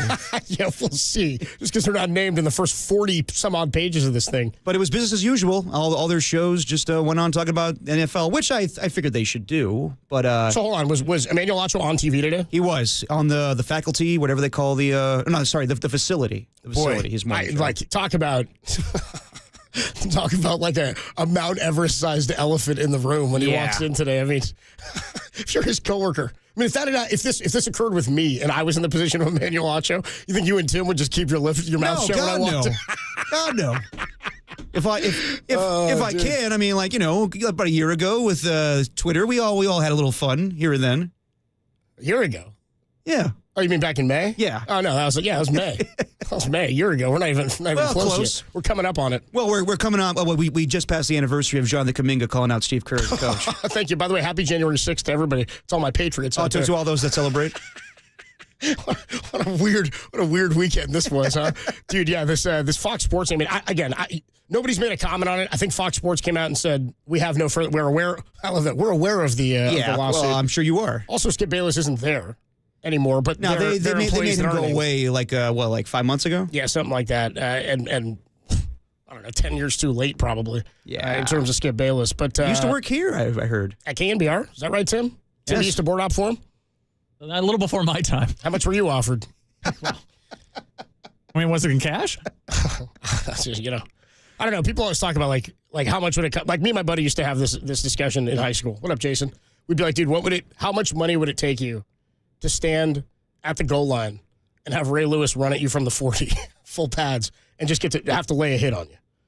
And we'd be like, man, all medical expenses paid, everything's taken care of, just lays one hit on you. How much would it cost for you to allow that to happen? They were hitting. Yeah, exactly. They were hitting. Oof. With no pads on? You get full pads. Oh. You're in pads and he's in pads. So basically, I'm just doing like the Johnny Knoxville thing in Jackass. He's getting off the 40, where the softball pitcher throws into the cup. The cup test. Well, that or even like Francis Ngannou hit him right in the cup, dude. That was gnarly. No, but I remember like in the movie, like Jared Allen even like sacked him from distance. Oh yeah, they might have done something like that. Yeah. I don't know. 50 grand? See, so people say 50 grand. This is the whole premise of our discussion. Somebody says 50 grand, but if I pull out like 15 grand cash right now and put it on the table and Ray Lewis stands there, you might be like, I might just take that cash. I might not haggle it all that much if the cash is on the table. No, I mean, cash is on the My point table. is that people will always take less, I think, than what they initially say they will take. To do something extreme. When we actually see it in bill form. Yeah, when you're like, dude, if I'm like, okay, well, I don't have 50, but I got 15 in this briefcase. I assure you something gets lost in the translation. So White Goodman says when he opens that briefcase for Peter LaFleur, and it's just like the little stack of cash. Yeah, a little stack of cash. Because I assure you in the movie, something gets lost in translation. Yeah, I mean, I don't know. 50 grand probably would do it for me if Ray Lewis was coming at me. So I'm saying, Skip, dude, 1.5 million. I mean, just the you're relating to that. The grimiest, most disgusting thing somebody could do. Yeah, I mean, the whole thing, like, is... Yeah, I'm relating it to that. Yeah, it's the whole thing's just disgusting. I mean, it's Kingpin, right? It's, yes. I will pay you $1 million. Yeah, it's Kingpin. We got to get that soundbite, actually. Probably. And then, cut to Randy Quaid just crying. Anyway, I saw somebody else tweet out yesterday, maybe 6 or 7 o'clock last night. Dude, Emmanuel Acho hasn't tweeted in 7 hours on the final day of the NFL season. You know those allegations are true. Like, if he's not tweeting about football. Yeah, again, I don't know that they're going to have to address anything. Or Big 49er guy, that Emmanuel Acho, too, remember? Was he? He came out and said, I know 49ers Twitter, you know I love you. You know I'm always doing 49ers radio. I was like, I don't remember that. Oh, yeah, he did say that. And I was like, not on our radio. Not on the actual home of 49ers football for the last 20 seasons. Yeah. KNBR, the sports leader. Which, by the way, we'll have to get into. I saw KNBR mentioned on a bathroom stall last night up in North Beach. Oh, you don't say? It was interesting. Yeah, we'll have to figure out how I can navigate through that story. Yeah. Tell you guys how Can later. you give us all the details of it? I can't. I don't think I can say every word in the story. Well, that's unfortunate. Shout out finding out things on the bathroom wall. You don't get that anymore. You know what I mean? Just look at, it's like forgetting Sarah Marshall? Yeah. Dude. This one is funny because... Oh, doodle paper. You throw a doodle paper at me. And forgetting Sarah Marshall, they got those photos up in the bar in the bathroom, too, right? Mila Kunis has her picture up there. Yeah. Yeah. He goes and gets it for her, though. Goes and takes it down. It's a good guy. We got a lot to get into today in terms of the Warriors. Going to lose Kuminga for 3 weeks. It's kind of a pickle. As good as the Warriors were in the first game of this homestand, that's how as bad as they have been since. Those back-to-backs. Those pesky back-to-backs. Yeah, I mean, we were praising Steph on Friday, the Thursday performance. We were also crapping on the Kings, they're totally done with Mike Brown being their head coach. Here comes Doug Christie, dude. I know. I like Doug. And I hear what Mark Spears was saying last time he was on with us, he kind of maybe maneuvered his way to get in that job, but Doug's a good dude. That's not even really the way I heard Mark say it. What Mark Spears was saying was in the firing of Mike Brown, Doug Christie gets named the head coach. And Doug Christie was a guy who was hired by the owner or the GM, not on Mike Brown's staff. It's not somebody he picked he for was his staff. He was initially with Grant Napier, the radio broadcast booth. Oh. Yeah. Tough deal. Anyway. You talk when I close my fist. You don't talk when I close my fist. I don't know Napier. I'm not a Napier guy, personally. Anyway, so I understand the notion or the thought that, that's just the owner's guy. Yeah. And again, he's a Sacramento King legend. These guys have been around the organization for a long time, but when they want to have their own guy and their own eyes and ears, it just makes everybody, I think, feel weird. And when you already had an associate head coach with head coaching experience who's still on the staff, an assistant head coach, and then you give it to Christie, you go, well, then what was the point of an assistant head coach? Yeah, but they're playing better basketball, and the Warriors, good win without Steph on Saturday, and then they followed up with a 30-point loss, and now, I don't know, we'll get into it more, but Kuminga, it's, you play well without him? Do you keep him, or you play well without him, or don't play well without him? I'm more interested, does it affect him? I told you, the only thing I ever care about with Kuminga, I don't care about anything that happens except that, is his value better or worse today than it was yesterday? Well, it sounds like the Warriors have no interest in all in Jimmy Butler from what Anthony Slater, Marcus Thompson, and Shams Charania reported over the weekend. But what about my interest in Jimmy Butler? I don't think it matters to them. Yeah, clearly. They're not thinking about you, unfortunately. Are they thinking about winning some ball games? Because that's where I'm at. I think they care very deeply about that. They should probably try a little, not try harder. Well, there are other options. All these options just aren't sexy enough for me to feel like they're going to change the fortunes of the season. Exactly, and that's where I'm at. And that's the biggest point is, did they miss their opportunity in the offseason where they could have gone in on Lauri Markkanen? And we say they missed it, but the reality is it was never real. I don't know that they missed out on, and that's the thing is, I don't know how many other things they were in on. We found out after the fact they might have been in on Karl Anthony Towns. Yeah, slightly. But again, they were in on Paul George, and there's nothing they could really do about it. Yeah. When they get outbid and decide. It was a trade and a sign, right? Yeah, well, it was going to be where he signed back with the Clippers and then traded to the Warriors, and Clippers and Warriors doing a deal like that. Like, I think about it in football. Sometimes you do that in basketball, but they just didn't want to help out the Warriors. And if Danny Ainge doesn't want to trade you Lauri Markkanen, which is what it sounds like was really the thing, that they didn't miss out, that they weren't going to give it to him. The truth is, the Warriors did a lot of winning over the years, and no one wants to help them right now. And Derek said, just be happy with the wins. Don't worry about these. Can't we all just live in the now, people? Just enjoy this. Enjoy the past. By the way, one of my favorite Niner fans, it was 20 years ago. One of my favorite days of the year, and I love getting it in January prior to February because we get those days cut short, Black Monday is here. So why's it got to be a Black Monday? That's what I'm saying, dude. Dark Monday.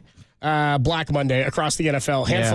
Handful of coaches fired. Your boy's still hanging on, though. We'll see. Antonio Pierce still employed as of really, really arrogant about it, too. He said, I'm going to operate as though I'm going to be the head coach or remain the head coach. Yeah, walking out on his Raiders Letterman, being like, I'm still going to be the coach of this team. I'm not firing anybody. I can't imagine. The only logic behind him still being head coach at 2:13 on Monday following the end of the season is they've lost his phone number and they can't get a hold of him today. Yeah, they're having a big old meeting today, I'm assuming. Who's ahead? Tom Brady's there. Tom Brady's not rolling into next year with Antonio Pierce. Yeah, Tom Brady's got to get ready for Eagles-Packers. There's no way. Wait, he can't. He can't go to the facilities. So he may as well be in this meeting, which is the reason he can't be in the facilities. I'm saying, isn't this why Tom Brady is a part of this ownership group? Well, I think they were throwing a little curveball yesterday when Gerard Mayo was fired. And now the guy that they really want, and Mike Vrabel, may have options. You think the Raiders really wanted Mike Vrabel? I think so. Oh, man. How about that? Yeah. That'd be an interesting hire. Does Vrabel want to go back to New England? That's the question. And the Jets, boy, Rex Ryan is like absolute that he's going to get the Jets job. I think you and I are interviewing for the Jets job. Everybody is. Tim actually was already told he's not going to get it. Oh, okay. That's why they called Rex. You're not going to make it. Dude, yeah, so he said today on a New York radio show, he's bullish on the edge. He's like, I'm going to get it. I'm pretty confident I'm going to get it. He said, I'm going to end this country club Aaron Rodgers situation. Let's go to eat a goddamn snack. Yeah. I was like, by the way, if that's a country club, 5-win season, right, for the Jets? Tough deal. Yeah. We'll see about that one. Jets is not going to go well. I'm not sure Rex Ryan's getting that job. Daboll's hanging on? It sounds like it. Daboll's going to hang on. Who else lost their gig today? Doug Peterson. Doug Peterson, that's right. And by the way, our guy Balky's still there. Still there. I don't know how that guy does that. Just time after time. How many coaches have been fired under Trent Baalke as a GM in his career? Urban Meyer and now Doug Peterson. And before that, Harbaugh left, kept Tom Sula, and then he left with Chip Kelly. Yeah, there you go. How about that? And Kelly was going to get the axe, and then Baalke did get the axe, and Baalke exited with him. Adam Copeland, Depop, Tim Webb with you on a Black Monday. Happy January 6th to the Patriots. Not New England. I'm talking to you out there. When we come on back, more on the 49ers season, what led to this season. And by the way, if you look at their schedule for next year, in terms of opponents' records from this season, the Niners have the easiest schedule in football entering 2025. What led to this season? Then we'll get into who's staying and who's going. More to come on a Monday. Adam Copeland, Depop, Tim Webb. It's Dirty Work on the Sports Leader. 10-finger grip. The old Dave Barr grip.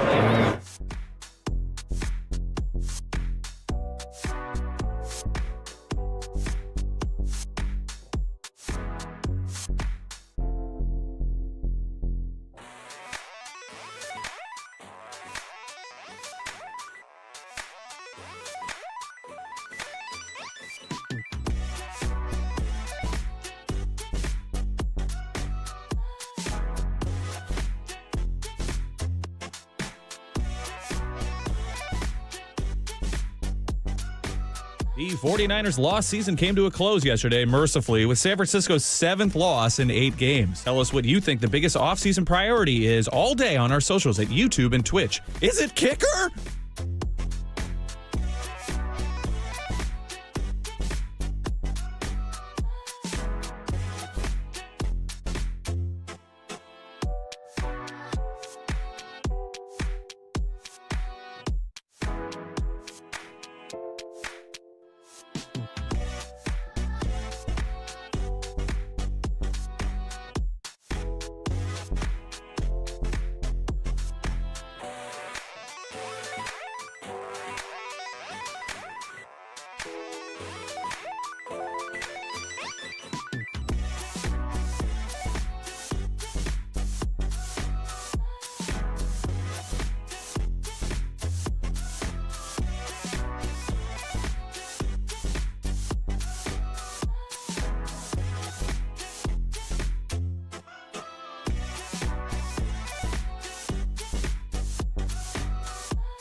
And now, time for the Protect Your Assets with David Hollander Business and Technology Report.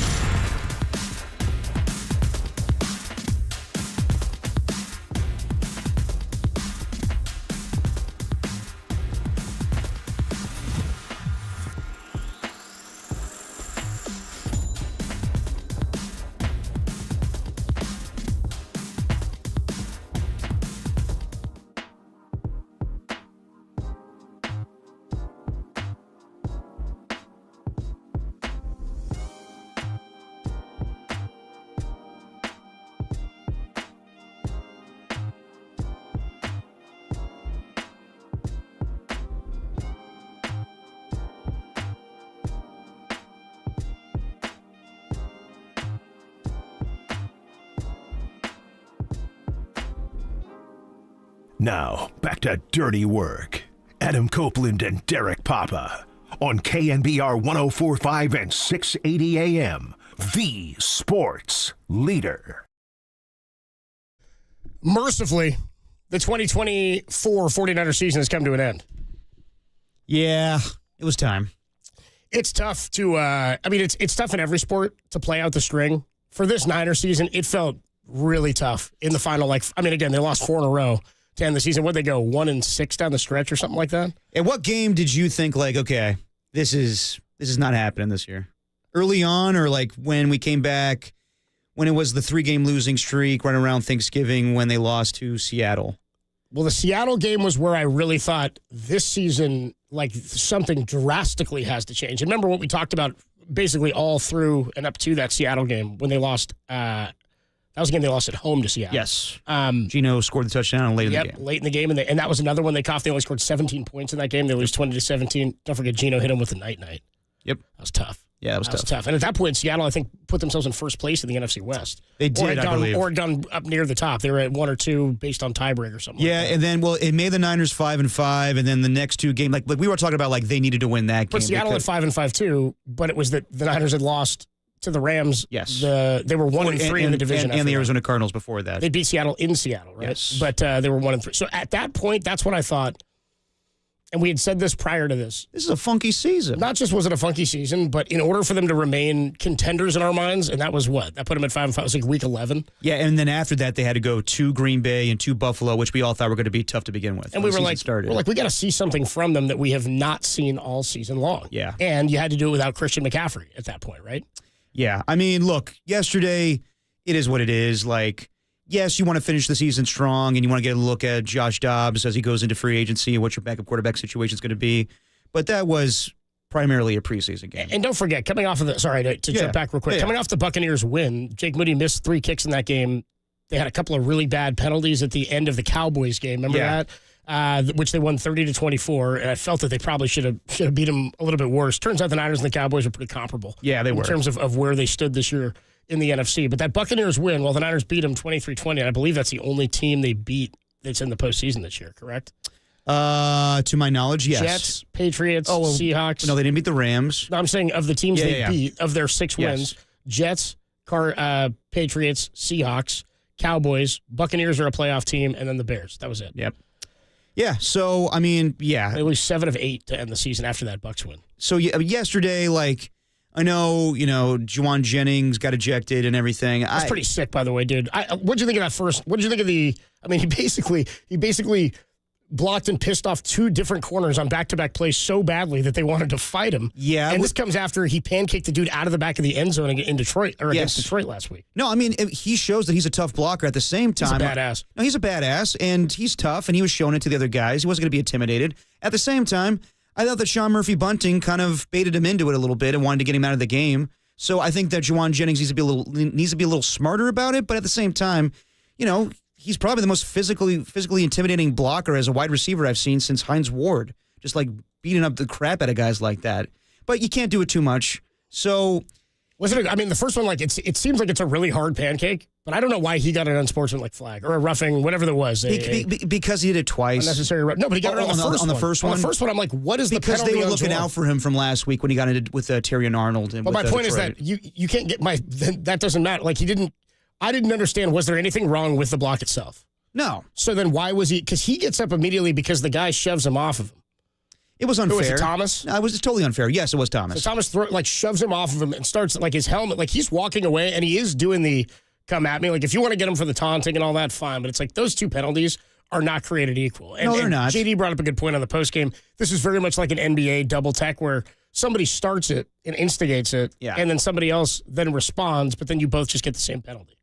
Yeah, I didn't think it was fair that he was ejected from that game, but he totally just got into it twice. So he just needs to be better about it in the future. But at the same time, like, he had an awesome season. I know he was, 25 yards away from getting 1,000 yards. That would have been nice. But, he ends the season like that. Other things that came away from the game. Jake Moody misses. I'm not going to... By the way, how'd you feel about the 51-yarder he made to start? Because I was like, that was one of the lowest 51-yarders I feel like I've ever seen. Like, it was a low liner. I don't think he hit it that great. No, but he got it. But then the second one he missed, like, it's a bad look. And, yes... I'm not saying you need to cut the guy because they're not going to the playoffs. You don't need to make any rash decisions on Jake Moody's future. I really needed him to finish the season not missing a kick, though. I understand that, but at the same time, you go into preseason and see what you got in him and have a veteran kicker come in and challenge him. I think that, I heard Greg's talking about today. You can start the season with Jake Moody if you want to, or see who wins the starting kicker competition in training camp, and then go from there. If he's missing kicks, then you move on from him. But I don't think it's just cut and dry, he's in his own head.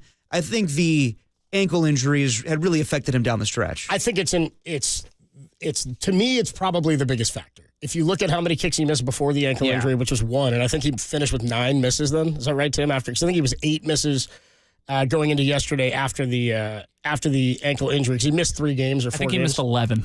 He missed 11 total? I think it was 9 going into the game yesterday. Well, he only missed 1 yesterday, right? Yes. Okay. Only 1 yesterday? Are we including PATs? Because you might have missed 2 PATs this year. I think he missed 1 PAT. I'll pull up his numbers right now. It was last week against the Lions, but I think that was his first PAT team. So on the season, he was 32 of 33 in extra points. He missed 10 total, Tim. So he was at 9 entering yesterday, and he missed 1 more. All right, not great, but I mean, not great, not good at all. No, not good at all. But you can go into training camp and see how he is, and I don't think you need to make any rash decisions today. The season just ended. There's other things to worry about with the 49ers. Like, is Nick Sorensen going to be their DC next year? Is Brian Schneider going to be their special teams coordinator? I would say at this point, Nick Sorensen, it wasn't great this year, but I would bring him back just because you don't know what it's like when you have an improved defensive line. I thought they really did not prove as a unit altogether. Like they cut Eric Armstead. They couldn't afford to bring him back. Yeah, I totally get that, but they just didn't get better. They didn't get better as a defensive unit. No, they need more talent on the defensive line for sure. What's incredible also is after Nick, who went down yesterday, Colton McKivitz, outside of Jake Brendel and Dominic Twiney, you lost every offensive lineman this year as well. Yeah. So there's a lot of reasons. I mean, and 3 of their backups. I mean, you were dealt a pretty bad hand, and it's why I look at the coaching and I go, it's tough to tell how much needs to change coaching-wise. And everybody says, well, everybody loves Nick Sorensen. You love all the guys respect him. He's been there. Kruger was saying this to us in the postgame, and he makes a good point in that it's kind of like with teachers or with even if anybody who played Little League or played high school, whatever level of sports you played, if you had a coach that was like really hard on you, but was hard on you but got a lot out of you, sometimes you didn't want to go play for that person because while you don't like being around them as much, you know it might be good for you. Everybody wants to be comfortable. And if they're comfortable with Nick Sorensen and they like it, there is something to that. But if you're not performing, then there may be needs. Like Kyle has not spoken about Sorensen in the way he did Steve Wilkes last year. No, not at all. So I sort of anticipate he's going to be back.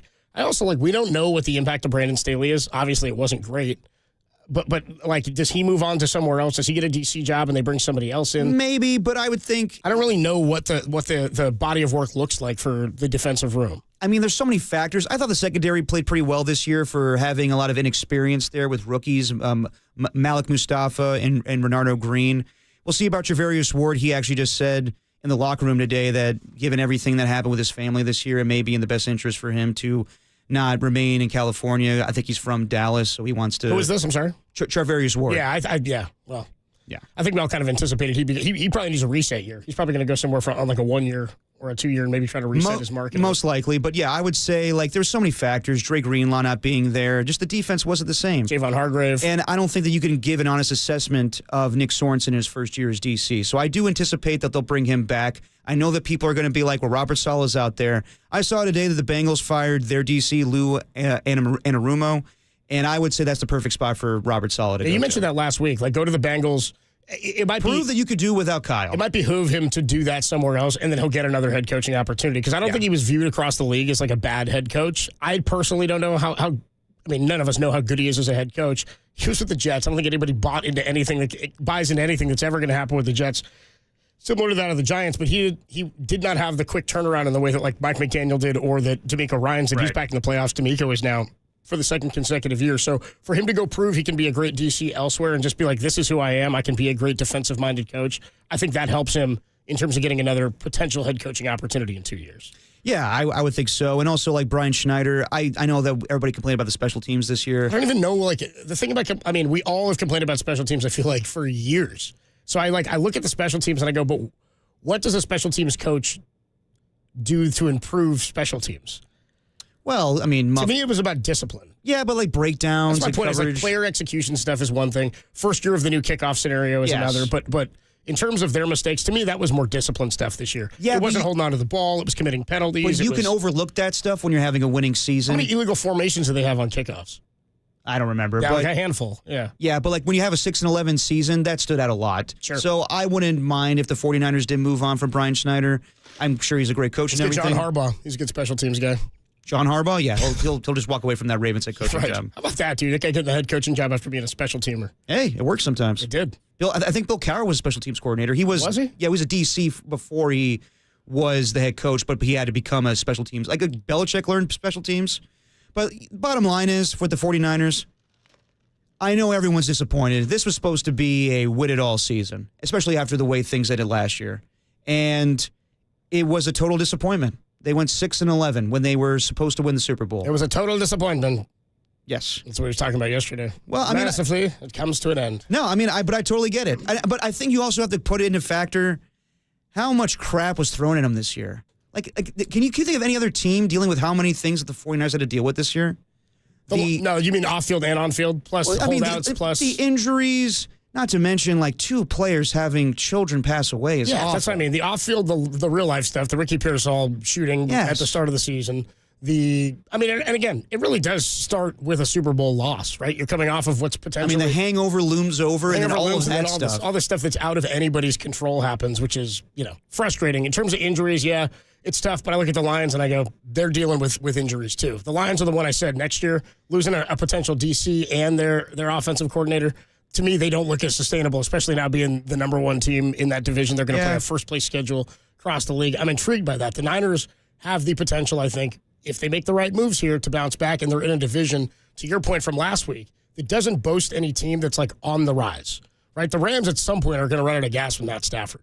The Cardinals don't look like they're moving towards anything elite. Kyler Murray looked pretty good yesterday after the first quarter. He threw 4 touchdowns. He did. And he's got, again, he's explosive, he's obnoxious, but I don't know that he's going to be a division champion year after year after year that you can't catch. The Niners still have the potential to do that based on their schedule for next season. 808 KNBR, 415-808-5627, 9 or 10. I see you waiting on the line. One of my favorite callers. We're going to get to 9 or 10 momentarily, and we will get to more of your calls at 808 KNBR.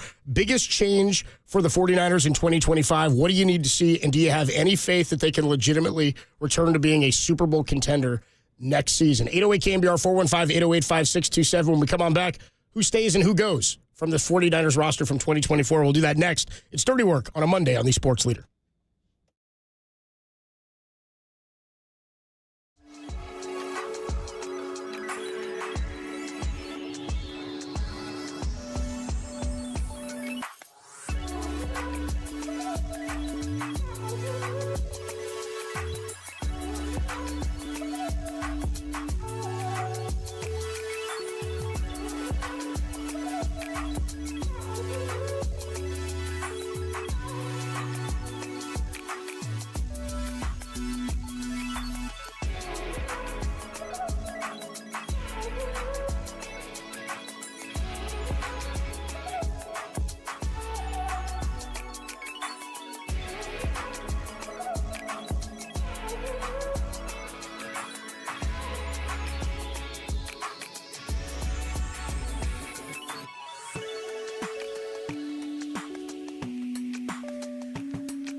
You're listening to Dirty Work. Adam Copeland and Derek Papa. On your home for all things 49ers for the last 20 years. KNBR, the sports leader. Dirty Work on a Monday afternoon. Adam Copeland, T-Pop, Tim Webb with you. Danny Emmerman going to join us at 3:50. He's with the Merc now, right? Yeah, I believe so. We'll check. It's our boy. I guess I could just text him. Matt Mayoko, 49ers Insider, NBC Sports Bay Area at 4:50. Danny will join us to talk some Warrior basketball.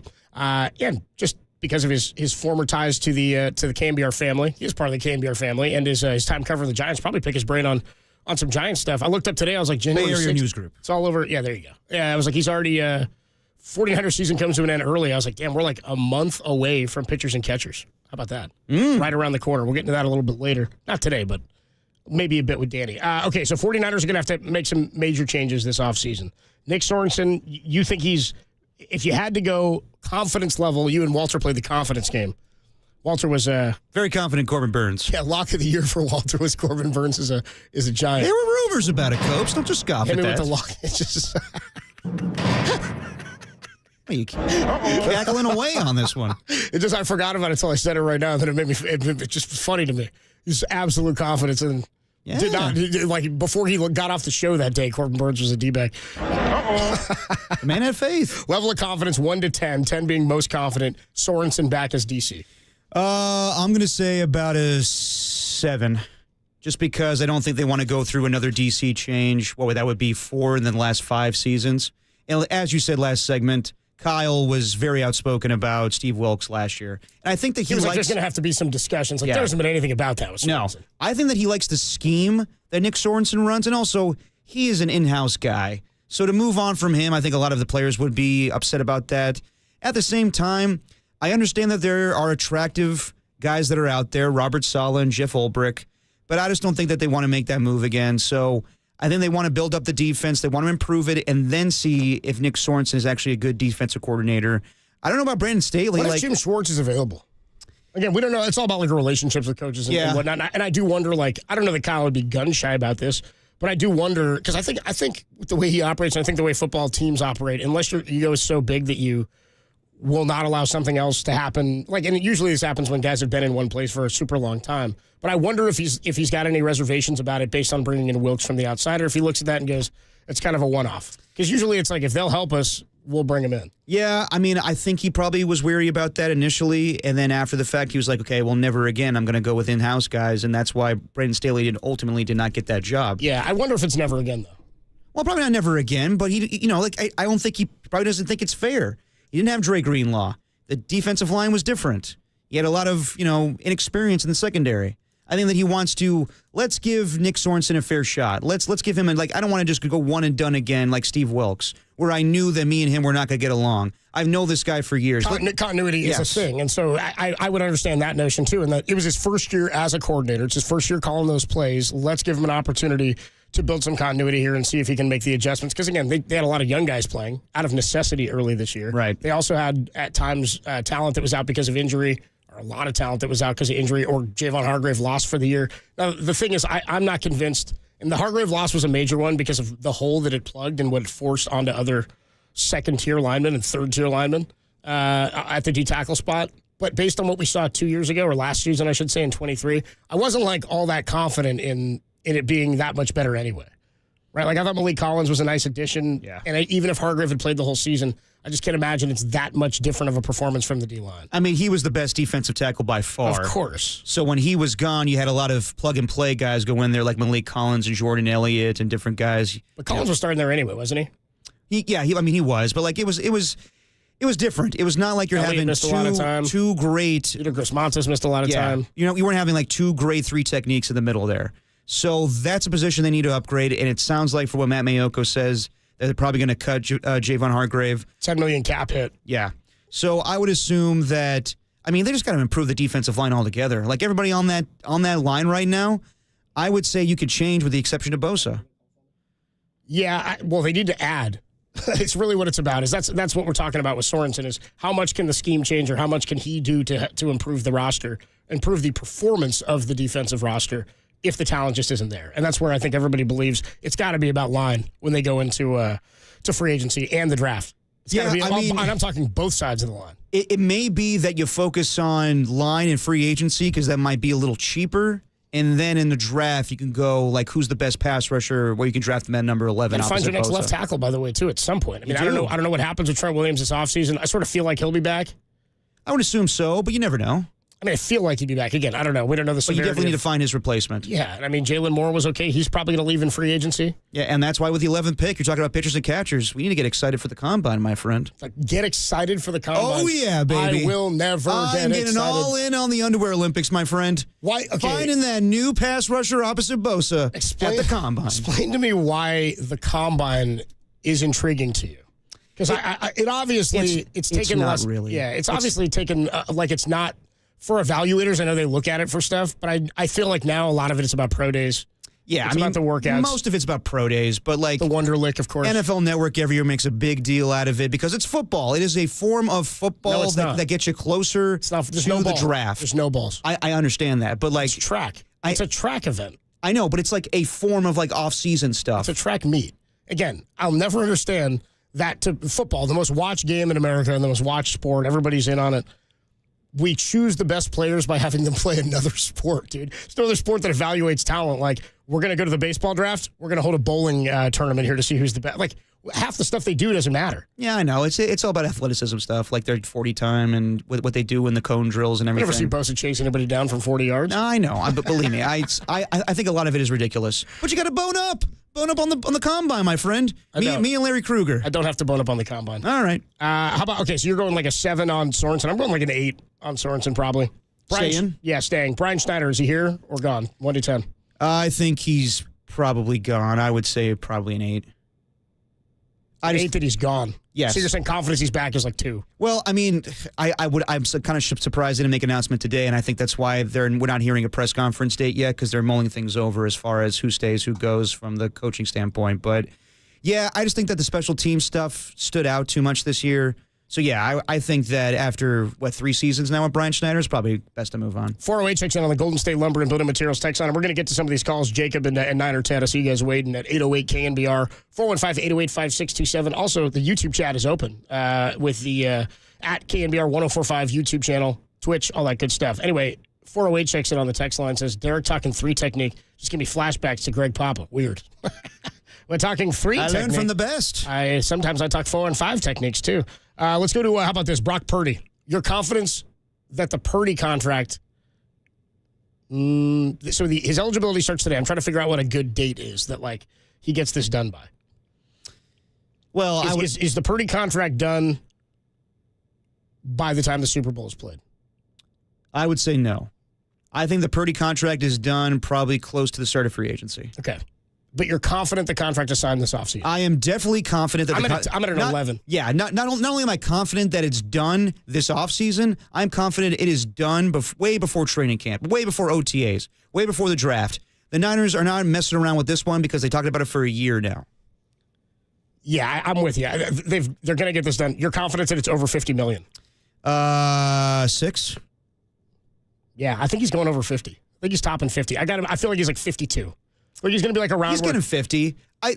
We'll play the sound here. It doesn't sound like he wants to get this done really fast, but also his agent needs to do his due diligence and get him, what he thinks is appropriate. Now, Jed York made these comments a year ago saying that they need to make him, one of the. We're going to make him one of the highest paid, and then he had a down year. Yes, exactly. So I think they can negotiate that a little bit, and they could also say, Brock, we're coming off a losing season. Do you need to take $55 million? Do you need to take $60 million? He probably doesn't need that. He's a kid from Iowa. So it's not about need that. There's not. This is the whole thing. I know. To me, that's the same logic as when Steph Curry was making $11 million playing basketball, and they're like, "Well, he's going to get a contract, but he's already making like $30 a year, $40 a year from Under Armour." Well, I'm not talking about the money he's making currently. That's nothing. That's my own money. Like that has nothing to do with what I'm doing on the field. There's no like, well, you're from Iowa, you don't need much. No.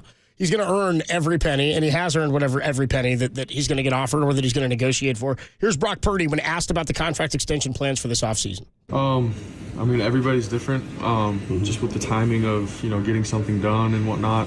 For me, I want to obviously get it done. If that's an opportunity to be able to get that done quick, that'd be great.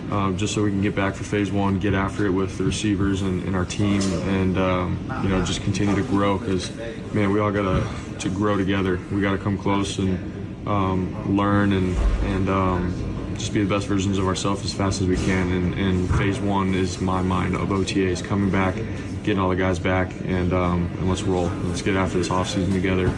And but with that being said, everybody's timing is a little different and stuff. But, for me, at the end of the day, I want to win. I want to win for this organization and everybody here.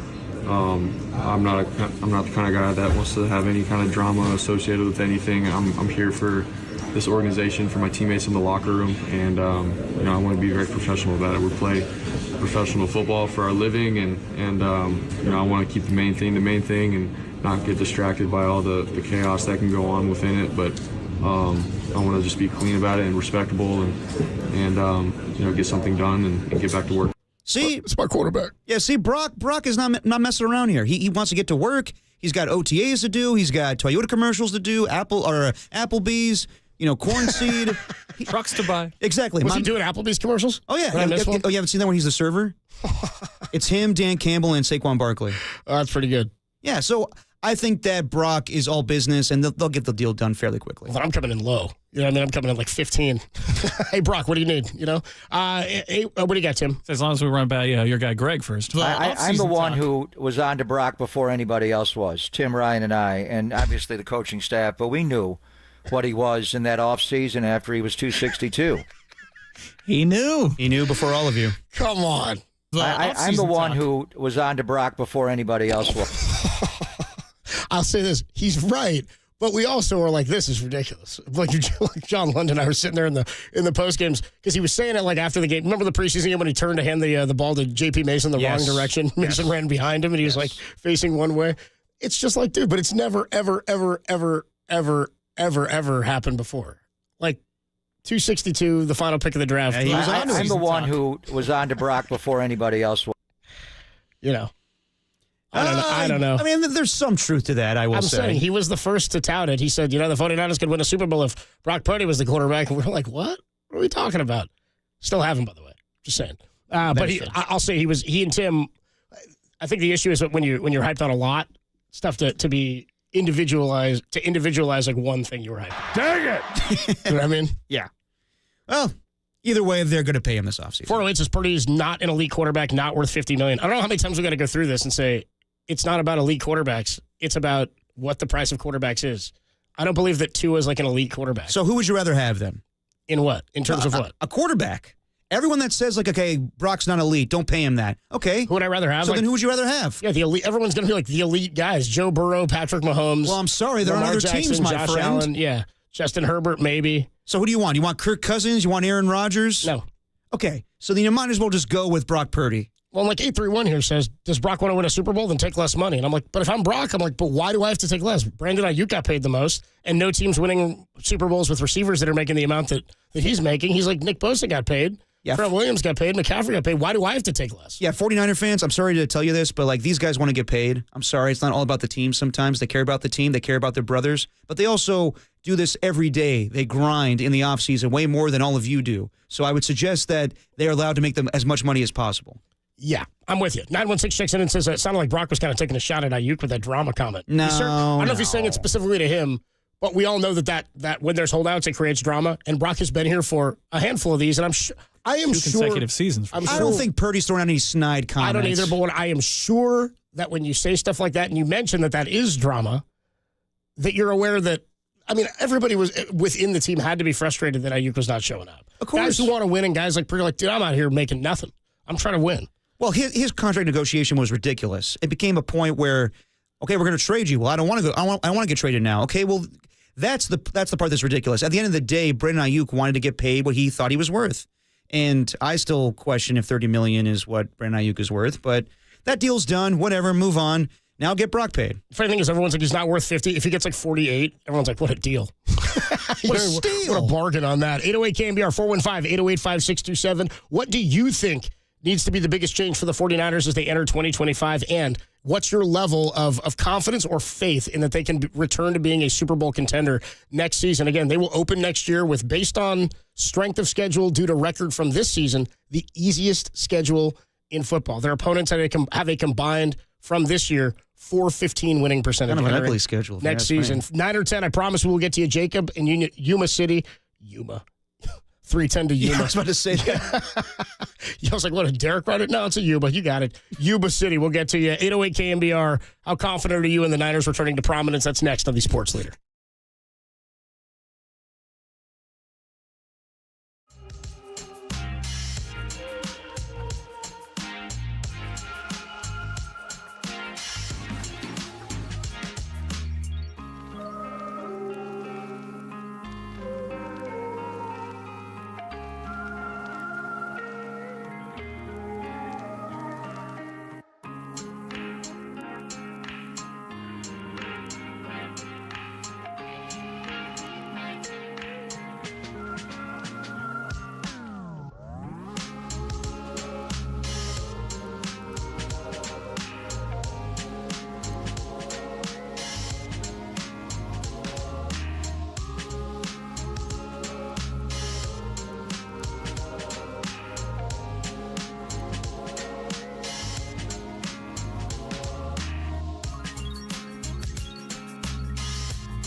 The Warriors got pummeled last night by Doug Christie's Sacramento Kings by 30 points.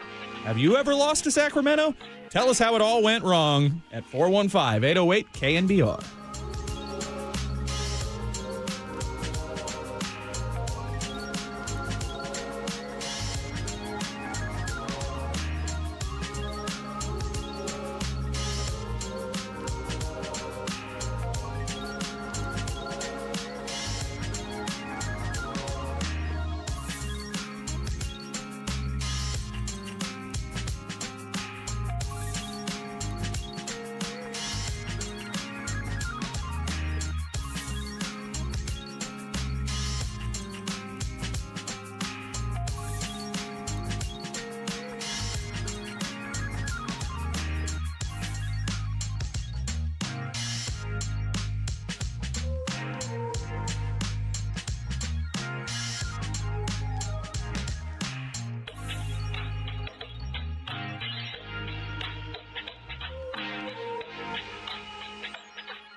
Now back to dirty work. Adam Copeland and Derek Papa in the KNBR Casino Matrix Progressive Jackpot Studios. Casino Matrix Progressive Jackpots are here. Where are you? Just drop in. Please play responsibly. Call 1-800-GAMBLER.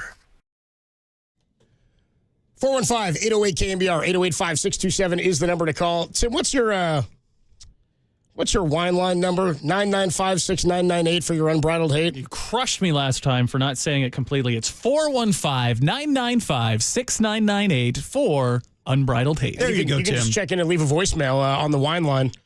Sometimes we get good ones. Sometimes we get bad ones. And it's mostly about me. Yeah, either way we play it. 808 KNBR is the number to call. There's a guy that calls during every Niner game. One time he left 13 voice messages. Oh, yeah, that guy who calls every during Niner game. one game? Yeah. And 13 times. He usually just complains about Shanahan. Says, we need to fire Shanahan. Dude, I'll get right on that, sir. This guy leaves a voicemail for KNBR multiple times during every Niner game. Upset that we haven't fired Kyle. Yeah, this guy needs to watch the game with some people. Let's go on to Niner Ted. Niner Ted's one of my favorite callers. Niner Ted in Salinas. Always comes with some good takes, and is usually like out and about taking care of stuff. I want to say Niner Ted is the one who called us after he crashed that funeral that one time. What's up, Niner Ted? You're on the Sports Leader. Yo, believe it or not, man, I was at another one this morning, but hey, yeah, I'm all kind of like tamaleed and pozolied out. I hope you all had a very good Merry Christmas and Happy New Year's, by the way. We did that, but I missed my lumpia, man, and I'm going to get some right now after I get done talking to you guys. Oh, I love lumpia. Don't forget the first funeral he called us after. He said he was crushing some lumpia after he had left a Filipino funeral, and I was like, oh, dude, I'm so sorry. He's like, I didn't really know him. No big deal. I was just eating. Hope everything's okay. Hope everything's okay, and I hope you're full today, Ted. I will get full, but check this out. But I'm going to go work out after it didn't burn that off. But real quick, guys, Good to know. This deal with the Niners this year, I don't care how weak of a schedule we're going to have next year. If we don't fix what we got, we're going to be in the same boat again, even worse with that fourth place schedule. Sorensen, I don't know, on a schedule of 1 to 10 about him staying, I'd say it's about a 5. Special team coach, maybe a 1. I think he's gone. Yeah. Moody, I agree with some of the callers and you guys that they should try him out again because I think that foot injury kind of impaired him quite a bit. I went to all the games this year and I seen it, and everybody's saying firing Moody, firing Shanahan. That's not the route, man. That's not the route to go. But I'd say give him a fair shot in the preseason. If he messes up again, hey, man, we'll get another kicker, okay? Yeah. But the thing that we've seen all as Niner fans is the same 3 things that we've seen all year. It's the defense, offensive line, defensive line, and I tell you what, Greenlaw could be coming back. How good is he going to be? We need another linebacker, too. Don't get no more offensive players or cornerbacks. Our cornerbacks are very good. Yeah. Our safeties are very good. We just need that core, that offensive line, defensive line, and maybe a good defensive scheme. So when you guys are talking about Brandon Staley, I don't know what your thoughts are, but I know the Sorensen, he might be like, I don't know. He's in-house, but so was Tom Sula. Remember? Tom Sula was in-house, and we all know what happened then, right? Yeah. So let's figure on fixing up what we need to fix. Offensive line, of course. I don't know how good or how long Trent Williams will be or how healthy he'll be again for 2025. Hopefully he will, but if not, we got to look for the future. Defensive line, of course, Nick Bosa needs another edge rusher. Hargrave kind of killed us this year. In fact, the whole defensive line killed us this year. Yeah. But what can you do with injuries? And another thing about the injury thing, guys, and I don't know if you're aware about this. You know football as well as I do, if not more. The Detroit Lions had just as much injuries as we did, and their players balled out. Yeah, but later in the season, Niner Ted, it really hasn't affected them until like the last few weeks. Yeah. You all see that game last night, right? Yeah. Yeah. You see how they all balled on the Minnesota Vikings? But they also got their linebacker back that helped them out a lot. Not through that. But, if we got Greenlaw back, he would have been a big help. No doubt he would have been. It's a lot about health, and it's definitely about personnel. I think we're all in agreement about the position groups that need the most focus. Man. Ted, before I let you go, bro, what's the workout today? What are you working on? Today, before I do my lumpia rush, it's going to be tonight because I'm going to work out first. Today, I'm going to do the chest and tricep deal. Nice. I got to hit legs because I missed out on legs last week, so I'm not really looking forward to that because I'm going to be doing some squats. Whoa. So chest, tris, and legs all in the same day? You're a monster. Yeah, I have to because I missed out last week, man. So, my body's like, hey, if I don't hit legs, it's going to get weak. So I got to do it. No days off. Leg days matter. Heavy chest. I'm not going to do a heavy chest because of the fact that it's like barely after New Year's. It's after New Year's, so everybody's going to be in the gym. I feel you. So, yeah, especially these young kids that are on the phone. That's one of my pet peeves, I can't stand that. Get off Oh, my TikTok. God. Lift some damn 9 or weights. 10, we got to run, dude. 9 or 10, we got to run. I appreciate the call, man. We'll talk to you soon. 808 KNBR 415 Get those damn TikTok people at the gyms. 5627 is the number to call. People checking in here on the Golden State Lumber and Building Materials text line. 707 says, I'm confident the Niners can get back next season because their off season is already starting now versus the years where they've made deep playoff runs. So they get a head start on hiring coaches and they get to take a bit of a mental break. They need to get more depth on the line on both sides of the ball. I've always been intrigued by that. By the season ending early? Well, by teams that go to the playoffs. And I know that the rules have changed a little bit in the last couple of years, but where they lose coordinators while they're like prepping for the Super Bowl, like guys are like Kyle Shanahan interviewed for the 49er job while the Falcons were getting ready to take on the Patriots in the bowl. Yeah. Now, again, I don't know what distraction that is, but I'm like, if I'm on a team that's in the Super Bowl, even as a defensive coordinator and offensive coordinator, don't you want to focus on winning that championship? Oh, absolutely. But when the jobs are out there and people are being interviewed for them, you got to take the opportunities. Yeah, as they arise. I mean, no doubt. They did change the rules now, so if you are a team that's playing on Wild Card Weekend, you cannot interview until after the fact. 808 KNBR is the number to call. 707 says, hey, Copes, here's my take on what needs to change next year. We got to stop the run. You got to beef up the D-line. That's absolute. 2, you got to find some way to create more turnovers. That was an issue years ago when Kyle got here. They bring in Richard Sherman, and that 2019 season, things flipped pretty quickly in terms of turnovers. Yeah, I want to say in 2018 they had a league low in interceptions. I want to say it was 2. All season. Yeah, and then I think they got 2 in like the first 2 games of the following year. And number 3, improve the O-line. A lot of our problems can be solved via the draft. Have to find ways to get turnovers there. I'm with you. I think everyone knows what needs to be fixed. I think it's blatantly obvious that everybody wants them to fix the defensive line and the offensive line. And I think they'll be able to do that this offseason. But also, you got to take into account Dre Greenlaw. He is vital to this defense, but can you make it where you can sign him for a 1-year deal as opposed to getting a multi-year deal based on the injury last year and 2 years ago, actually, with the Super Bowl? Who, Greenlaw? Yes. I don't know. I think you probably try to go in with a 1 year and then see what happens. If he's getting a multi-year, then you go from there. But I don't think you commit. 707 checks in says, by the way, Kyle lost that Super Bowl too. To the only offensive coordinator who gets blamed for building a 25-point lead in a Super Bowl. Nobody gets on Dan Quinn's ass for losing that. He was a defensive coach and they coughed a 25-point lead. Nobody's on his ass. Yeah, the head coach of the Washington Commanders lost that game. It's incredible. Matt Ryan lost that game. By the way, saying that Kyle lost that Super Bowl is like saying Jimmy won 2 with the Patriots. You know what I mean? A little different, but yeah, I hear you. Is it that different? He was there. He was prepping. He was working against the defense. Yeah, but Garoppolo wasn't playing in those games. Kyle wasn't out there calling defensive plays either. I'm with you. It's really unfair to blame Kyle for that That's one. ridiculous, dude. And people are like, well, he should have called. It's like, dude, he had a 25-point lead. Not like that at all. Let's go to Jacob in Yuba City. What's up, Jacob? You're on the Sports Leader. 310 to Yuba. Jacob, we got you? Yes, sir. What's up, bro? How are you? Hey, what's going on, man? I just wanted to say I definitely disagree with you guys when you guys were talking about Nick Sorensen earlier, about him staying around possibly an 8. I definitely agree we do have some personnel issues on the defensive line and some holes on linebacker and secondary, but the scheme, where were the complex blitzes? Where was the scheme of hiding coverages? I didn't see any of that this year compared to other teams. I think we definitely need to step outside of the organization. Someone that could challenge Kyle. His ego's getting in the way, and him keeping Sorensen is definitely showing his ego in the way. I called before and talked about Kyle. What's the biggest issue? And I said it was his ego.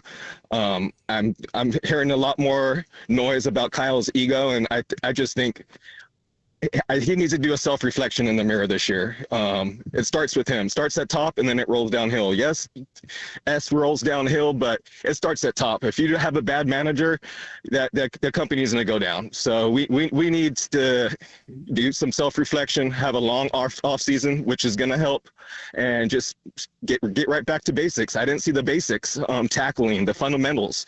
So we need to get back to the basics. At the end of the year, too. I mean, penalties, they were one of the least penalized teams in football, like into the bye, and no team, like they were the second most penalized team in the NFL after the bye since that week. I agree. Where's the discipline? That's coaching.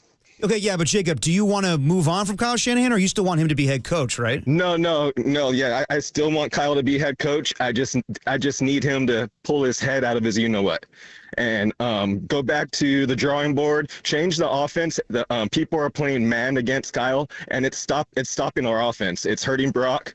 The contract that's coming up for Brock is going to hurt the team because we're not going to get players. And Brock, after this season, shows he needs players.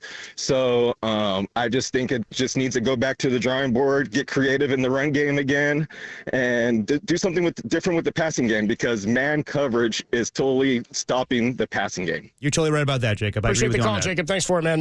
What I will say is he said he disagreed with us on Sorensen coming back. I said my confidence was at an 8 that he'd be back. That's not confidence in him or his ability. That's not confidence that he's going to turn things around.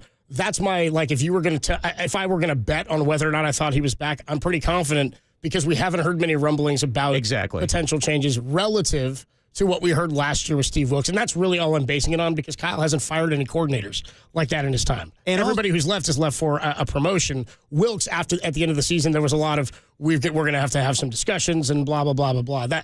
That's not anything like we've heard this year as it relates to Sorensen. So again, my confidence is not in Sorensen. My confidence is, if I were going to wager that he's back, it's probably yes. Yes, and to talk about the scheme, that he's not happy with the scheme that he runs. Despite Kyle being an offensive play caller, he actually knows what he wants as a defensive coordinator. So for people that want like zone blitzes and different types of stuff that Robert Saleh wasn't doing, more of what Steve Wilkes was doing, Kyle's not about that. So yeah, to your point, we haven't heard anything about Nick Sorensen being fired. I just don't think that Kyle wants to make that move yet. 707 checks says, Copes, you got to tell this caller to relax, man. He sounds nervous. Jacob, you have a little shake to the voice. Yeah, he got it out. He got it out there. He had some good takes there. You're good. You're fine. All right, thanks, Tim. Appreciate you checking in. Hey, I got to talk to all these guys, okay? He did fine. Tim's like, whatever, Tim. Tim intimidated the hell out of him, I can tell. What the hell do you want to talk about? Yeah. Anyway, let's go, Yuba. Spit it out. What's your name? Where are you calling from? Come on, Yuba. Let's go to Chris in San Jose. What's up, Chris? You're on the Sports Leader. Gentlemen, how you doing? Good afternoon. Afternoon, bro. How are you? Not too bad. Not too bad. Hey, look, I text a lot on the text line just about Purdy, and for me, when I watch him throw the football, that's where I think the injuries have started to mount up a little bit. I think defensive schemes are definitely figured him out. I think they've figured out Kyle in terms of the play calling. The weapons, obviously are not elite. I think they've taken a step back. Other than Kittle and McCaffrey, you just don't have playmaking elite players that are consistent and that can do it, week in and week out. I think Debo, flash in the pan, he'll have a good game, and then he'll go dark for 6 weeks. I didn't think that Ayuk was worth the money. I don't think Ayuk is an elite receiver, but mainly what I see with Purdy is the lack of arm strength, not being really able to drive the ball downfield with velocity, doesn't play well in cold weather. Again, the rain, by the way. Forget the cold, just the rain. He's not that mobile. He's not making plays in the red zone. I just don't think Purdy elevates other players around them and makes them better. I think he's very much a system quarterback, very similar to Tua in Miami. And I don't think that he's worth the $50 million. I mean, you can talk about, hey, look, the rate is the rate. This is what quarterbacks are getting. Yeah. But I mean, if this team has a Super Bowl window, or they did before, or they're trying to get back to that, I just don't see Purdy being part of that equation. I mean, Chris, real quick, but you've seen it twice. Like, you've seen him be a part of that equation twice. So if we were going to go by the amount of times we've seen him successful relative to the times like this year where we hadn't, this year is the outlier so far in Brock Purdy's career. And to everything you just mentioned about people picking up on schemes, the ability of the players around him, it's tough for me to say he's not capable of being that guy or part of the equation again when it's all we've seen him be when he has that stuff around him. So I'm okay with the system quarterback thing, or if that's the logic you have. But I also think if he's in this system, we've seen him succeed in this system. And we've seen him succeed at a level that, like, Jimmy Garoppolo didn't succeed at. Obviously not Trey Lance. Obviously not C.J. Beathard or Brian Hoyer. None of those guys had even the amount of talent that Brock had. But if you're going somewhere else and going away from Brock Purdy, you better have somebody ready to go just based on the amount of money you've committed. I agree with you on the Brandon Ayuk thing. There's nothing they can do about it now. I wouldn't have paid him, I think, in hindsight. just knowing what we saw him coming out of camp. He's going to miss part of next season now too. And again, my whole point was you pay receivers like that, you're not going to find yourself in the Super Bowl. Nobody has. Nobody who's paid a receiver at the level that Ayuk is at now has won a Super Bowl in the time of that contract having been signed, right? The guys who have, Tyreek won it before, Cooper Kupp before, Chris Godwin, Mike Evans before they signed those mega deals. So I got to let you go, Chris, or we got to jump to some other stuff here and get to some more callers. But I can't get behind the idea that it's outrageous off of one season to think, if we're thinking maybe injuries were a factor. I don't know. He came back pretty damn good last year and threw for more yards in any season than any 49er quarterback had done in history. Yeah. So to me, this season was more of the outlier. And because we've seen a couple of outlier seasons with the Niners before, I do have confidence in him being more the guy of the last 2 years than he was this season. He just needs more. He needs McCaffrey there. He needs talent around him. But every quarterback needs that. And I understand people saying, like, I think he's more of a system quarterback because he doesn't do the things that other guys do. He doesn't do the Josh Allen thing or the Lamar Jackson thing or the Joe Burrow thing. What's his thing? His thing is he runs Kyle Shanahan's offense better than any quarterback that I've seen do it. That he's been done it better Besides than Matt Ryan. Well, yes, but I mean as a 49er. As a 49er quarterback. I mean, Matt Ryan was taken, 5th overall in the draft? Brock Purdy is a diamond in the rough. He's a Hall of Famer, Matt Ryan. Yes. But the one time that Kyle had a Hall of Fame quarterback in his offense, that guy won an MVP. Absolutely. But are you going to find that guy right now? I mean, come on. Like, are you really need to change everything? They have so many things they need to improve on. Do you really need to change the quarterback position this offseason? So why are we talking about this? Like, I know that people... Because it's football. It's the NFL. No, I know it is. But, like, when we talk quarterbacks, people are like, oh, he's not good enough. You look at the price too much. At the end of the day, they found this guy and with the last pick in the draft, and he became something. They're going to pay him.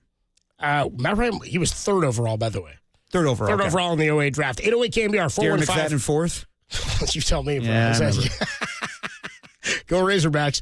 808 KNBR 415-808-5627 is the number to call. Robbie in LA, Gene in Roseville. We'll get to your calls when we come on back. What's the biggest change the 49ers need to make this offseason? And are you confident? Again, the 49ers opponents in 2025, their records for this year combined to a winning percentage of .415. It's not good. It's, in fact, the lowest and easiest ranking schedule in football. The Niners are in good position, I think, to still compete for the division next year. And if they can revamp and retool, and really what we saw this year with some of the aging veterans is not a complete fall off of talent, but maybe more tied to health or exhaustion, I've got some confidence. 808 KNBR is the number to call. Robbie, Gene, we'll get to you. There's more to come on the Sports Leader.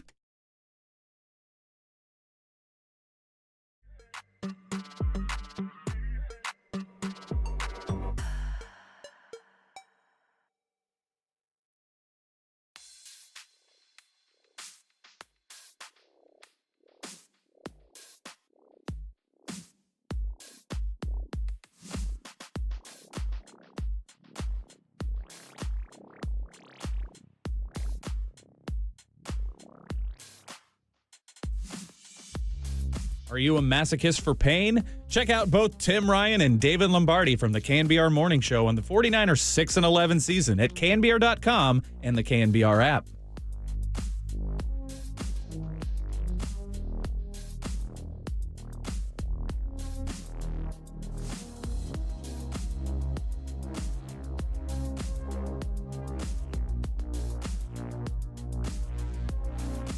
Hey, what's going on, everybody? Me again. Adam Copeland here. My good friend Steve Moskowitz hanging out on the phone. Steve, Happy New Year to you, man. I think this is the last day we can say it, but as we're into the new year, people start thinking about their taxes. How do people get their books cleaned up before tax season? Happy New Year to you, too. And this is our favorite time of the year, tax season. And before you reach for that dial and say, what's that tax guy talking about? If you can save taxes, it really is a happy time for you. And your bookkeeping, if you're a small business, is key to this. And some people have fine bookkeeping. Other clients don't have any bookkeeping. Most are somewhere in between. The bottom line is this. We have a special service. We call it a bookkeeping cleanup. We go through your books. We clean them up for the tax return preparation. And also, with a lot of people, that leads us to find things that we can take other tax benefits on, like deductions that they weren't aware of. The bottom line is, call us. We have a free consultation. This service can help so many of your listeners. All you have to do is go ahead and give a call and say, hey, Steve, clean up my bookkeeping for me, and we're happy to do it for you. Steve can help. 1-888-TAX-DEAL is the number to call, or you can find him online at moskowitzllp.com.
Now, back to Dirty Work.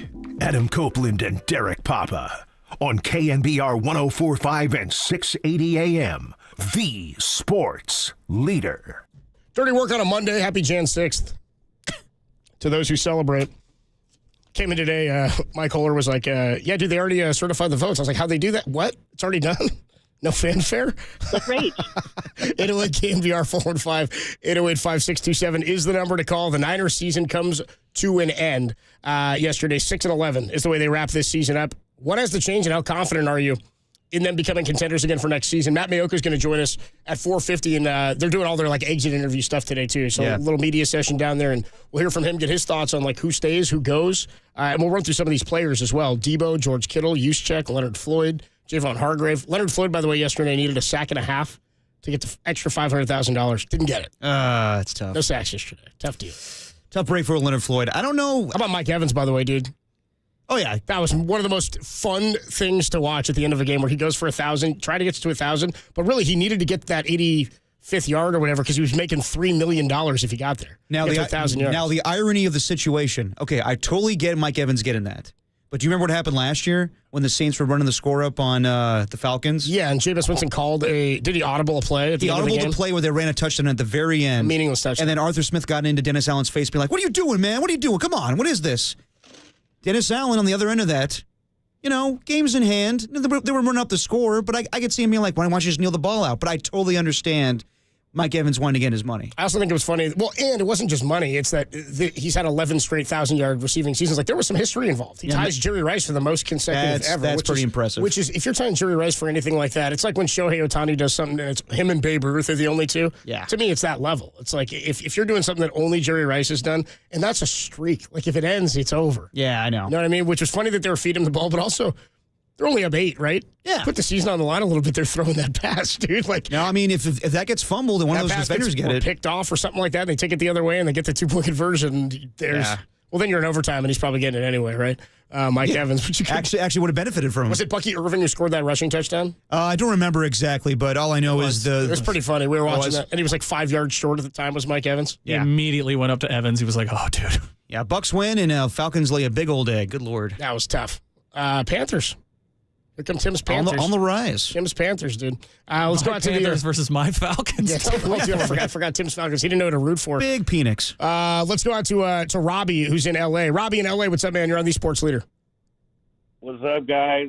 What's up, Robbie? Off, I just want to say God, family, friends, Niners, and the leader. Second, prioritize the O-line. First round, I'd like to see us get Will Campbell or Kelvin Banks. Campbell from LSU, Banks from Texas. I also love to see us get Scattaboo from ASU, NorCal guy. That dude's a player. I love you guys. Keep doing your thing and forever faithful. You got one down here in L.A. Love you guys. Much love, Robbie. Appreciate the call, Robbie. bro. I like him opening with like a faith family football thing for us too. Yeah, very Scott Hansen of him. Or Fast and Furious like family. They're all about family. Or about family. Tim, how many of the Fast and Furious movies have you seen? I took a break in the middle. That's when it gets good. Earlies and some lates. I'll admit, dude, Fast and Furious 1 is one of my favorite movies. It's hilariously quotable. Monica? Dude, I have a homegirl, Monica, in North Beach, and I saw her yesterday, and I always yell the Monica, the Ja Rule line. Oh, yeah. Yeah, dude, thinks she's going to get it. Best thing is she doesn't. She's not having it with him once he loses. I remember. He doesn't get it, no. You never had me. You never had your car. When they The Buster brought me home. Double clutching, not granny shifting like you should. Look at that double shot of Austin, blow the valve on the intake. Such a ridiculous scene, dude. But that movie is basically just Point Break. When the convertible makes it into space, that was about the time that I tapped out. I'm like, okay, I'm cool. Well, you've seen the thread of all the moments where like Vin Diesel as Dom Toretto does things that are unbelievable, like where he catches the missile over the ice in that one in like one of the Dude, the Rock in the hospital with having a cast on his bicep and he flexes out of it. the cast. Yeah, that is just pure comedy. And actually, last night the Golden Globes. I mean, do you know the whole story between the Rock and Vin Diesel? I actually have not watched all the Golden Globes yet. I was actually kind of miffed that I had to miss some of the Golden Globes or most of it because I had to watch a football game last night. But I was like, damn, what are they? I know, that Joy Taylor stuff is really good. I was like, I got to read the Joy Taylor stuff. I got to follow this NFL game, the Sunday night game for the 1 seed. I didn't watch the Golden Globes, but I'm going to get into it tonight. Okay, but I saw the awkward moment where Vin Diesel comes up on the stage and he's presenting an award and he sees The Rock and he goes, "What's up, Dwayne?" and the audience laughs, but there is no laughs between the two men. So I think The Rock's coming back for the next movie, but boy, do they not like each other. It's him and Vin? Him and Vin. Wow. The Rock kind of moved in on Vin's territory. Then he got a Hobbs and Shaw spinoff. He's like, what the hell is this about? Hobbs and Shaw's pretty good, too. He's not a part of the family, The Rock. No. Plus, he plays a cop, doesn't he, in the movie? Yeah, but he becomes part of the family in a way. 415, the text of the day. Menage! He's the only... Hell yeah, 415. He's the only cop I've seen that's been able to rock a good Under Armour while he's on the case. The Rock, he plays the same guy in every movie. It's basically the same dude. Yeah, pretty much. Yeah, I don't know. 808 KNBR is the number to call. Let's go to Gene in Roseville. What's up, Gene? You're on the Sports Leader. Yeah, hey, Coach. Yeah, listen, I predicted to Larry Cougar before the season that they'd be 7-10, and the reason I said that was because Kyle made the worst possible hire he could have made. He hired Brandon Staley, whose Chargers blew more leads than Carter has pills in the time he was there, and he brought that thing in, and it's really not Sorensen's fault. I think that Staley's been doing most of the consulting and stuff, and that's it. And until and unless they get rid of Staley, I don't think that we'll see much improvement in the scheme that they have. It's an interesting take, Gene. I appreciate the call, man.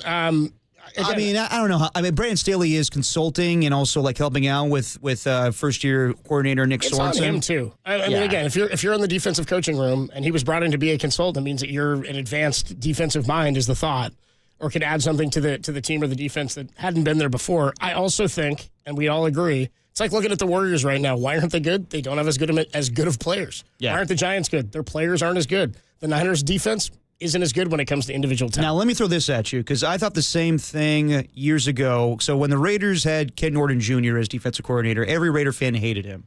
So they brought him back after one season, but they thought he just was a bad defensive coordinator. They brought in John Pagano to be kind of the assistant defensive Was this the Raiders? Yes. Yeah. So then going into that season, they fired Ken Norton Jr. during the season and made John Pagano the defensive coordinator. Shout out Ken Norton Jr., by the way. Yes. But everybody remembered. I mean, everybody was kind of like looking forward, like they could see that John Pagano was going to take over eventually. I do wonder if Nick Sorensen was brought in and he'll continue to be the DC. Maybe they retain Brandon Staley, and maybe just Kyle waits until he realizes that Nick Sorensen isn't the guy, and then Brandon Staley becomes the defensive coordinator. Maybe. I mean, if he was the better option, why wouldn't you just make him the DC? It's a very good question. It's the whole backup quarterback thing to me. Also, it's like the backup quarterback's great. If he was that good, he'd be the starting quarterback. No doubt. And I also think that Brandon Staley, his schemes were usually 3-4 defenses, and Kyle did not want to run that. Want to run the 4-3. Yeah, so maybe he just learned, was kind of helping out Nick Sorensen, just the basis of how to be a defensive coordinator, but maybe they do change the scheme up if they make Brandon Staley the DC. 408 checks in on the text line and says, in relation to the Mike Evans thing, and you were talking Dennis Allen, he goes, dude, Dennis Allen was fired, though. He wasn't there. Were you just relating it? Yeah, I was like, I did think about that when you were talking about it. I was like, what's the... Darren Rizzi. Our guy. The Riz. 510 just says, dude, the Golden Globes weren't great. The Brutalist? Didn't know Adrian Brody played for the 49ers. I don't know what's the joke. I don't know what the riff is, though. Oh, the Brutalist, like it was a brutal season? Oh, tough. 831 checks and says, with that last caller, Gary St. Jean. Hey, come on, Pop. Hey, come on, Pop. Oh, man, I miss Saint. Hey, fellas. Saint's hilarious. We'll get him on soon. We got to get Saint on. 4 and 5 says, the only thing left to do in these movies now is to bring Paul Walker back. Tough deal. Come on. Bad form, Pete. Yeah. Bad form. I don't want to talk about it. He shows up. I mean, you don't see him, but he's in the car. That caller called in saying that Brock Purdy wasn't mobile and stuff, and didn't see him as being a part of a potential Super Bowl run. 650 says that last caller was a couple callers ago. Is a Purdy hater taking advantage of his chance to express his hatred on the radio, passive aggressively, of course. And then a lot of people are checking in, going, dude, pump the brakes on the DC situation. Don't forget DeMeco Ryans and Saleh struggled in their first year as defensive coordinator. Did DeMeco? Certainly early on he did. I mean, Saleh totally did. I remember people wanting to fire Saleh right away, and then they became good in 2019. So, yeah, you definitely... Now they're like, bring back Saleh, get him here. Exactly. So I would say I do understand the frustration with Nick Sorensen. I just don't think he was given a fair shot this year with given all the injuries. Given the limited ability for having half of those players be backups, there was no exotic blitz packages. It was nothing but vanilla. And is that on him, or is it the fact that you just didn't have the personnel? And I think, to a bigger point, I think that was part of the deal with special teams too, because your depth was so limited and your depth was so challenged. I mean, they were having some problems. I mean, blitz packages are the only thing in football I've referred to as exotic, too. You know that? Exotic blitz packages? For my starting pitcher has a great exotic arsenal. Let's go to Jared in Orangevale. Jared in Orangevale, you're on the Sports Leader. Exotic. Hey, thanks for taking the call, guys. What's up, bro? Really appreciate you guys. Love the leader. You just brought it up, man. What is going on with people saying that Brock Purdy is not a playmaker? I feel like people don't even watch the games. Like, how many times this guy got to, roll out, totally, turn his whole body, square his shoulders out, and, deliver a, direct dart to somebody? Or when he takes pressure off the edge and he sees it, and he'll just throw a rainbow, way up in the air, right over the guy's shoulders. I just don't understand it. And I feel really confident about them coming back. Brock Purdy's struggles is directly correlated to not having a strong running game. They need to work on the O-line and D-line. I appreciate you guys. Appreciate it, Jared. Yeah, again, the mobility stuff, I thought this year he showed us he was more mobile than we'd seen in the past. And not in a way that, like, I mean, nobody's Lamar Jackson mobile. Guy's got more rushing yards than any quarterback in history. Yeah. It's more about how can you extend plays, how can you find open guys. He had a couple, I remember early in the year, one rolls out to his left and he like directs traffic to Kittle in the back corner of the end zone. Might have been against Arizona. I can't remember exactly the game. Bottom line is, that was the Tampa game, actually. Bottom line is, somebody in that same caller who was critical of Brock said he's not making plays in the red zone. Bro, nobody made plays in the red zone. Only Kittle. Last year they scored 18 of McCaffrey's 20 touchdowns were from the red zone. So you had a weapon in the red zone last year. We talked to Kyle last week, and I asked him, when you get to the offseason, people talk about how you got to watch tape of other teams. And he said the way we break it down is we'll look at, like, top 5 teams in red zone efficiency, top 5 teams in third down efficiency, top 5 teams in scoring, whatever the case may be. And he said, more often than not, and it is a copycat league, he said, you're not finding some, like, brand new schematic thing that you're going to be able to take and use. He said, more often than not, what you notice is they have great players in those situations, and those players know how to execute, and they scheme for those players. If you look at what the Niners did last year, that's what they did, the scheme for McCaffrey in the red zone. And when you do that so frequently, everybody else becomes a factor and becomes a problem. What was that number that you saw? I don't know exactly what it was, but it was something like Ayuk, McCaffrey, and Debo touchdowns last year versus this year. It ended up being something like 40 last year to 3 or something like this. Yeah. McCaffrey didn't score this year. Debo had 2 touchdowns, is that right, or 3? I believe 3. I don't know. Ayuk didn't have any. Two receiving, one rushing. There you go. 40 to 3. Yeah, I mean, and McCaffrey impacts all of that. Like, let's be real. Brock was greatly impacted by not having McCaffrey. He had to be mobile because he was in more 3rd and longs. He didn't have 3rd and manageables where he could hand off to McCaffrey or dump it down to him.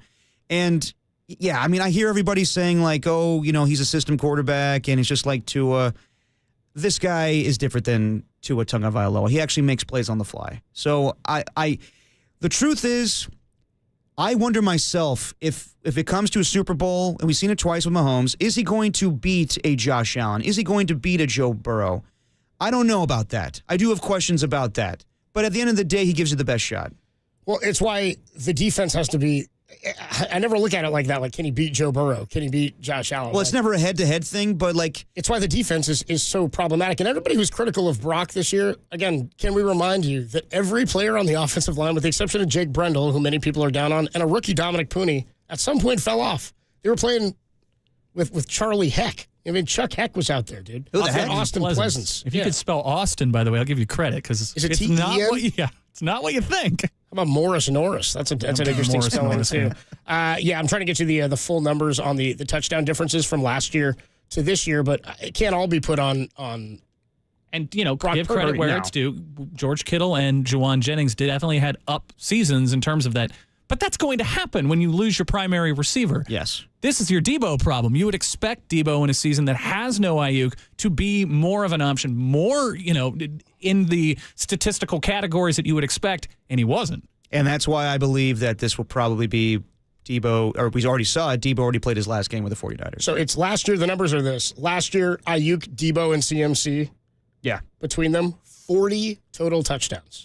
And you might go, well, three this McCaffrey year. had 21 of them. Yeah, Debo still had 12. Ayuk had 7. You had 4 total this year. Debo Samuel had 3 receiving touchdowns this year. One and he had rushing. 1 rushing touchdown. Yeah. Well, that'll be a difference. Yeah. But Brock Purdy, you know what I mean? Can't pay him. 808 KNBR 415-808-5627. We'll switch gears when we come on back. More good news for the Warriors. They lose Jonathan Kuminga for the next 3 weeks or so. And they lose that game. He was just playing well. Beautiful fashion last night. Also, we are 1 month until the trade deadline, and does not sound like the Golden State Warriors, per Anthony Slater, are all that enamored with Jimmy Butler. We'll talk more about that. I don't. This thing is closing fast, it feels like. Kind of does. By the way, you saw Tim told me one of Aisha Curry's restaurants closed, or is going to close. In Las Vegas. And I said, I think what a rough week. Tim and I were talking yesterday. What closes faster, the window here for the Warriors or her next international smoke? Oh, we'll get into that next on the Sports Leader.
Now, back to Dirty Work.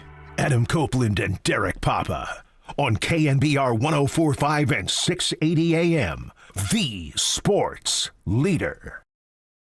Kuminga in distress there as he lays on the ground, but taking his time to get up. Yeah, what's concerning is that Kuminga went into the locker room after that play. You're already down GP2, you're down Pajemski, you don't have Steph. That's the last thing you want to see. Kuminga's been your offense. It's a sprained ankle. We'll have more tomorrow. It's not going to be a day-to-day thing. It was a significant sprain, so we'll just have a report tomorrow once we get a better feel for it. Warriors will be without Jonathan Kuminga for 3 weeks. He'll be really evaluated after that, so we don't know exactly the timeline. But Warriors get the win on Saturday, 121-113 over the Memphis Grizzlies with no Steph Curry and no Ja Morant, and they followed up with a 30-point loss to the Sacramento Kings last night. So just when Jonathan Kuminga is playing well, he hurts his ankle. And now the Warriors are in a weird situation where now they're in a weird situation. Well, a weirder situation. You got exactly a month from today when the trade deadline is. And it's sounding more and more like the people that we talk to, Mark Spears, Marcus Thompson, that they're kind of more inclined to keep Kuminga. But what happens now if they play well without him? Would they think, oh, okay, well, we can now trade him, or we're going to be that much better with him coming back? So I don't know what they do here, and it sounds like from what we talked about earlier that from Anthony Slater's piece, Marcus Thompson, Shams Charania, that they are not interested in Jimmy Butler. They're the same reasons that Marcus Thompson gave us on Friday. He is 36 years old. He's, you don't know if he's going to be healthy for the regular season. He'll help you in the playoffs, but you don't know if you're going to get to the playoffs or the play-in or whatever. So the options are Vucevic or Cam Johnson, but the Warriors are really in a weird situation right now where they don't know what they have in Jonathan Kuminga. They think they have a really good player. They play him out of necessity because he offers them scoring. But right now you're not going to have him basically up until the trade deadline. So do you keep him or do you move on from him? I mean, I've been pretty staunch in the stance that you move on from Kuminga. Yeah, I know. Because if you don't, you pay him. Yeah. And I'm not confident paying him right now. That's what I'm saying. And everybody who's like, let's keep him, are you confident in him just like being your guy and weighing down contracts on the roster for the foreseeable future? I mean, everybody's so upset about the Brock Purdy thing, and it's going to prevent you from doing X, Y, and Z. Yeah. Jonathan Kuminga is like not nearly at the level Brock is at his position or in his place in the team's productivity. No, it's too inconsistent to give him a max deal. That's what I'm saying. So he banked on himself, didn't sign an extension this past offseason. Fine and good.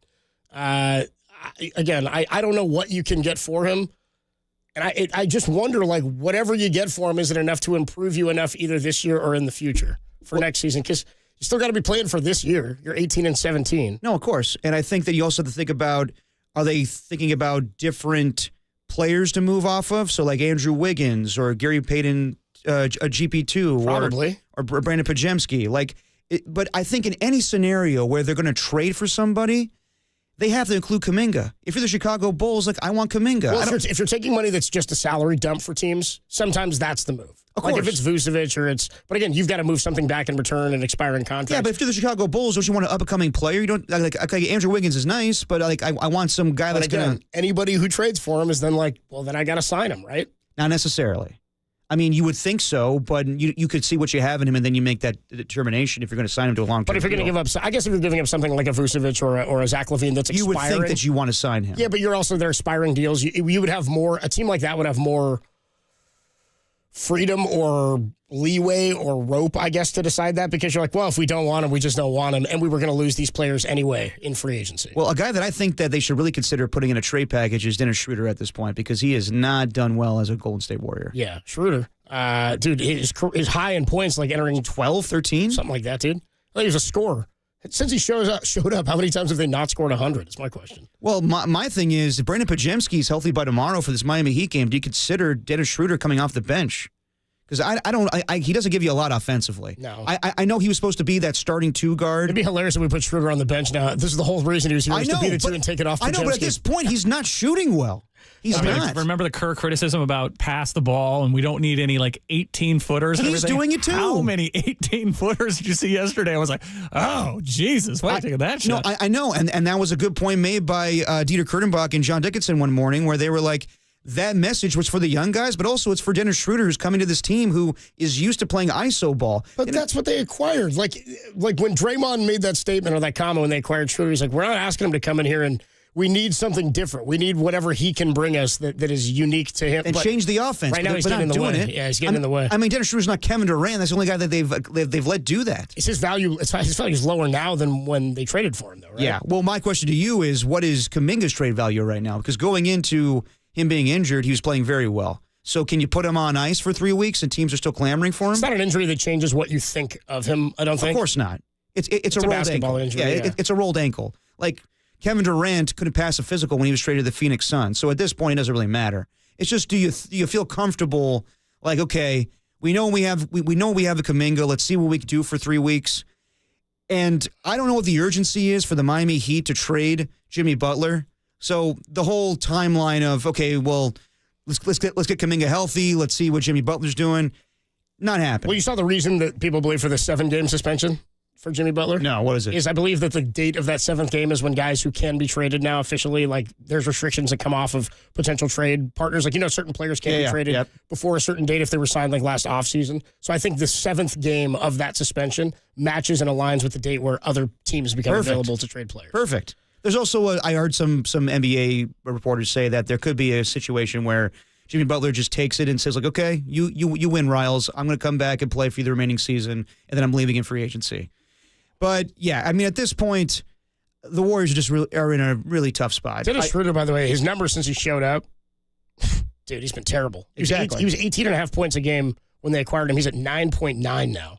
His shooting percentage has fallen from his overall field goal percentage has fallen from 45% to 32%. And his three-point percentage has fallen from, where's the three-pointers? From, I'll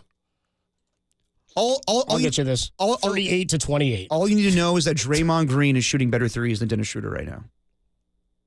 And Schroeder's attempting like 4.5 a game or something. 6.5 a game before they acquired him. That's fine. You expect that to fall off. Didn't expect a 10% drop in his production from three. Definitely didn't expect a drop in his production to like 12 or 13% from field goal. Yeah. No, they're in the field goal category. Yeah, so I really don't know what they do. I mean, like the other options I said, Cam Johnson, Vucevic, Mark Spears always throws DeJounte Murray out there. Like, at this point, are they just better off seeing, like... Is anybody excited by any of these? No. I mean, like, yeah, they'd be improvements, but are they exciting? Well, that's the thing. Like, we keep talking about, like... Help? Does this change anything? No, it doesn't. Like, the reality is they've been looking for that second star, the guy to play opposite Steph Curry, and none of these guys are appealing enough where they're going to win a championship. I mean, when do you have to accept that was so unique? I mean, we've talked about it. We know it in spades how unique it was to have Klay Thompson to be the number 2 to Steph Curry. But to have that for as long as they did, somebody in the role that they were comfortable in, and the irony in that is eventually the role became something that Klay didn't want anymore. The role that he had to evolve into and that he was asked to take last year. And it obviously, whatever the behind-the-scenes stuff and the turmoil that went on, it was a very special, unique thing for a long time to not have to worry about having a number 2 to Steph. Yeah. The perfect Robin to the best Batman. It makes you wonder, maybe, I don't know. Well, there's nothing they could have done to keep Klay Thompson at that point. Like, they offered him more money. Again, that's not what I'm saying. I don't mean that. What I'm saying is this is how unique that was. Oh, of course. Is look at how hard it is now to try to find that. Yeah, they're coming up short. I mean, I don't know what the answer is at this point. You got 3 weeks. You got to make a determination on Kuminga. And you can't just be like, well, okay, we'll let him come back, and then we'll see if we sign him in the offseason. No, I think at that point, you don't have to sign the contract after the trade deadline, but you got to be damn sure that he's going to be part of this basketball team going forward. I'll be honest, when they were 12-3, remember I was like, dude, they might be like one of the best teams in the West. Look at the depth. They're knocking out shots. Like, this is more the team I kind of thought they were going to be based on the moves they made this offseason. So it's not really surprising to me. However, just relative to where they were. I mean, they started 12-3 and they're 6-14 since. Yeah, but also, like, the West is so convoluted right now. Like, the best, I mean, the team that is surpassing everybody right now is OKC. They're 30-5. But you look at everybody else. Yeah, I mean, the Mavericks are 20-15. The Lakers are 20-15. They could catch some of these teams, but you're also just watching them on a night in and night out basis, and you're like, they're just not. So you're looking at the 20-15 teams. I'm looking at the Kings sitting at 11 and being like, you got one more win than that team. Yeah. You know what I mean? That's where I am. And you just got your butts kicked by them, too. Didn't score 100 against them. My point is more that you're as close, if not closer, to teams who are out of the playoffs than you are to a team that's number 6. You're like, what, 2 games back or 3 games back of the team in the 5 or the 6 spot. Yeah. And then when it comes to Sacramento, you're only a game and a half up. So I don't know. Yeah, I mean, I think they're more likely closer to the teams like the Kings or the Phoenix Suns, but I would debate if those teams are better than the Warriors right now. I don't know what to make of them. They're just not that good, man. They're not that good. Adam Copeland, Depop, Tim Webb with you. It's Dirty Work on a Monday afternoon. We are going to catch up with Matt Mayoko, our 49ers insider from NBC Sports Bay Area. We'll do that at 4:50. We'll talk to him about what the vibe was like, what players had to say here as they issue their exit interviews to the media today down at Levi Stadium and clean out their lockers. We'll also we'll pick his brain about who he thinks could be back or who the 49ers could go after even in free agency or in the draft. Danny Emmerman of the Bay Area News Group, he covers the Golden State Warriors. We'll talk to him and see if he knows where they go next. That's next on the Sports Leader.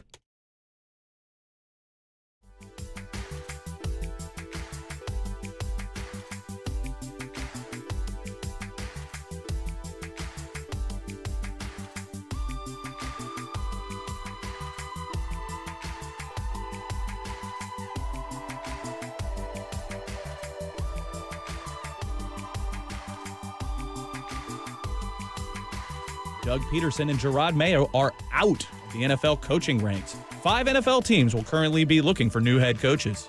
For all the latest around the NFL, keep it locked to KNBR, your home for 49ers football for the last 20 seasons.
Now back to dirty work. Adam Copeland and Derek Papa in the KNBR Casino Matrix Progressive Jackpot Studios. Casino Matrix Progressive Jackpots are here. Where are you? Just drop in. Please play responsibly. Call 1-800-GAMBLER. Dirty work on a Monday afternoon. Adam Copeland, Depop, Tim Webb hanging out with you. And one of our favorite guys, Danny Emmerman, covers the Warriors for the Bay Area News Group. He joins us courtesy of the UMA guest line. Hey, Danny, happy January 6th, dude. How are you? Man, it's a pleasure to join you guys. I don't know if my work is dirty enough to be here, though. No, you're a pretty clean dude. Give it time, Danny. Give it time. Danny comes with some quips, though. We've known Danny for years. And Danny last seen by me at the bus stop in the marina. No comment.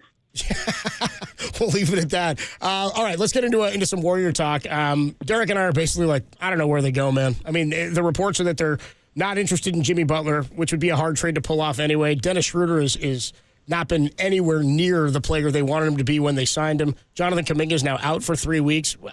What's a logical next step for where this team goes? Yeah, I mean, it's a mess. I think the logical next step for this team would be to start playing well. Start racking up some wins. They have a nice little pocket of their schedule here where they should go, 4-2, 5-1. They've got Detroit, Indiana, Miami's a mess. Toronto isn't a good team. Like, these are winnable games, but the way the Warriors have been playing, man, like, they're not in a position where they can see someone on their schedule and be like, hey, we got these guys tonight. Like, we got this. They're not a good enough team to do that. So they should be taking advantage of the schedule right now, but the next step will be determined in how much they're actually able to do that. Danny, what sense did you have about Jonathan Kuminga's future with this team before the injury, and now that he's out for 3 weeks, what do you think of it now? He's been obviously the most interesting player to watch this year for a number of reasons, but the team has always believed in him long term. I think with his injury now, like, the timing of it is kind of ironic, right? Like, they should have been spending much more of the past 2-3 seasons figuring out what they have with him, playing him a ton of minutes, giving him the ball, trying to find sets and actions that can really elevate him. And they're finally doing that. And they're about to do it a lot more in January in this evaluation period that they were talking about. And then he gets hurt. So it's a really, really tough timing for him. In terms of his future with the team, it's going to be tough because he's going to come back maybe a week or two optimistically before the February 6th trade deadline. Yeah.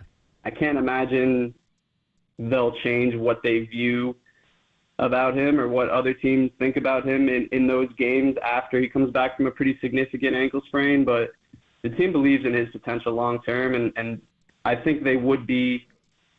I don't think he's like off the table in trade proposals hypothetically, but it's a pretty high bar. They would have to get a guy who really changes their calculus in order to part ways with him.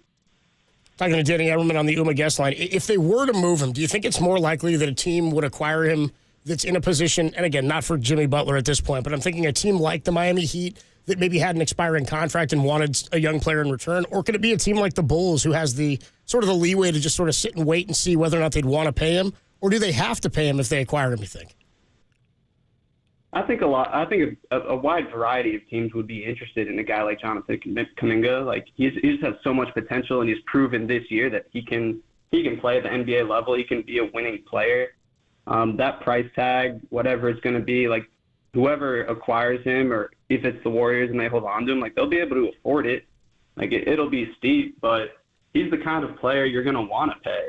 So I think a team like the Heat might be interested in someone like him. If I were the Warriors, I wouldn't include Kuminga in a deal for Jimmy Butler, but the Butler market is going to be interesting, right? Because he's kind of holding Miami hostage a little bit, kind of like James Harden did with Houston. Yep. And Houston didn't get a huge return for him. Like, Miami doesn't have a ton of leverage right now. So I can't imagine other teams, really putting together the type of superstar trade package that we've seen for a guy like Jimmy Butler. And that's kind of where the whole reporting of, Warriors aren't a viable option, they're kind of out of it. I think that's kind of subject to change, right? Like, if this market evolves and it gets to the point where you might be able to get Jimmy without having to give up Kuminga, if your package is just as competitive as other teams without Kuminga, I think they would still be interested in acquiring someone like Jimmy. He checks off too many boxes for the Warriors. So then who would be included in that package at this moment? Because you got to look at guys, I mean, probably Andrew Wiggins or GP2 or any other expiring contracts on this team. And if it's not Jimmy Butler, the other options are probably Vucevic or Cam Johnson with the Brooklyn Nets. But let's be honest here, is any move they make really going to catapult them to top of the Western Conference this year? Depends on how crazy you want to get. You know, the Phoenix situation is one to monitor. If you can somehow get Kevin Durant, that's a player who elevates your ceiling. Same with someone like LeBron James, who they tried to get last year reportedly. Like, it's possible, but it's hard. Like, the Warriors are kind of in this mode where they're waiting for the perfect option to become available. They're waiting for the superstar to be unhappy and kind of demand his way to the Warriors. And that has happened in this league. Yeah. But it's hard to just wait for that. When you look back, Danny, at the offseason, because Derek and I were talking about the 12-3 start, and I don't know how surprised you were by that. I think the league was pretty surprised by it. And really, it was after that first 5-game road trip where they went to Houston, got a win, Washington, beat Boston in Boston, lost to Cleveland, but then beat OKC in OKC before coming home. They were 12-3, and since then they're 6-14 or something. 18-17 is where they sit right now.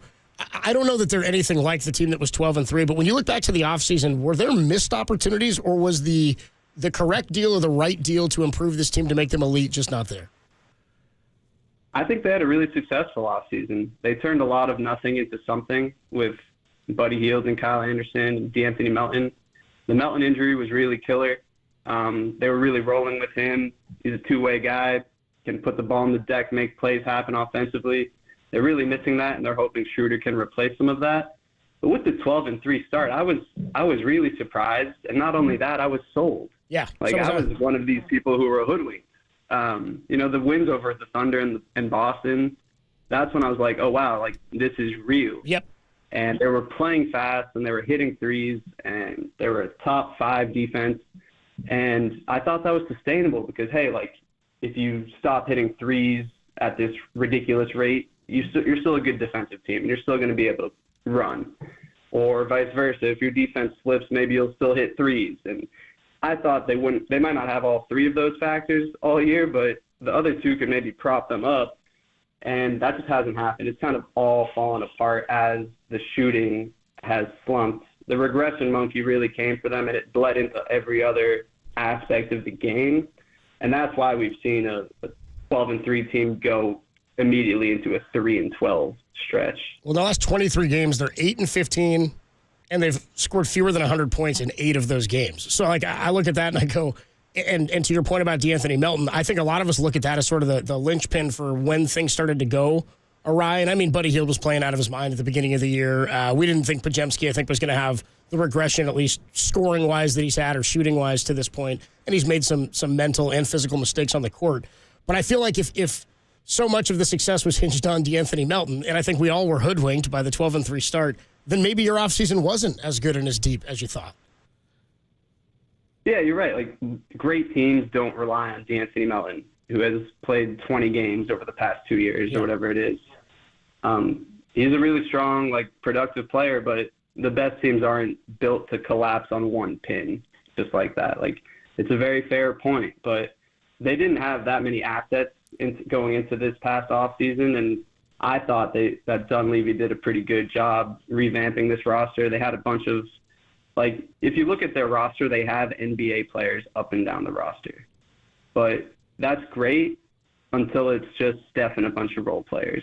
And Steph Curry is still incredible, but he needs a wingman, as we've seen all year. Jonathan Kuminga might be that one day. He might have even been on track to become that pretty quickly. But the fit isn't always perfect, and some nights it's not going to be there, and there's still going to be hiccups and bumps in the road, and you can't wait for 3 or 4 years for your young guys to blossom into their primes, because then as you know, Steph Curry's not going to be that championship level player anymore, most likely. What is more likely to happen, or who is more likely to be traded, you think, as it stands right now? Is it Andrew Wiggins or is it Jonathan Kuminga? I don't think Kuminga is going to get traded this year. I would put the odds pretty low on that. I do think the Warriors are going to make a move. It would be kind of silly to just stand pat.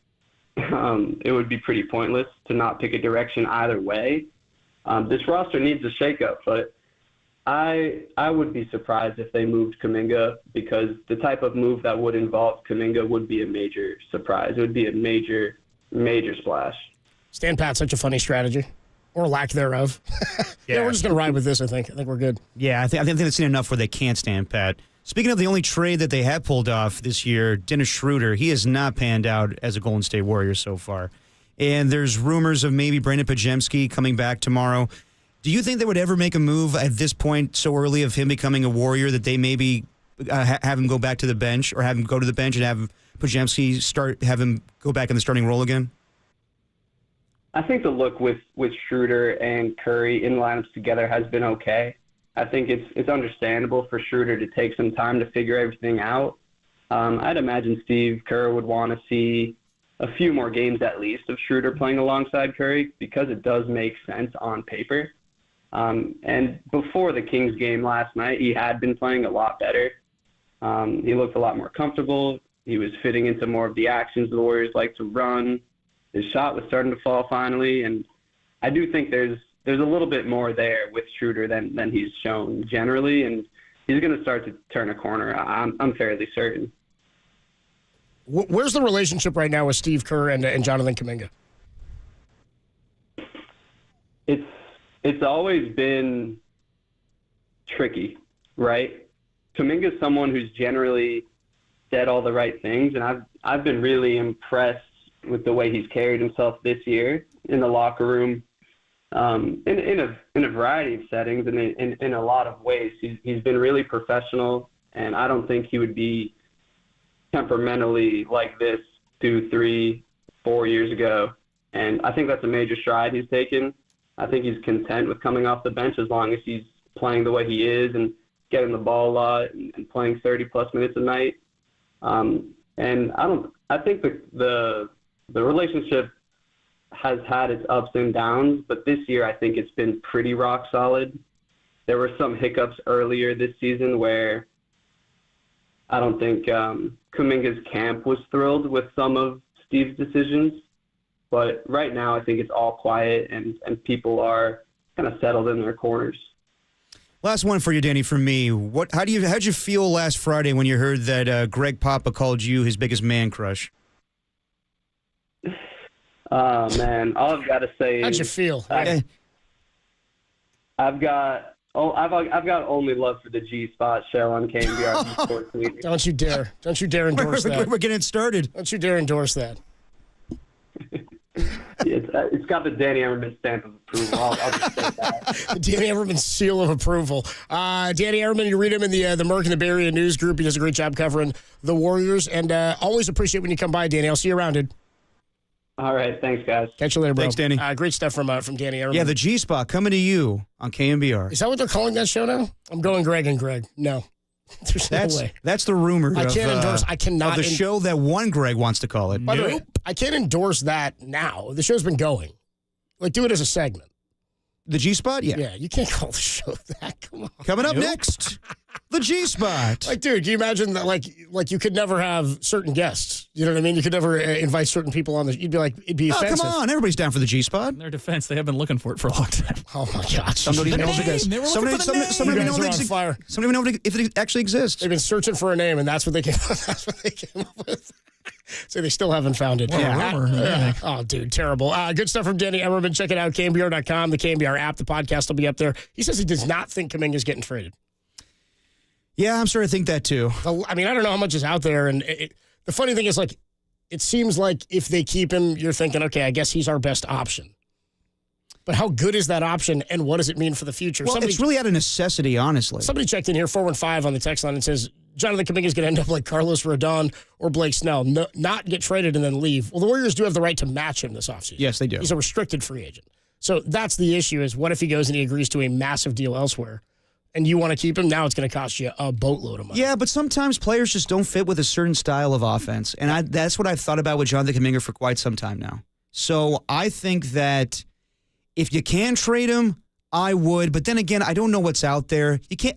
I'm not in the school of thinking of you just trade him just to trade him. No, you got to be getting something that's going to help Steph Curry this season. Well, at the same time, I don't know if Jimmy Butler is that answer. I do think that he could help this team, but it sounds like from what I read in the piece by Anthony Slater, they are really hestant to go after him because of locker room attitude. Yes. Like they don't want, which is so like they don't want to mess up the locker room because it's thriving right now, I guess, on the court. I don't know. Maybe we need to shake some things up. Okay, but think about it. Everyone says that Draymond Green is in better spirits. He's taking on a better leadership role. There's no one really besides Draymond yelling at Buddy Hield the other night. It was not like a terrible thing. But if you acquire Jimmy Butler like this month, you got him for 4 months or 3 months. No, I understand that, but you don't want to screw. I know the chemistry's not great right now, but last year, they love Klay Thompson, but it sounds like everybody was fed up with Klay Thompson's crap, where he was just mopey and not being a good team player. But it's different because you'd be bringing somebody in this time. Of course. But I've said this before, Jimmy has always been the guy with Miami. And then when he had to be second fiddle to Karl Anthony Towns or Joel Embiid, he wasn't digging it. Because that was a bad idea. I mean, he wasn't really second fiddle to Karl Anthony Towns. I mean, at the time, he was the more established player, and Towns we knew was coming. He definitely should have been. Yeah. And here, he definitely would be second fiddle or possibly third fiddle. Probably second. Yes. I mean, with him and Kuminga, also I'll throw this out there. There is no scenario where Jimmy Butler is coming to the Warriors where Jonathan Kuminga remains on this team. No, of course. That would be what the Miami Heat are getting in return. They would need talent in return. Well, think about it with any player. And retainable talent. I mean, think about, I know we're throwing out different scenarios out there with GP2 or Andrew Wiggins, but I got to believe that every team wants Jonathan Kuminga. This is a non-starter. I'm not giving you Vucevic. I'm not giving you Cam Johnson if it's just Andrew Wiggins and some guys. No, again, that's what I'm saying is if it's Vucevic and it's Zach LaVine or somebody like that, those are expiring contracts. It might just be expiring contract for expiring contract. Yeah. And you'd have to throw in a pick or something as the sweetener. And it probably wouldn't be something that was all that expensive. The issue is if some of these other ancillary pieces or role-playing pieces that could be difference makers, like Vucevic would be a great ad. But what if the Lakers land him? Then the move you need to get back involved is maybe a little bit different, and there's another one off the board. Yeah, I know. And maybe they're waiting to see who becomes available once I forget what the date is when most recent free agents become available to be traded. No, I'm with you on that one. But I also just think they can't stand pat. They also just can't make a move just to make a move. So they are. I don't know what. I mean, I'm at a loss for what the Warriors could do right now. Yeah, they're just not that good. They don't have many assets. And I'm not in agreement with Danny that it was a good offseason. I'm with him that they made something they did more than I thought they'd be able to do, but to what end at this point? Yeah, I mean, I'm not surprised with where they're at right now. Like when I saw the additions they made this offseason, I wasn't expecting, huge names. The Paul George thing didn't surprise me at all because he plays for the Clippers. But when you bring in D'Anthony Melton and Kyle Anderson and Buddy Hield, I'm like, hey, those are good additions, but I see play-in again. I don't see a championship team. And that was what we talked about, with Tom at length and throughout the offseason. Everything you do, every move you make has to be with the mindset of getting into the top 4 or 5. And if it doesn't help you do that, then not what's the point, but these incremental moves until you say, well, they're kind of bunched up in the middle there. They are, and they're close to being out of the playoff picture as well. Adam Copeland, D-Pop, Tim Webb with you on a Monday afternoon as Dirty Work rolls on. When we come on back, it is my favorite day. Black Monday. Got to get me some black friends. Black Monday, coach firings across the NFL. Is our guy Antonio Pierce still employed? Still employed as of this moment. What is he do? What are they doing? What are they waiting for? Just because he says I haven't been told otherwise doesn't mean he will be the head coach. Yeah, I know, but we're now at 4:15 on Monday. I'll give you some other examples of why I don't think it's set in stone that Antonio Pierce is going to remain as head coach. I just don't know what is taking so long if he's not going to. Well, I'll get to that. That's a tease, ladies and gentlemen. Maybe we'll get a Black Tuesday. Can you say that? We'll talk about the coach firings next on the Sports Leader.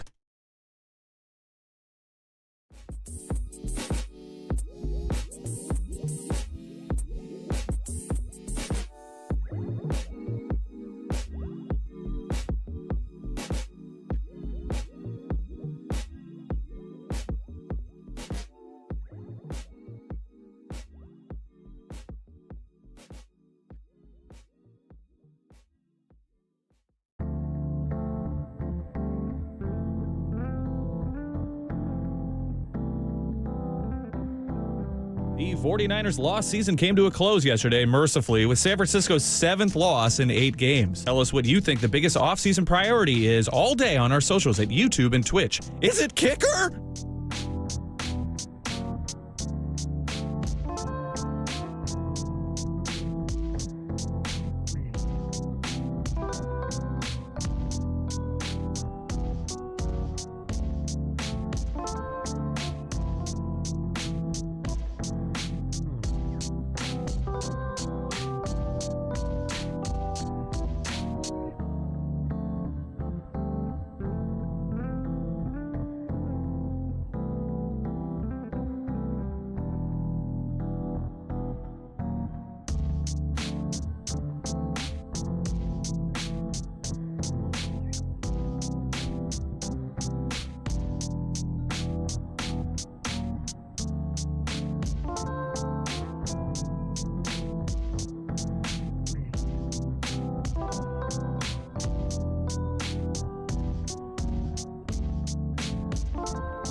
You're listening to Dirty Work.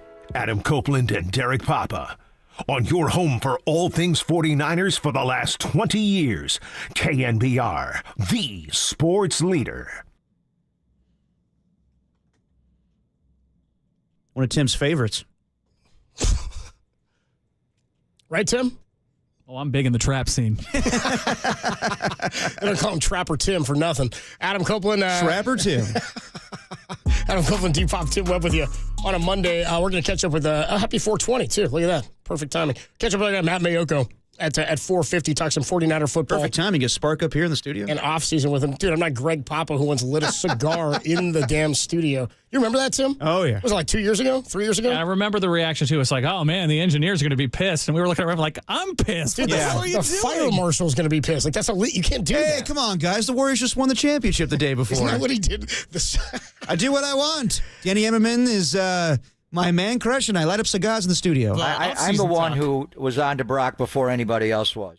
He said that this morning? Yes. To Murph and Marcus? No. It was about 11:15, and I was sitting in the bullpen going, okay, we'll play that later. It's a funny flex. It's a very, it's very elementary school flex. I talked to Shanahan before these guys. Yeah.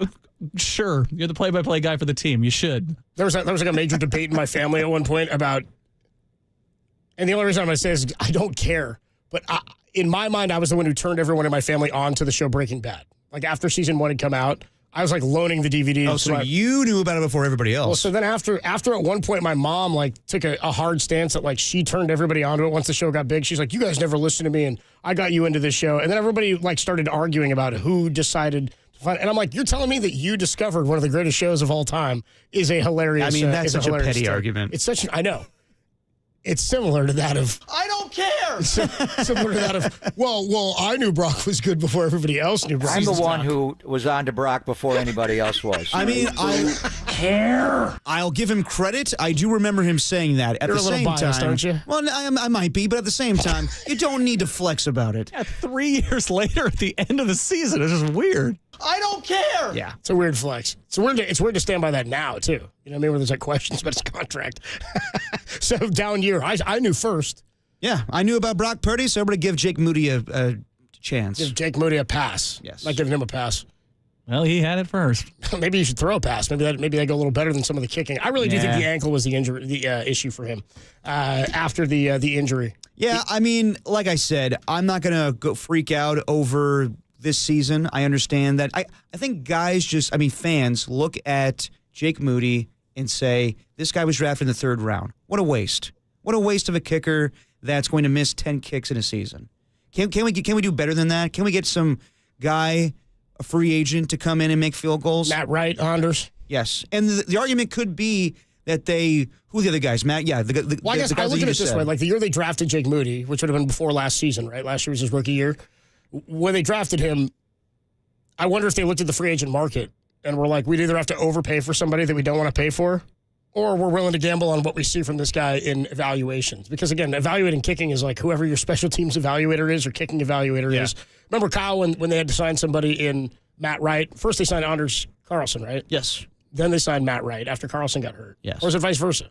I think it's vice versa. I think Matt Wright came, then he got hurt. Went on IR. Remember that? And then they signed Carlson. And they both ended up kicking whatever for it was, teams. yeah. Bottom line was Kyle, when they asked him who was coming in to work out, he said, I haven't gotten any names. So it's there's all this other evaluation that goes on where he's like, just give me the yard marker. Just tell me where I can go from today. Yeah. It's pretty much all the coach needs to know. So I'm wondering if they just viewed that's the best use of our resources right now rather than going and trying to find an expensive one, or that nobody was really out there. Yeah, I mean, they could have drafted a running back, but instead they went with Jake Moody. And I understand when people see you drafted a kicker that high and he's not panning out. Yeah, you want to move. That's going to be it's going to have first round stink to it. Exactly, but not like Sebastian in the 1st round.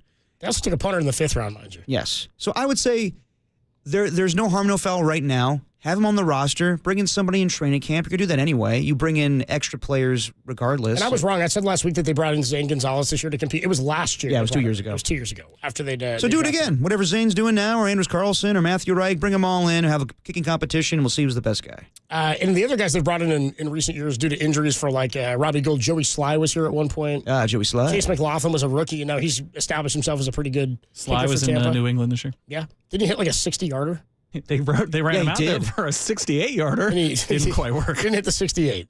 Wishful thinking. By the way, coach firings today. Yes. Here's what's going on. Gerard Mayo fired yesterday by the Patriots. I was surprised by that. One season. Dude, so quickly after the game, too. The good news is you're fired. I mean, honestly, kind of like in the same vein of Lovie Smith getting fired right after he beat the Colts the last game of the season where they did not end up with the first overall pick. So if the Patriots had won yesterday, they would have the first overall pick.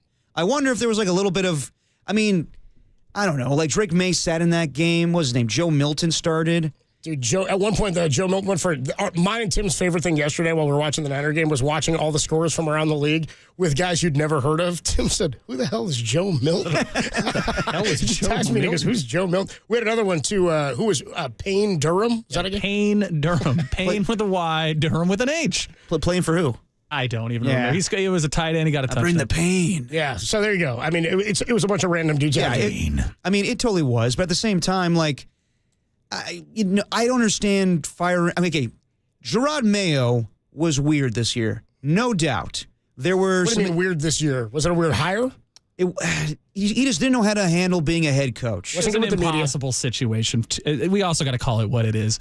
No more Belichick. He'd only been there for 800 years. It's like, okay, we go in there, no matter what you do is going to be wrong. That being said, quite a few missteps. Calling his team soft, yes, bad. Being confrontational with the media, bad. And then the worst was when they would ask him to explain stuff, and he'd go, coaching decision. Yeah, exactly. Like, a couple weeks ago, it was Ramondre Stevenson started the game, and they asked about, well, how come you said that Antonio Gibson was going to start? Play, yeah. He's like, it's a coaching decision. Well, can you elaborate on that? Nope.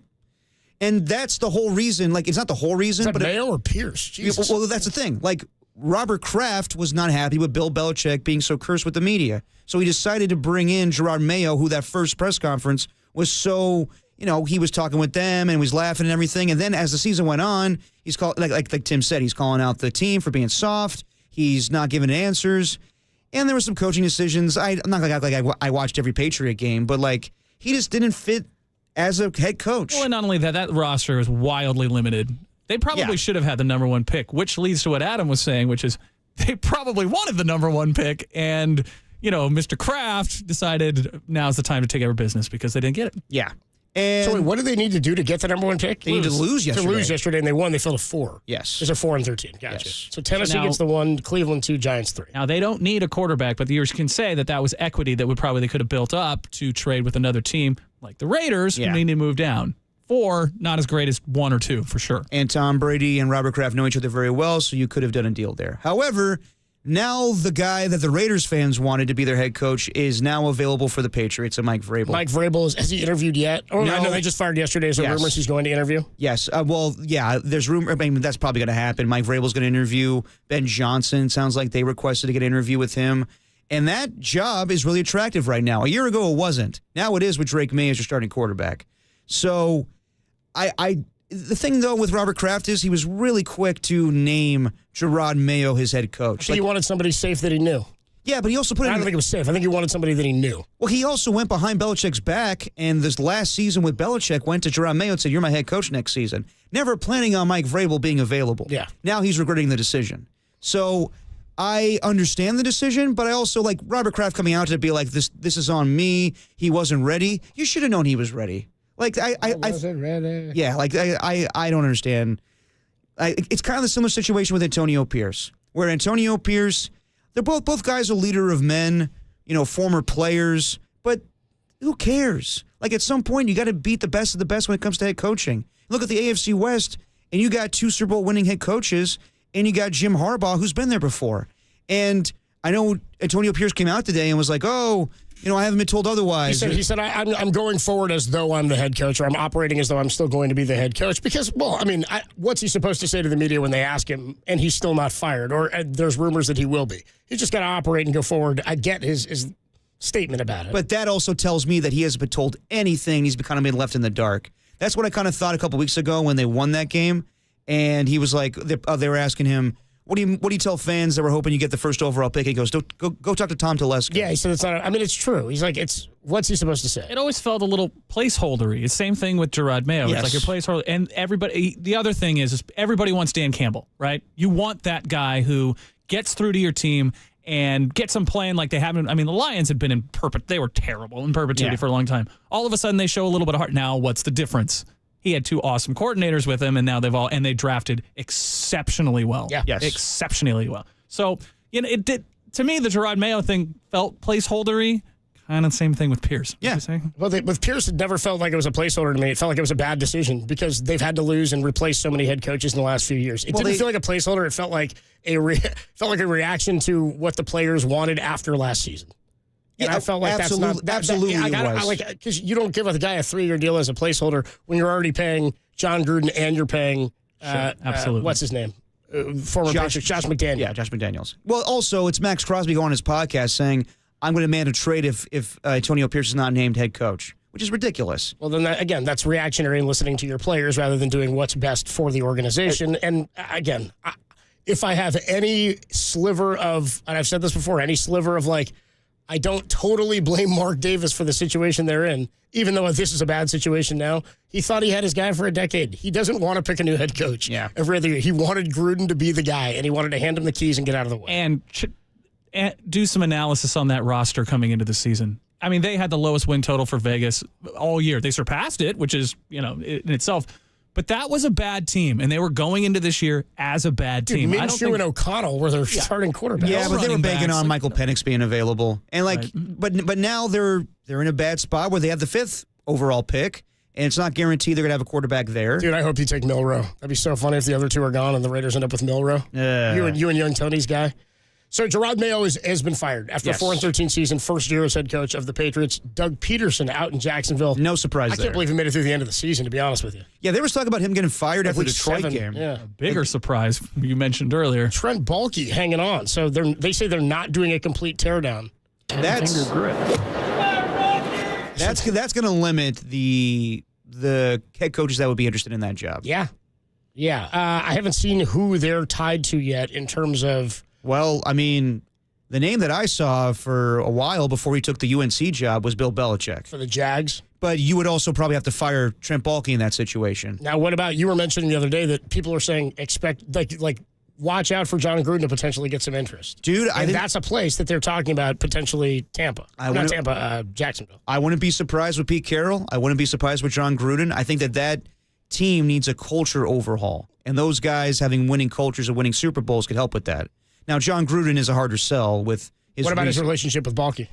I don't know about Gruden's relationship with Baalke. But I think at that point, I think that those guys, even though they're Super Bowl winning coaches, they're so desperate to get back into the league. I mean, Pete Carroll is pining for that Chicago Bears job. By the way, they haven't said they're interviewing everybody but Pete Carroll, too. They're expected to request an interview with Mike McCarthy, the Bears are. Yes. Because he is still technically employed, and his contract expires next week. And if the Cowboys allow that, that's all you need to know about how they feel about Mike McCarthy. Now, it sounds like they're going to bring him back. And I'm not surprised today, too. Brian, they're also interviewing, there's another name I saw that I sent to you. That's the Saints are talking to Kellen Moore. But it sounds like Aaron Glenn, that's the guy that they want. Who, the Saints? Yes.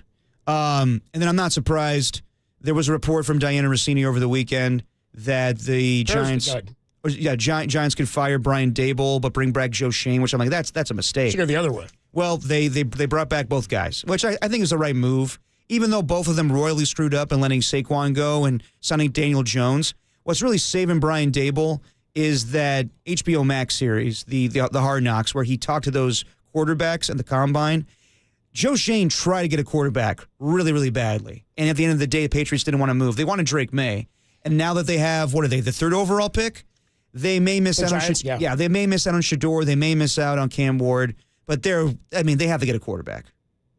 And you feel comfortable about Brian Dable possibly picking that guy? I don't know if they're going to miss out on both. You think Tennessee? Well, I guess Tennessee is going to take a quarterback one. Is Cleveland going to take a quarterback is the question. They probably should, but they won't. But I saw today that, Deshaun Watson is going to be your starting quarterback. But he had a setback in his Achilles injury. Couldn't happen to a worse guy. Yeah, I know. So we don't know if he's coming back in 2025. Sure hope not. More here. We mentioned Mike McCarthy. The other one is Todd Monken, the offensive coordinator for the Ravens, is interviewing for the Bears job as well. I don't know about that one. And the other thing, and this one made news today, Rex Ryan went on radio in New York or back east somewhere. He's interviewing tomorrow, I guess. Let's go to eat a goddamn snack. There you go, dude. He wants this job again bad. He wants to be the Jets head coach. And he says, if I get the head coaching job, I will end Aaron Rodgers' country club that he's got going on there. I was like, then that means he's not getting the job. I don't know. Because there has to be at least a conversation of what would you do if we brought Aaron Rodgers back? And he said, quote, if he comes back, things are just going to have to be different. If he's back, it ain't going to be the country club. Show up whenever the hell you want to show up. That ain't going to happen. I'll just leave it at that. I mean, he did talk at length about the trip to Egypt and all that stuff. And I'm like, if Rex Ryan comes back, Rodgers might say, I think it's time. Yeah. I mean, for Rodgers may hang it up, I mean, for Rex to come in and be like, I want things to go back to 2010 when I was going to the AFC Championship game with this team. And we're going to be a hard-ass team. That was a defensive team. With they ran That's the ball. not going to fly today. Like, you know how many of these guys don't get jobs anymore? He took the Jets to back-to-back AFC championships. I think people forget that. Or AFC championship games, I should say. Yeah, because their defense was great. But Who now did they lose to? The Steelers and the Colts? Yes. 2 years without Brady. Yep. Interesting.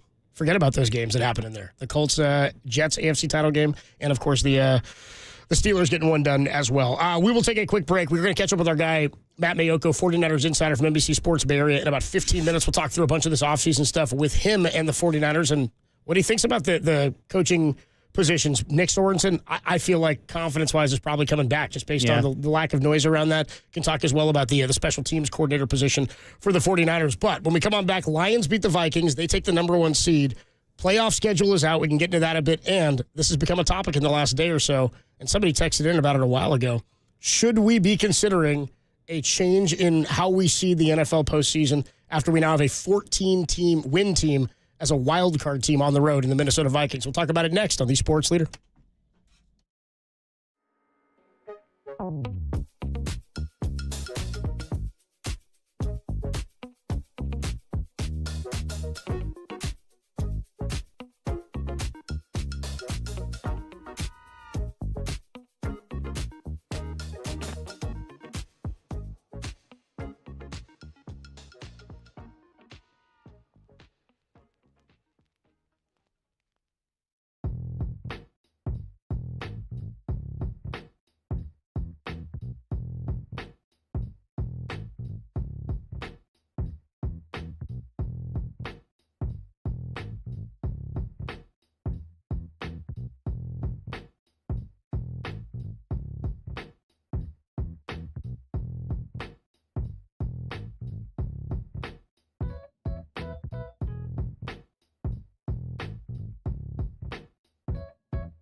Now, back to Dirty Work.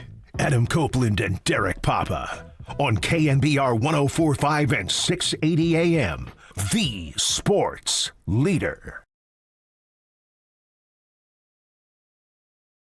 Dirty Work on a Monday. Matt Mayoko going to join us in about 10 minutes or so. We'll talk through the end of the 49ers season and where they go from here. What's the most pressing, how soon Brock Purdy can get a deal done and all that. But before we get into some more 49ers stuff with Matt, Lions beat the Vikings last night. Lions beat down the Vikings, really, 31-9. Jahmyr Gibbs just ran all over them to secure the number 1 seed in the NFC playoffs. Most of the games yesterday were preseason-like, including the decision to rest a bunch of players. Jaden Daniels sat against the Cowboys. and the Packers pulled their starters against the Bears when seeding was at stake. The Ravens decided to just let Derrick Henry keep on running, though, and blow up my plus 20.5, though. That was no big deal for them. I was thinking about you and like, okay. After they scored the touchdown, so 28-10, maybe we'll sneak out of here, and then Derrick Henry. Well, then they scored a touchdown.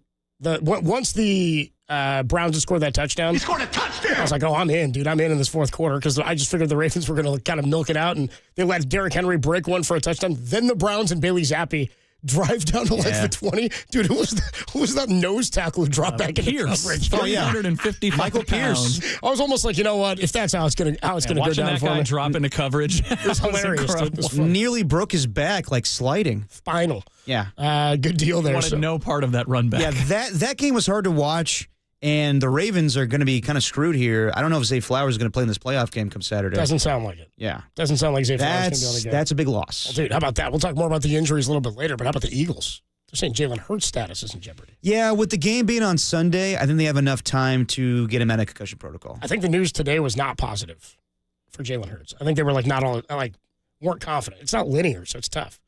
It's tough. You take a step back differently in concussion Well, protocol. he must take a hit because They said it was pretty bad concussion. Yeah, that's 2 weeks now. So if he's not ready to go for this playoff game, I don't know if you'll see him at all then. It will be 3 weeks because he went out real early in that first game. It was like maybe 5 minutes into the game. Well, that's a concern. And also, Jordan Love hurt his elbow in that game. Like, I don't know what Watson the plan out for the year. He had surgery. Yeah, Christian Watson. He was out for a while and then came in back in this game, and it may have been the wrong decision because now he's going to be gone for probably all of 2025. Bo Nix those 4 touchdowns as the Broncos feel like they should have beat the Chiefs earlier this year after the. Didn't they have a missed field goal at the end of a game? They did, yes. And the Chiefs it was ended a blocked up winning. field goal. It was a blocked field goal. Chiefs ended up winning that one. This was no contest, and of course, all the Chiefs players. Everybody's sad. Yeah, did not play in this. 38-0 was the final there. 15-2 go the Chiefs. So if there's any suspense of the Bengals making the postseason, there was none. It was all gone. Rodgers threw 4 touchdowns in what might have been his final NFL game. Do you think he's back? Dude, does it depend on coach? It was kind of weird on the sideline because he had a great performance. He now is in the 500 club when it comes to passing touchdowns. But he was hugging everybody, and people were lip reading. And he says to Pam Oliver, "I love you, Pam." And it was almost like, yeah, I'm kind of good with this being my send-off. So if I had to guess, if the Jets tell him we don't want you back, I don't know what options are going to be there for him this offseason. I would assume some team would take a chance on him. But at this point, yeah, I think that Rodgers may walk away.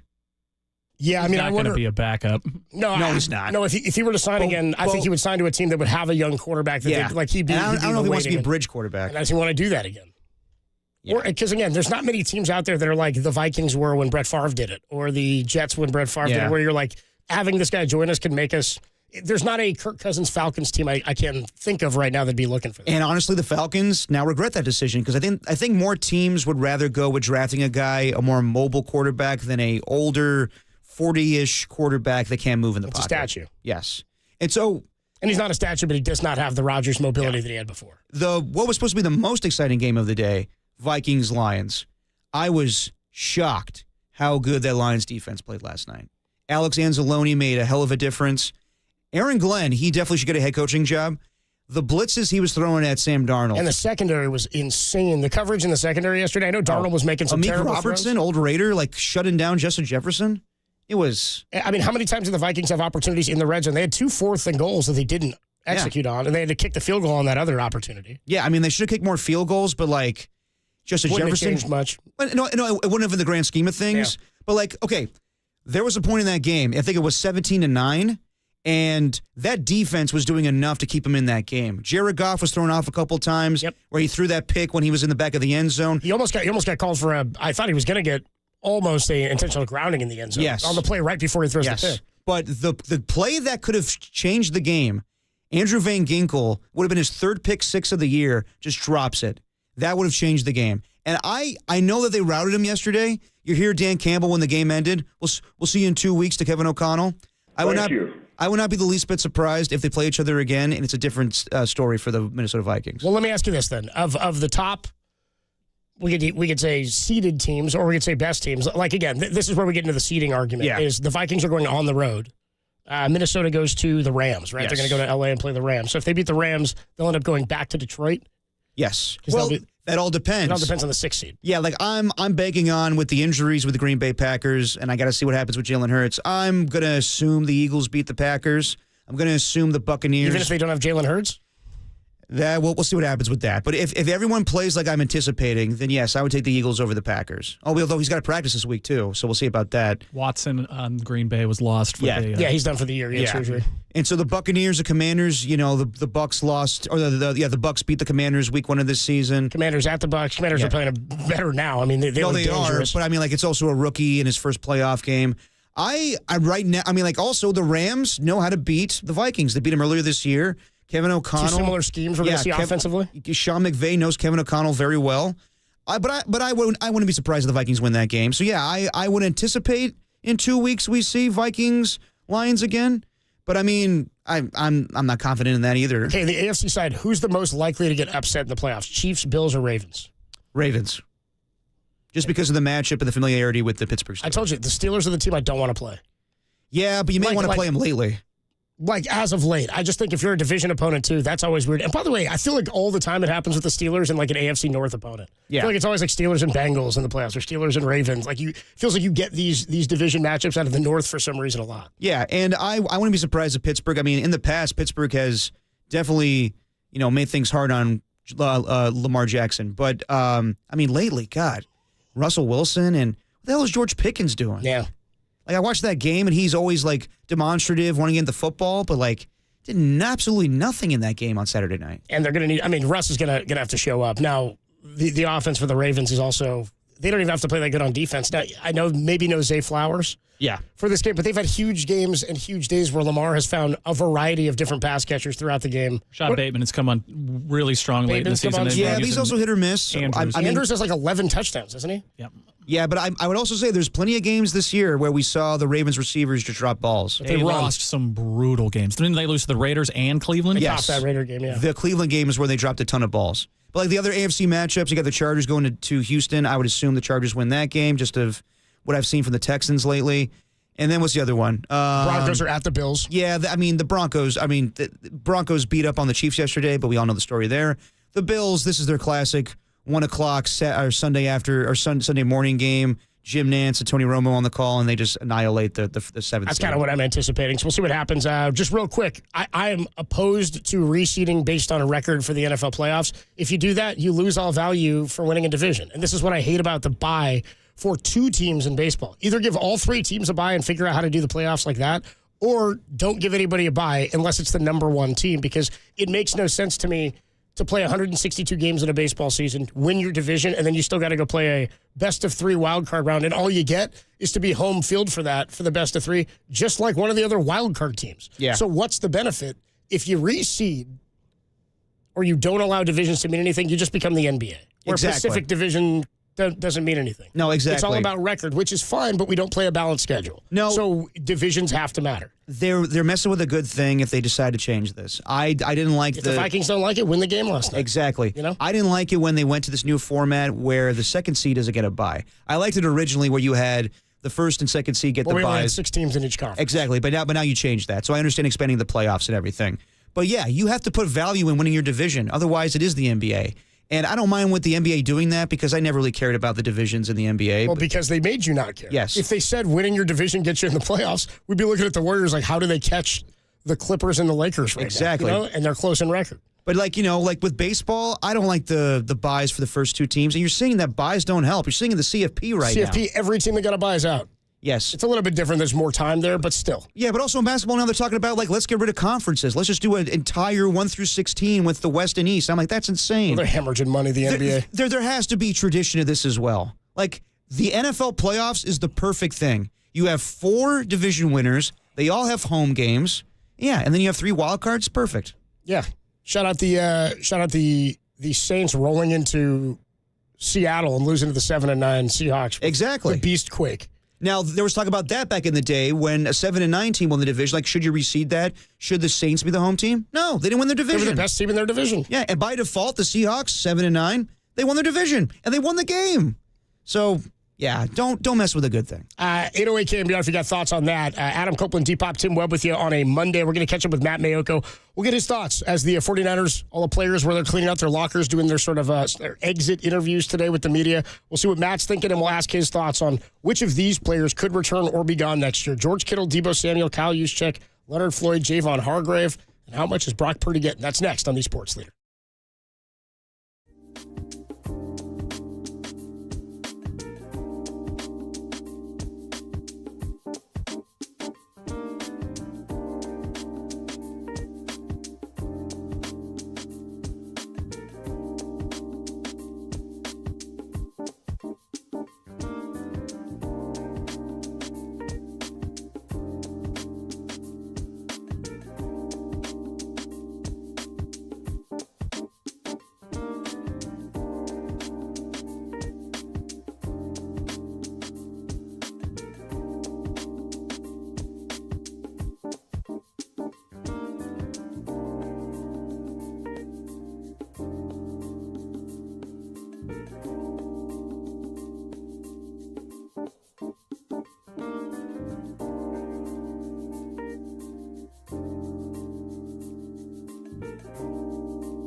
The Warriors got pummeled last night by Doug Christie's Sacramento Kings by 30 points. Have you ever lost to Sacramento? Tell us how it all went wrong at 415-808-KNBR. Hey, what's going on, everybody? Me again, Adam Copeland here for Underdog Fantasy. It's the place to play to cash in on all your best sports takes throughout the playoffs. Which players are going off and which ones are ice cold. There's over 5 million happy players and $2 billion won. Underdog makes it fun and easy to cash in on all your favorite athletes' performances like their Pick'em game. And with the Pick'em game, you can win up to 1,000 times your money just by choosing higher or lower on a player's stats like yards, touchdowns, interceptions, and more. They've got all your favorite leagues, teams, and stars to choose from. You think Lamar Jackson is going to go higher than his number of passing yards plus rushing yards this week during the playoffs? You can cook up some fire entries for a shot to win real cash prizes all playoffs long. And with Underdog's double flex option, you can even take 2 L's and turn them into a win. Underdog is the best place to play their Pick'em game. Download the app and sign up with promo code KNBR and make a deposit now to get up to $1,000 in bonus cash instantly. That's promo code KNBR. You must be 18 or older and present in a state where Underdog Fantasy operates. Terms apply. Concerned with your play, call 1-800-GAMBLER or visit www.ncpgambling.org.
Now, back to Dirty Work.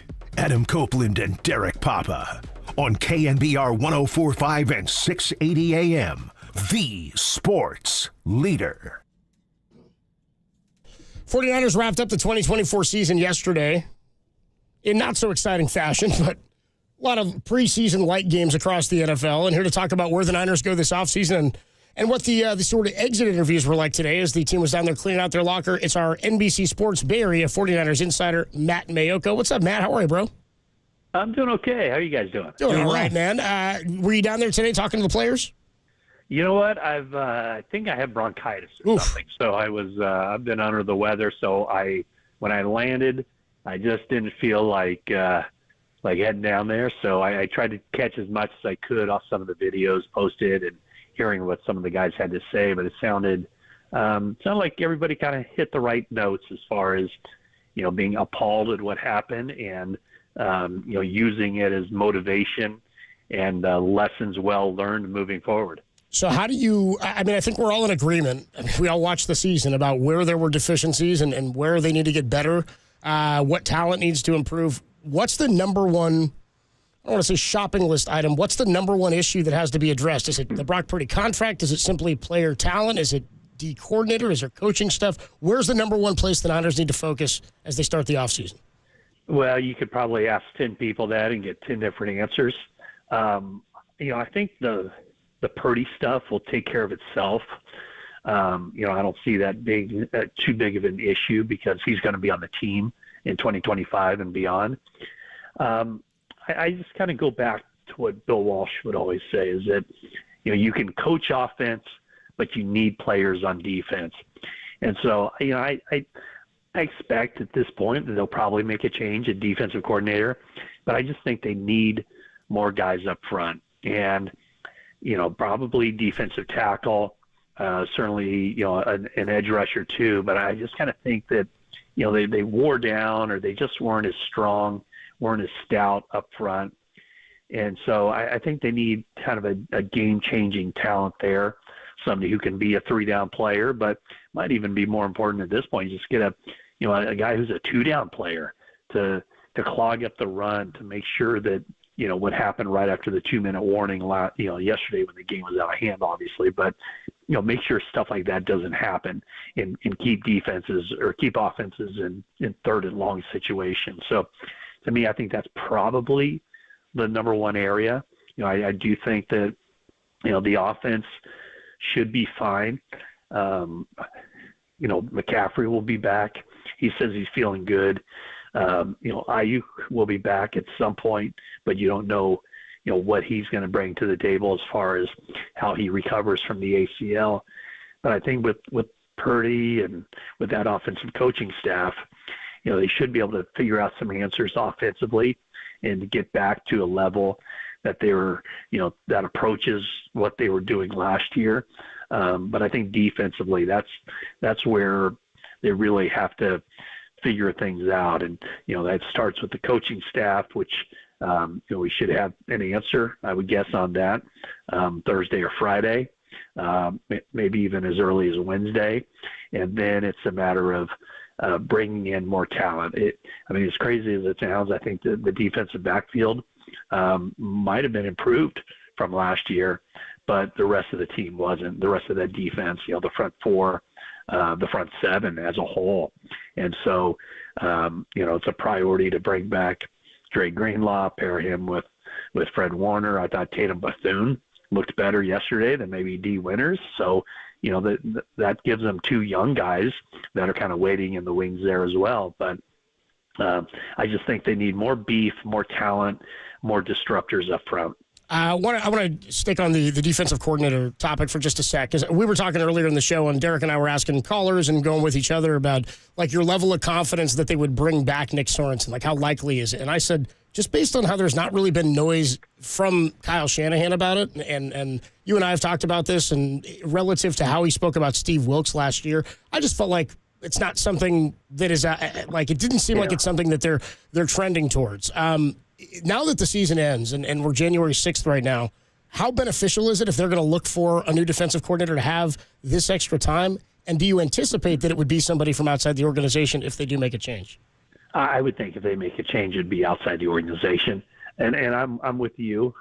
3 weeks ago, certainly after the Rams game, I was pretty certain that Sorensen would be back. Now I'm not so. Just the last 3 games just have looked ugly. And when you hear, defensive captains, guys like Bosa and Warner talking about how embarrassing it was to be on the field defensively and seeing what was happening these last 3 games, that's really kind of made me kind of pause and go, okay, now I certainly would not be surprised if a change is made. And, just a little background. When I was leaving, when Kyle Shanahan was leaving the stadium yesterday, I said something to him about, hey, when are we going to talk to you again? And, he intimated strongly that, well, I don't want to talk to you guys until I can answer all your questions. Mm-hmm. And he goes, it's probably going to be later in the week, Thursday or Friday. So, I know this is kind of reading between the lines, but, if he left the stadium last night thinking, everything was fine with the coaching staff and no changes had to be made, he could have easily met with us today or tomorrow. But the fact that he was, and I'm not saying that was all about Sorensen, certainly he has a lot of things to look at, including, the special teams coordinator as well. So, but I just kind of thought that kind of resonated with me that, that these aren't just slam dunk, oh, he's definitely back kind of situations. And then, when you look around the league too, think about, some of the coordinator possibilities, Robert Saleh, Jeff Ulbrich, Gus Bradley just became available. These are all guys that Dennis Allen's out there. Yeah. And so these are all guys that Kyle Shanahan has a lot of respect for and who have, been defensive coordinators for a while. So that's got to play into it as well. If you were to make a change, who could you get? Who would you want to get? And if these guys are out there, that kind of maybe pushes them in a direction where, get it done now, get it done soon, so that you're not competing with other teams that are hiring head coaches and putting together their own staffs. And would you anticipate the same for special teams coordinator Brian Schneider, that he may be not coming back to the team next year? I mean, you got to consider it, right? I mean, just look at how poorly special teams played, and it wasn't just like, a couple games.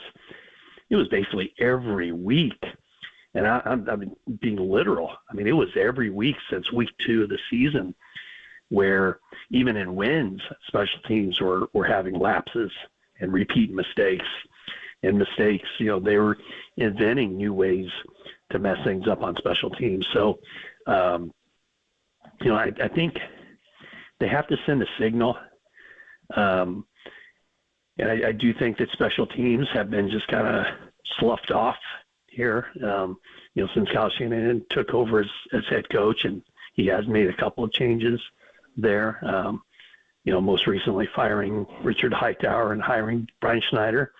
But I just can't imagine that you can have a special teams that plays as poorly, as consistently as the 49ers did this last season and not consider or make wholesale changes.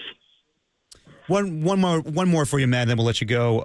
Clay Kubiak called plays yesterday, and that was the first time that anybody called plays while Kyle Shanahan has been head coach of the 49ers. It was, kind of a meaningless game, but kind of significant in a way where it kind of reminds me of Mike McDaniel being promoted to offensive coordinator so other teams don't go get him to be the offensive coordinator for their team.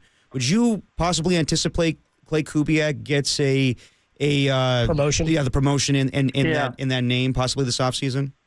Yeah, I mean, that's a really good question. I do think that's on the table because, it was kind of eye-opening when Kyle did that in the preseason. Got headlines in the preseason when, Clay Kubiak called plays for a couple of games. This is a regular season game. And for Shanahan to do that, he doesn't do that lightly. And that's something that he never had, Mike McDaniel do. He never had Mike LaFleur do that. Never had Bobby Slowick do that. Heck, he didn't have Clint Kubiak do that last season. So, it's pretty significant step. And I think you're right. I think it could lead towards something like that to kind of, what it also, I think, shows is just, as he tries to, build the staff and keep the staff together, I think it's a good carrot to dangle out there, to show loyalty to some of the coaches that, you stick around, you do a good job, I'll give you opportunities here and there to do certain things and advance your career. So I think that is definitely was part of the process or part of the thinking for Shanahan to have Clay Kubiak call those plays yesterday. Well, like Fred Warner played throughout the season with a broken ankle, Matt Mayoko getting the hit done with bronchitis, dude. Matt, get some rest, man, and hopefully you'll be good for the hopefully some important news later in this week, and we'll talk to you soon, man. All right, gentlemen. Thank you so much. Good Take care. deal. Had a great week. Had a great season, even though we talked a lot about all the problems the 49ers were going through, but I knew I could always count on you guys on Monday to have a good time and talk some football and talk non-football as well. Oh, we always appreciate it, man. We always love talking to you, man. Get some rest, dude. We'll talk to you soon. Okay, take care. Later, bro. Matt Mayoko, our 49ers insider, NBC Sports Bay. I've been saying this to you guys on the air for years. There are certain people and certain reporters who are tied and close to certain situations where when they say things, you got to listen because it's not all just minutia. Matt Mayoko, 2 weeks ago, and he said that 2 or 3 weeks ago after the Rams game, we asked him about the defensive coordinator spot, and he said specific to the Steve Wilks thing. The way Kyle spoke about Steve Wilks last year, there was more turmoil. The players were more vocal about it, and everything everybody said is the players really like Sorensen. They like playing for him, blah, blah, blah. It doesn't mean that everything's honky-dory and everybody's happy with the way things are going. And when you hear players like Warner and Bosa say embarrassed on the field to play the way they had this year, I think you got to listen to it. Now, when Matt says there, I would anticipate that they're going to make a change at D coordinator. I don't know that he's speaking from real insight or that somebody has told him that, or like he said, he's reading tea leaves that when he left the stadium yesterday, he asked Kyle, when will we talk to you again? Usually it's today. Yeah. And then it's Wednesday, usually leading into games, and then Kyle meets with us on Thursdays throughout the season, and then does the last media hit on Fridays or whatever it is before they leave to go on the road or get ready for that Sunday's game. But he's saying that Kyle told him yesterday, probably be later in the week, maybe Thursday, Friday, something like that, which means there's evaluating stuff and things that they've got to get together and figure out. Because he said, I don't want to talk to you guys until I can answer your questions. Yeah. And Matt doesn't say stuff to you, me, or Tom unless he's confident about it. I remember 2 years ago when Brock Purdy was dealing with the UCL stuff, and we were like, so how long are we going to wait until Brock Purdy is healthy to come to training camp? He goes, he'll be there tomorrow, guys. He said he's going to be there tomorrow. He's going to be off. And that was insight that he got. And then I think afterwards he told us, I tried to give you guys that. I gave you that nugget. Mark Spears said to us a couple weeks ago when he was sitting in studio, every time we asked about a Kuminga thing or a big-time player, he's like, I sort of feel like Dennis Schroeder. Within days, and afterwards, Mark Spears goes, I was trying to nudge it. You just got to listen to some of this stuff. Again, he's not saying end-all, be-all, but I'd say that's a fair evaluation of how this week is. I mean, look at the coaches who are meeting with media to do their exit, final season stuff, the guys who are safe in their positions. Kyle's not going to do it until he's got all the answers for what their plan is moving into this offseason. Well, then, I think that, honestly, now that from what Matt is saying to us. Now I'm at a 1. Now I don't think he's coming back. I mean, half 0.5. With the available coaches out there right now, I do think this is the right move. Like a Dennis Allen? No. Well, you don't. No, I don't. I would go with Lou Anarumo from the Cincinnati Bengals. They're one of the worst defenses in football this year. Hang on. Okay, but Which defensive coordinator give Patrick Mahomes the most fits? This guy doesn't want Dennis Allen, but he wants Anarumo. Did you see what he did in the past? No, I don't know much about him. I know the Bengals D has not been great for a little while. He's the only guy to, besides Tom Brady, the Buccaneers defense, I'm trying to think of who else. The Patriots defense with Bill Belichick. Lou Anarumo did great things against Patrick Mahomes in that 2021 AFC Championship game. So I know that lately that Bengals defense... Is that the one where he got hurt and then Henny had to come in? No. That was the next year. That was the Browns game. Yeah. Years prior. I don't think that would be a bad move at all. Now, should the Niners inquire about their old friend Robert Saleh? Absolutely. But like I've been saying, I don't think it's a good look for Robert Saleh to go back to Kyle. I think he needs to do something on his own. Now, you could go after Jeff Ulbrich, who was given the unfair hand of having to be the head coach and defensive play caller for the Jets this year. Real quick, though, if you were going to rank who you'd want, would Saleh be at the top?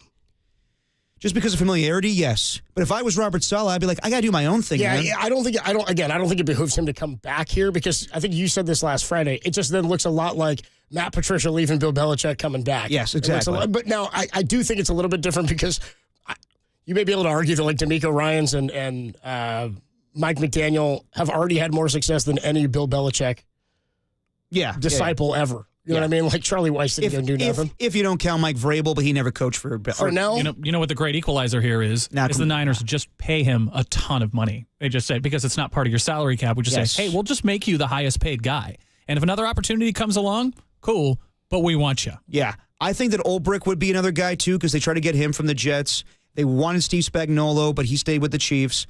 I do think Lou Anarumo would be very good. And I know that people are going to say, like, oh, the Bengals sucked defensively the last 2 years. I get that, but also look at, like, they changed a lot of things. They went younger. He was there for 6 years, by the way. Yes. They had a young secondary. I think that if they upgraded the defense, they gave, like, it's similar to the same scheme that the 49ers run currently. You're not changing things. You're not going to a 3-4. Like, I thought it was so out of place. Like, I know that Nick Sorensen was the guy that was there internally, but I don't know what Brandon Staley wanted to do with that defense and how they wanted to change things up. Okay, but you want Mahomes' numbers? I mean, you went to that AFC Championship game. One, I'm never a fan of signing somebody because I think they can shut down one guy. Like, and again, if he can shut down, he's obviously a respected defensive coordinator. I know, but that defense did play well. Well, real quick, you're pointing out the Patrick Mahomes thing. Yeah. And I've got the numbers against Lou Anarumo for Mahomes. They're not great for the defense. Patrick Mahomes completed in I guess it's in 4 games since 2021 against the Bengals. Well, you're never going to contain Mahomes fully. But you were using that as the linchpin for, like, he shuts down Mahomes. 67% of his passes completed, 757 yards, 6 touchdowns, 2 picks. He's got a passer rating over 100. Okay, but do you remember that AFC Championship game in 2021? You got to get the only time you're seeing Mahomes is the Super Bowl, though. I'm just saying, this guy knows how to throw out exotic blitz schemes. You're talking like it's Remember the Titans exotic blitz. You're talking Remember the Titans, and he's like, we won't see Ed Henry unless we go to state. He's like, yeah, that's right. I'm just saying, this guy was able. The Chiefs had a big lead on the Bengals. Bengals came back, and then they threw something at Mahomes where he was very uncomfortable. Did it multiple times. They beat the Chiefs, I think, 3 times in a row. So I understand that Mahomes' numbers. I mean, God, it's Mahomes, man. He's going to put up gaudy numbers against everybody. The point is that they were 0-3 against the Bengals in that span. Yes. Or like in those first 3, I think 1-4. Yeah, Mahomes has struggled against the Bengals. So I would say, if you get Robert Saleh, cool. You're going back to what you know. But I would advise Robert Saleh to not do that. Jeff Ulbrich would be good. Lou Anarumo, Gus Bradley, all good options. I think these are all upgrades over Nick Sorensen. I thought they were just going to give him a pass because it's his first year and he didn't get the right, talent there. But from what Matt Maiocco is telling us, yes, this is probably the right move to do so. Also, Anarumo, like when he faced Mahomes, apparently he cut out the blitz entirely. They faced him 5 times and didn't blitz him 6 times ever in a game. And the Niners don't really blitz that much. Teams since 2021 that blitz Mahomes 6 times or fewer in a game are 6-10 against him. I mean, what really Kyle needs to do is find a head coach for his defense. And that's always been the case with Robert Saleh or D'Amico Ryans. But he had issues with Steve Wilkes and what he wanted to do. Kyle just needs to focus on the offense. And, I mean, not just focus on the offense. He needs to focus on the whole team. But the best play callers leave it up to their defensive coordinators. I got to tell you, I'm getting kind of excited by the notion. I don't like to get hype when somebody's getting fired, but I just kind of thought, all right, they'll bring him back. I'm now intrigued by where they'll go. But why do the Minnesota Vikings have so much success this season? It's because they had Darnold. Well, yeah, but they had 2 head coaches. Kevin O'Connell being the head coach of the offense and everything else. Don't even look at them. Look at the Chiefs. That's the best example. Yes. Spagnuolo's not going anywhere. That he's a DC for life, and that's why Kyle tried to go get Steve Spagnuolo. Here's my other question about DCs and coordinators, because like I asked you earlier, would you want like Jim Schwartz? Yeah. Again, and everybody's like, well, I don't know the relationship between. Of course, it's all about interviewing. Well, but that's the thing. Like, okay, Kyle hired guys from within. He knew Robert Saleh from back in the day in Houston. And so they're going to go outside the building, which is good. I'm okay with that. But I will say this: he needs to give a little more leeway to the defensive coordinator. He did not give enough with Steve Wilkes. I understand there were bad moments, the blitz with Javarius Ward, but he needs to. I thought they pulled the cord out of Steve Wilkes way too early. I thought that the defense played You well. mean like after 1 year? Yes. I think it had more to do with the relationships that Wilkes had with his players. I don't know that we can totally speak to like they need to give somebody a longer leash because the players were like when Fred Warner was like, we like him on the sideline. Totally then I'm fair. like, there's more going on. But that's totally fair. But also at the same time, I think they moved too quickly from Steve Wilkes. I think that Kyle just needs to leave it up to the defensive coordinator a little bit more. I mean, it is true. Steve Wilkes' defense held Patrick Mahomes to 19 points in regulation in the Super Bowl. That is true. Which is what was the final score of the 2019 Super Bowl? It was 31-20. And the same thing. They'd held them to like 10 points or whatever through three quarters or something like that. They're up 10. It was tough. Mayoko said that Gus Bradley was interesting. He tweeted about that because he had tried to get him. Now, statistically the worst head coach in history. I know. Not only that, like he's just coming off the Colts and it's like another Raiders defensive coordinator. That was good. He was good. So I think they're all upgrades. I need some O-line help. Where's Cable? Yeah. You know what I mean? I don't know the one. I don't really. I was kidding. It's the only O-line coach I could name. I would say yes. It's unfair to say all these guys are upgrades over Nick Sorensen because he only had 1 year. But yeah, it's clear that they're all upgrades over Nick Sorensen. 408 says, would you consider going to get Pete Carroll as DC? He's not going to take a DC job. He would either be. I don't know. Would he? If he doesn't get an offer to coach somewhere else, No. I think that Pete Carroll is either smacking the gum. Either going to be a head coach or he's going to be a professor at USC, whatever he was doing prior this year. I don't know. It'd be kind of sick. Bring him home, the Bay Area. Well, we were talking about he's a UOP guy, right? Yeah. University Pacific. We were talking about that with Belichick, too. Started with the Niners. I don't know if Kyle and him would be on the sideline together just yakking. Smacking gum. He just wants to take down Seattle. Carroll running up and down the sidelines. I'm just rooting for storylines for us. That's all I'm rooting for is for me and for the show. Yeah, I know, but like Belichick, they asked Belichick last year, and he was like, I'm not coming, Kyle. Did they really ask Belichick? Yeah, they did. To be the DC? Yes. Or to be an advisor? No. Kawakami asked. That was right. There was a report that they called. He may have Kyle was honest and said, I gave him a call. He politely declined. You got to call. Got to pick up the phone. Yeah. 408 says, why were they so quick to say no to Vic Fangio a couple of years ago? Because Vic Fangio runs a 3-4 scheme. The one thing that Kyle is adamant about is he wants to run a 4-3 scheme. That's what he was used to with Robert Saleh. So, yes, the defense would change. Nick Bosa would be playing with his hand out of the dirt and just standing up as an outside linebacker. By the way, I heard people earlier when we were talking about the problems the Niners need to address this offseason. People are, get that edge rusher opposite Bosa. I'm so sick of that crap. Why? I'm so sick of paying this guy like he's the best defensive end in football and he needs somebody else there to make him successful. Myles Garrett doesn't need somebody else there. What you're hinting at here is this is a systematic thing with the 49ers where they're attached to the wide nine and they're not moving off that because of the system that Bosa and them are running. Now, when you get a defensive coordinator, it comes with Chris Foerster and that whole crew of, coaches that have been running this system for a long time. That's what, to me, makes this job not necessarily as appealing because you are coming with some baggage that is there. When I say baggage, I mean personnel that the team is attached to. Yeah. No, Tim's right about that. They're not changing the wide nine scheme. 9 sacks for Bosa, the fewest in a season since his rookie year. He did have the oblique injury. He missed 3 games.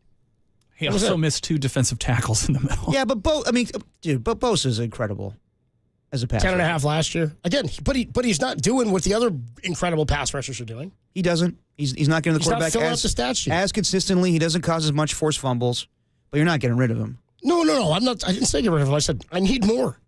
I need more. And I'm sick of the notion that then wouldn't another guy help him out? Well, of course, but I'm just like he's supposed to be the guy. Can't I just want him to perform better? I mean, 18.5 sacks 2 years ago. He gets paid like the best defender in football at his position. Yeah, but like you said, shouldn't Khalil Mack be the guy? No, he has Joey Bosa too. There's always good bookends in the Joey league. Ever even out there?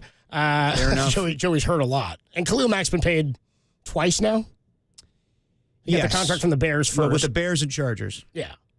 I don't know. Chargers invested a lot in their defense anyway. That's a guy that's going to be available, and I would. That'd be a hard sight to see if Khalil Mack was a 49er. I think for the 49ers, the Chargers were the number 1 ranked defense giving points up. It was like 17 a game. They were great this year. Yeah. Very quietly. Is it fair to say Nick Bosa had a down year? Of course. Absolutely. He's had 2 down years. This is how lame it is. He didn't even make the Pro Bowl. Yeah, the Pro Bowl's. Did he? He's not listed as a Pro Bowler here. Is he a Pro Bowler? Is he one of the 4, Tim? I believe so. Okay. Well, who is it? It's like him, Juszczyk. When you start using the Pro Bowl as your measuring stick. Well, that was my thing, is when you're supposed to be elite and you don't even make the Pro Bowl now, I'm like, I'm pretty sure he made it to the Pro Bowl. Okay, so he was named to the Pro Bowl. And the Pro Bowl is a popularity contest. Well, of course. Yeah, but Nick Bosa ain't making an All-Pro this year. No. Exactly. Was he an All-Pro last year? No. Yeah, the Niners, my mistake. He did make it this year. It's Bosa, Juszczyk, Kittle, and Warner to the Pro Bowl. And Juszczyk because he's the only one, who plays his position. More Pro Bowl appearances to Jim Brown. Is that what Greg said today? They're both fullbacks. Dude, you got to give me come on, dude. Except he played the flanker, of course, too. It's him, Travis Homer, and Pat Ricard. That's it. Yeah. Did he say that today? He said you said more Pro Bowls than Jim Brown. He said that when the Pro Bowl. I'm the one who was on to Brock before anybody else was. When the Pro Bowl announcement came out, he talked about how Kyle Juszczyk has been in more Pro Bowls than Jim Brown. 707. And by the way, sorry to cut you off. That's a guy that I know I've been talking about George Kittle. I know I've been talking about other guys that could be off this team next year.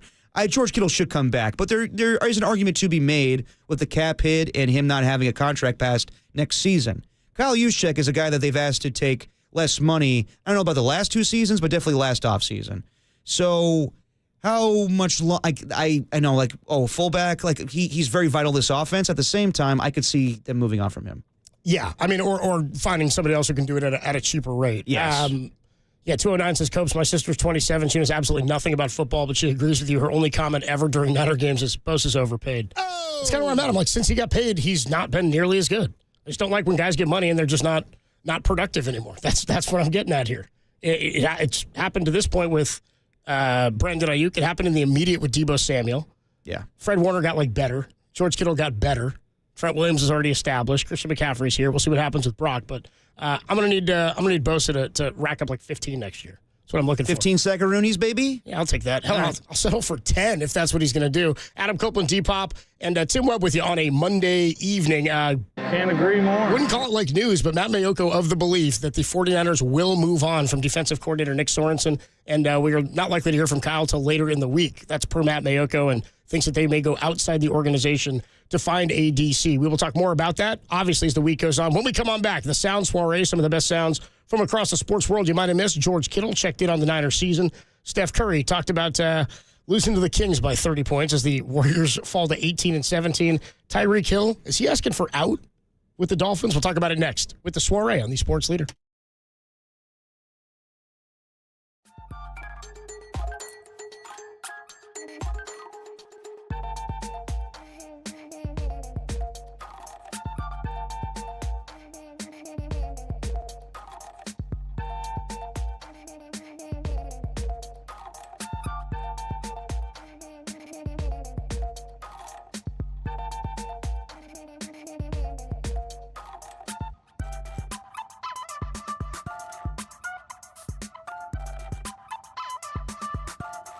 Are you a masochist for pain? Check out both Tim Ryan and David Lombardi from the KNBR Morning Show on the 49ers 6-11 season at KNBR.com and the KNBR app.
The weather.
Sound Soiree. No, I've whipped up this nasty little soiree. The best sounds you might have missed. Soiree, what? Soiree, honey. I think that means party. On the sports leader.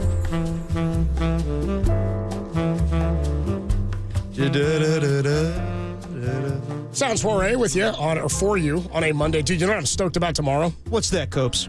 I think I saw the delivery slip on the door. The guy tried to drop it off. Really good chemistry you guys have working right here. What's that, Cobes? Gee whiz, mister. What are you excited about tomorrow, huh? I was trying to work a bit for the grab bag, but I'll just save it for tomorrow. Yeah, Tuesdays we always do grab bag. Yeah, I know. I said I'm excited for it. Yeah, you should be. I haven't had a grab bag. It's been a while. And I'm a bag grabbed. In like 2 weeks now?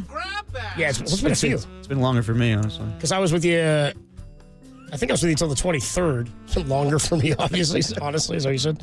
Yes. Tough deal. Sounds like a personal problem since Harmony left. The G spot? Yeah, that Truth Machine's not really, satisfying me as much as Harmony did back in the day. Anyway, yeah, I don't think so. You got a grab bag coming your way tomorrow. Although you might get Stay Joy tuned. Taylor in the Truth Machine this Friday. Grab bag overrunneth. It's a lot there. We also got a crap section coming your way. A lot of crap as well. Yeah, Tim's got some crap he's been piling up for us. Anyway, let's get into the Sound Soiree. Let's do it. George Kittle. George. Is he back next year? Yeah, I think so. I know I brought that up earlier, but they can't lose him. He's the heartbeat of the team. Debo, yeah, I think they can move on from. Okay, so let's run through them real quick. Kittle back? Yes, in your mind. Debo back? No. Juszczyk back? No. Leonard Floyd back? No. Javon Hargrave back? No. So who's playing for the... You got to make some changes. I would say Kittle back. Okay. Debo, I waffle like day by day on. By day. By day. By day. By day. I think I'm leaning more now towards Debo not being back. Shout out Ricky Pearsall, by the way. Did he do a gunshot celebration when he kind of got a touchdown yesterday? He might have. I was thinking the same thing. Although, this dude is shout badass, out to him today. It's badass. In the locker room, saying, I need to learn how to forgive the man that shot me. Wow. That's perspective. Man, I wouldn't blame you if you didn't. You know what I mean? But he has that thought process of, I don't know what that guy's dealing with in his life. I was like, wow, that's one way to look at it, and I appreciate him for that. So, wow. Yeah. Well, dude, I mean, probably a better and more mature person than either of us are. Yes. I'd probably make a fart joke and then move on. Debo Samuel, I'm going to lean no as of right now. Kyle Juszczyk, I think no. Yeah. Leonard Floyd, I think it's on the table. If you could find an upgrade over him where he could just be a third down pass rusher, then yes. Hargrave, I would take him back. I think Matt Mayoka has told the Gregs that he anticipates him not coming back. Yeah, I said, but skill-wise, I would take him back if I knew he was going to play most of next season. Yeah. Just sort of depends. Anyway, here's George Kittle. He reflected on the Niners 6-11 season. I haven't reflected too much because we played yesterday, but I will say that I'm pretty sure we had I have no idea what the number is, but it felt like we had 20 turnovers and then didn't get any turnovers. And so when you're turning the ball over that much and you're not scoring in the red zone and you're not getting turnovers, it's hard to win football games. And that just is what it is. Because I know as an offense, we move the hell out of the football all year. I feel like besides 2 weeks, we're top 5 every single week. We moved the ball really well, but we couldn't score. We turned the ball over all the time. So it's hard to win football games like that. And you look back and reflect. I can look all my teammates in the face. I put my all out there, and a lot of the guys in this locker room, they put everything that they put their all out there as well. So I have no shame in that. And you can go check the tape. And if you're okay with your resume, which is on the tape, then you should be okay with your season. Damn, that's like a very mature answer. Well, he said if you're proud of your season, then if you're happy with what you put on the tape, then you should be proud of your season. I feel like it's like when your mom's clean your room and you ask her to come make sure, and she goes, "Well, do you think this is clean? Do you think it's done?" Yes, obviously. Well, yeah, I asked you to come in. I'm just asking for confirmation here. George had a great season. Well, what's interesting about that? Juwan had a great season. Yeah. But what's interesting about him saying that? He was asked in response to Nick Bosa saying sometimes it's hard to look at your teammates with what you put on tape this season. And then George is like, I'm good with that. If you think you did a good job this year, you can look your teammates in the face. I don't think he's calling out Nick Bosa, but I think he's acknowledging that. Yeah, he's just at a different perspective. Yeah. And again, I'm like, I know nobody does it by themselves. In no sport, nobody does it by themselves. It's why the Brock Purdy stuff, and he needs talent around him. I'm like, pretty much everybody does except Mahomes, it feels like. Everybody's got talent around him. 707 checks in when I was talking about I'm tired of the Nick Bosa needing somebody else to make him good. 707 says, well, TJ, I said, he's not like TJ Watt. He's not like Myles Garrett. 707 says, TJ Watt has Cam Hayward in the middle. He says, but TJ does beat the player in front of him a lot more than Bosa He does. also has Alex Highsmith. That's a really good pass rusher. They're good. I mean, TJ Watt's the best defensive player in the league. And Myles Garrett did have Zadarius Smith until he was traded to the Lions. Yeah, and Myles Garrett's still putting up numbers, isn't he? Oh, he's great. The guy's a monster. That's kind of my point, is like, if you're going to be this world-beating talent that we know he's capable of being, he won a Defensive Player of the Year award, and then he got paid, and then he held out, and he has not reached I hear you, but anywhere near that level. But when you are that guy on a defensive line and your opposite bookend is not as good as you are, I mean, no one's as good as Myles Garrett or TJ Watt, but if you don't have a guy that's a guy, then you're going to see a lot of double teams. It's going to be harder for you. Myles Garrett stays on the field, too. He does. Just saying, these are all things when you pay a guy to be the top of his position and then he doesn't perform like it, I think frustration is warranted. I hear you. By the way, Myles Garrett this year, 14 more sacks.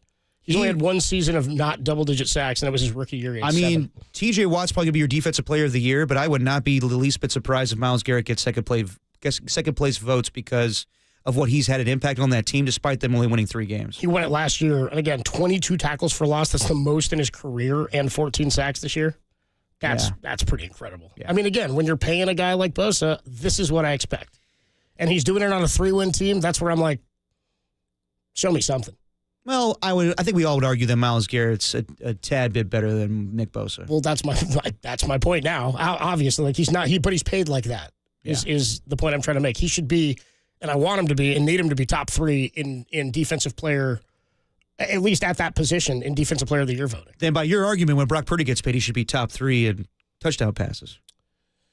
Well, I'm being facetious here. And I understand your argument. I think it's a fair one. I do think because of the position he plays, it's a little bit different. Fair also, enough. Brock Purdy didn't hold out yet. You know what I mean? When you hold out and then you show up and you're not as good as you were before. Also, Brock Purdy didn't win MVP and then fall off from MVP. Yeah, you're right. So that's where I'm at. Now it's I feel like it's easier for me to look at Bosa's career now and look at the Defensive Player of the Year season and go, is that the outlier? No, because he still had great seasons. Like he had the 15-sack season, I want to say, in 2021, coming off the ACL. And then, the next year he was Defensive Player of the Year with 18.5. He's just, he held out that training camp and had 10 sacks still, which is not something to sneeze at. 15.5 was his third year after the injury. Yeah. Then 18.5, 10.5 last season.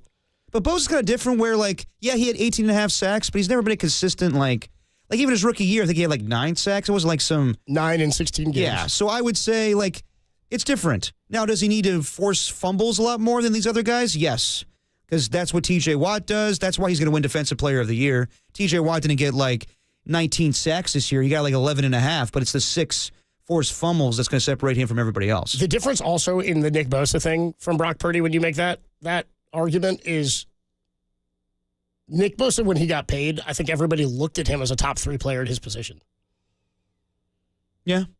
Nobody's looking at Brock as a top 3 player at his position. Well, he was also coming off of a Defensive Player of the Year. Right, but because of the 15.5 sacks the year before, into the Defensive Player of the Year, and it seemed like, he might have done even more of this had he not torn his knee up in 2 games. Yeah, he definitely needs to get into the quarterback a lot more. In his second season. So when you look at that position, you're like, I need that guy to perform like the top 3 player we knew he was. Brock getting paid as the quarterback is a market thing. Yeah. And yes, they do need Brock to perform more like he did last year than he did this year. I'm with you. But I think that comes with weapons around him. Bosa, beat your man, dude. Hit the QB. I don't care if you get flagged every once in a while. Beat your man. 808 KNBR, 415-808-5627 is the number to call and text if you want to get involved in any of the conversation. We are going to take a quick break. We'll come back and we'll wrap up the Sound Soiree. Plus, we got some crap for you. That's all next on the Sports Before we go, can we shout out our guy Pat H on the chat? He said, how many yards did Ricky Pearsall have receiving in this last game? 69. Hell yeah, Pat H. Summer of 69. People are coming in with their Bosa. People are turning on Bosa now. See what I did? When we come back, more on the Sound Soiree. Look at what you've done on the Sports Leader.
Now, back to Dirty Work.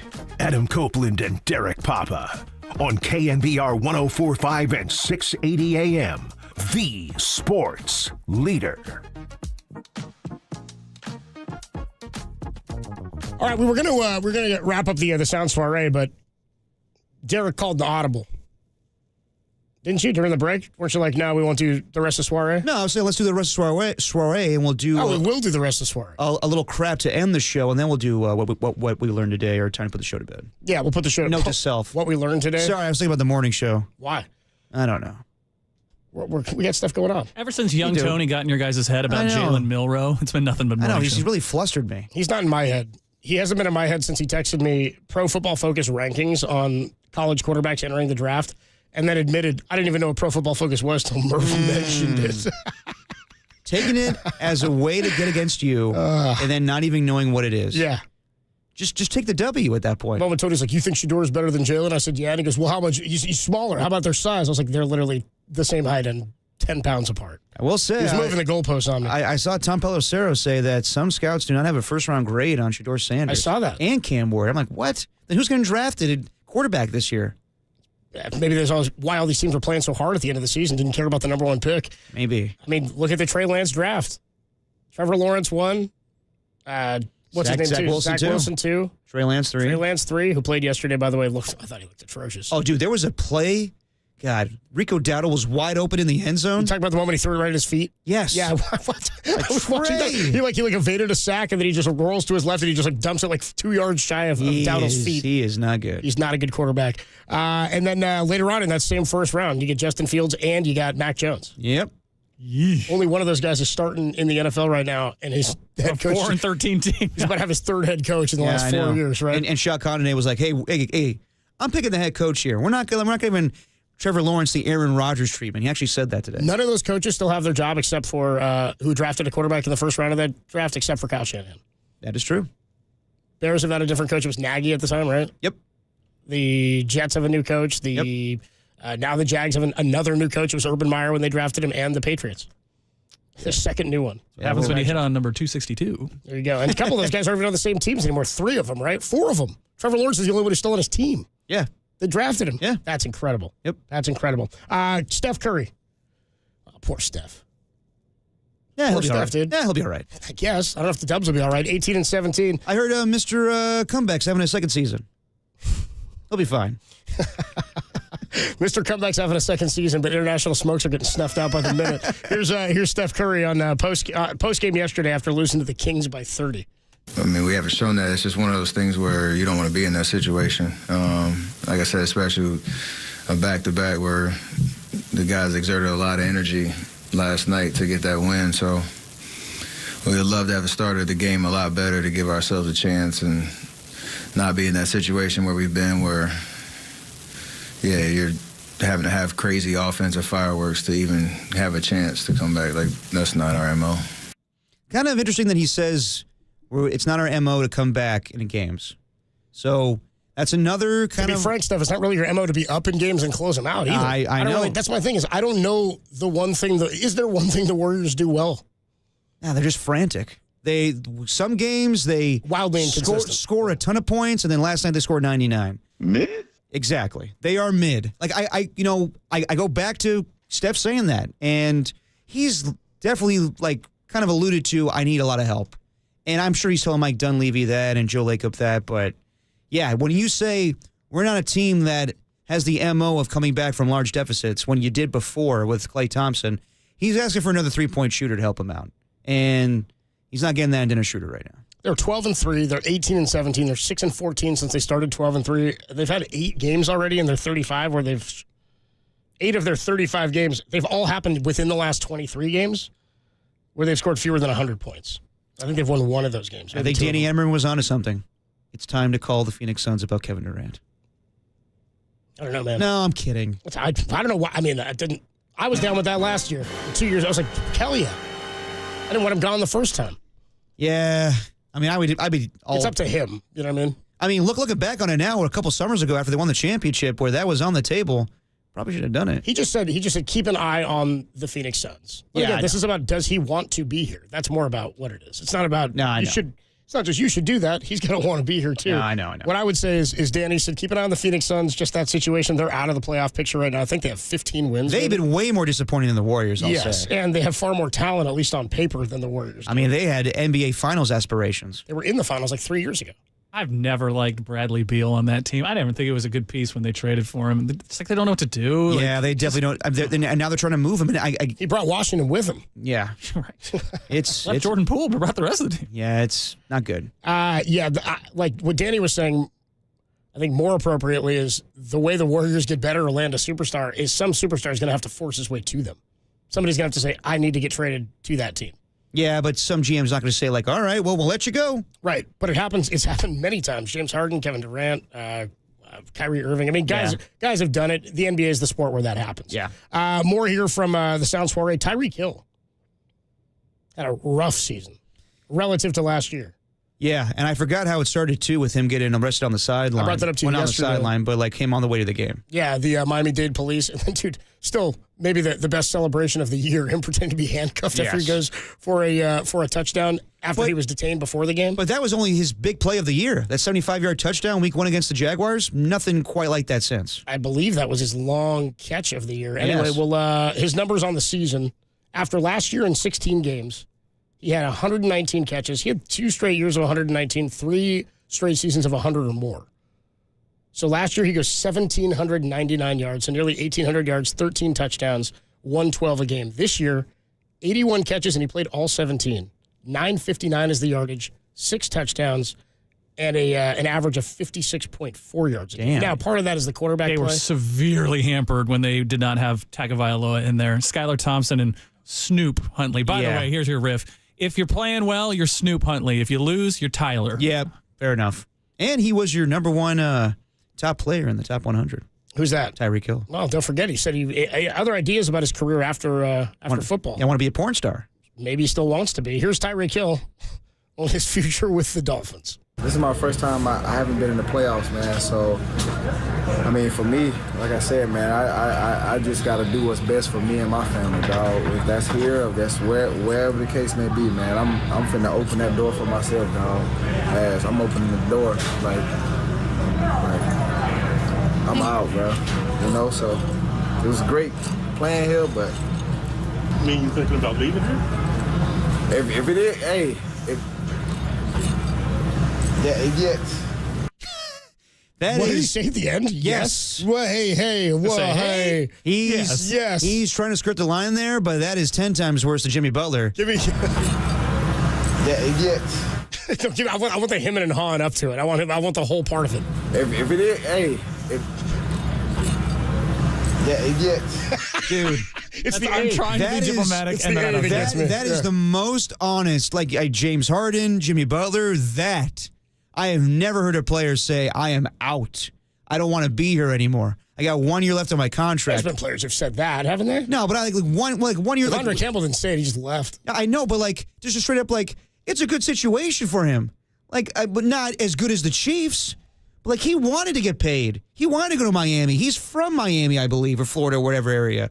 But to just straight up say, I'm out, I want to leave. Like, okay, teams will probably want to trade for him, but at the same time, that's not a good look. He's 30 years old.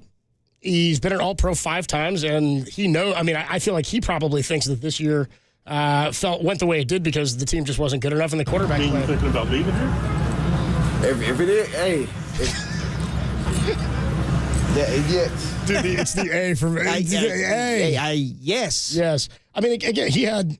Can't just be about the Chiefs because he just mentioned, I've been to the playoffs every year of my career, and this is the first time he hadn't. He had the best season of his career ever last year. He had 1,700 yards the year before. He had 12 the year before. He had 12 the year before. 860 is one of a middle and injury-riddled season. And he had 14 and 11. Like, he's been an elite and not one of, if not the most elite receiver in the time he's been in the NFL. For him to be like, I want to be with somewhere that's going to win or give himself another chance to win, it is funny when guys say that and do that after they go and they get paid, but that's what we said about receivers. Like, who's going to take this contract? Same thing happened to Devontae Adams when he got paid with the Raiders. Well, if you remember, didn't Tyreek Hill get traded? They gave up a ton of picks. Oh, they did. They gave him a ton of money, and they built that offense to be as high fly. It just shows you, this is what Niner fans should all take into account. When you have injuries, it derails your season, and Miami's the perfect example of that. Yeah, but also he needs to understand that as well. Like, okay, maybe I could have a better attitude next year and go in with Tua, but like to change his profile picture to him superposing his head on Antonio Brown's body, being like, I'm out. Is that what he did? Yeah, that's what he did. Dude, wide receivers are nuts, man. They are nuts. Wide receivers are nuts. Strange group. As Tim Ryan said, the further your position gets away from the football, the louder you get. Yeah. It's sort of the way it works. Let's go one more here from Nikki Glazer at the Golden Globes last night. Sometimes we'll play Jay. Today we're playing Nikki, noted comedian Nikki Glazer. She's at the Golden Globes, and she's talking Timothy Chalamet, and she has a little riff on one of our favorite guys, Adam Sandler. Here you go. Actually, your name sounds like something Adam Sandler would say. No, Chalamet. Timothy Chalamet. Oh, yes, Timothy Chalamet. I think Sandler's here. Sandler, can I get a Chalamet? Hey, Chalamet. Oh, Chalamet. A good Chalamet to you, sir. A Chalamet to you. Pretty good. Sandler gets involved. Solid riff. And I love that Adam Sandler always leads into like the, yeah, what you do is, yeah, what you be. Shampoo is better. So dumb. That's your Sounds Foray for Monday, January 6th. Happy 6th to everybody who celebrates. When we come on back, we will put the show to bed before we hand it over to Larry Krueger. Niners Nightly coming up at 6 o'clock. It's Dirty Work. It's Monday, and it's the Sports Leader. Timothy Chalamet?